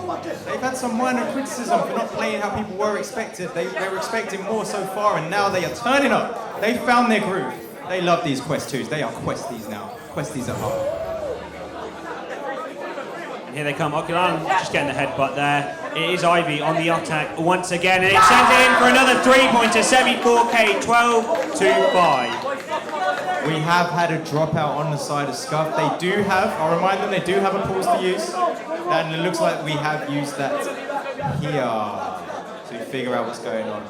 I think the major thing here is when a pause comes out, you've got to make sure you don't lose the momentum. Obviously, Ivy have quite a bit of momentum here, and a pause can definitely kill that. A pause can send the game either way, and the main thing here is maintain that momentum when they come back. Make sure they come out of that launcher as quick as they can and keep playing as they were. Because pauses can switch up an entire game. Scuff could come out and bring it back, and it looked like the game's entirely changed because that pause really just throws you off. Even mentally, physically, everything just changes. And I think we might have an unpause here soon. All 8 players are back in the match. Yeah, it's been unpaused. So hopefully what you're describing there doesn't play too much of a problem for either side. They can maintain the momentum that we're having there. So we're coming in now on the tube. We've got 5 seconds to come in. This is going to be a possession joust for the side of Scuffed. And we're coming back into this first round. They're looking at a 7-point deficit here. Okiwadan, pass over to Joshi C, not collected. They're on top of the pop. And we have a shot coming in right now. Let's box it in. Beaver sends that in 7-second return there on that counter QB. Wow. 15-5, 10 points in the lead. 4 minutes remain. Anything can happen, but it's looking worse and worse for Scuff at this point. I mean, Scuff gonna have to change something relatively soon as they come out on this joust advantage. Gonna keep it moving. Oculan fast on the right too. Interception by Dark. And looking for the shot. He thinks it is! Dark for another 3-pointer. 18-5, and they are running away with the lead. Runaway. Exactly. Scuffed are on the back foot here. What is going on? What is happening in that locker room? What are they talking about now? I mean, I had Mercy. I mean, there is still just under 4 minutes to go. Is it possible to claw it back? Yes. It's possible. Okay, I didn't find it. Oh, okay, we're going low now to Joshi T. Joshi T looking for the pass through. DJ Uncle Scott receiving that. Back over to the table. But get finding the pass down low. Looking for the pass, but not connected. Okiwadan chasing that down. The Stack is beating him, and Dark is looking to send that in. Picked up by Beaver, and looking for the 2. Following that in. 2 more points. 25-2. Ivy. 20-5. Joust advantage back on the side of Scuff. And the main thing here is Scuff need to keep their heads up.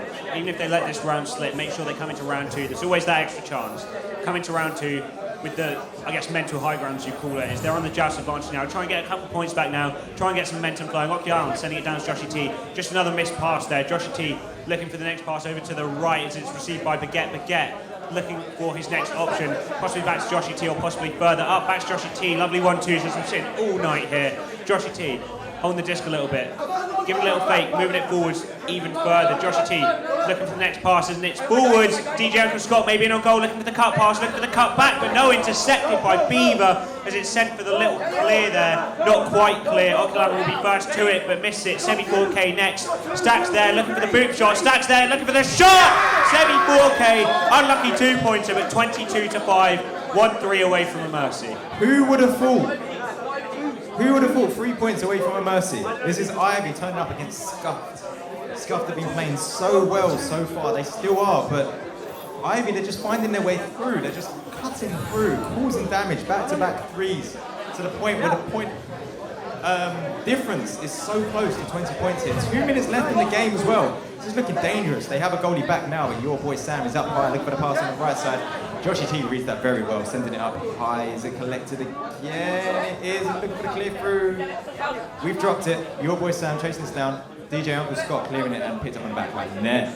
You have got to remember, Scuffed have already played 3 more rounds. It's so difficult to keep going there, but Dark looking for this Mercy win as they move it forwards. The calls are there to play quickly, apparently. Beaver moving it forward, crossing it over to JBLB. JBLB stunned by that quick stack as they're looking to dribble this down. Second stack is pressuring. Josh T stays unstunned, luckily, as he moves it forwards on the left-hand side. Disc in hand, looking for that reset to Allen. Still slowing it down, still playing as they do, up to Baguette. Baguette intercepted by Dark. The stack is there. The stack's looking to pressure, and maybe an open goal, maybe a shot on target, but no, just dinging as it dings out. Elkiel Allen on the disc, just sending it up to Baguette. Baguette looking to move it forwards through the centre over to Joshy T. Joshy T just moving it back to Baguette. Baguette with an open goal. He's going to go for the shot, but the stack intercepts it. Your boy Sam on the disc. Your boy Sam on the disc. Under a minute to go in this first round now. How are Scuff going to behave in this? They're coming in now. They have a goalie in place. Does not care. Put anyone in goal. He'll sink it in. Assist by Sebi there. 2 more points for the side of Ivy. 24-5 in this first round. They must be feeling themselves right now. It is very difficult. 30 seconds remain. I mean, Ivy, you can hear, they are hoping for the Mercy win. Scuffed hoping to prevent that. Just keep their heads up for this next round. Josh T on the disc, send it over to the left. There's going to be high stack pressure. Might leave them open at the back, but not quite. Sebi 4K is moving it forward, send it long. They're looking for the shot here. Dark's going to walk it up, and he's just going to send it in for the 2. The Mercy win, left in on goal. What else are you going to do? Congratulations, Ivy, winning that first round. It's not over yet. Oh, wow, well played. And I mean, it's over, not quite. Orange team. Mercy, it's done.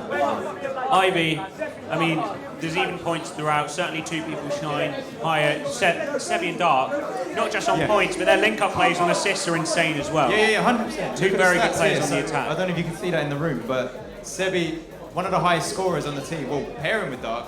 However, 4 assists. Sebi's having an amazing game. Amazing game. On a headset he's not used to playing with. That is, I mean, yeah, it's very good. And I mean, Scuffed, they played well, but there's nothing you can do against that, really, is there? 26-5, Mercy win. It's demoralising. We're just ducking down for the people in the room. But there's not much you can do to combat that. But second round, come out, heads held up high. Maybe a little team talk back there. I can't exactly hear what they're saying, but just some words of motivation. You never know what can happen going into this next round. We saw it in the previous game. It was close to a Mercy, and then it was a lot closer the second round, so we can just hope for that again. Do you think a big part of that Mercy result is because of the counter QBs? They're just collecting those, converting into threes very quickly. Yeah, I think it is. It's very difficult to get it through that centre, and certainly Ivy are very good at shutting that down. So come out here for the neutral joust. We will see who wins this here. Both teams, very quick stacks, some great chemistry going on, and it will be Scuffed there first. Just send it over to the right for the second stack to receive. Baguette send it long, hoping to capitalise early, but JBLB shutting it down. Send it through the centre for the stack. Dark, stunned out. They're going to receive. Scuff needs to scramble for it. Quick slap pass down to the right for the stack to track back to. Baguette looking for the play forwards. Joshy T towards the goal. He's looking for his open pass. There it is up top. Baguette on the disc, just intercepted though. Intercepted perfectly by JBLB. He's going to move it forwards up through the centre. They've formed a stack almost instantly. Broken again, so Scuffed will get there first. Dr. Lam moving it forwards. Looking for the clear. Received by Ivy. Dark looking for the offence. Looking for the ding ring, but not quite there as it's back out towards JBLB. JBLB's going to juke. Lovely save by Allen. Still lost in their bubble though. Not quite clear. Beaver moving it forwards. He's just inverted as always. Send it over to Dark. Dark moving it up. He's looking for the next pass. Intercepted by Joshy T. The defense holds strong. Phenomenal save coming in there from the side of Scuffs. Holding this off. As a minute has gone by in this second round now without a goal. Ignore. I thought that was going. Here we are setting up again. Ivy looks to cause damage. They're beaten to it. It's a loose disc. Beaver holds this now on the ceiling. Inverted as always. Finds the pass over across to Sebi 4K. He moves in. Looking for the slam dunk. He does collect it. Forcing the self-goal. 2-point lead in this second round for Ivy. They're looking like they're going through. They're looking very strong here.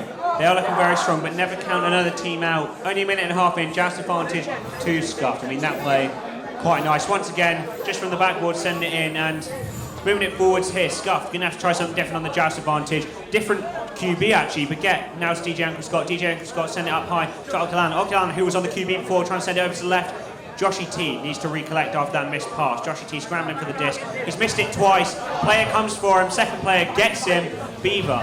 He's walking it forwards. Little misplay there as he drops it, but the stack does receive. Sent through towards the goal. Okilan Gets it just for a little slap clearance. Sending it towards the centre. Stack recollects. Okilan once again looking for the clear. They have a leech though. Leech doesn't manage to do much and it's dinged. Looking for the second shot but just stunned. Perfect defense there, looking for the slap back, but Sebi 4K has it. Onto Dark. Dark looking for the long shot, and it's lost in the bubble. Both stacks coming towards it. It will be scuffed there first. Looking to clear this out. It's picked up by their teammate Joshy T. Over to the left side, Baguette. Baguette looking for the next pass. Oh, just clipping up. Back to Baguette. Baguette beating two it. These stacks are so aggressive coming in from Ivy here. And this is JBLB moving forward, sees the goalie, so looks back, looking for the stack that's going to attack them. It's right in front of his face. He gets the pass over to Beaver. Beaver looking to build something up now, playing inverted as always. Looking for the next pass across, over to JBLB, backing up, finding the pass. Oh, I thought I was looking for shield, it went up higher. And Okiwaden looks to clear this through. And it is cleared through, maybe on a shot here. Joshy T open goal, but just sent it high. Recollected by DJ Uncle Scott. It's not over yet though. Looking at the backboard, intercepted by Beaver.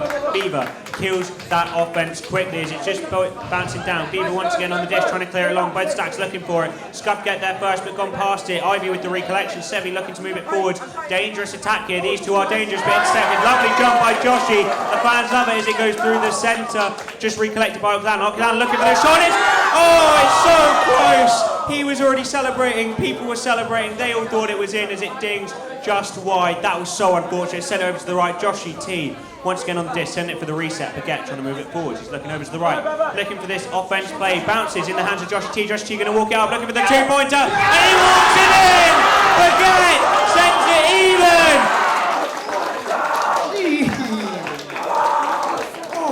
Let one feel that. So many attempts not getting through and then just one slip and it's in. 2-2 here. What a low scoring round compared to the first one here. Sebi 4K. Beat into it! Joshy T, does just miss that a little bit. Picked up by Okiwaden and then, it looks so easy, but it doesn't end up in. We're still equal. Coming up to the halfway mark with this second round. Scuff need this. They need this. They're still unrelenting. Sebi 4K. Coming in, trying to get that in. The pass over to the left side. And then back to 74K, assist by JBL. That's in. They're 2 points up again. 2 points up again, but as we've seen, that lead does not always hold. Scuffed on the joust advantage. They've changed it up a little bit. They have a different man on the QB. They have a different person in each position. And it certainly worked a little bit more last time, so we'll see if it works here. They're moving out on the joust advantage, coming forwards. Baguette looking to move it on the right. Just bounces back though, poor pass once again as it flies back into their own half. Ivy on this stack here, Beaver. He gets the disc, dangerous position for him, inverted as always. He walks towards this goal, looking towards the shoulder, trying to move it up. They need some defense here, sent backboard, and that's another 2-pointer. 4-point lead here. They're starting to pull away again, but Scuff, don't count them out. They always love a little bit of a comeback. Scuff gonna pull it out the bag here. Are they gonna turn this around? There is plenty of time, well over 4 minutes to go. Coming out now with a joust advantage, can they get past this counter QB? Here, Okiwaden passing down low right, perhaps miscommunication, but it is picked up. But yeah, holds this, gets over to Joshy T, very good. Joshy T in the middle, looking for the deep pass, bouncing it up. Not picked up on the rebound. Beaver recessing it back to goal, 74K. Looking for the pass on the right side, it is collected by JBLB. Finding back over to Beaver.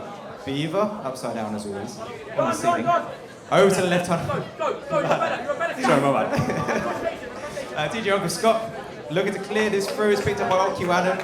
Great pickup, gets over to Baguette, moving towards the ball. Trying to do some trickery with the goalie, but he was not full. That was 74K defending that incredibly. Joshy T going again, and the defense again. JBLB stopping that attempt. Cheers for the kiss Retep as Okilan just lose it there. Ivy recollects as they send it long, just over to Sebi. Sebi looking for the long shot, and it's just dinging. This disc has been done so many times, it's hit that rim so many times, this match is unreal. JBLB, he doesn't ding that one, 7 points ahead. I'm just going to let that linger. What a shot, what a shot. Look at this build up, thank you, send it in. Bam, bam, 7 points up, 3 minutes to go. Scuff, are you going to scuff this? Or are you going to turn this around and make something happen here? Joshy T finding, just out of reach for JBLB. Beaver back in time to pick this up, upside down as ever, looking for the pass on the wall. Dark holding this now, also inverted, looking for the Yes, it is picked up, but there is trouble with almost getting it in. Just going a little bit wide and we go for it. Oh my! Oh no! Had the disc with no one in the way. Oh! What is happening here? Just a couple of misses there as it's sent back through. A little bit of hope for Scuffed as they get the stacks through. Looks like Ivy will get there first, but high press. No, they won't! Forget looking for the shot, but just wide again. No one can hit their shots at the moment. Maybe Joshy T will. Maybe Joshy T will hit the pass, and Allen will. He'll hit the shot. Nice close two-pointer. Send it a 5-point deficit. 9-4. There's still a little bit of hope left in this game, and you can hear it. Is this it? Is this the turn of the tide? It may be. Is this where Scuff come back? That's what they're hoping for. It sounds like everyone's hoping for it at the moment. I'm hoping for it so much. I want this third round. I want it to happen. We're looking at 5 points to climb here for Scuff. How are they going to respond now? We've got 2 minutes to go. Beaver sending it very deep there. JBLB gets to it, but Baguette also gets the stun out. And we have a loose disc again. It's anyone's game right now as Baguette is fighting for this. Dark comes out successful, going for the goal and sinking that in. 2 points for the side of Ivy, extending that lead. And the lead is back. That's all they need. 7-point lead. That's quite steady. 1.5 minutes left. That's a tall order. They can certainly do it. Just advantage to Scuffed. Strong place to be. They can certainly do it, but it has been a hindrance to them for many times today as they come out here. We'll see if it's Baguette again, but it's Okiano back on the joust advantage this time. Joshua T looking to move it forwards, looking to send it high up to Baguette. Baguette looking to move it forwards even further. Maybe a pass over to the left there. There we go. DJ Uncle Scott looking to send it back and maybe no goal, but no, intercepted. Sebi 4K, that could be crucial as they close the gap on the time left. 7 points, coming down to a minute left, and they're first onto the disc by the look, but no, they're red. You can hear the calls. DJ Uncle Scott send it through the centre over to the left. Lovely passing play, 1-2, Baguette looking for the shot, but bounces awkwardly to Beaver. Beaver sending this forward. There isn't anyone to collect it. And it's cleared out. JBLB hustling to get this into a favourable position right now with Beaver moving to the bubble, finding the passing. Wow! Wow! Who actually was that? Who was that on the right side? No, we'll look at the replay. Let's have a look at the replay there. What a build-up that was from Ivy. Seen some great team play there. Wow! Wow, I mean, how they picked up towards the end of the second round. Ivy just putting on a phenomenal performance here by Ivy. And as they come out here, Josh T trying to hold the disc here. It is dead and buried for them. It's 13-4, but they still hope. Josh T looking to move forwards. Hit a shot. He's not going down. He's not dying. The game's over, but Joshy T proving why he plays here. And that, I mean, just to add something to the end of the match, they just wanted to score another one, and there's not enough time for them to get out of the tunnels. They're taking their headsets off. People celebrate. Round of applause, please. Scuffed, amazing effort. DJ Uncle Scott, Joshy T, Okiwan and Baguette playing so well, but victorious in the losers bracket final is Ivy going through to the final. That's Dark, JBLB, Beaver, and Sebi 4K. We have our grand finals coming up in a minute. We have our two finalist teams. Everyone should know them. Everyone knows who's playing. Ivy versus the Bandits. It'll be a big game. We hope to see you in a second. Everyone should know, but it seems like you don't. Yeah, I do. I've been Money Match 26. That was the last class from me. Thank you so much. I've had so much fun up here. We're going to hand over to Lockie and Retin for the final. It's going to be insane. It's going to be so good. So good.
Okay, guys, so we have a little break here. We've got until past, roughly, to get started for the teams to charge up the headsets and get back in their game. But in the meantime, I've got Scuffed with me. Guys, you played a fantastic game earlier.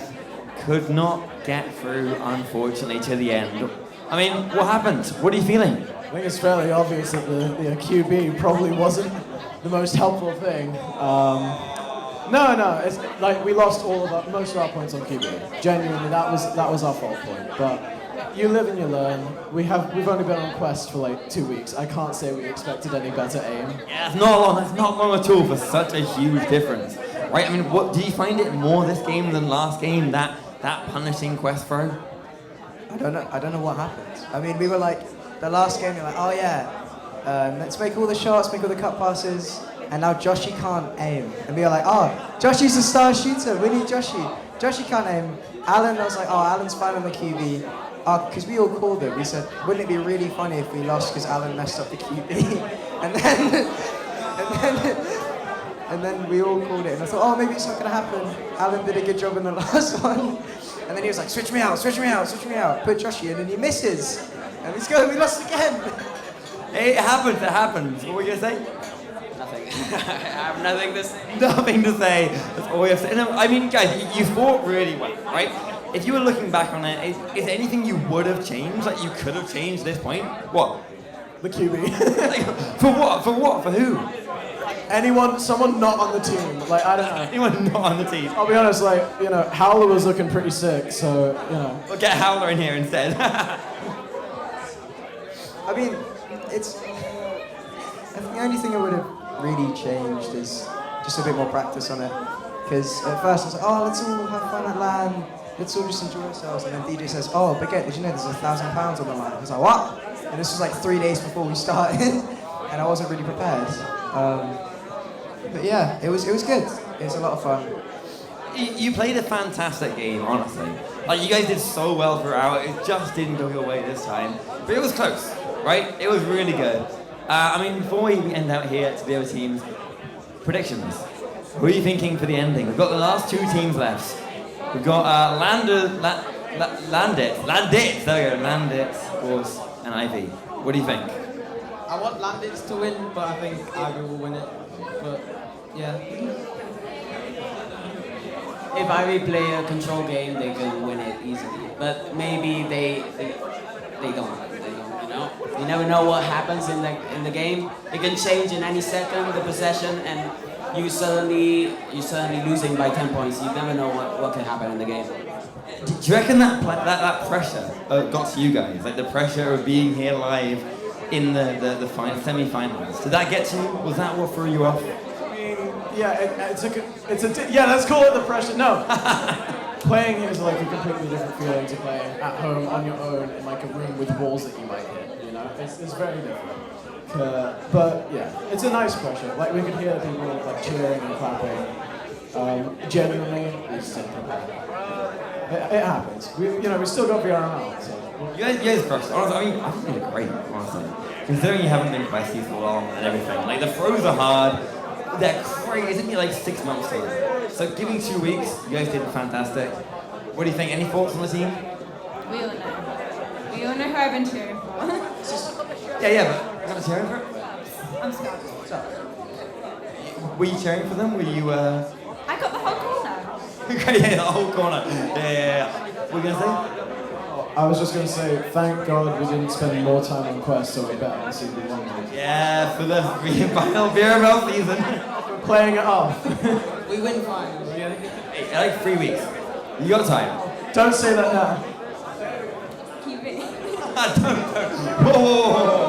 Let's pull that one back. Guys, look, you played fantastic. Any last words you want to say to the audience? Have fun, and stay safe.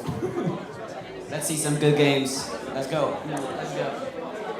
Landis. All right. Thanks, guys. Appreciate it.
guys, and once again, we are back.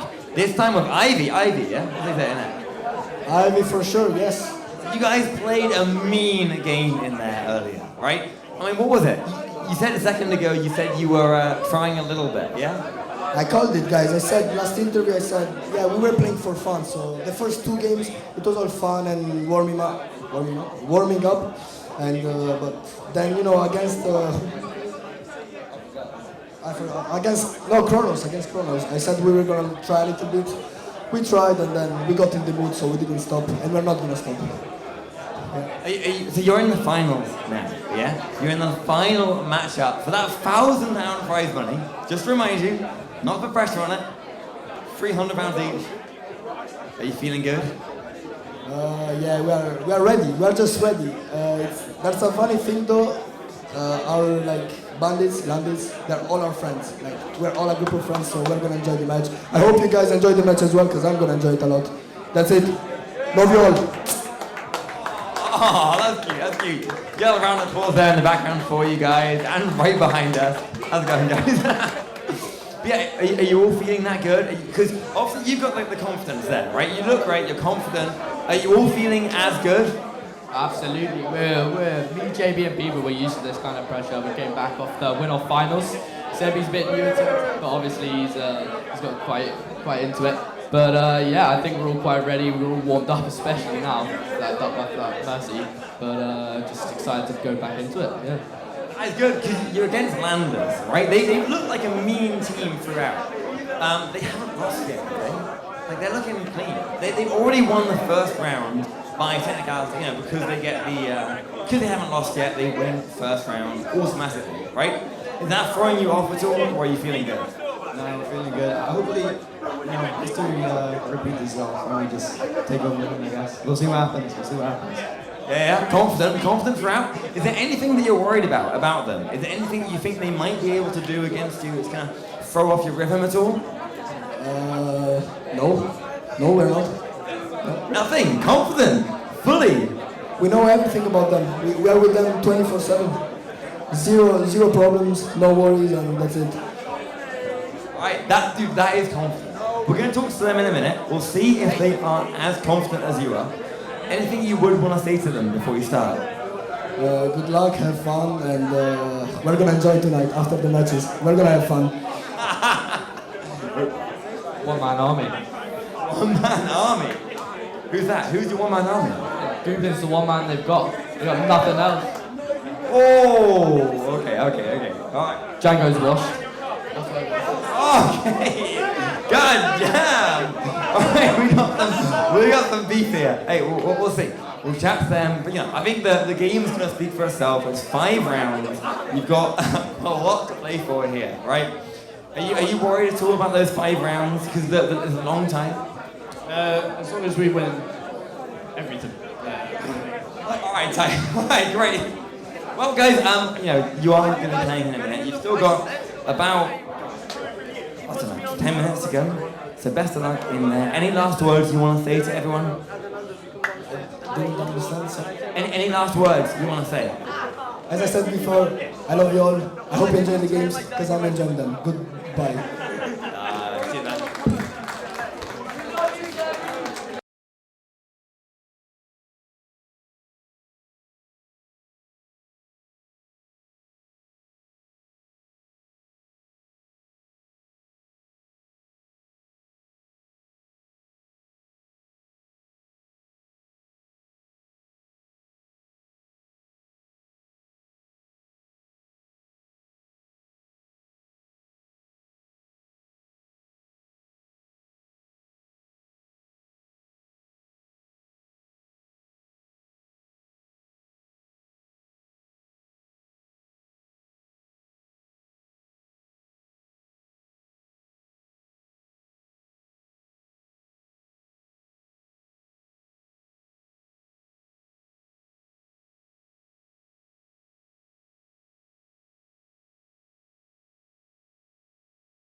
final interview before we start up with the opposing team, the Landers.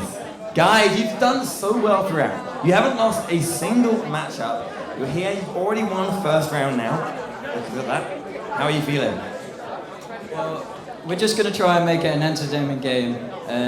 With the first round being ours, we're going to go into it really chill. It's going to be like a mace game, to be honest. As you can see, our opponents are trying to intimidate us, but since we've already beaten them, we don't really care. As they were the top team going into this, it's pretty embarrassing that they've lost to us immediately. So I think, win or lose, we've already proved that the top team can lose to the underdogs either way. Oh, that is laying it down quick. All right, guys. But like, they are a very good team. They've also had more games today to warm up, right?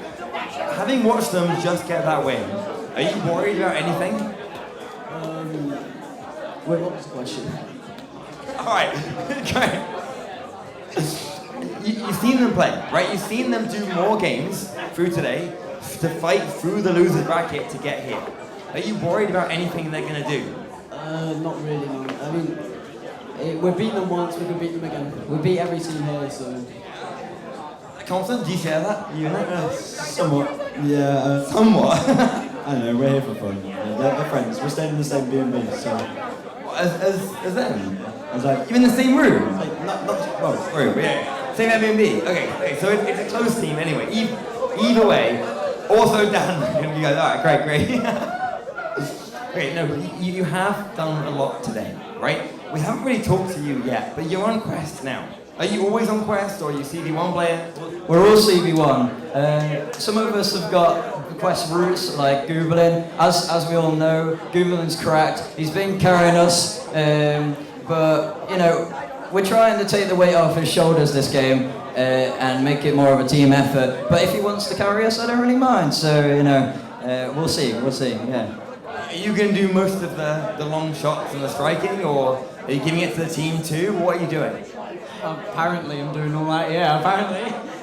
I think we just gotta like, just give it our best shot, see what happens. We can't really, like, how do you say it? I forgot. What, how do you say like, I'm an idiot? Well, we can't give it more than what we've got. So if we do well, you know, we do well. If we do bad, we do bad. But in any case, we've all played really well. I'm super happy that we've done the upper bracket run, and I'm so glad to be here. So thank you to Gob to setting this up, and this is a really good end-off point for Echo, even though we had the unfortunate shutdown. So well done, everyone. Yeah, I agree, guys. You've been fantastic. Gob, this whole event has been amazing. This is the last game of the whole thing. A lot of pressure on this, but of course, it has been amazing. Any last words here you want to say to all your loving fans here in the arena? I'm hitting a backwards mazza. I'm doing it. Okay, go on. Anyone else?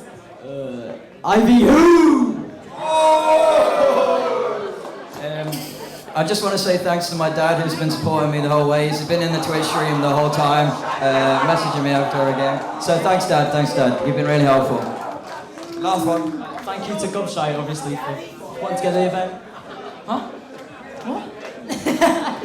No, but obviously, we're gonna miss Echo, but it's might as well come out with a bang. See what happens.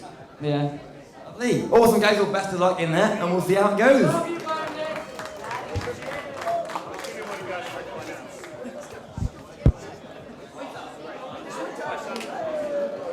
Okay, whilst that was fun, that was just a distraction. I hope your headsets are charged. I really do, because you're playing now. Ivy, Landits, the time is now. Get ready to your mats, get your headsets on. Let's get this thing going.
getting the teams ready, then everything to go.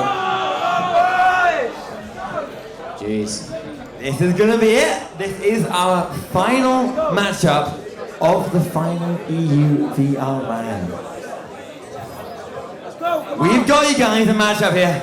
The two final teams in the tournament. Landis, IVI coming out of the tube. Here we are starting to go. As Landis take the first point. Puffing up. A nice little attack there. Wee Laddie does the winner. The first point goes to the Laddie.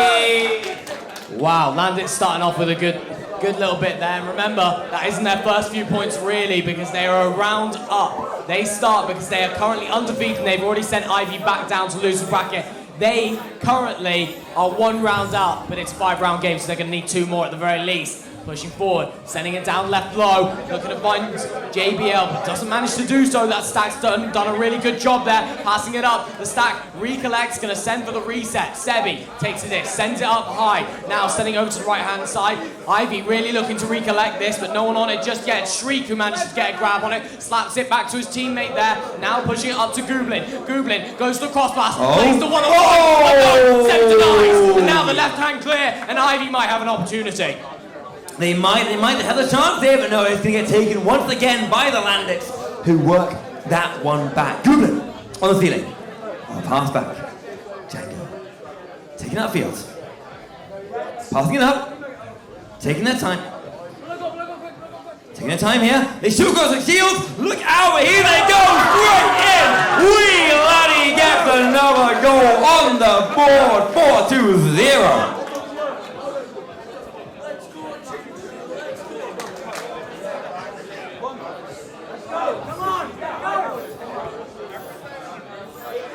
Okie dokie. Now, coming out of the tube to start, it's Sebi who's going to receive it. Ivy really just taking some time. There is that Stack in the mid zone. Going to pass it by. A lot of speed though, and JBL can't catch that disc. Not quite yet. As the clear comes through, it's going to go back to that Stack. Shriek grabs a hold of it. Wee Laddie with a little bit of a dive there. Going to send it all the way back now. Sent all the way forward now, and no one on it. But maybe going to be picked up by Ivy. Ivy, not too much time on it. Sebi's going to have a hand on it. Sends it into that left-hand tunnel once again. Beaver gets a hand on it for the time being. Now sent up. Shot opportunities available, but it's a difficult angle, and it's too much to ask. As Django takes hold of this and sends the left-hand clear. Shriek recollects, and now Shriek maybe going to send it down that left-hand tunnel. Yep, binds it, and it's going to find the hands of Gooblin. It's Gooblin ducking and diving, trying to find some space, pushing into the ball. Opportunity. Cut, and the save! Duck denies it, but Wee Laddie will continue the fight, but stopped once again, and now JBL gets the clear for his team. Sent straight upfield again, all the way up. Saved there by Wee Laddie. They do not want to give an inch here. The Landits are on. They are still hot. They are still ready to take this. IPI in hand. Passing back upfield. Sent all the way up, down there, down to the floor. Trying to recover it. They do recover it. They do not want to give an inch here as Django takes disc. Wee Laddie looking. Finding the attack. Missing the teammate though. It's bouncing around and straight into those hands of IVI. Django holds the disc, sends it forward to Gooblin. Gooblin doesn't have much time on the disc. He's going to be punished for that one. JBL holds the disc for the time being. On the floor, going to look for that pass, but it's intercepted by Django. As Django now sends it to the mid zone, over to Shriek. Shriek's going to look to push it. Oh! That's worked. I don't know what happened there, but nevertheless, it's 6-0. 6-0 coming in hot. Landed. They're a few nervous before, but they are looking clean right now. They have this game so far completely under wraps, and they are looking great as they pass out again. Reveals, losing it to JBLB, who shoots it up. Trying to recover it. There it is in the top of the minute. Back through once again. Who's going to take it first? JBLB once again trying to get the clear. Struggling. Pass it across. A lovely set of passes. Is going to get that one through from the opponent's line. They control it. They're clean. IVI. JBLB on the top. Passing across. Oh! The first goal of the game scored for IVI by Django. No, not by Django, No, was it came off the head of Django, but Off his head? I actually don't know who it actually was. I'm going Find to watch out. the replay to see if I can find out. It was Dark, actually. who It took was the Dark. shot. But yes, going off the head or something of Django to make it his goal, unfortunately. A 4-point deficit and the first joust advantage for the Landits. Let's see what they can do about it. Sending a clear all the way through and picked up. Weeladdie puts them back on the board. 6 points ahead. The instant response, no time wasted. They see the goal, they respond straight away. Landed won this game. They're hot from the last one. Can they keep it up? Half the round is now gone and the pressure is mounting. Can IVI respond? Starting this joust. Sebi. Disc. Walks it up. Fakes. Fake out The ankles the are stack. broken. The ankles have just been broken for a second, but the stack will persist. And it's a good pass there to get it back to Sebi. So now Sebi looks to push into the opponent's half now and getting all the way through. Ivy trying to make that pass. It's a bit too far for Beaver. However, he does recollect. Beaver now going to try walk this one through. Oh! It's open! Dark slams it in for the second shot of the game. Taking it now. 4-8. It is a close game. It's tight. These guys are putting everything into this. They have 4 minutes to get that 4-point difference. Landis needs to hold this lead. Yeah. 4 points is a good lead. A big amount of pressure there, but well dealt with as Weeladdie now sent it down. Shouldn't take the shot. The goal's been denied, but there's a player cutting in. Finds him. Won't be able to take the shot. It's Weeladdie that puts him up the 6 once again. That was a clean attack. The cut. Dude, the cut was great. The cut was perfectly timed. Perfect. They knew what they were doing. These guys are so warm right now, Lockie. Yeah. I mean, I saw Ivy in the last game against Scuffed, and I really felt like Ivy were going to come into this and just demolish. They looked so clean, but right now so do Landits, and they look so controlled. They know what they're doing, and they seem to be just hammering it home. They've kept it at a sort of 6-point distance for a long time now, but a missed pass might go in the favour of Landits, and it will. And now a pass all the way for Goblin. Not able to convert that shot, but he'll recollect it, and he's got another opportunity. Maybe just deciding to pass this back. No Nest has been left open, but for the time being, it's going to be Ivy who recollects it. Taking there. Oh no, stunned out. They're not getting the clear just yet. Dark trying once again find the clear through that tunnel. The chance is there. The stack missed it. Instead it isn't going to the hands there. No, recovered by Weeladdie on the floor. Sending it out. Not clear yet. Another chance. Sebi with the disc right now. In hand. They'll reset. Slow the game down. Trying to find that opening. They walk it up. All the players are there in the bubble. They're ready. Oh yeah. CBOB. Sebi. Sebi behind the goal. Sebi takes that one in for another 2 points. Now only a 4-point difference. They are hot on their heels. I mean, it's close. 4 points there's nothing in it, and they look a lot more controlled. And especially on the counter QB, it's a big advantage at this level. Everyone knows it. It's very hard to get through the mid zone and get it into your opponent's half. But let's see what the Landits can do as they come out now. Django takes this, sends it onto the right hand side. Not able to get it all the way through. Weeladdie's going to take it, sending it now left to Shriek. Shriek going to send it back to Weeladdie. Good play there. They have the advantage. They have the lead. They've dealt on this QB so well. So perfect passing, getting all the way through. And now it's Weeladdie once again. Sending it over to Shriek. Shriek looks to push through the mid zone. The backboard area has been left open. And the shot there it is! Oh my! That was picture perfect. Every pass on target. Beautiful. Absolutely. They are now 6 points up in the lead. And they only have 1 minute 40 seconds for Ivy to take it back. It's not much time. They can do it, but they'll need to play a perfect game. I mean, 6 points. Remember, that's only 2 shots away. That's only 2 shots away. It's definitely possible as JBL looks to make a pass on the other side. They're keeping good possession here, and now all the way upfield. There is a goalie. They're aware that they need the 3-pointers realistically at this point, but they can go for the 2s. It's a good stun, as you say, and now it's going to find all the way up to Weeladdie. Weeladdie's got a lot of pressure, though. 3 players on him, but he deals with it well. Gets the clear all the way through. The goal's been wide open, and the shot! Movement secures it!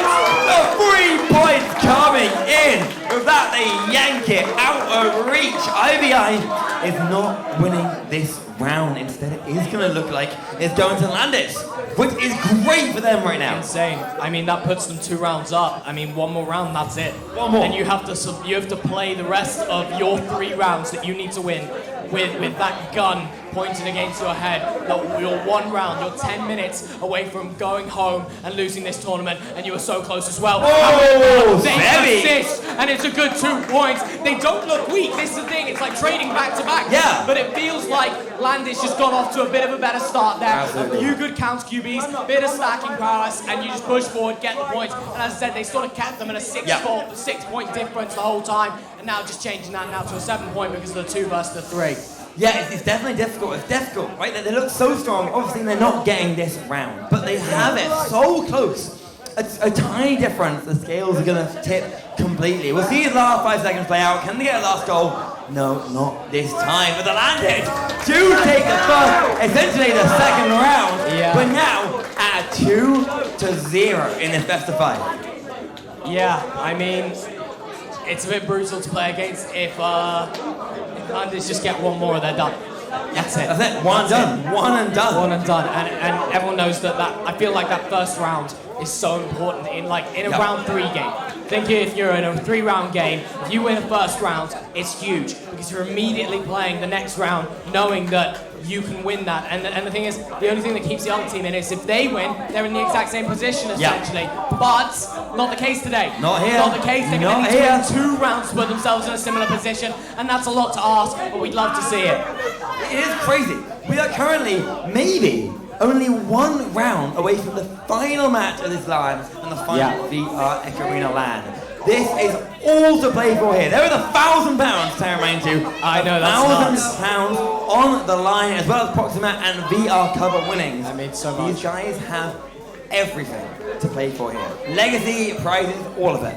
Yeah, it's insane. And considering that, I mean, I felt like these 2 teams, I would have never seen them in the finals. I don't mean any offense to any of the teams here, but I didn't see Landits coming in this far. No, I saw either. Landits going out in 2, and that means down on their first game, down on their second game. Instead, they Look are at them. unbeaten, they're in the finals, and they're 1 round from winning, and they're going up against who I would have, on paper, said is the best team at this event.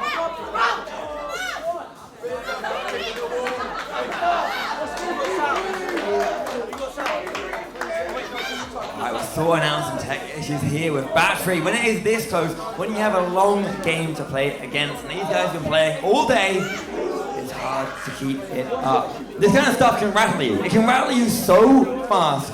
They need to keep their cool. We can see the other team there in the arena, practicing, staying on form. How are we looking, Lockie? I mean, everything's good. It's just a matter of charge, unfortunately, at this event. Ivy did just play a game previously. We tried to give them as much time as possible, but I think we're just going to play as much as we can.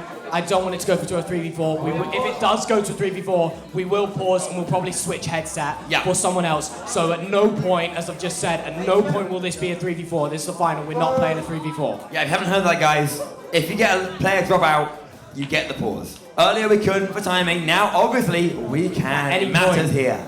At any point, I mean, I just want an interesting game. I want it to be a 4v4. I don't want any situations where connection or something has screwed over one team over everything that they could potentially win. So do pause, do take your time, and make sure you get yourself sorted. If you need more charge, then just switch headsets. Get a different headset in there. We will take the time to get you in there.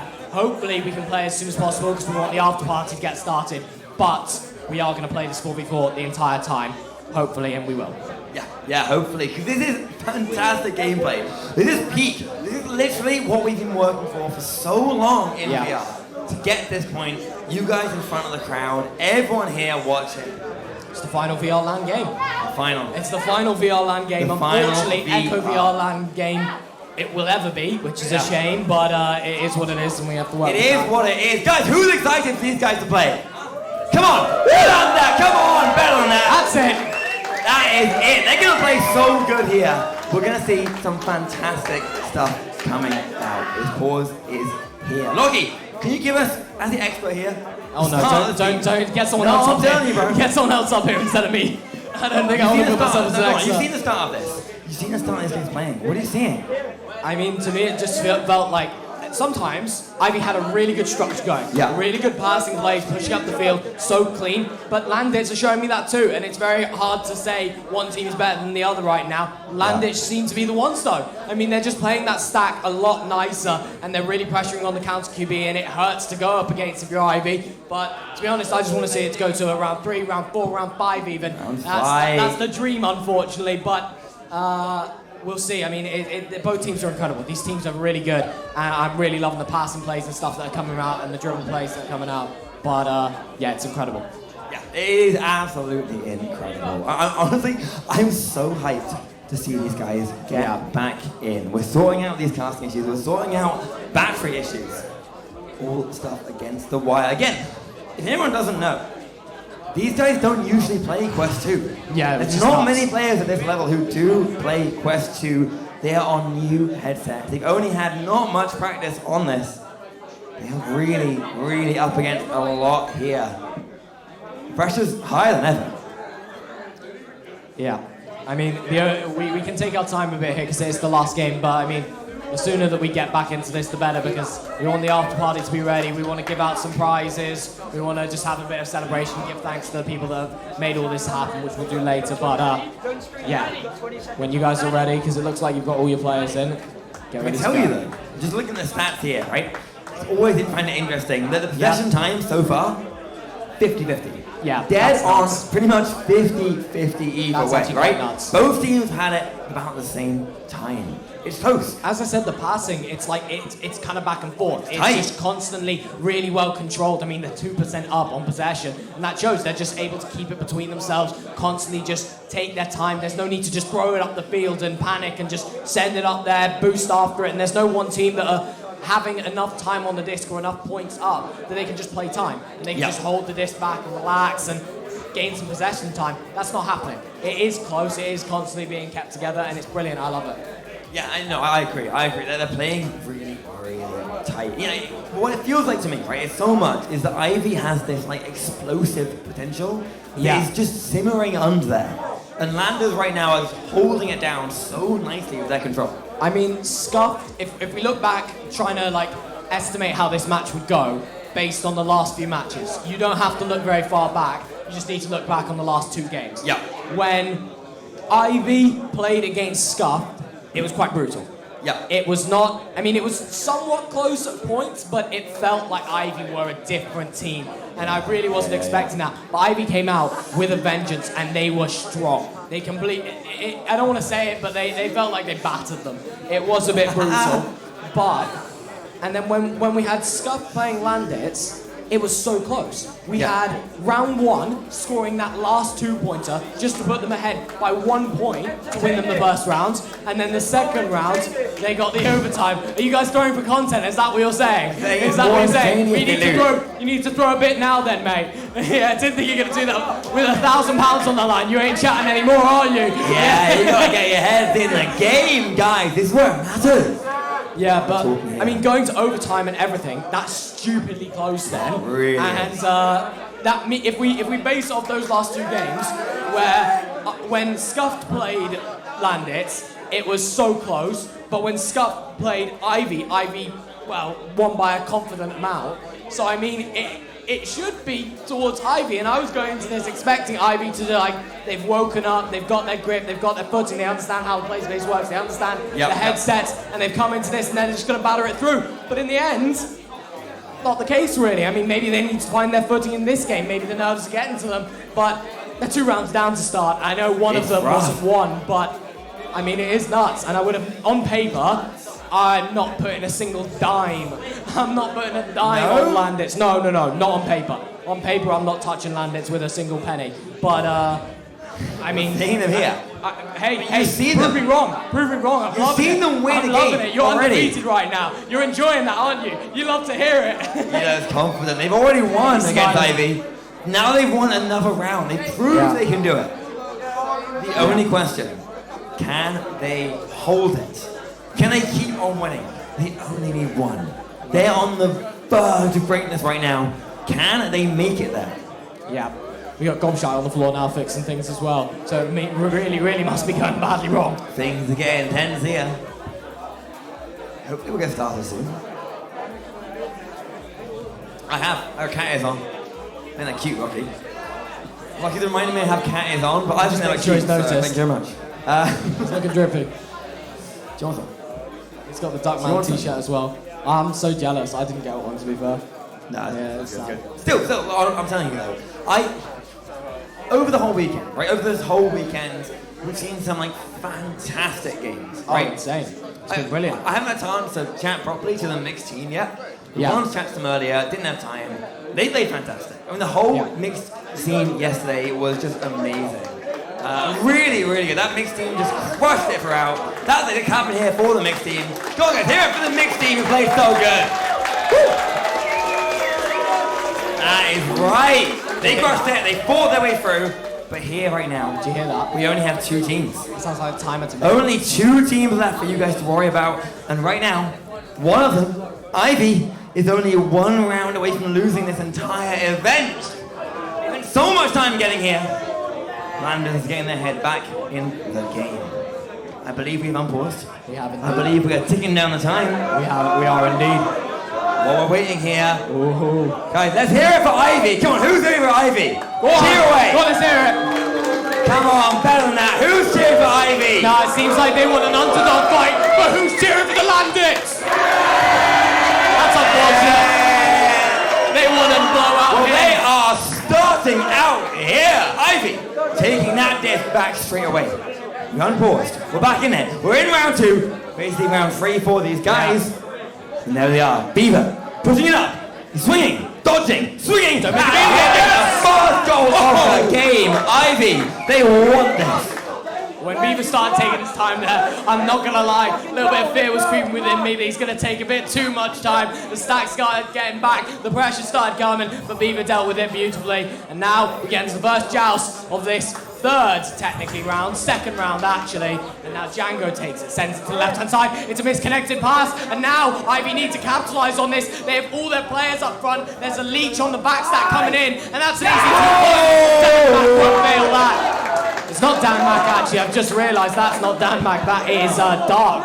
Dark has switched headsets with Dan Mac. That's Dark there. Dark doing fantastically well. These guys, they cannot lose another round, and they know it better than anyone right now. They are looking good. They are on form. They don't want to make a single mistake. Oh, and there they go once again. JBOB takes it, thinks it, and shoots it! 6-0. Wow. Wow, insane. I mean, they've come back with a vengeance. 3 points, 3 goals on the board already, and they've got 6 points, and it's been a minute 30. So they've got things sorted, and things seem to be going very nicely for them. And now, it's going to be the Landits coming out. Bit more of a successful pass. They're able to make it through the mid zone and able to get that pass off. Going to go up high. Bounces back to Dan. No, not Dan Mac. Dark. I'll get that right eventually. As it now goes through over to JBL. JBL going to hold this for a little while. Looking for his options. Really just trying to do ground. He really has no options though, unfortunately. And it's slapped away. And it goes all the way downfield. Now into the bubble. And now it's taken. No! They missed! And it's a slap away attempt. But it's still going. Django will make the shot on the 2nd attempt. There it is! Breaking the silence for Landis there. Django nails that one into the goal. They needed that. They cannot let the other team run away with 6-0. I mean, think about it. Most of those points came from the counter QB and stuff like that, but now they get to do the same. They're putting the Ivy on the counter QB, so let's see what happens as we pass it back. Beaver now with the disc. Sebi actually. Sebi now sends it to JBL. JBL's going to look for the right-hand side. Going to find it. Beaver sends it up high. Now it's Dark. Looking for JBL on the cross side. He's going to find it almost. It's just slightly behind. Now it goes all the way down towards the bubble of Landit. It's going to be picked up by the Landit. Scoobling takes a hold of this. It's a really good leech there, but it doesn't count. It's 2v1 as Wheeladdy gets slapped all the way through. Now into the bubble of Ivy. Picked up, and he won't miss a 1-0. Sending it in. Shriek. Not wanting to lose another second here. We've gone from 6-0 to 4-6 in just a few minutes here. We still have 6.5 minutes to go. If they continue this pace, the game is theirs in 6 short minutes. All right, let's see it. Sebi On the left-hand side, once again, finding JBL. They go for that pass every time it seems. Clear all the way through, maybe an attempt at a pass, but Django ends up with the disc. Django finds his left-hand side, finds Weeladdie. Weeladdie looks for the low pass, but it's a good grab from JBL, as JBL now looks to pass it up to Beaver. Beaver trying to move this left-hand side, trying to send it down low. Sebi, gonna take his time, back off a little bit, try and buy himself some time, but buying a little bit too much time. Goblin snatches that one away. Sending up here, they're recovered again by Ivy. They cannot lose it. Stun! Oh, the counter stun, the lovely block there. Perfectly timed. That's Damak with disc. That is actually Dark. Dark takes the disc upfield, walking it, taking their time. They find the pass across the shoulder. Can they find the opening? A nice reset to Dark on Bowtie. There they go. Sending it up. Bouncing past the player. No, bouncing out of reach. That one is cleared away from them. A lot of pressure there as Goblin gets a slap through the tunnel. Now it's into the half of Ivy. Picked up, 3-point opportunity. Gonna turn to a 2. Oh, Weeladdie. He knows exactly where to put the disc. It is 6 right now. We are back to even. Back to evens. Here we are. Yeah. Half the round gone. No one in the lead. If the Landits can take this one step further, they will win this entire game in 5 minutes. Everything to play for. $1,000 on the line. Weeladdie with this. Passing back. The pressure. There it is. They've done it. They've taken the lead. Yeah. I mean, just like that, you see what a counter QB can do. I mean, at the start there, taking 6 points back to back, and now 8 points for the other side. And it has to convert. We need to change something here and send it to the opposing team's side. So Ivy are going to go for an opportunity now. Ivy look to push forward, takes the disc on the back line, tries to find JBL, not able to do so as the sack recollects. Tree gets it, but Goblin's there to recollect after he's stunned. And now send over to Weeladdie. Weeladdie pushing up the right-hand side. There'll be a lot of pressure on him. He's going to have to juke around a lot. He does do successfully there on the juke around. Sends it all the way back to the reset. The 2 points up. They are winning. They can take the time. Good reset. There they go again, the Goblin pushing up, taken again, recovered by their JBLB down the floor. Oh, good. Cleared. Sent out here, not cleared. Now it is cleared. JBLB hits the shield. Who's taking it?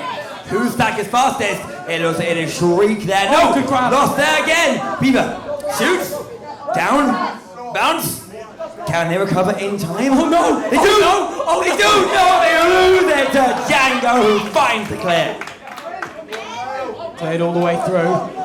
Django is the closest man to this. There's no one opposing him. There's 2 players back though. Oh, he doesn't have enough time to grab the block and send the shot through. As now it's Beaver who's going to look to push it into Landit's half. As the clear comes through, it's unsuccessful, however. It's re-picked up though, and they've got the stack for it. Beaver's the closest to it, but he's got a stack on his tail. He's going to have to work 1v2, juking around your own bubble. It's a dangerous one, but it'll work out. It's now Weeladdie takes the disc, sends it up top mid, all the way through. No one near it at the moment. It looks like Landits are going to be there first. No, it's actually going to be inside of Ivy who pick it up. Landits do actually manage to grab it, and it's a 1v1 scenario. The attempt on the cut, but it's not there. Not just. With 3 minutes left, it's taken by Dark as Dark looks to clear it through top mid. Yeah, they have it in hand now again. There they go. Sitting up fields. Sebi, taking their time. They want to get this underhand. They only have 2 minutes 45 to get this shot. Here it goes, the backboard! Dark finds it on the backboard, brings them back. 8-all right now. Wow.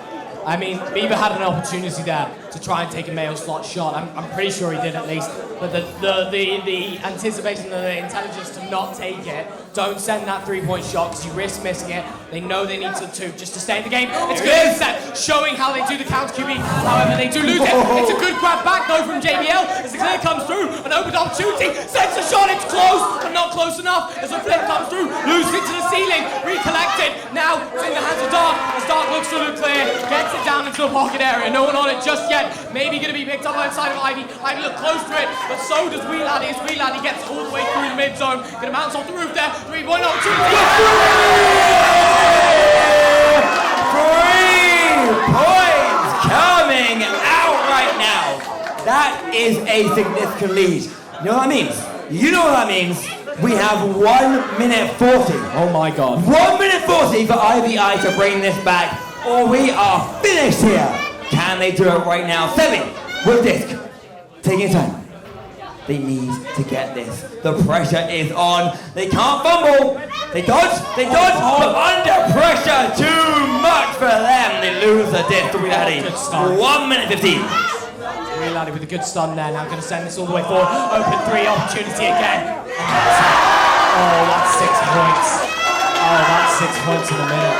Oh no, the permagoalie's coming out. Open 3. We all know the permagoalie's coming out right now. now. Oh, it's deadly. It is deadly right now. They've gone from 8-8 to 14-8 in no time at all. This could be it. This might be the end right here. We need a 3 points. We need 3 right now, JBLB. Can they find it? Damn it. Walking in, duck, shoot, saved by Django. Shot again. There's a 2. Like you said, they can't get 2. They need a 3.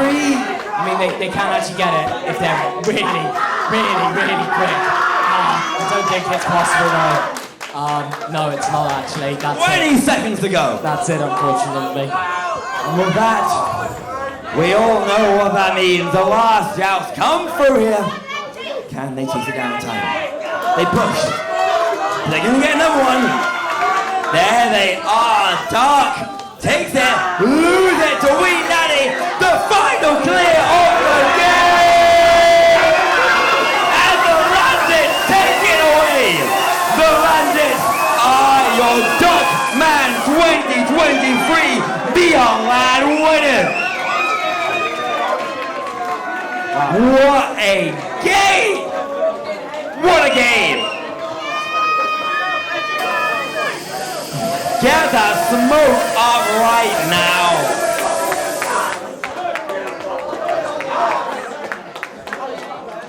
Oh my God! You love to what see a game! Who are considered one of the biggest underdogs of this entire event have gone ahead, crushing it, undefeated throughout the entire event. Landits, congratulations. That was ridiculous. A beautiful game by both sides, but Landits were not giving an inch there. Look at them in the middle. That is the sign of a sure victory. Love to see it. Insane. Insane. The whole weekend gone. And that fantastic win at the end. A hug in the middle. But guys, everyone who's watching, give it up properly for the Landits. Woo!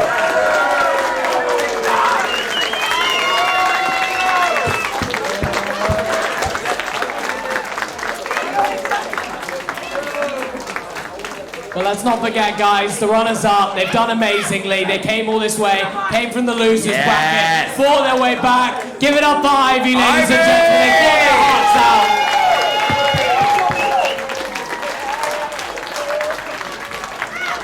Spectacular.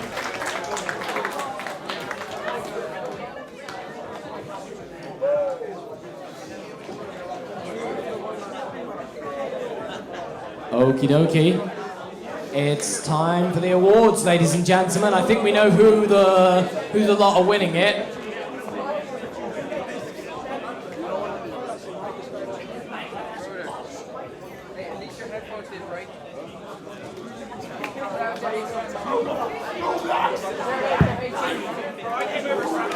Okay, guys, if everyone on the Landit side, it's time for you to come and get your prizes. Congratulations on winning. Now come and take what's rightfully yours. You get one VR cover each, one disc, and a mat. Yeah, land it. Come on up, guys. Come on to receive our round of applause, guys. Everyone here, come on.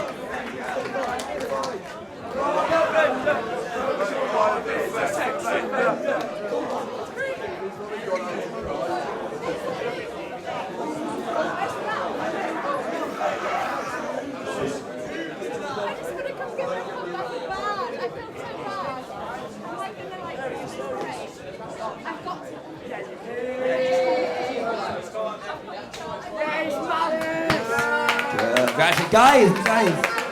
Oh, Mama hug back.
right, guys. I have to borrow you for a moment.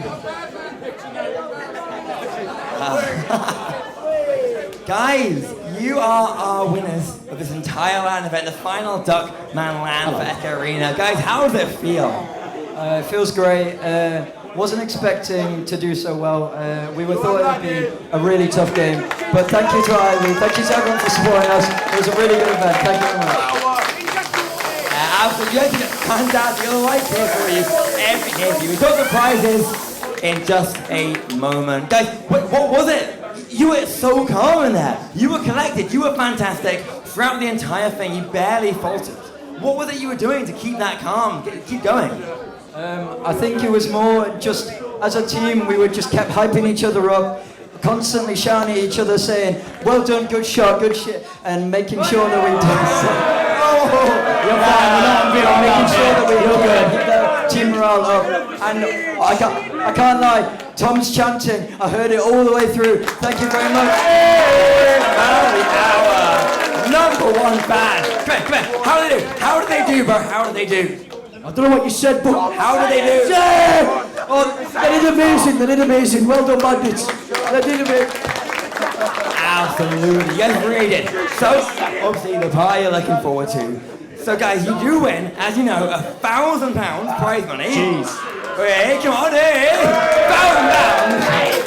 £1,000! You also, Lockie, come here. Yeah, sure. Come on, over town. Come on, give us prizes. Presented by the man Lockie himself. Lockie, do you want to present them? Each of these, you can leave it there. Sure, I'll give it a try. One of these beautiful South's own. Congratulations, guys. Stands two, yes, stands two with the disc. And your VR covers. That is right, both of them at the same time. The best covers, the premium covers that we all love.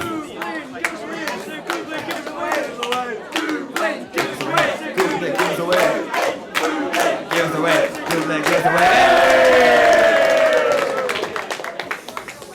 That's it, guys. John, get a photo. Show off your trophies. Show off your trophies to the camera. Yeah. Go on.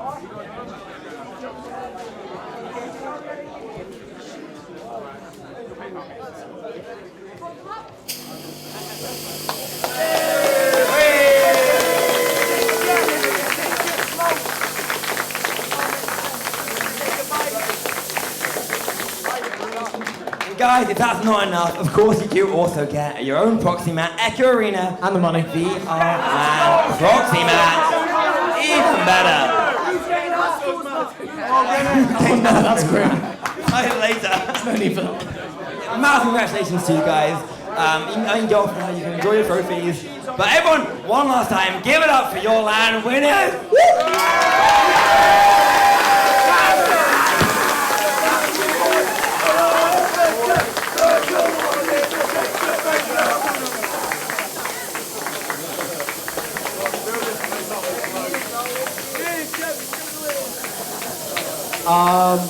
There are actually some little extras that came with what we have. So I reckon there's two like extras and then one replacement thing. And then they can't actually go to anyone else because they need the things that they've got. They came in like 2 parts. It's like a 2-part thing. But I think for the 2 selections, I've heard 2 names being chanced a lot. Gooblin and Wee Laddie, I think, deserve the 2 extra prizes. I think there's not going to be many doubts for that. So Gooblin, Wee Laddie, where are you guys? Come back up, guys. Come back. There you go, man. It's an extra one. And there. And one of you guys can give this to someone else. Anyone else? It's an extra one. It's not an extra different one. And no, it's not going to be useful for anyone. They can't use it. Now they can have it. Okay, guys, we're reaching pretty much the end here of the whole thing. It's been so fantastic. I'm sure you all agree. It's been amazing. I mean, you got to mention everything here, right? But of course, we do have the man himself, Gobstrike, to end things. Gobstrike. Hey, everybody. All right.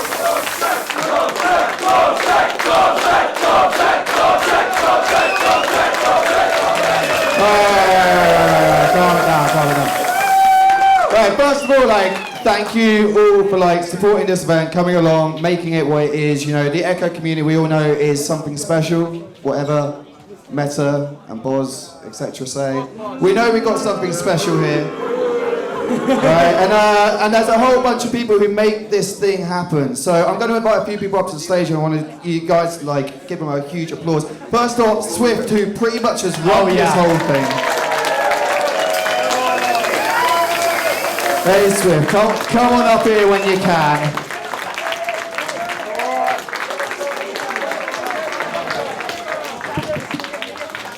Honestly, this man is he's a multitasking genius.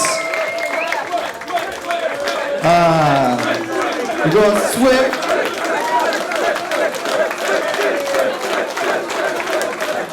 All right. Next up, Freshy Fresh. Where are you, Freshy? Come on up here. We all know we had some difficulties starting things off yesterday, and this man has got you guys all connected to play this game. So, huge round of applause for Freshy here.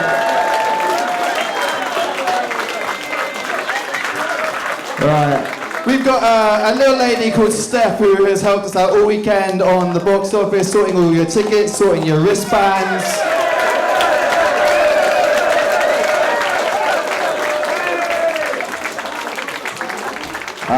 And then there is Nathan. Where's Nate? Mr. Cameraman, getting you guys live on the floor, on the stream, broadcasting you guys all weekend. And have we got any more casters lying around? Where's Mitch and Woodsy? Casters, come join.